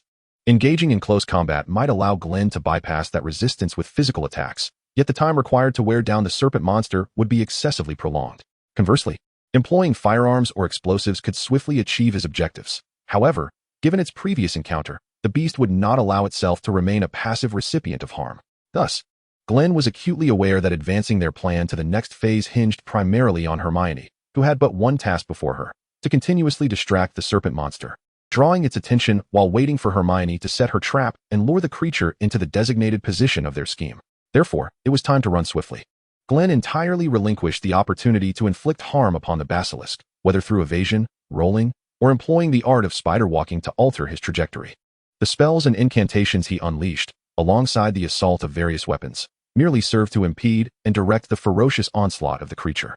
Gradually, Glen found himself leading the increasingly enraged basilisk in a vast circle, nearly traversing the entire washroom, leaving chaos in his wake, shattered walls, and gaping chasms. In summary, the home of the Weeping Myrtle was utterly obliterated. Ultimately, Glen returned to his original starting point, a mere 10 meters from Hermione. Chapter 106, A New Era. Given their profound understanding of one another, even without verbal communication, Glen was acutely aware of Hermione's readiness, just as she knew precisely when he would approach her. As the stone wall solidified, leveraging the momentum from his evasive maneuvers, Glen's right hand grazed the ground, triggering the long-prepared alchemical spell. Instantly, a formidable stone wall rose behind him, amplifying his strength as he inverted his form and activated the alchemical enchantment with his right hand. Glen simultaneously reinforced himself with a boosting charm using his left hand. Empowered by the spell, he thrust himself upward, deftly evading the meticulously arranged lines of sniper rifles that Hermione had positioned as a dark bastion.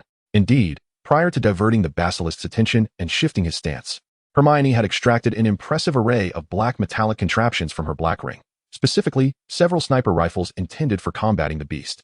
The anti-material sniper rifles, featuring 20 barrels with a total length of 13 meters and an overall length exceeding 2 meters, were equipped with heavy shell-type muzzle brakes and detachable box magazines.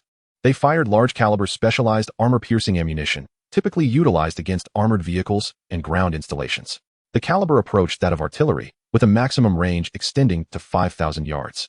To further augment their potency, Glen had modified these rifles into disposable weapons, concentrating their entire performance on the act of firing projectiles. At this moment, the Dark Harbingers stood quietly atop several peculiar stone statues, their ominous, broad muzzles meticulously adjusted by Hermione to align with the Basilisk's anticipated emergence. Previously, Glen had deliberated with Hermione on the integration of transmutation and firearms for offensive strategies. Although the young girl's current mastery of transmutation did not yet allow her to directly transform into the statues or replicate the intricate tactical maneuvers Glen had described, she could still manage to conjure a rudimentary form capable of grasping a firearm, adjusting its aim, and pulling the trigger.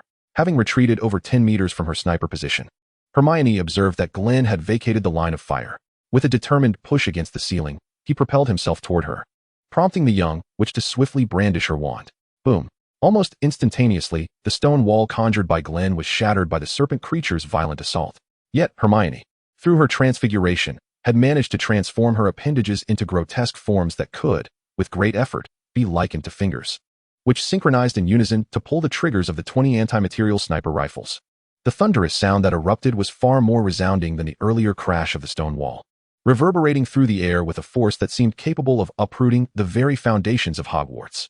The peculiar stone conglomeration Hermione had conjured was instantly obliterated by the recoil of the sniper rifles, sending a cloud of dust billowing into the air from the ground, which had only just settled. The 20mm rounds fired from the rifles dismantled themselves, scattering their inner components, which were halted only by an invisible barrier just as they were about to collide with Hermione. At that moment, Glen knelt beside Hermione, maintaining an armor charm that enveloped both of them, shielding them from the debris and dust while he unleashed a barrage of gunfire upon the serpent's wounds. Meanwhile, Hermione lifted the listening charm she had cast upon herself and Glen prior to the sniper's firing, now employing a whirlwind charm to clear away the myriad of shattered obstacles that could impede their progress. As the cacophony of gunfire gradually subsided, the serpent's anguished cries persisted, echoing in the air, despite its efforts to evade a fatal shot by twisting its head in response to the ominous warning bells ringing in its mind. Several gaping wounds had nonetheless appeared upon its body, leaving it grievously injured. Feeling the life force drain rapidly from its veins and its vitality dissipating with each passing moment, the serpent, now engulfed in a frenzied state, regained its senses. It was terrified. The primal instinct for survival screamed within its consciousness, urging it to flee this perilous place. The serpent could scarcely fathom that it had been so severely wounded by these seemingly feeble beings. Meanwhile, Tom, who had been observing with crossed arms and a cold, mocking gaze, was rendered dumbfounded. The eerie black mist released by that individual, along with the formidable weaponry from the Muggle world, a realm he had never comprehended in his 16 years of existence, was continuously reshaping his worldview. What had transpired in this Hogwarts world over the span of mere decades? He had initially anticipated that the serpent would swiftly eliminate these two individuals, allowing him to escape while placing the diary in a location easily accessible to young wizards to further his cleansing agenda. However, it was evident that the serpent was on the brink of death. Faced with this dire situation, Tom no longer harbored any illusions about relying on the incapacitated serpent to vanquish these enigmatic beings. All he desired now was to escape from these wretched individuals, escape from the accursed Hogwarts castle. Once the serpent perished, it would be his turn, and he could scarcely bear to consider what awaited him. He was not willing to endure the torment of that cruel curse once more. Having regained a modicum of strength, Tom immediately projected his ethereal soul into reality, concealing his form within the shadows while anxiously communicating with the Basilisk in Parseltongue. Before Glen and Hermione, the hesitant Basilisk screamed, using its relatively unscathed body to shield its grievous wounds from Glen's relentless barrage of bullets, though it had initially intended to flee. Upon receiving the command from the heir of Slytherin, it sprang into action, altering its course towards the location of Tom Riddle's diary, which Glen had hurled away. Although the soul projected by Tom's fragment was a semi-ethereal entity striving to remain hidden in the shadows, it was no match for Glen, who had been vigilantly monitoring his movements with heightened awareness. Upon witnessing the emergence of Tom Riddle's soul projection and the Basilisk's actions, Glen holstered his weapon. Hermione, be prepared. We are entering the second phase of the plan. Chapter 107. Do not stop. The diary could not sprout legs and escape on its own, even if it housed a fragment of Voldemort's soul. Therefore, if Tom wished to flee this place and distance himself from these two individuals, he could only rely on the Basilisk, which still possessed some capacity for movement despite the onslaught from Glen and Hermione. Stop attacking and come over to help me escape. The hissing sound emanated from Tom's soul projection as he desperately called for his only hope of escape. The Basilisk, its body battered and torn, mustered the last of its energy without a hint of hesitation and turned towards Tom's diary. Under Tom's direction, the Basilisk opened its massive jaws, clearing away large chunks of debris. Despite the discomfort of the black cube containing the diary, it obediently scooped it up in its mouth. Feeling a momentary sense of safety as the diary was enveloped by the Basilisk's flesh, little Tom exhaled in relief, then turned to cast a resentful gaze upon the two figures cloaked in black robes. I will remember you. No longer hiding his form, he stepped out from the shadows, while the Basilisk, now in sync with little Tom, struggled to observe the escape route through thermal vision before dashing towards the restroom exit. Though gravely injured, its speed was beyond that of an ordinary individual. You should prepare yourselves. I shall return, and when I do, you will be the first sacrifices to herald my resurgence. With a parting threat, little Tom's form gradually dissipated, returning to the diary. Hermione, we must leave. Seeing the Basilisk had successfully escaped the restroom, Glen slightly bent his knees and said to Hermione, climb on. The young girl jumped onto Glen's back, wrapping her arms tightly around his neck. Although Glen still appeared to be a head shorter than her, which felt somewhat odd to Hermione, she realized that to keep pace with the Basilisk's speed, she had no choice but to rely on Glen. Feeling the softness of the back, Glen hoisted Hermione onto his back, his hands securely cradling the little girl to ensure she would not slip away. Light as a feather and swift as the wind, he moved with an extraordinary grace. The triple charm was effortlessly executed, propelling Glen into rapid motion. Given that most of the forthcoming distance lay in a straight corridor, the impact of the tremor spell on the outside world rendered running on the shifting ground a relatively simple endeavor. To illustrate, it was akin to walking on a flat moving walkway at an airport without pausing one stride. In such a scenario, speed was already considerable, let alone for Glen in his current state. Even with the small Hermione on his back, his velocity remained sufficient to keep pace with the pursuing Basilisk. In essence, he was remarkably swift. An exhilarating chase unfolded within the corridors of Hogwarts Castle, now illuminated by the moonlight. At this juncture, young Tom had integrated his consciousness with that of the Basilisk, directing it to sweep its tail against the walls, shattering them to create obstacles that would hinder the pursuers. Tom's mind raced, contemplating the optimal escape route. Continuing on this path was not sustainable. The Basilisk's stamina was waning, and he needed strategies to impede those two insufferable foes. The side adjacent to the Black Lake was utterly off-limits. Should the Basilisk enter the lake, its movement would be drastically hindered, and in its current condition, it would likely perish in the water, leaving Tom with no means of escape. Conversely, the expanse of flat land was an immediate disqualification. Without any barriers to evade his pursuers, it would merely lead to a slow demise. Was this truly the only option left? It seemed he had no choice but to venture into the Forbidden Forest, the only remaining prospect for survival. As a young wizard who had resided in Hogwarts for many years and possessing a wealth of memories gleaned from Ginny's mind, Tom was adept at discerning the location of the Forbidden Forest, especially just having exited the second-floor washroom. Presently, the walls of the corridor leading towards the Forbidden Forest flickered with dim candlelight. It was a stroke of fortune. A spark of hope ignited in young Tom's mind. The urgency of the situation compelled him to issue a decisive command. Basilisk, proceed in the direction of the candles. Upon receiving the command, the Basilisk, now primarily relying on thermal sensing to navigate, increased its speed significantly. The factors that had previously necessitated a choice of escape direction, thereby reducing its velocity, vanished entirely. The rows of flickering flames suspended on the walls appeared to it as guiding stars, illuminating the path toward hope and light against the darkened sky. As the Basilisk accelerated, Tom noticed that the distance between them and their pursuers began to gradually widen.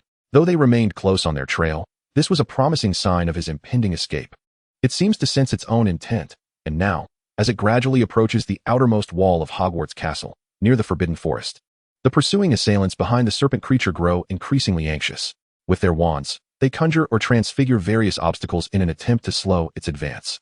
Perhaps due to the prior exertions of magic and the depletion of both stamina and power, The barriers now appearing before the serpent are far less formidable than those initial pillars and rising stone walls encountered in the lavatory.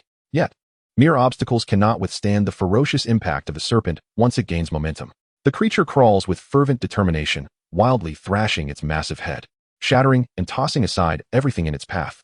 Even as it bleeds and its nerves incessantly relay pain to its brain, the serpent does not relent, even in its brutishness. It comprehends the gravity of its predicament. A momentary deceleration could allow the two monsters trailing behind to catch up, plunging it into an abyss from which there is no return. Blood flows, muscles convulse, life ebbs, and the brain trembles. Thus, it must not stop, as long as it can reach that destination. Chapter 108, the so-called lifeline.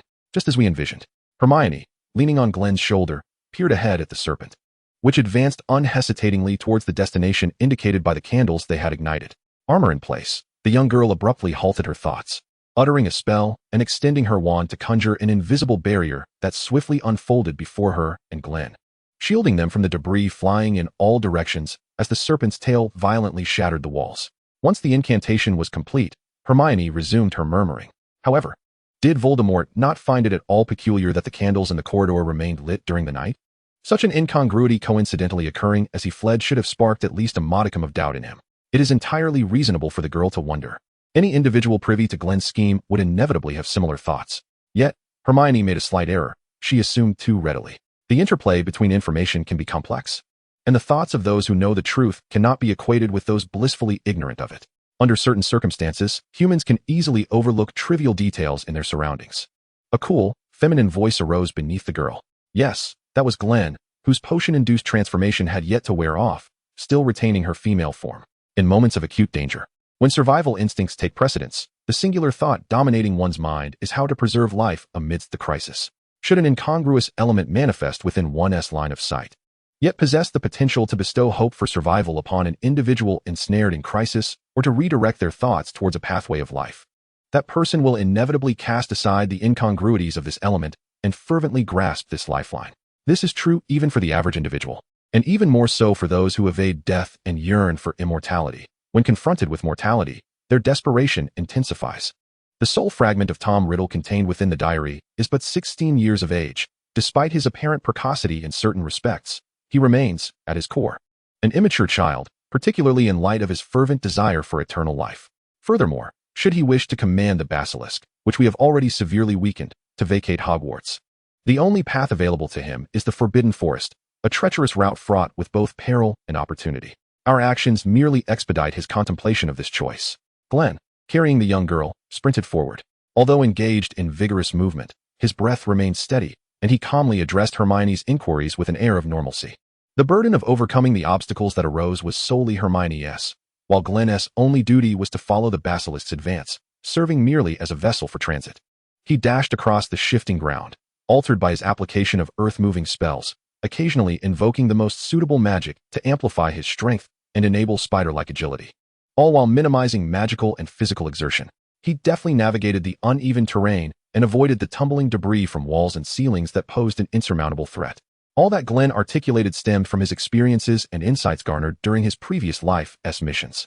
Though he had not dedicated himself to the psychological study of individuals in peril, one need not have been a swine to witness a pig's flight. Those who sense the encroachment of death exhibit a marked decline in intellect, driven by primal survival instincts to flee, blissfully seizing upon what they perceive as their lifeline, only to arrive at what they mistakenly believe to be sanctuary, only to meet their demise at the hands of one who has awaited their arrival, delivering a lethal strike to their throats, leaving them in a state of despair, terror, and madness. Glen had witnessed this countless times. While Glen's true strength lay in his adaptability rather than in calculation or strategy, fate had led Voldemort to confront him within a realm he was relatively familiar with. As Glen noted, he and Hermione, upon departing the room of requirement and nearing the girls' lavatory on the second floor, took a detour towards the edge of the Forbidden Forest, relighting the extinguished candles along the corridor. This act was intended to harness the heat generated by the flames to guide the injured Basilisk, along with Tom Riddle's diary, towards the Forbidden Forest, rendering it capable of perceiving only through thermal senses. Due to Glen's intricate black cube containing the diary, along with the alchemical apparatus arranged atop it, and the tormenting spell that had left young Tom in a near-faint state, he remained oblivious to the machinations Glen had orchestrated with Hermione prior to being escorted to the washroom. Driven by an instinctual desire for survival, he unwittingly embarked upon a path leading inexorably toward death. Glen was acutely aware of their limitations. She did not possess the sufficient strength alongside Hermione to ensure the basilisk would be incapacitated and eliminated should it choose to flee. Thus, their initial objective was to blind the basilisk's remaining eye before Tom Riddle and the creature contemplated escape, thereby neutralizing the greatest threat and inflicting as much damage as possible, subsequently guiding or forcing Tom and the basilisk into the Forbidden Forest. Naturally, sparing the basilisk was not an option, whether to eliminate potential threats to Hermione within Hogwarts, or to further weaken the power of Voldemort, who would inevitably seek to kill. The eradication of this ancient monster was imperative for Glen. So, flee. Indeed, strive to escape. Along the path we have laid toward death, the final line of defense they had established, capable of extinguishing the basilisk's life, lay within the Forbidden Forest, promising a satisfying conclusion to an ordeal that had persisted far too long. Of course, satisfying in the context of Glen and Hermione. As for the basilisk and Voldemort, what did it matter? Chapter 109. The skies are high for birds to fly, the seas are vast for fish to leap. Turning left, then right, and continuing onward, young Tom could now see the window at the very edge, closest to the Forbidden Forest. Hurry, faster, Tom exclaimed with fervor. Smash that glass. Charge out directly. Hisses. The basilisk responded, its meaning somewhat lost in translation, yet it seemed to agree with Tom's fervent call. Despite the protective enchantments surrounding Hogwarts, the sheer might of the basilisk rendered those defenses feeble. A mere window was insufficient for the creature's massive form to pass through. Thus, shattering the window along with the surrounding wall was the only viable solution. 50 meters, 20 meters, 10 meters, 5 meters, 1 meter. With unwavering determination, the basilisk coiled its powerful neck and, with a tremendous thrust, collided with the window and the adjacent wall. The force of the impact momentarily disoriented it. Yet the previously sturdy wall yielded, creating a sizable breach. The passage to survival had now been opened. Without the slightest hesitation, the colossal creature surged forth, propelled by momentum, adjusting its posture midair before crashing down after a descent of several meters. Outside, the heavy snowfall had just ceased, blanketing the world beyond Hogwarts in pristine white, and the basilisk's landing sent a flurry of snowflakes cascading into the air. Even with the snow's cushioning, the basilisk still felt some pain. However, this was of little consequence, for before it lay the vast expanse of freedom. On the second floor, a shadow swiftly followed, leaping from the gaping hole. This evening, the moonlight was exceptionally bright, and the thick clouds that typically shrouded the night had dispersed, revealing a clear sky. Glen and Hermione, concealed beneath their black cloaks, stood out starkly against the thick blanket of pristine white snow illuminated by the silvery moonlight. Yet at this moment, the only emotions they evoked in the basilisk and Tom were fury and fear, like the grim specter of death descending upon a white world. Levitate and decelerate. Levitate and decelerate. Glen and Hermione simultaneously uttered the incantation, their magical energies intertwining to resist the gravitational pull of the earth. Their vertical descent abruptly halted, and as the evening breeze rustled their cloaks, they glided towards the basilisk like two immense bats on a hunt at night. In Glen's hand, the wire rope launcher was fully equipped, ready to maneuver their aerial movements through the tension of the cable, evading any potential counterattack from the basilisk. Yet, it soon became apparent that her precautions were somewhat unnecessary. The basilisk, having just recovered from the jarring impact of its fall, hurriedly fled into the dark and foreboding Forbidden Forest without a backward glance. As they prepared to land, Glen swiftly cast an earth-moving spell beneath her feet. Although they were now in an open outdoor space and her black ring housed the acquired and studied magical construct, the Light Cycle 2001, Glen preferred the firm ground beneath her legs. This would allow her to adapt swiftly to the unfolding events and pursue effectively. With a soft thud, Glen and Hermione's landing was in stark contrast to the basilisk's harsh crash to the ground. According to her calculations, their forward momentum remained unaffected by their time in the air, and the two quickly closed the distance to the basilisk. As the saying goes, the sky is high enough for birds to soar, and the sea is vast enough for fish to leap. In this expansive realm, while the basilisk gained its freedom, Glen also found her agility fully unleashed. As the basilisk continued to wreak havoc on the surrounding environment, toppling massive trees towards them, Glen's demeanor remained unchanged. Hermione, there's no need to maintain the protective charm, Glen declared. Unleash your spells upon the basilisk with all your might. I will handle the rest. Hearing these words, and trusting Glen implicitly, Hermione obediently ceased her incantation of the armor charm, took a moment to steady her breath, and extended her wand forward. Curse of the Severing Charm. In Professor Snape's tome, Advanced Potion Making, the incantation inscribed therein proved remarkably effective at this moment. Whoosh, whoosh, whoosh. The invisible, razor-sharp blades of energy sliced through the air with astonishing speed, cleaving the trees before the basilisk. Twisted branches began to crash to the ground, dislodging the snow atop their canopies and obstructing the creature's path of escape. For the basilisk, with its exceptionally high magical resistance, these spells, lacking sufficient power, had little to no effect. It did not need to evade at all, simply absorbing the magical onslaught as if it were inconsequential. Thus, in light of the current predicament, the most prudent choice was to create diversions and buy time. Hermione, transformed into a formidable artillery piece, was fervently unleashing her magical energy, while Glen adeptly maneuvered to evade the destruction wrought by the surrounding basilisk. The constraints of space had vanished, and Glen's agility had more than doubled. Perhaps within the narrow corridors of Hogwarts, she required Hermione's assistance to navigate safely past obstacles, but now, amidst the expansive Forbidden Forest, she could effortlessly execute her maneuvers relying solely on her own abilities. She sidestepped a tree trunk hurtling towards her, lightly pushing off it as she flipped to the other side, weaving between branches. From her right sleeve, a grappling hook launched, embedding itself securely in a nearby tree while immediately retracting, pulling her and Hermione towards safety. The spot they had just vacated was engulfed in clouds of dust from the fallen trees. Before landing, Glen cradled the little girl in her arms, executing a slide beneath a massive trunk that was about to crash down. Of course, all these actions were performed while Glen endeavored to maintain the stability of Hermione's spellcasting, ensuring minimal disruption to her output. Hermione's aim remained as precise as ever. With a deft flick of her wand, trees toppled, inciting frustration in both the basilisk and Tom. The cacophony generated by the duo and the serpent sent the entire Forbidden Forest into a frenzy.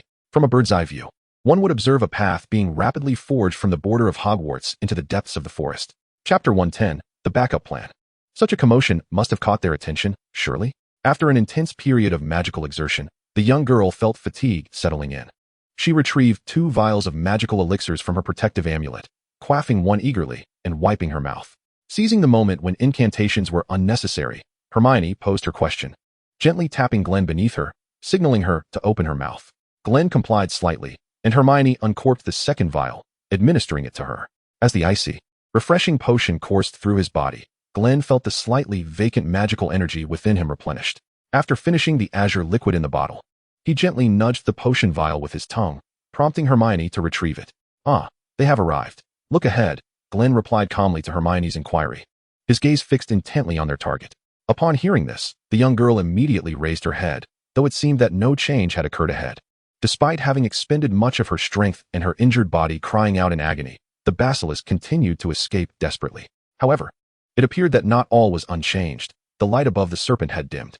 Due to the snow-covered ground and the weather, the Forbidden Forest, which had been unusually bright, now succumbed once more to darkness, reminiscent of clouds gathering to obscure the moonlight. A mysterious shroud of darkness enveloped the area surrounding Glen, Hermione, the basilisk, and young Tom for reasons unknown. Yet, this sudden manifestation of fear and the unknown did not instill even a flicker of dread in Hermione, who, on the contrary, was filled with a desire to leap for joy. Of course, jumping was impossible. Dismounting from Glen's back would be akin to jumping from a moving vehicle. Nevertheless, she could still shout with glee. Concerned that her voice might not carry, Hermione puffed out her cheeks, summoned her strength, and released her grip on Glen's neck. Relying solely on his support to keep herself steady, she cupped her hands around her mouth and shouted, "Hagrid, we're here. The monster is in front of us."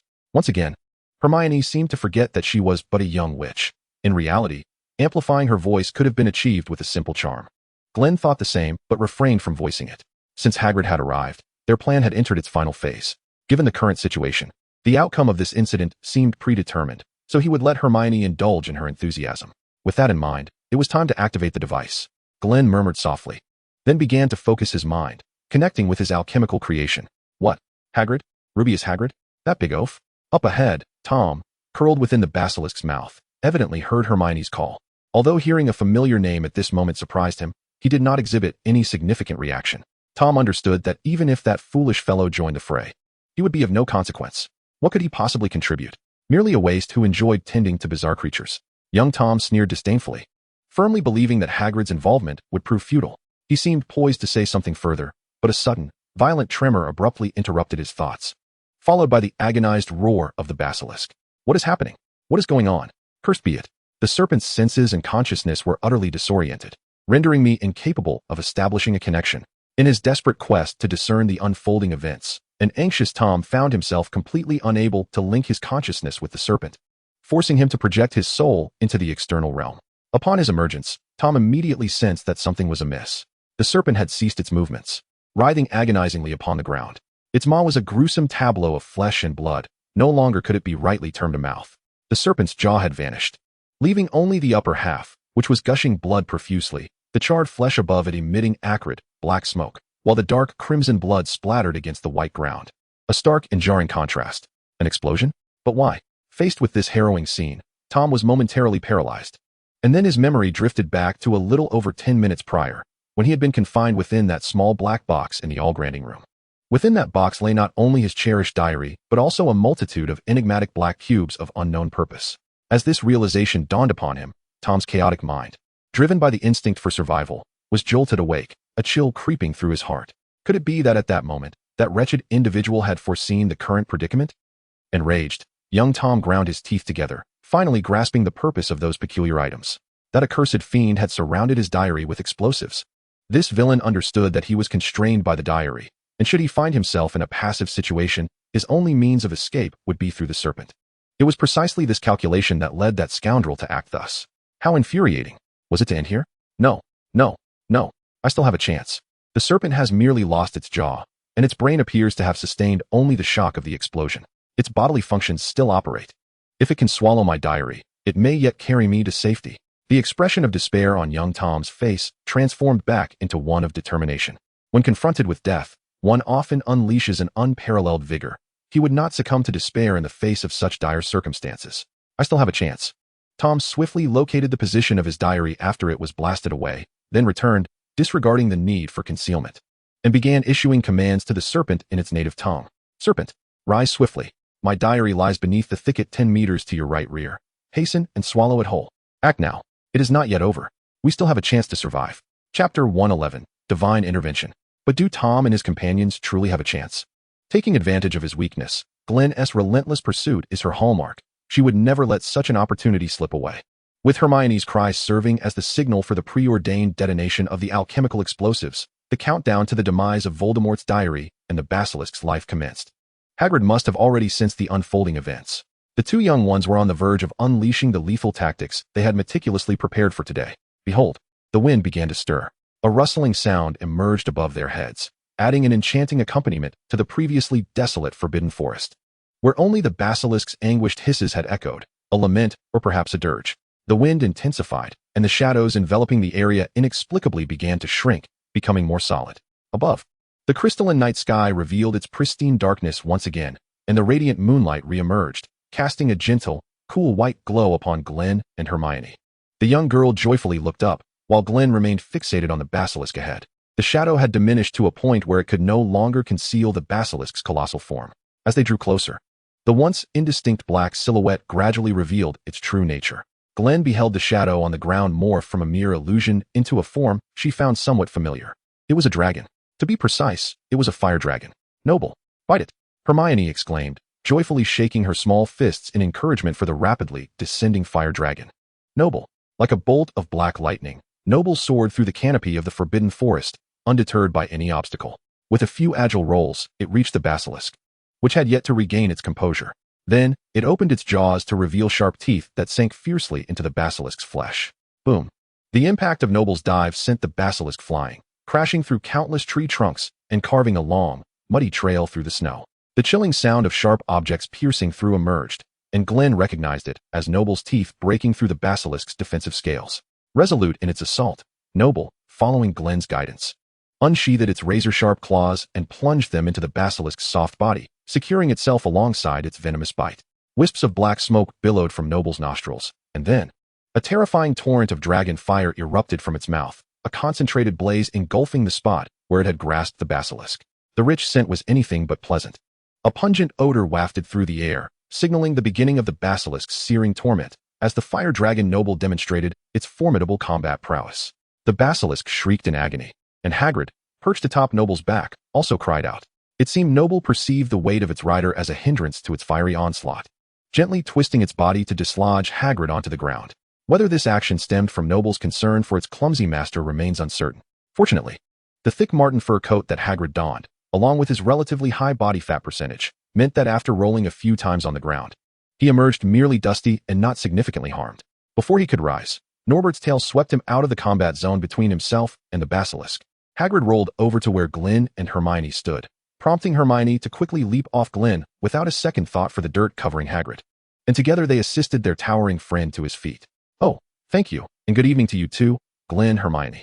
As he stood, Hagrid chuckled sheepishly and scratched his head, his eyes devoid of any displeasure from being knocked to the ground by Norbert. Instead, they sparkled with joy and excitement. Hermione waved her hand, and 3 beams of blue-white light shot from her wand, the cleaning charm banishing all traces of snow, dust, and dirt from the trio. "What is it like to soar on a dragon?" Hermione blinked eagerly at Hagrid, brimming with anticipation. To be honest, in the magical realm, no one could refuse an opportunity to ride a dragon. "Haha, it's absolutely fantastic. This has been my dream," Hagrid exclaimed, his thumb raised high, a grin stretching across his face. "I owe you both for this. Whether it be allowing me the chance to ride Norbert or settling accounts with the creature in the Chamber of Secrets and the heir of Slytherin." Time reversed, the scenery swiftly receding as several hours rolled back. At the edge of the Forbidden Forest, within Hagrid's hut, he heard a knock and Hermione's voice, prompting him to exhale in relief. He lowered the barrel of his shotgun and opened the wooden door, welcoming the 2 small figures inside. Since their last meeting, Glen had cautioned him about matters potentially linked to the Chamber of Secrets at Hogwarts and the heir of Slytherin, making Hagrid unusually cautious. At the very least, he had remained sober during this period, successfully completing the tasks Glen had entrusted to him. Hermione succinctly recounted the true nature of the creature they had discovered in the chamber, sharing their findings with Hagrid. "So, in the end, we require your assistance." She also conveyed the rough plan that she and Glen had preliminarily established during their journey. They would be responsible for driving the Basilisk out of Hogwarts, after which Hagrid and Norbert would deal the final blow. "This is unacceptable. Do you realize how dangerous that is?" Hagrid exclaimed, nearly jumping up in his agitation upon hearing their audacious plan. "What are you joking about? Allowing 2 young witches to face that murderous creature alone? Such a thing should..." But before Hagrid could finish, the perceptive Hermione interrupted him directly. "By the way, Hagrid, we also need to teach you a technique from the East. A spell that enables a better coexistence with Norbert. Although I have merely scratched the surface of its intricacies and am far from conjuring a space that can accommodate magical creatures at will, or merging with them to acquire their extraordinary powers and physical attributes, is nonetheless sufficient for the challenges we are about to face." You see, Hagrid's ears perked up, sitting upright with an evident shift in attention. Chapter 112, The Final Resort. Returning to the present moment. "Oh dear, I have truly fallen for your trickery. Fortunately, you both seem unscathed, otherwise, I would never forgive myself." After the thrill subsided, Hagrid was overtaken by guilt and apprehension. "I wager you calculated that it would take me an eternity to master that connection spell. Am I correct? I cannot recall the last time I devoted such earnest thought to a charm. In any case, when I finally mastered the spell and glanced up, I found that the time we had previously agreed upon was nearly upon us. I had no means to prevent your escapades. Moreover, I lacked the time to inform Professor Dumbledore. You two would undoubtedly take the risks you mentioned. So I hastened to the Forbidden Forest to seek Norbert and employ the spell on him. Thankfully, the incantation succeeded, and the creature allowed me to mount his back and soar into the sky. To be honest, the sensation of riding high on Norbert was truly exhilarating. But I digress. Speaking of which, Hermione, did you whisk away with Glen immediately after teaching me? I was unaware of your departure." Hagrid, in a fit of irritation, directed his gaze at the 2 youngsters. "Ah ha ha. Well, time was rather pressing then. We promised not to repeat that mistake. Rest assured, Hagrid." Hermione chuckled, attempting to evade the issue. Observing Hagrid's intent to continue speaking, she quickly shifted the topic. "Hagrid, there is no time for lengthy discussions. Have you brought what we requested? Although the Basilisk is currently putting up a stubborn resistance, it is best to resolve this matter swiftly to avoid prolonged complications." Oh yes, I have it." Hagrid paused for a moment, and upon reflection, he realized the young lady had a point. He began rummaging through his cloak. Here it is." Hagrid produced a small object, and under the moonlight, we beheld its true nature. It was a diminutive rooster. Indeed, Glen had previously instructed Hagrid to safeguard the remaining few chicks before the truth about the Basilisk was revealed. While the reasons behind the heir of Slytherin's desire to eliminate these creatures were unclear, protecting them was undoubtedly a prudent course of action. As it turned out, Glen's strategy was indeed wise. Upon learning the various details about the Basilisk, the final resort within their devised plan was to have Hagrid bring the rooster for assistance. Indeed, summoning Norbert was not part of their strategy for vanquishing the Basilisk. Rather, the purpose of the little dragon was merely to restrict the Basilisk's movements, ensuring it would not flee upon hearing the crow of a rooster. The text indicated that the crowing of a rooster was lethal to the Basilisk. The fact that Tom Riddle, as noted in the diary, was intent on exterminating all the chicks in Hagrid's coop, the only place in Hogwarts that housed roosters, attests to the reliability of this information. If that is the case, why not employ a simpler method to resolve the current crisis? Let us proceed, Hagrid. We must not keep Norbert waiting. Hermione urged Glen, leading the way for Hagrid. A peculiar feeling washed over me. Something felt amiss. Hagrid hastily followed, determined not to lose sight of the two, yet his hand continually scratched his head, pondering the matter until he could find no clarity. My scalp itches. It feels as though I am developing a brain. The group arrived at the site where Norbert and the Basilisk were entangled, and the area was in utter disarray. Trees lay broken, and deep pits marred the ground, as the two colossal creatures wrestled on the forest floor. But the biting was one-sided. The Basilisk's jaw had been incapacitated by Glen, rendering it incapable of executing such a motion. This once mighty creature had lost its deadly eyes, its powerful jaws reduced to a weak and twisted form, succumbing to the significant loss of blood and strength, with only a few venomous fangs remaining. It was doubtful that even those fangs could penetrate the protective hide of Norbert. It could be described as a tragic fate, but one might say it was a merciful end, as if sensing its impending demise. The previously feeble Basilisk suddenly regained a flicker of strength, struggling with renewed vigor. Norbert, caught off guard, nearly found himself thrown from atop the Basilisk, but his sharp claws remained firmly embedded in the creature's flesh, sparing him from public disgrace. Sensing the weight of 3 gazes upon him, Norbert, feeling a mix of embarrassment and anger, intensified his assault on the Basilisk, the temperature of his fiery breath rising significantly, sending waves of heat toward Glen and the others. Is this the monster from the Chamber of Secrets? Hagrid silently observed the wretched Basilisk before him, his heart seemingly burdened by unspoken thoughts. After a moment, he spoke with a tone laden with complexity. The astute Hermione and Glen, who was particularly sensitive to negative emotions due to his quiet demeanor, both discerned the underlying emotions in Hagrid's words, yet neither chose to speak. The young girl felt that if Hagrid wished to confide in them, he would do so without prompting. If he preferred to remain silent, she would not press him for answers. Glen, on the other hand, simply could not comprehend the implications of these negative feelings and had no intention of meddling further. In the end, Hagrid said little more, while Glen could sense that the lingering negative emotions surrounding Hagrid had completely dissipated. After eliminating this creature, no one at Hogwarts would suffer as a result. Hagrid chuckled heartily, patting his ample belly. He genuinely felt a sense of joy at the removal of the hidden danger within Hogwarts. This happiness far outweighed any other feelings that had plagued his mind, such as the grievances from decades of wrongful accusations or the relief that came with the unveiling of truth. This lovable giant truly cherished the magical institution known as Hogwarts. Go on, little one, Hagrid encouraged, cradling the small rooster in his arms. Chapter 113, The Basilisk Declares Death. Oh, responding to Hagrid's movements.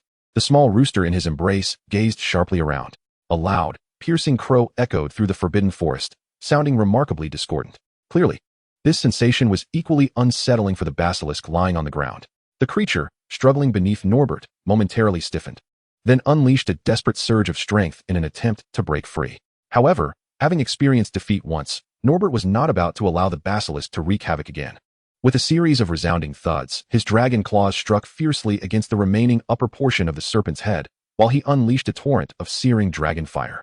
The rooster's crow had an immediate and lethal effect on the Basilisk. Its smooth, dark green scales visibly lost their luster, and black liquid began to seep rapidly from the gaps between the scales and various wounds on its body. Even the once dry sockets of its eyes began to ooze blood.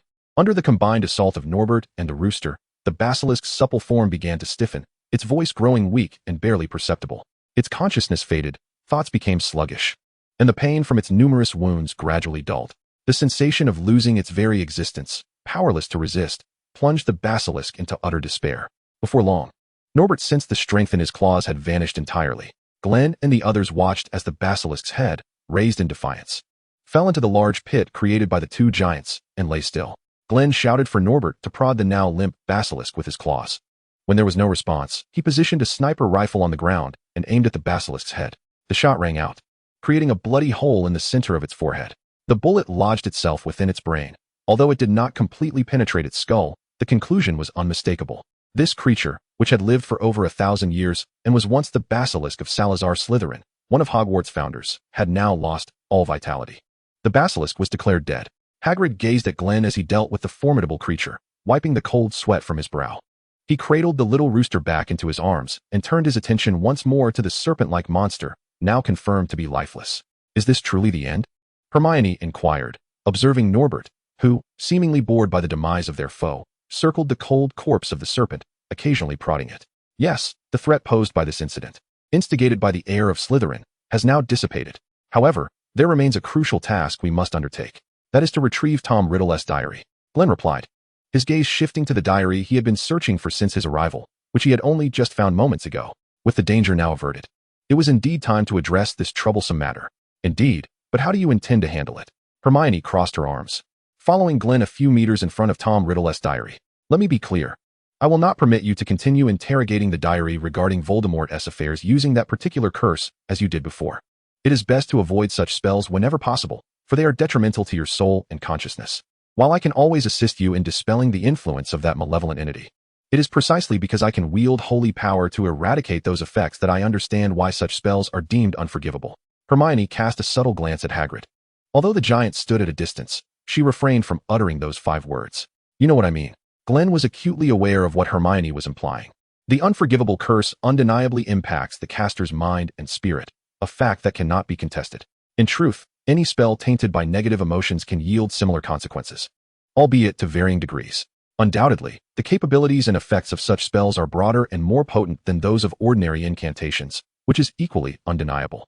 Although Glen believed he could resist the effects of the unforgivable curse with Hermione's assistance, he resolved to use it sparingly. Thus, he had no intention of employing the Cruciatus curse to further interrogate Tom Riddle's diary. Glen had other plans in mind. While there was still a slight connection to the Cruciatus curse, it had become inconsequential. However, before he could execute his thoughts, he needed to address the impending situation. Thud, thud, thud, rustle, rustle, rustle. Suddenly, from a certain direction within the forbidden forest, the unmistakable sound of footsteps approached. The newcomer leisurely making their way toward Glen and his companions. Hagrid jolted, immediately summoning Norbert to his side, while he unfastened the shotgun that Glen had gifted him from his waist. Through their bond, Norbert sensed his foolish master's anxiety and bared his sharp teeth. Wisps of black smoke beginning to emanate from his nostrils. Hagrid, Norbert, there's no need to worry. Hermione tugged at Hagrid's oversized moleskin coat, smiling. That is one of our own. Upon hearing these words, Hagrid relaxed his vigilance and patted Norbert, who responded with an irritated stumble. Such a truly reckless strategy. A familiar cold huff echoed from the shadows. What a pity. I had merely intended to assist you in collecting the bodies. But it appears my plans are destined to go awry. Severus Snape, cloaked in black, emerged slowly from the forbidden forest, speaking with an unyielding tone. He was also one of the contingency measures that Glen and Hermione had informed prior to their actions, seeking assistance in arranging the necessary preparations. This was to prevent the Basilisk from sustaining injuries insufficient to allow Norbert to fully suppress it, or to address any unforeseen circumstances that might arise.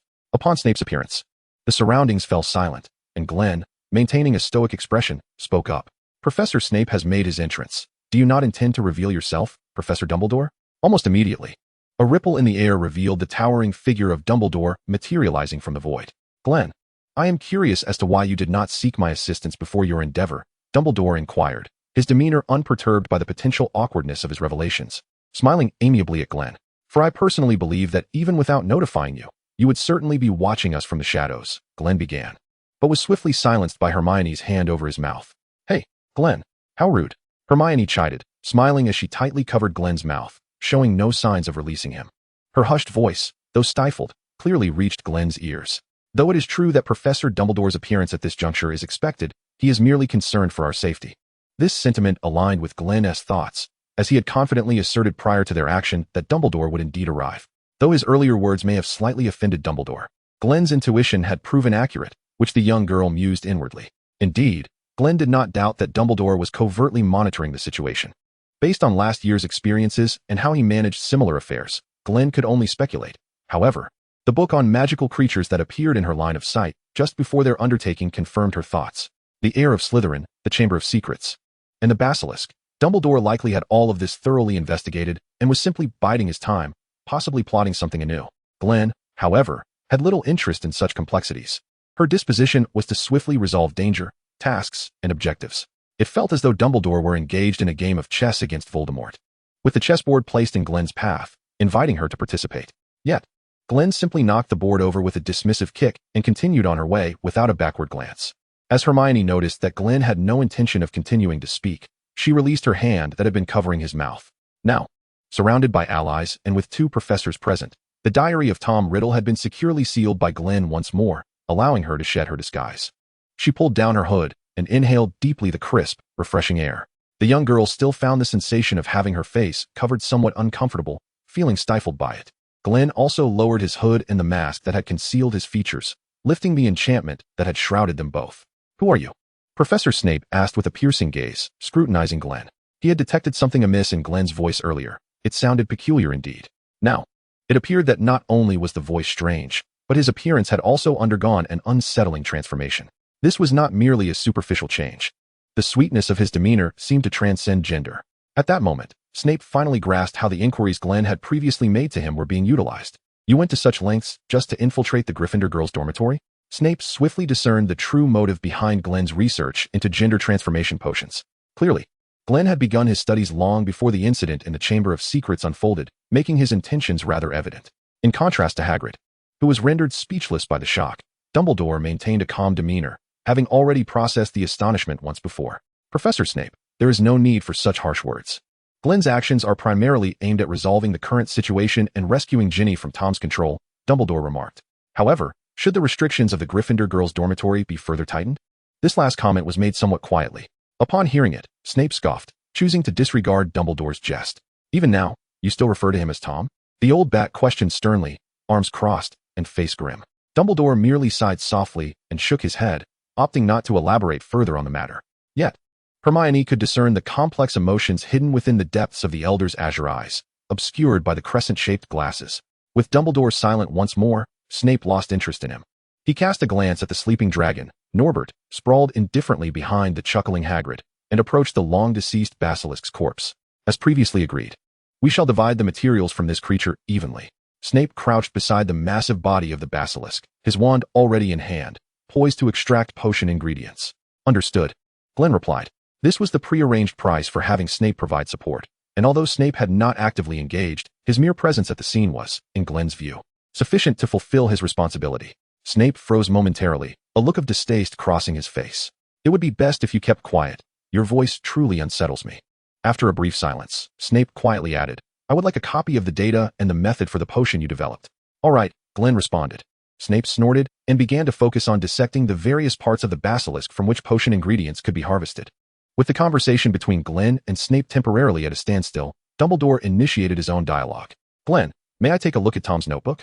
I wish to confirm my thoughts." Glen nodded. "Sure, but remember to return it once you're done. It's a trophy shared between Hermione and me." Dumbledore was left speechless, bemused by Glen's remark. "Glen, do I strike you as someone who would pilfer from young wizards?" "Rest assured, the ownership of this diary ultimately lies with you and Hermione. However, I must understand how you intend to handle this nefarious object." "Come now, don't be so stingy," Hermione interjected, pulling at Glen.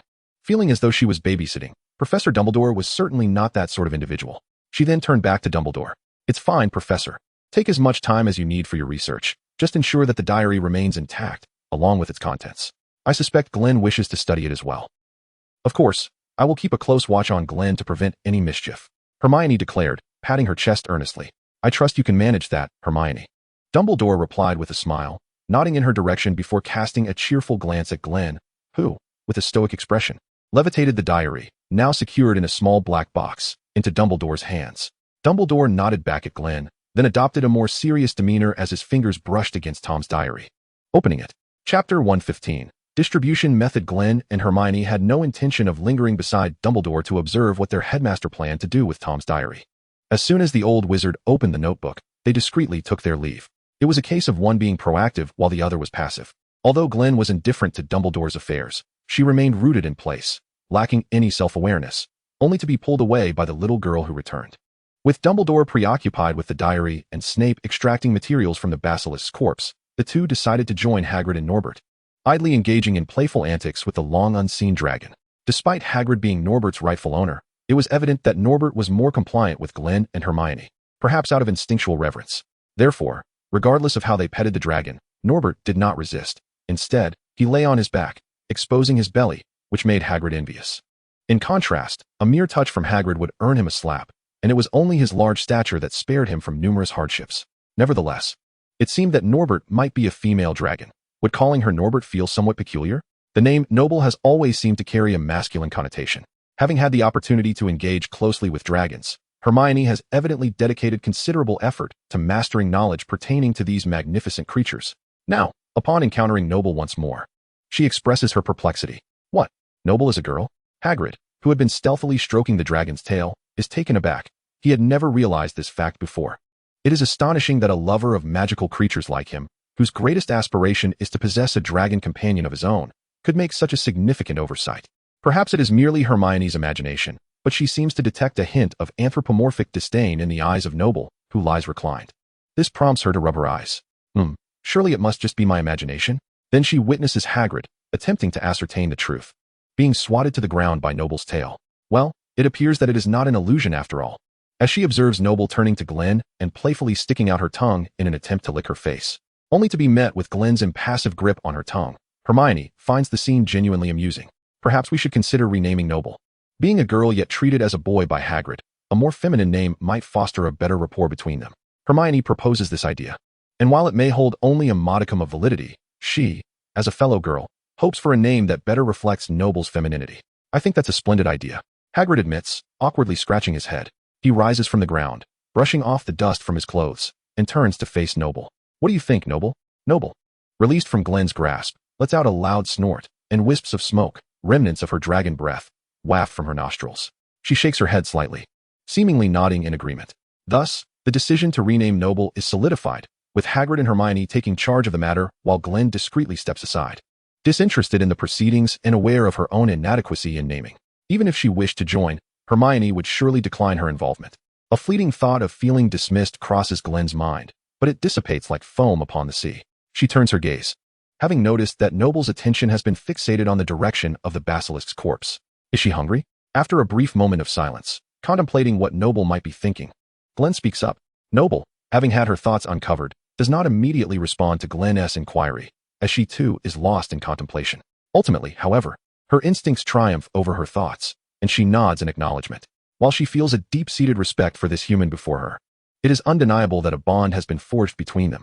Glen nodded, acknowledging that among those he had invited for mutual benefit, Snape had acquired potion ingredients from the Basilisk, while Hagrid had obtained a prelude spell from the realm of dragon magic that forged a mystical connection between Beastmasters and their magical animal companions. At present, only Norbert had not received a corresponding reward for his contributions.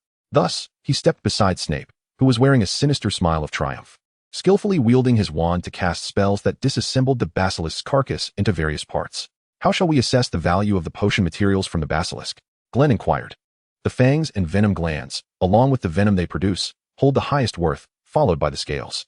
The skin, bones, and flesh are of equal value, while the remaining parts are tasteless and regrettably wasteful, thus the least valuable. Without harboring the foolish notion of questioning why Glen posed such inquiries, Snape understood the underlying motive was merely about profit. He continued his task without pausing, though as a master of potion making, he furrowed his brow slightly at the interruption.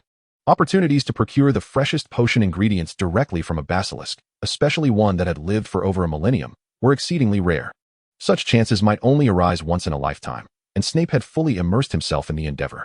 I require only a quarter of the potion materials, but I shall take all the flesh, Glen declared after weighing Snape's information in his mind. This was evidently a rather unfavorable decision for Glen, yet he seemed unconcerned.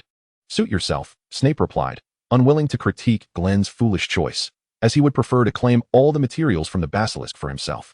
With a flick of his wand, he swiftly extracted the entire mass of flesh beneath the basilisk's skin and levitated it before Glen, gently placing it down before returning to his labor. The task was straightforward. Glen still struggled to levitate such a substantial mass entirely, so she cast the levitation charm, continuously guiding the chunk of the basilisk's tender flesh toward Norbert. Behind her, Snape covertly glanced at Glen's actions, and, upon seeing her push the meat toward the dragon, let out a cold huff. Wasteful. Yet, that was the extent of his commentary.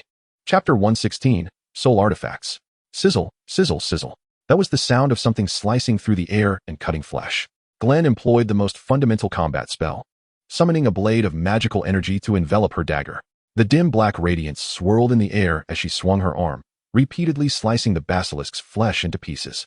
Meanwhile, Norbert, crouched beside her, was relishing the feast, much like a chef serving a voracious customer, although her task was merely to cut the meat. Glen, Hagrid and I have already decided on a new name for Norbert. Turning back, Hagrid approached from a distance, while in front of him, a little girl was trotting towards her with small, quick steps. It was Noberta. Although the name sounded somewhat similar, it was indeed the name of a girl. It appeared that even in this world, Nobert's name would ultimately remain unchanged. A splendid name, Glen immediately responded, though she was unsure of what made it so splendid. How perfunctory. Never mind. A fellow who lacks the art of naming would never comprehend such matters. However, I must admit, I was quite concerned about those chunks of meat earlier. Was that meat from a basilisk? Hermione, observing Nobert devouring voraciously, couldn't help but wrinkle her delicate little nose. Has anyone confirmed whether basilisk meat is toxic? Wouldn't Noberta risk an upset stomach from consuming such things? I believe Noberta can discern which foods are safe to eat and which are not. I only acted on the notion that she had a desire to taste the basilisk meat. Glen's hands were in constant motion, deftly wielding a dagger, as equally sized.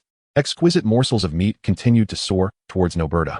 Even while handling the basilisk's flesh, Glen maintained an unparalleled level of culinary skill, as if she were merely slicing vegetables and meat in her daily routine. Speaking of which, it seems she is indeed preparing ingredients. Moreover, the fire dragon itself possesses a certain degree of toxicity, resistance to poison, and formidable physicality. As a highly esteemed predator in the realm of magical creatures, even if the basilisk's flesh were toxic and caused her discomfort, she would be capable of enduring until Snape and I arrived to provide treatment. Yet, the uncertainty remains. Hermione cast a speechless glance at Glen, peering over at Noberta behind her, who was thoroughly enjoying her meal, wearing an expression of sheer delight. Setting aside the question of how a fire dragon could exhibit such pleasure, seeing Noberta relish her food did provide Hermione with a modicum of reassurance. After bestowing a new name upon Noberta, Hagrid merely exchanged a brief greeting with Glen before turning to bond with Noberta. Glen, Hermione. Just as Hermione pondered whether to follow Hagrid to pet the dragon, Dumbledore's voice resonated from her side. I have completed my study of this diary. I return it to you now.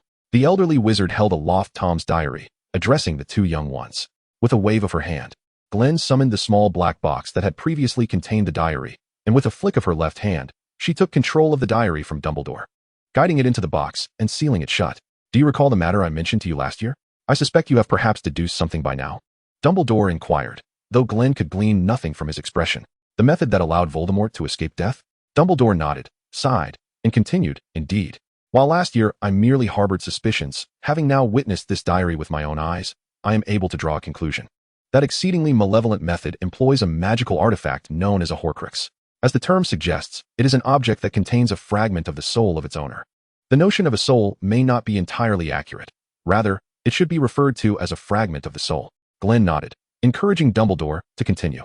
At this juncture, I am able to ascertain that this diary is indeed one of Voldemort's Horcruxes.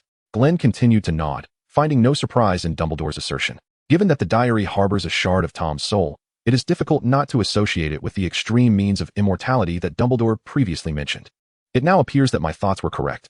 Thus, the soul residing within the diary, known as Tom Marvolo Riddle, must not be allowed to remain. The notion of it being one of several was also within Glen's expectations. As the saying goes, one should not place all eggs in a single basket. For someone like Voldemort, who fervently pursues immortality to the point of madness, it is inevitable that he possesses more methods of evading death, even if such methods involve the splitting of the soul, which contradicts the natural order. It is likely that the already deranged Voldemort would strive to create as many fragments of his consciousness as possible, thus forming additional Horcruxes. Professor Dumbledore, do you have complete clarity regarding the specific number of these Horcruxes? Glen inquired, as she perceived that, according to Dumbledore, there were only two objects possessing the properties of a Horcrux: the diary of Tom Riddle, currently contained within a small black box, and Harry Potter. I am uncertain of the precise quantity, but I can affirm that the number of these Horcruxes does not exceed 7. Dumbledore merely shook his head and spoke slowly. In the magical realm, 7 is indeed a mystical number, and the texts guiding the creation of Horcruxes explicitly delineate this limitation. Should the number of Horcruxes exceed 7, all would lose their inherent effectiveness. An excessive division of the soul will lead to a loss of original consciousness, resulting in rapid disintegration. This implies that the anchoring effect of these Horcruxes on their creator in this world would vanish entirely, and the creator, having inflicted too much trauma upon their own soul, would lose their identity. Glen appeared to ponder this deeply, while Hermione, quietly absorbing Dumbledore's words, ventured a thought. Professor, since the Horcruxes contain a portion of the creator's soul and the divided soul holds a connection to the original entity, could we, now that we have identified one known Horcrux, potentially trace back to the others? Chapter 117. Twist, twist, twist, twist. Unfortunately, this method is not feasible. Dumbledore gently shook his head and continued. Both the aforementioned text concerning Horcruxes and my own attempts with the diary have confirmed one thing. The Horcrux of Voldemort we currently possess cannot be traced to or yield information about other Horcruxes connected to the same individual. Within the pages of Tom's diary, the fragment of soul contained therein bears such a meager proportion of essence that it is insufficient to facilitate any meaningful exchange of information with the other Horcruxes or the corporeal form of Voldemort himself. In other words, the energy of this soul is inadequate to establish a connection capable of transmitting substantial information. The soul energy presently residing within the Horcrux can only sustain its most fundamental function. Upon receiving this response, Hermione felt a tinge of disappointment, yet she nodded thoughtfully. Her inquiry stemmed from a flicker of hope, but Hermione understood well the slim likelihood of capturing all of Voldemort's Horcruxes in one fell swoop. This is likely due to the intrinsic limitation of the soul itself, which cannot endure excessive fragmentation. Though it is also plausible that Voldemort anticipated this vulnerability and thus refrained from embedding any soul fragments capable of tracking within the Horcruxes he created. Regardless, the plan that had emerged in Hermione's mind upon hearing Dumbledore's words had now evaporated. Indeed, as gleaned from the visions witnessed by Glen and Ginny's memories, it was evident that the Tom Riddle within the diary could not connect with Voldemort's corporeal form. If the detached fragment of soul could not reach its original self, then external means were even less likely to forge a connection between the fragments of soul. Once Hermione finished her inquiries, Glen spoke up, presenting her own thoughts. If the soul fragments within the Horcruxes lack sufficient essence, what if there existed an external soul to replenish that energy? Dumbledore paused, his brow furrowing. If such a method exists, one capable of absorbing another's soul energy, then it is indeed a possibility. Dumbledore's eyes widened slowly, as Glen's suggestion sparked a sudden realization within him.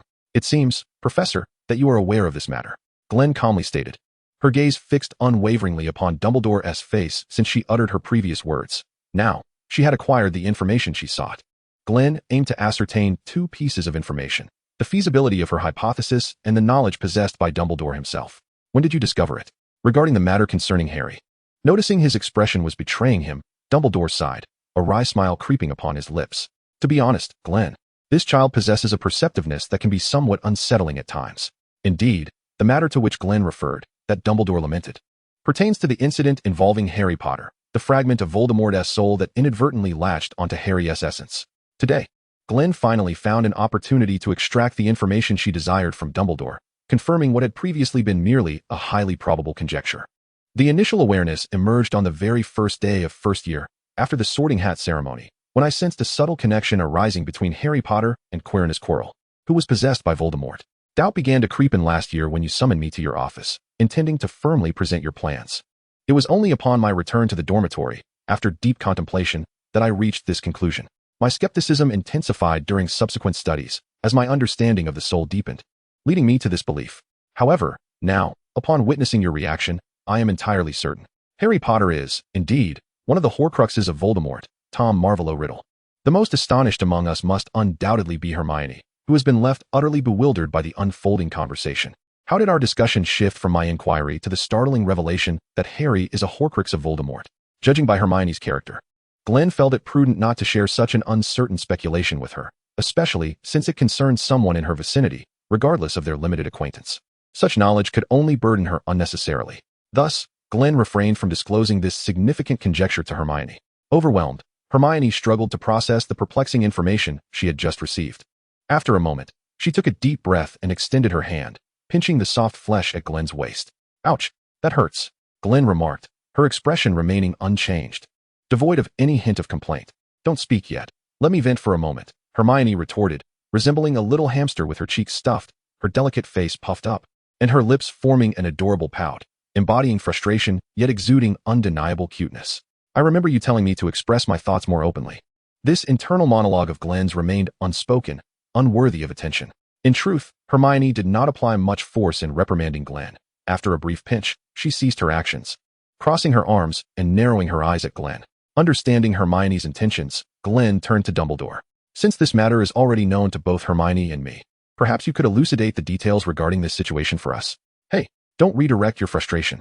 Hermione continued to glare at Glen, her gaze potent enough to seem tangible. I did not. Who is Glen? A person who would never deceive Hermione.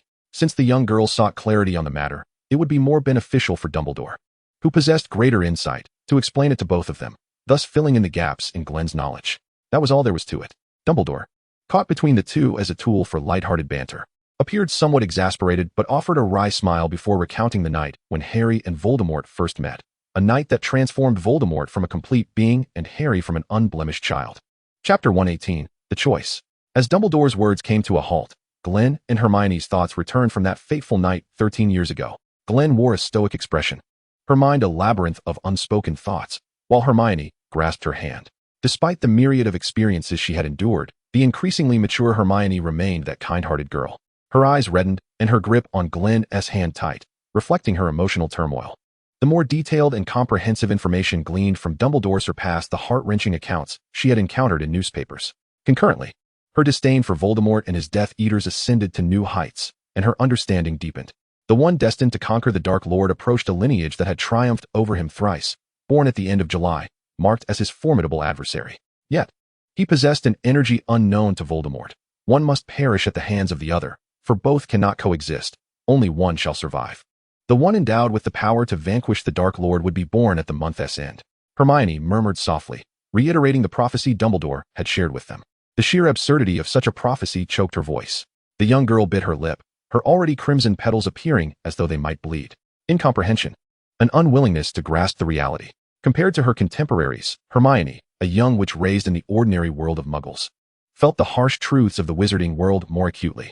Despite her mental preparations, each time she encountered such loathsome and sorrowful news, she was overtaken by a visceral sense of revulsion, though it seemed somewhat impractical for her present self.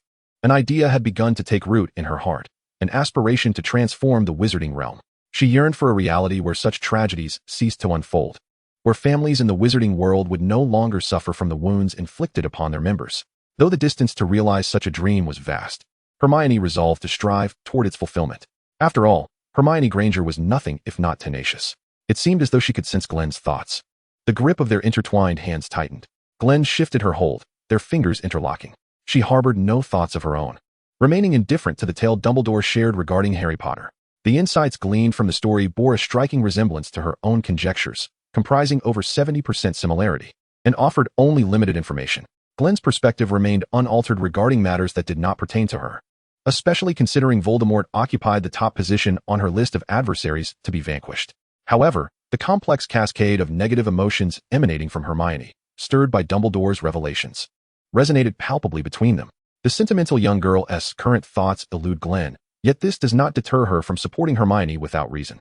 In truth, Glen excels at following and executing commands. Although, in the face of significant events, she often determines the general direction and details of their plans alongside Hermione, who provides supplementary insights. Should the girl wish to assert her own ideas, Glen would instantly transform into a razor-sharp instrument, wielded solely to fulfill Hermione's ambitions. Where the heart leads, the blade shall follow. As for now, it is Glen's duty to quietly soothe the tumultuous emotions stirring within Hermione. That said, can a cold, unyielding blade, designed solely to extract the searing blood from an enemy's flesh, truly harbor feelings? Perhaps it never did before, but the present circumstances suggest otherwise. For now, the dagger possesses its own thoughts and consciousness. However, one aspect weighs heavily on my mind, Glen. It appears that Dumbledore, not wishing for Hermione to remain ensnared in emotions that should not touch her at this moment, redirected the conversation. How were you able to perceive that anomaly within Harry? This matter intrigued Dumbledore greatly, for even he had to exert considerable effort through various means to validate his suspicions regarding Harry's condition. Why then did Glen arrive at this conclusion merely with a fleeting glance? I seem to possess a sensitivity to souls that differs from others. Glen expressed her introspection. Perhaps it is because I am quiet, perhaps due to my studies in alchemy, which is closely tied to souls, or perhaps it is because I have lived 2 lives. These thoughts remained unspoken. The precise reason eludes me. Furthermore, regarding the peculiarities within Harry's soul, I could not discern them in everyday life. I only truly sensed something amiss during the first-year opening ceremony. However, it is more likely that this was an anomalous reaction observed when Voldemort's essence drew near the fragment of his own soul. Glen spread her empty hand. Thus, Professor Dumbledore, how do you intend to address Harry Potter? The warmth in her palm remained steadfast, yet her cold, unyielding words did not waver due to Dumbledore's mention of tragedy or his inquiries. She sought the answers she desired, which would inform her forthcoming actions. Hermione seemed to have a realization, as Glen felt the pressure of the girl's small hand intensify. Earlier, you mentioned that once a Horcrux is created, it can only be destroyed in its entirety to nullify its effects, did you not? Glen calmly reiterated Dumbledore's recent detailed explanation regarding Horcruxes and their destruction. Dumbledore, by what means will you destroy this Horcrux? Will it be through a method that preserves Harry Potter's life, while simultaneously eradicating the fragment of Voldemort's soul within him? Yet, will you discard the very artifact you have painstakingly nurtured, allowing it to perish alongside Voldemort? Or will you remain indecisive, failing to analyze the cost and consequence, thus hesitating in your actions? In your heart, does the life of Harry Potter, that seemingly insignificant young wizard with whom you share profound ties, hold greater importance than the future of the Wizarding World and the Eagle Nation? Chapter 119, Confrontation. Hermione and Dumbledore were acutely aware of the implications embedded within Glen's words. Harry Potter is currently a student at Hogwarts. Harry Potter is now the sworn enemy of Voldemort, who has personally demonstrated this through his actions.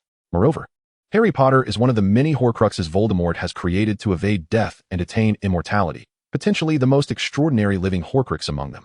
It is known that Dumbledore and Voldemort are adversaries. Dumbledore seeks to eradicate Voldemort. Dumbledore aspires to cultivate a savior capable of standing against Voldemort. And that savior is Harry Potter. The condition for Voldemort's demise hinges upon the destruction of all Horcruxes before he sustains a fatal injury. As one of these Horcruxes, Harry Potter becomes pivotal in this equation. Thus, to ensure the utter annihilation of Voldemort, the nightmare of the wizarding community in the Eagle Nation and the Dark Lord leading the merciless Death Eaters, a terror that has lingered in the hearts of wizards for years, one must eradicate Harry Potter before Voldemort meets his end. If one were to contemplate a darker perspective, Dumbledore's clandestine efforts to bolster Harry Potter as the savior, continuously keeping him within Voldemort's sight, might suggest that Dumbledore intends to use Harry as bait, ultimately sacrificing him to extract every ounce of value he possesses, thereby ensuring the demise of the seemingly indestructible Voldemort. Would such a reality be difficult to accept? It resembles the moral dilemma of the trolley problem, choosing to sacrifice a few to secure the survival of the many, exchanging the life of Harry Potter for a brighter future for the majority of the wizarding community. The harsh, frigid reality has been laid bare by Glen, who now awaits Dumbledore's response. In this moment, Dumbledore appears unexpectedly calm, devoid of hesitation. The answer that leads to the correct future has been firmly etched in his mind since the day he learned that Harry was an unintended Horcrux of Voldemort. Sacrifice is inevitable. Without a trace of doubt or anger at Glen for shattering the illusion of a beautiful reality, Dumbledore promptly addressed her inquiry. However, I can assure you that in the plans for that future, Harry will not be sacrificed. Dumbledore's azure eyes exuded an unusual tranquility, as serene as a mirror-like lake beneath the blue sky atop a great mountain. This tranquility unnerved Hermione, evoking a sense of discomfort. It reminded Glen of a past self, witnessing a reflection of her former life. Glen nodded. Although she was not entirely clear about Dumbledore's detailed plans for the future, she could discern the general direction he intended to take. Glen had no intention of judging Dumbledore's methods, as they were his choices and deserved respect. However, she wondered if the professor might be interested in hearing her thoughts, an alternative interpretation of the enigmatic Harry Potter, that volatile bomb waiting to explode. It remained a theoretical solution. Nonetheless, I understand your reasoning, but Glen, if you possess such a brilliant approach, why were you so aggressive in your inquiries from the outset? Hermione whispered to Glen, her face betraying visible fatigue, her curly hair tousled in a spectacular manner.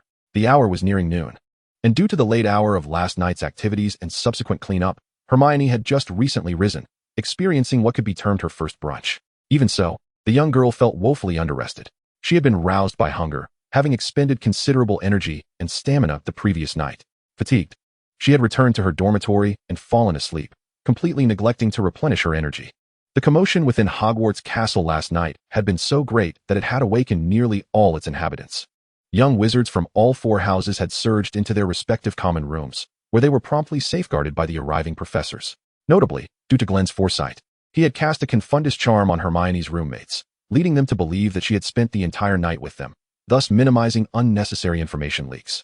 As for himself, he had merely informed Draco of his outing that night, requesting his assistance in diverting their other roommates, before hastening to rejoin Hermione. Fortunately, almost immediately, a safety announcement from Dumbledore arrived, allowing the bewildered young wizards to return to their dormitories for rest. However, having been awakened once, and with their curiosity piqued by the events at Hogwarts, they found it difficult to drift back to sleep. The tension of fear and curiosity regarding the unknown lingered in their minds, and even when they lay quietly, their thoughts remained tumultuous. Almost all the young wizards engaged in late-night conversations, ultimately succumbing to slumber with lingering questions. Thus, considering the significant events of the previous night and the fatigue of the young wizards, Dumbledore declared a day off for Hogwarts. At present, the Great Hall was sparsely populated. Most of the young wizards were still asleep. Only Hermione, the famished little one, Glen, the contemplative anomaly, and a handful of others were present for the meal. Due to Dumbledore's presence last night, which had ultimately ensured their safe return to their dormitories, Hermione's questions had remained unvoiced.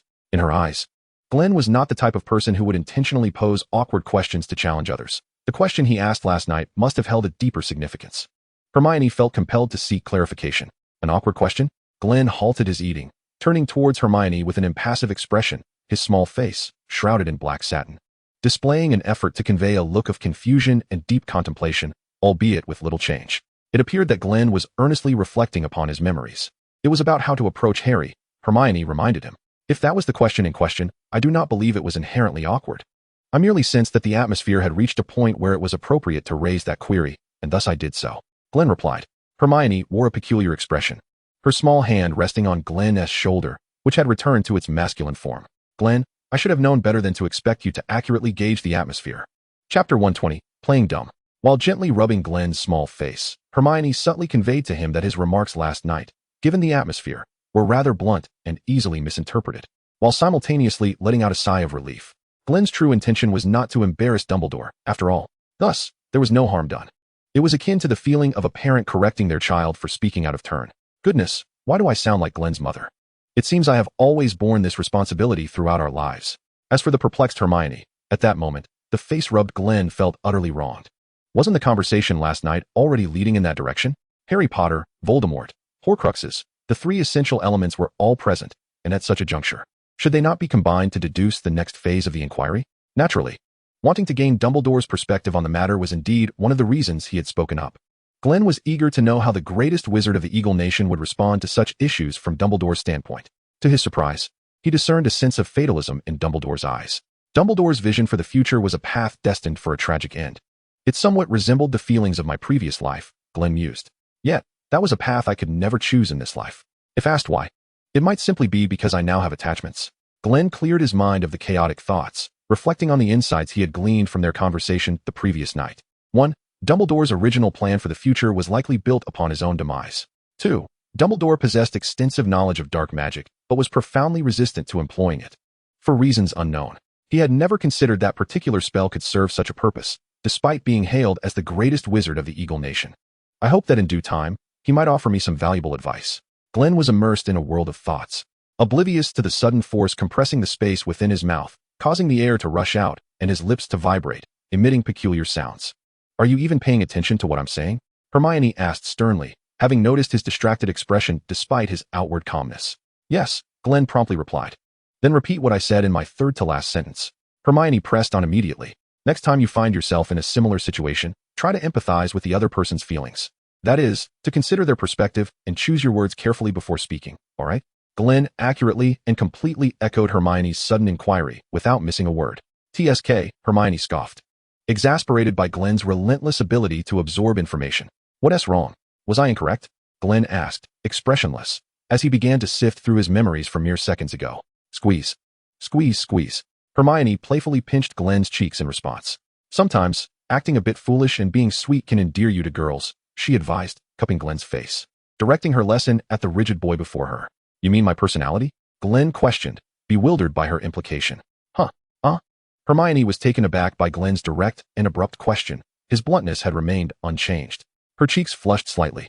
The defensive level of her face was inversely proportional to the number of people around them. With the auditorium nearly empty, her defenses were at their peak. I do like you, but that doesn't mean I shouldn't encourage you to be a little sweeter, she clarified. Well, aside from you, I have no desire to win the affection of other girls, but I will take your advice, Glen replied earnestly, which yielded commendable results. Hermione's defenses weakened. Sometimes I genuinely think you're pretending to be clueless. You clearly know how to charm girls, Hermione retorted, her tone defiant, as her non-existent defenses momentarily fortified. What do you mean? I'm merely expressing what I genuinely think, Glen stated with earnest conviction, achieving remarkable results. Hermione was momentarily defeated. This aspect of Glen was both infuriating and endearing. Well, maintaining the status quo isn't so bad, Hermione murmured softly, her voice barely audible. Yet it did not escape Glen's keen hearing. In truth, Glen had originally intended to discuss several matters with Hermione during their meal, although he was uncertain how the conversation had gravitated towards this pleasantly unexpected topic. Nevertheless, he felt the need to address the main issue first. Was Hermione truly more important? Or should he continue along this vein of conversation? Glen pondered his words, Hermione's earlier admonition echoing in his mind, as the knowledge he had previously acquired about the concept of affection began to resurface from the depths of his memory. Indeed, you have not misheard. Glen has acquired knowledge regarding the concept of affection since the last time he heard Hermione express a similar sentiment at his grandmother's house in the Dragon Country. Glen resolved to thoroughly comprehend this marvelous emotion as soon as possible. during his leisure time in the holidays. He visited a local library in search of books pertaining to this knowledge. In his opinion, the experience was quite fruitful, at least in his own view. Although he had not yet found suitable opportunities to apply this newfound knowledge effectively, today presented a perfect occasion for validation. Just as Glen was about to speak, the young girl, whose defenses had been diminished due to external factors and whose health was critically low, placed her finger on his lips. I have a foreboding that you should refrain from speaking further, or else we shall run out of time to discuss the matters at hand. The subsequent handling of the diary, the Basilisk, the announcement of the heir of Slytherin, the declaration of the conclusion of the Chamber of Secrets incident, the research on the handling of that object you mentioned Harry possessing yesterday, and, of course, comforting Ginny. We have numerous pressing tasks ahead, Hermione explained, her gaze lowered. Then, what of the truth? Glen discerned Hermione's feigned composure, realizing her intent to mask her true objectives. So, sometimes you must indulge in a bit of navet. Chapter 121, Discrepancy. The resolution of the internal crisis within Hogwarts would be officially announced during dinner, once the students had risen and gathered in the Great Hall. As for Ginny Weasley, Dumbledore assured that he would discreetly examine her for any residual effects left by Voldemort or any unusual influences, postponing Hermione's contact with her until Dumbledore's confirmation was complete.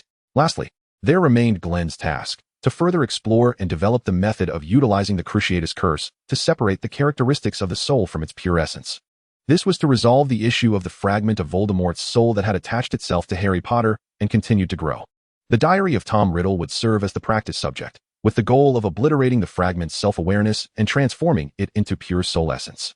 Indeed, the Cruciatus Curse was the solution Glen proposed last night concerning the issues arising from the connection between Harry and Voldemort's Horcrux.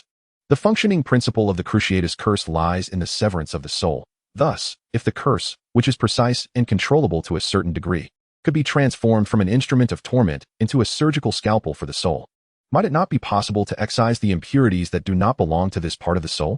This notion was not solely Glen's, even Dumbledore, who initially resisted such thoughts due to his aversion to dark magic. After momentarily blocking such thinking and engaging in profound contemplation based on principles of spells and methods of magical application, deemed this approach to possess a feasibility exceeding 50%. A significant part of Glen's motivation to master the heart-piercing curse stems from his desire to resolve the anomalies within Harry's soul without inciting Dumbledore's ire. With his adeptness in constructing magical circuits and a heightened sensitivity to souls, he has already made preliminary progress in this endeavor. As his theoretical framework continues to evolve and necessitates substantial practical application, Glen fortuitously encounters the incident involving the heir of Slytherin. Tom Riddle's diary appears as a timely boon, serving as the ideal experimental subject for his research on the heart-piercing curse. Upon discovering that the heir of Slytherin is, in fact, a fragment of Voldemort's soul residing within the diary, Glen immediately envisions the ensuing consequences. After the battle, this diary would represent the most coveted trophy he could obtain. Even if the experiment fails to separate the fragment of Tom Riddle's soul before it sustains irreparable damage, it would not be in vain. The accumulated experiences and recorded errors could serve as invaluable lessons for future practice, refining his technique. Should he succeed, he would acquire a pure essence of soul, the very object of his deepest desire. This pure soul essence would be akin to malleable clay in his hands, allowing Glen to imbue it with a degree of consciousness through alchemy, transforming it into a second pair of eyes and enabling it to absorb the soul energy from the Philosopher's Stone, thereby augmenting his own soul. Glen intends to forge an alchemical puppet that connects the consciousness of its creator. With such a puppet at his disposal, he would gain more leisure time for other pursuits. However, lofty ideals often clash with stark realities, and all of this hinges upon the successful separation of Tom Riddle's soul fragment via his heart-piercing curse. A tingling sensation spreads through his arm, prompting Glen to halt the mental construction of the magical circuit and quell the surging magic within him. He opens his eyes. The hour is nearing dinner, and after lunch, he and Hermione took their customary stroll to aid digestion. Following their walk, Hermione, utterly exhausted, decided to nap in the room of requirement, and Glen found himself reluctantly pulled onto the bed beside her, resulting in Hermione sleeping soundly for the entirety of the afternoon. Although he managed to doze off briefly, he awakened swiftly and has since been contemplating magic in his mind. Unbeknownst to him, Hermione has shifted her sleeping position now. She lies on her side, clutching his left arm, her delicate face resting against the artery in his arm, causing Glen's left hand to feel as though countless ants are crawling upon it. The sensation is unbearable. Fortunately, within the realm of convenient magic, there exists a spell capable of alleviating this discomfort. Glen has cast this spell on his arm several times, allowing him to maintain Hermione's sleeping posture without risking her awakening. However, it is now imperative to rouse her, Should she continue to sleep, she will likely struggle to slumber later that night. Hermione, it's time to wake up. Breaking the silence, Glen prepares to call her from her slumber. As dinner time approaches, the atmosphere thickens with anticipation. There is no need for pretense. Being awake is evident. So one might as well rise. Glen, no longer indifferent, extends his empty right hand, curling 4 fingers while leaving only the index finger poised for action. He finds his target and pokes Hermione's ticklish spot. With a sudden burst, as if struck at a vital point, Hermione's body leaps a few millimeters off the bed. The laughter she had been suppressing finally escapes, a delightful giggle breaking free. Glen, not as mischievous as Hermione, refrains from further provocation after witnessing her reaction. He merely prods her once before retracting his hand. Indeed, one poke is sufficient for Hermione, who will conjure the remainder of the tickling assault in her imagination. At that moment, Hermione, akin to someone who has been struck in the abdomen, releases Glen's now numb arm, slowly rolling to the side, curling up and trembling, stifling her laughter. Shall we tidy up and head downstairs? Glen inquires, simultaneously massaging his left hand to alleviate the lingering sensation. Huh, don't touch me. Hermione giggles silently, her body quivering as she extends a hand toward Glen, feebly attempting to thwart an imaginary onslaught. I have no intention of continuing to poke you. I am not like you, Glen replies, exasperated, pushing her fingers back, indicating his refusal to accept her unfounded accusations. Without warning, Hermione, like a cat, springs to life, her hands transforming into claws as she lunges at Glen. You shall pay for your actions. Prepare yourself, Glen. Soon after, a disheveled Hermione, her cheeks flushed, exits the room with the composed Glen. The sudden assault, which backfired on her, made Hermione acutely aware of the disparity in their abilities. Chapter 122. Humph. You only know how to bully me, Hermione pouts, grumbling as she straightens her clothing, lamenting a situation that starkly contrasts with reality. I do not enjoy the sensation of being tickled. Besides, that was merely self-defense. It was not bullying, Glen asserts, feeling quite innocent as he counters Hermione's claims. He understands that if he does not clarify matters now, Hermione will undoubtedly escalate her efforts in the future. Yet, it seems more likely that regardless of his explanations, Hermione would continue to feign innocence and play the fool. Their playful banter continues as they make their way to the Great Hall, which is now abuzz with lively chatter. If I am not mistaken, Hermione squints her eyes, pondering how news of the Chamber of Secrets has circulated through unknown channels. Glen refrains from commenting. He has grown accustomed to such occurrences. Last night, after their battle with the Basilisk, the destruction along the second-floor corridor of Hogwarts had already been repaired by the professors. So the young witches and wizards residing on the upper floors could not deduce any potential information from the state of the environment as they descended. Glen has reason to suspect that Dumbledore trailed closely behind him and Hermione throughout the night, observing the entire engagement and the ensuing chase, while simultaneously repairing the corridor as they progressed. Undoubtedly, the leak of such news could very well be attributed to that individual, their esteemed headmaster, Dumbledore, who might have chosen to reassure the frightened young wizards ahead of time. This approach is entirely justifiable, and Glen himself expressed indifference regarding the matter. Ultimately, the resolution of this situation does not rest upon him and Hermione, though there is a slight connection, yet it bears little significance, and it is best to acquiesce to Dumbledore's whims. Eavesdropping on the discussions of the surrounding young wizards, it became evident that the reality indeed aligned with the thoughts shared by both him and Hermione. The secrets of the Chamber of Secrets, along with the monstrous inhabitant and the heir of Slytherin, appeared to have been resolved by some mysterious individual. As they settled into their seats, Glen felt a gaze, distinct from the others, fixated upon him and Hermione. Was it Ginny Weasley? Maintaining his position, he subtly extended his perception in that direction and gleaned information about the owner of the gaze. Hermione, clearly aware of Ginny's attention, did not adopt Glen's nonchalance. Instead, she effortlessly turned to meet Ginny's eyes. Ginny appeared somewhat anxious, yet predominantly expressed gratitude. Having harnessed the power within her, Hermione, already perceptive, became even more attuned to emotional nuances. She immediately discerned the flicker of understanding in Ginny's eyes, signifying her awareness of the truth that Dumbledore would convey to her. Thus, Hermione felt no alarm at Ginny's grateful gaze. She acknowledged the significance of Ginny recognizing her benefactor. With a playful wink and a gentle smile, Hermione placed her index finger to her lips, signaling for silence, embodying a gesture of secrecy. While it is unnecessary to seek gratitude from others, I believe that as one who has been aided, Ginny ought to know the identity of her savior, and she possesses the right to express her thanks to the one who rescued her from peril. I understand your apprehensions regarding concealing your identity, Glen, but I can assure you that Ginny Weasley will keep this secret. Once an agreement is made, she will not divulge this matter to anyone else. I trust the Weasleys, and I pledge this in the name of Albus Dumbledore. Glen's mind echoed Dumbledore's original words. It is permissible, albeit with some modification to the truth. This was his response. For instance, attributing the lion's share of the accomplishment to an individual who does not actually exist. This was his stipulation. The crisis within Hogwarts has been resolved. Shortly thereafter, as the young wizards speculated, Dumbledore made this announcement. The remnants of a millennium-old legacy and the grievances from 50 years past were, as of yesterday, entirely vanquished by the Night Watcher professor. Henceforth, students shall not suffer harm from within Hogwarts again. Furthermore, those students who had been attacked by the creature in the chamber will soon awaken after Professor Sprout cultivates the next batch of mandrakes. So there is no need for concern. This evening, that is all I wish to convey. You may now commence your meal. It is evident that Professor Dumbledore is reluctant to fully divulge the intricacies of the Chamber of Secrets to the young wizards at this moment. Such information would only serve to instill unnecessary anxiety within them. As soon as Dumbledore's words fell silent, the hall erupted into a fervent cheer. This was the sound of young wizards, relieved from peril, expressing genuine joy for the safety that allows them to continue their lives, free from the dread of the unknown. Alongside their jubilant cheers, there were also loud calls for a certain professor, Professor Lupin, Professor Lupin, Professor Lupin.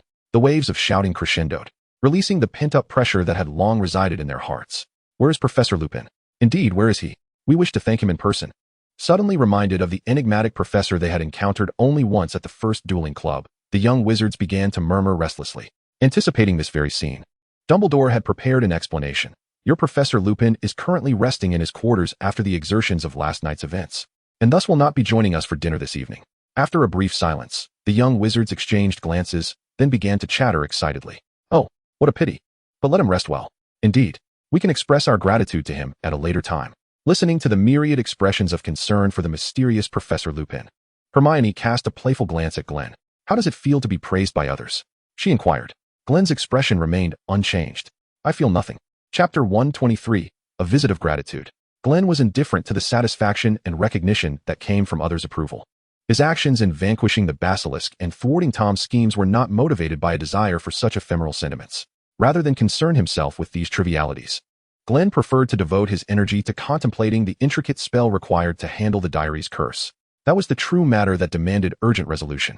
Tom Riddle's diary was akin to a ticking time bomb, even though Glen had securely sealed it within an alchemical container. An unsettling sense of impending crisis lingered in his mind. The dinner, enlivened by the good news announced by Dumbledore, was a stark contrast to the recent hurried meals, during which the young wizards had suppressed their habitual chatter, their atmosphere heavy with tension. Now, with the hidden beast vanquished and the mastermind, the heir of Slytherin, presumably apprehended by Professor Lupin, there was much to celebrate. Indeed, it is most delightful to cultivate such a joyous ambience within the school. Such a joyful and splendid life is truly the best. No arguments accepted. Hermione savored the particularly sumptuous feast of the day, reminiscent of a festive celebration, and expressed her sentiments. Upon reflection, it seems that our time at Hogwarts since we first entered last year has been anything but tranquil. Is it not fitting to say that this is indeed the world of wizards? Even in a wizard's life, I believe it is rather abnormal for such frequent mishaps to occur. Glen calmly articulated his thoughts, suggesting that even the lives of wizards should not be so fraught with adversity. Indeed, let us hope that after this, there will be no more complications at Hogwarts. Hermione shrugged in resignation, silently wishing for a brighter future. As dinner concluded, everyone was thoroughly satisfied. Glen and Hermione were just about to head to the room of requirement for their studies when they noticed someone seemingly waiting by the staircase leading from the Great Hall. It was Ginny. Ginny appeared preoccupied, and upon seeing Hermione beside Glen, her eyes brightened with excitement. However, as she prepared to step forward, the sight of Glen made her hesitate. Glen, Hermione pondered, seemingly wanting to say something, as Glen released her hand. I'll go to the room of requirement on my own. It seems Ginny Weasley has much to discuss with you. After your chat, you needn't come looking for me. Just return to the dormitory and get some rest tonight. The evident look of distress on Ginny's face was easily decipherable. The young girl had learned the embellished truth of recent events from Dumbledore. Hermione had noticed Ginny's peculiar behavior, sought the help of Professor Flitwick, and brought him to her dormitory for assistance, ultimately uncovering the strange diary hidden in her desk. Ginny had also received a request for confidentiality from Dumbledore and now wished to express her gratitude to Hermione privately. Yet, to Ginny, Glen appeared to be an uninformed outsider, leaving her in a quandary. Thus, Glen deliberated on their upcoming activities and concluded that nothing of utmost importance awaited them. He deemed it a good opportunity for Hermione to rest and unwind from the stress she had been under lately. Hermione's efforts in researching were indeed more demanding than Glen's. She was naturally a prodigy capable of swiftly absorbing knowledge from books. Coupled with the memory techniques Glen had shared long ago, her efficiency in research far surpassed his. Moreover, Hermione often neglected her own well-being when engrossed in her work, and she had been exceedingly fatigued during this period. All right then, I'll go find Ginny. Don't stay up too late with your studies. If you feel unwell physically or mentally, be sure to come find me immediately. Shall I go now? Bye. Hermione waved to Glen, who nodded in response before turning toward the lower floors. After parting ways with Glen, Hermione walked cheerfully towards Ginny. Hello, Ginny. You seem to have something on your mind, Hermione remarked, observing the young girl before her, whose spirits appeared markedly improved. The hesitation in Ginny's demeanor prompted Hermione to initiate the conversation while contemplating a thought.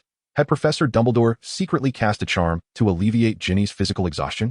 She seemed a world apart from her state the previous day. Was it the potion that had rejuvenated the vitality within her? Seeing that Hermione treated her with the same warmth as always, unaffected by the knowledge of her recent ordeal, Ginny felt a wave of relief wash over her. Her previously tense expression softening considerably as she nodded in acknowledgement.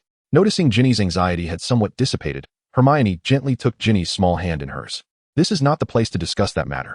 Why don't we find a cozy corner in the common room to talk? Hermione suggested. Fully aware that both she and Glen, along with the subdued Ginny, needed to minimize their presence. There was no need for further elaboration on her and Glen's situation. But Ginny's circumstances were not to be divulged either. Although the young girl had been coerced into the Basilisk incident by the diary's influence, the repercussions of such news could be dire. If word spread, it was likely that some young wizards might harbor misguided opinions, potentially leading to a tumultuous experience for Ginny. Marred by unkind words, many minds operate in the shadows of bias. Once a conclusion is reached, the truth becomes inconsequential. The majority of people are generally kind-hearted. Yet it is the individuals lacking their own opinions who may be swayed by the obstinate, joining the ranks of misguided rhetoric. Should such a situation arise, it would undoubtedly spiral into chaos, exerting a profound impact on those at the center of the incident. Thus, it was imperative to quash any seeds of discord before they could take root. Chapter 124. Safety. The two girls made their way to the Gryffindor common room, where the evening feast had just concluded. Today was a day of celebration, and many young wizards, having enjoyed a lengthy slumber, were now frolicking about. Leaving the room relatively uncrowded, Hermione and Ginny chose a large sofa by the window and the fireplace, sitting side by side. To ease Ginny's shyness and relieve her tension, Hermione resolved to guide the conversation, just as before. However, before she could speak, Ginny broke the silence. Hermione, you were the first to notice my unusual behavior yesterday and then reported it to Professor McGonagall, weren't you? The young girl took a deep breath, sitting up straight. Her fists clenched tightly upon her lap. She turned her head slightly, attempting to meet Hermione's gaze, yet ultimately kept her eyes downcast. Thank you. Hermione was momentarily taken aback, but quickly regained her composure and seamlessly continued Ginny's train of thought, as they had discussed the night before. To be precise, the first individuals to notice something amiss with you were your roommates. Yesterday, I observed that you had seemingly not left your dormitory at all. So I inquired about you in detail, and that is when I learned of this information. Your previous state had also been rather concerning. When we came to check on you, you remained reticent, and the matter faded into obscurity. I apologize. I felt rather disoriented and did not wish to involve you all. Ginny's cheeks flushed with embarrassment. Although her intentions were noble, she had deceived her friends with numerous lies during that troubling time, and she now felt a pang of guilt towards them. It is quite all right. I understand that you acted for our sake. There is no need for apologies. Hermione replied with a gentle smile, feigning nonchalance. However, this was not your fault. Professor Lupin mentioned that at that time, you were under the influence of that diary, and even if you had wished to confide in us, you might not have found the words. Hermione spread her hands, articulating this truth. Upon hearing the mention of the diary, Ginny's previously flushed face turned pale again, and she fell silent once more, her hands twisting the hem of her clothing. Noticing Ginny's reluctance to speak, Hermione was determined not to let the conversation lapse into silence and began recounting the events, albeit in a modified and abridged manner, while also filling in the gaps. On the day we attended the dueling club, I sensed a profound unease and weariness emanating from you. I have always been attuned to the emotions of others, since I was not directly teaching you the disarming charm, and it had been quite some time since we had been that close. I immediately discerned that something was amiss with your demeanor. Hermione twirled a lock of hair around her finger and continued, This is a fabrication. Had it not been for Hermione's use of the St. Mungo's power, perhaps Ginny's thoughts would not have fully escaped Tom's grasp. Yet, since Ginny had briefly liberated herself from control due to Hermione's intervention, she was now capable of perceiving her true feelings, thus validating Hermione's words at that moment. I noticed that you had scarcely interacted with the other professors, but on that day, you exchanged a few words with Professor Lupin, who seemed to regard us with kindness. Therefore, I requested this professor, one with whom you would likely feel less pressured, to ascertain whether something was amiss with you. Ginny began to focus intently, her gaze lifting slightly. As soon as I shared my findings and my request with Professor Lupin, we promptly made our way to your dormitory. Professor Lupin nearly instantaneously acquiesced to my request. And later, I discovered that he had been investigating this matter for quite some time and had anticipated your condition, which is why we acted swiftly. Due to the Night Watcher's professor being unfamiliar with the location of your dormitory, I took on the responsibility of guiding him. By the time we arrived, it was quite late, and you and your roommates had already succumbed to slumber. I initially intended for the Night Watcher's professor to return the following day. However, he seemed resolute and directly opened the door to your dormitory, stepping inside. With no other option, I followed him in. I observed as the professor cast a charm to ensure your peaceful slumber and began to investigate the surroundings. Ultimately, he discovered that nefarious notebook within your desk drawer. Upon hearing this, Ginny abruptly stood, her expression fraught with urgency as she inquired whether the professor had touched the diary directly. Noticing the genuine concern etched on Ginny's face, Hermione smiled and gently tugged at her hand, signaling her to sit down and remain calm. Rest assured, the Night Watcher's professor must have been well prepared, employing magic to retrieve it and placing it into a magical vessel that could securely seal the diary. That's a relief. That ominous object must never be touched directly, lest it influences one's thoughts. The sensation is truly horrifying. During the period I was affected by the diary, I even lost many memories. Such occurrences will not happen again. Hermione held Ginny's hand, silently bestowing her with a sense of sacred strength. The Night Watcher's professor assured that he would dispose of the diary and ensure it would not harm anyone further. However, beyond that point, my knowledge fades. I had intended to accompany the Night Watcher's professor in his endeavors, but he instructed me to return to the dormitory. He was to confront the monster within the chamber, a perilous task, and insisted that I could not follow. Go to sleep. By the time you awaken tomorrow, Hogwarts will have returned to tranquility. Hermione paused, gesturing with her hands as she added, these were the professor's exact words. He briefly explained to me about the diary, the chamber, and your situation, which is why I did not pursue further and simply returned to rest. This encapsulates my understanding of the events, and upon hearing Professor Dumbledore's announcement today, it became evident that the Night Watcher's professor had resolved the matter. Ginny's emotions began to stabilize, for nothing alleviates a victim's tension more than the certainty of having escaped danger. With her defenses lowered, and under Hermione's gentle encouragement, all the pent-up grievances and sorrow within Ginny erupted. Her eyes reddened, and tears streamed down her cheeks, leaving circular marks upon her clothing. There. It's all right to let it out. Hermione tenderly wrapped her arms around Ginny's shoulders, allowing the poor girl to lean into her embrace. Ginny, you are safe now. Chapter 125, A Charming Young Lady. Ginny wept in Hermione's arms for an extended period, until only faint sobs remained, eventually fading into silence. Although Ginny had cried profusely, when she lifted her head, Hermione could distinctly perceive a renewed spirit within the young girl. I'm so sorry, Hermione. I've ruined your clothes, Ginny said, glancing up shyly at the dampened fabric on Hermione's attire, which bore the marks of her tears. Not at all, Hermione replied with a gentle smile, deftly brushing her hand across the wet area, a flicker of magic causing the moisture to vanish. Let us not forget that we are witches. Such matters are trivial for us. Hermione's silent and wandless spell left Ginny momentarily astonished, enhancing Hermione's already formidable stature in her eyes. Though Ginny was merely a first-year witch, she had grown up in the wizarding world and understood the significance of such a skill. To think that Hermione, just a year her senior, had already mastered such an ability filled her with admiration and envy. Hermione, you are truly remarkable, Ginny exclaimed sincerely, before a fleeting thought caused her to sigh softly, her head drooping. If only I could be as capable as you, perhaps these incidents would not have occurred. After a moment's consideration, Hermione decided to respond with a balanced perspective. Well, I believe that if I were in your position, the outcome would likely have been similar. I'm not as formidable as you might think. Upon hearing this, Ginny appeared somewhat disheartened, but Hermione continued. However, with continued effort, we can minimize the likelihood of such events and endure them longer when they arise. This way, the professors will have ample time to rescue us. For now, achieving these goals is sufficient. Thus, do not lose heart, nor feel guilty. Recognizing our shortcomings and identifying what we can do gives us both direction and motivation to move forward. There is a saying in the Dragon Kingdom, one should not belittle oneself. Essentially, it means we should not underestimate our own worth. Hermione gave Ginny a thumbs up, her expression earnest. I believe you have done remarkably well. If the roles were reversed, I wouldn't have the confidence to be as resilient as you have been. Now, lift your head, Ginny. You may not realize it, but it is your perseverance that has enabled Professor Lupin to resolve this incident and thwart a significant conspiracy. Ginny raised her head, making eye contact with Hermione's brown eyes. She understood that Hermione was sincere, not merely trying to console her. I see, she replied, her frown lifting as she nodded earnestly before breaking into a smile. Thank you for your comfort, Hermione. I feel much better now. It's nothing really.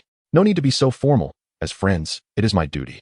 Upon witnessing Ginny's earnest gratitude, Hermione found herself unexpectedly flustered, reflecting on her earlier words. A tinge of embarrassment washed over her. Realizing that she had uttered sentiments far too impassioned for her usual demeanor, Hermione felt a warmth creeping to her cheeks, her toes involuntarily tapping against the floor. It was evident that her face had likely turned crimson. "Steady yourself, Hermione, do not dwell on this. You are the elder sister, after all, and must uphold your image before your younger peers." Thus, she mentally reassured herself, maintaining a composed smile. Even though she secretly yearned to collapse onto her bed and roll around with a pillow in a frenzy. "Hermione," Ginny suddenly inquired, startling Hermione, though fortunately, Ginny seemed oblivious to her reaction. "What is it?" Hermione replied. "This may be a bit impolite, but there is something that has been swirling in my mind," Ginny said, appearing somewhat bashful as she fidgeted. Isn't the professor of the Night Watch a male? How did he manage to enter our girls' dormitory? I recall Professor Dumbledore mentioning that protective enchantments shield every girl's dormitory, preventing boys and male professors from entering." Ginny's gaze sharpened, while Hermione felt a bead of cold sweat trickle down her forehead. Since the Night Watch professor was merely a figment of imagination, surely elaborating a bit wouldn't pose much trouble, would it? "I'm sorry, Glen. Actually, the Night Watch professor is a delightful young lady." Just then, Glen, who had just exited Snape's office, shivered slightly and stifled a silent sneeze, tightening his wizarding robe and adjusting the temperature of the protective charm. Moments ago, Glen had come to retrieve his share of potion materials from the Basilisk, and he had also provided Snape with samples and methods of the gender transformation potion he had researched. He did not inquire why Snape sought the formula for such a potion, nor did he intend to ponder how Snape might employ it. The development of this potion was largely thanks to Snape's expertise, and sharing this research with his partner felt only right. Next, it was time to address the diary. With a clear objective in mind, Glen strode purposefully towards the room of requirement on the 8th floor without hesitation. Swiftly, Glen was determined to dispose of Tom Riddle's diary today, lest the night stretch on with unforeseen complications. After escorting Hermione back to her dormitory the previous evening, Glen had engaged in a discussion with Dumbledore in the corridor regarding the technique for severing the soul in relation to the Cruciatus Curse. To his surprise, Dumbledore did not express the intense disapproval Glen had anticipated regarding his independent research into the unforgivable curses. The old wizard merely furrowed his brow slightly, like Hermione, offering a few words of caution and advising him to refrain from using it on others before moving on from the topic. "So, let us proceed." Before arriving at the wish fulfillment chamber, Glen manifested the room and pushed open the grand door. Chapter 126, Cautious Thoughts. A cascade of vibrant lights flickered in the darkness, reminiscent of the resplendent stars in a clear night sky, untainted by the pollution of the atmosphere. With a breath shield, obscured appearance, diminished presence, and a mental barrier, Glen, clad in a black robe and wearing a mask, diligently wielded his wand in the center of the expansive chamber, casting a series of enhancement spells upon himself. Around him, light continually shimmered, ultimately converging within his being. These incantations served to conceal his identity, protect against potential mental retaliation from Tom Riddle's diary, and facilitate concentration for the impending soul surgery. After several days, the total number of enhancement spells Glen had devised for his intended purpose had significantly increased, and the capacity of his physical form to accommodate these spells had more than doubled compared to the previous year. However, this was merely the limit. While Glen still possessed a substantial reservoir of magical power, his physical body was nearing its threshold, overwhelmed by the intricate and dizzying array of magical circuits within him. Though he felt a discomforting fullness in his body, Glen deemed it necessary, even with daily training and the continuous enhancement of his wand with dark energy. His current physical prowess could not entirely align with his magical power. Ignoring his discomfort, Glen swiftly consumed a potion to replenish his expended energy, then continued to retrieve various elixirs from the Black Ring. Calming agents, clarity potions, focus elixirs. Silently reciting the names of the potions, Glen maintained his composure as he imbibed vials of indescribably potent concoctions. The magic and effects contained within the potions surged through his chest, sending warm currents coursing through his limbs. Particularly in his mind, Glen felt his thoughts racing faster than usual, his consciousness crystal clear. However, given that most of these potions were designed to amplify mental acuity, the after-effects, or side effects, of utilizing such elixirs, especially while his magical energy hovered on the brink between order and chaos, heightened his sensitivity to the myriad sensations swirling within him. Stinging, swelling, nausea, twisting, writhing, friction, an array of chaotic sensations, both internal and external, besieged Glen's consciousness, threatening to drive him to madness. Yet, he remained undeterred, his resilient spirit and unwavering will perceiving these disturbances as inconsequential.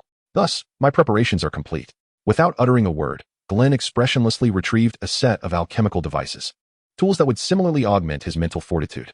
A substantial infusion of spiritual energy, while significantly enhancing one's mental faculties and empowering the efficacy of spells, also magnifies any discomfort within the body to an unbearable degree. Glen does not believe his current mastery of magic suffices to manipulate the diary to meet his expectations. Thus, he must strive to elevate his magical prowess to an unattainable level. This endeavor, often referred to as overloading, is accompanied by discomfort that Glen is willing to endure, for it is a necessary sacrifice. The opportunity is singular, and Glen is determined to seize it firmly. Now, the preparatory phase prior to his operation has concluded. With a mere flicker of his consciousness, a small black box containing Tom's diary materializes on the ground, its lock disengaging instantaneously. The diary floats upward, its pages unfurling, and is secured upon the surgical table before him by Glen's spells and alchemy. Despite Glen's casual manipulation, the blank pages of the diary reveal no signs of inscribed text. Tom, having sensed Dumbledore's presence the previous night, has relinquished all hope of surviving alongside the fragment of his soul. He refuses to entertain the notion that the old wizard is unaware of the existence of Horcruxes. Therefore, he cannot allow the fragment of his soul, now in the hands of his adversaries from the future, to remain intact. Even if they do not destroy him, he must resort to self-destruction. Who knows what methods Dumbledore might employ to locate the remaining Horcruxes by tracking him? Had Dumbledore not yet shown any intent to act against him, and had he not retained a lingering desire for revenge, Tom would have long since obliterated himself during Dumbledore's probing. He understands all too well that his current existence belongs to that wretched man. However, he doubts he could escape death at that individual's hands. He is acutely aware of the merciless tactics employed by that unknown entity. Little Tom now contemplates taking that individual down with him before his own demise. Yes, Tom harbors a sliver of hope, but his aim is to drag Glen down to hell along with him. Ironically, this very hope spells the end of his intentions. At this moment, Tom, whose psyche remains that of a 16-year-old and has not succumbed to madness from the fragmentation of his soul, uncovers information regarding his true self and Harry Potter from Ginny's memories. This revelation sparks a potentiality, one that even Voldemort, reduced to a mere remnant of his former self due to the rebound of the killing curse, has not considered: soul parasitism. If his conjecture is correct, then Harry Potter, the so-called boy who lived, has unwittingly become a Horcrux, undetected by Voldemort himself. To eliminate his corporeal form, it is imperative to first destroy all Horcruxes. Thus, the only path laid before Harry Potter is one of total annihilation, complete and utter death. Tom believed that as the leader of his own antithesis, Dumbledore, that old man, would inevitably sacrifice Harry Potter to achieve his goal of obliterating his own existence, though reluctant to admit it. Was there truly anyone who could survive against the greatest wizard in all of Britain? Absolutely not. Thus, young Tom sought to make that wretched individual before him experience the same fate of being slain by Dumbledore. He endeavored to attach the fragments of his soul, generated from his impending self-detonation, to the soul of the person across from him. Just like that Harry Potter. Closer, closer still. This is the moment. The diary lay open, and the expression on Tom's spectral visage twisted into a grotesque grimace. He was prepared for self-destruction. Yet, before his consciousness could fully engage, Tom realized he had lost control over both his diary and his spirit. Through the pages, he beheld a pair of blood-red eyes concealed within the shadows. A cold voice resonated from beyond, and the frigid despair of death gradually seeped into Tom's very essence, spreading throughout his entire being. Do not move.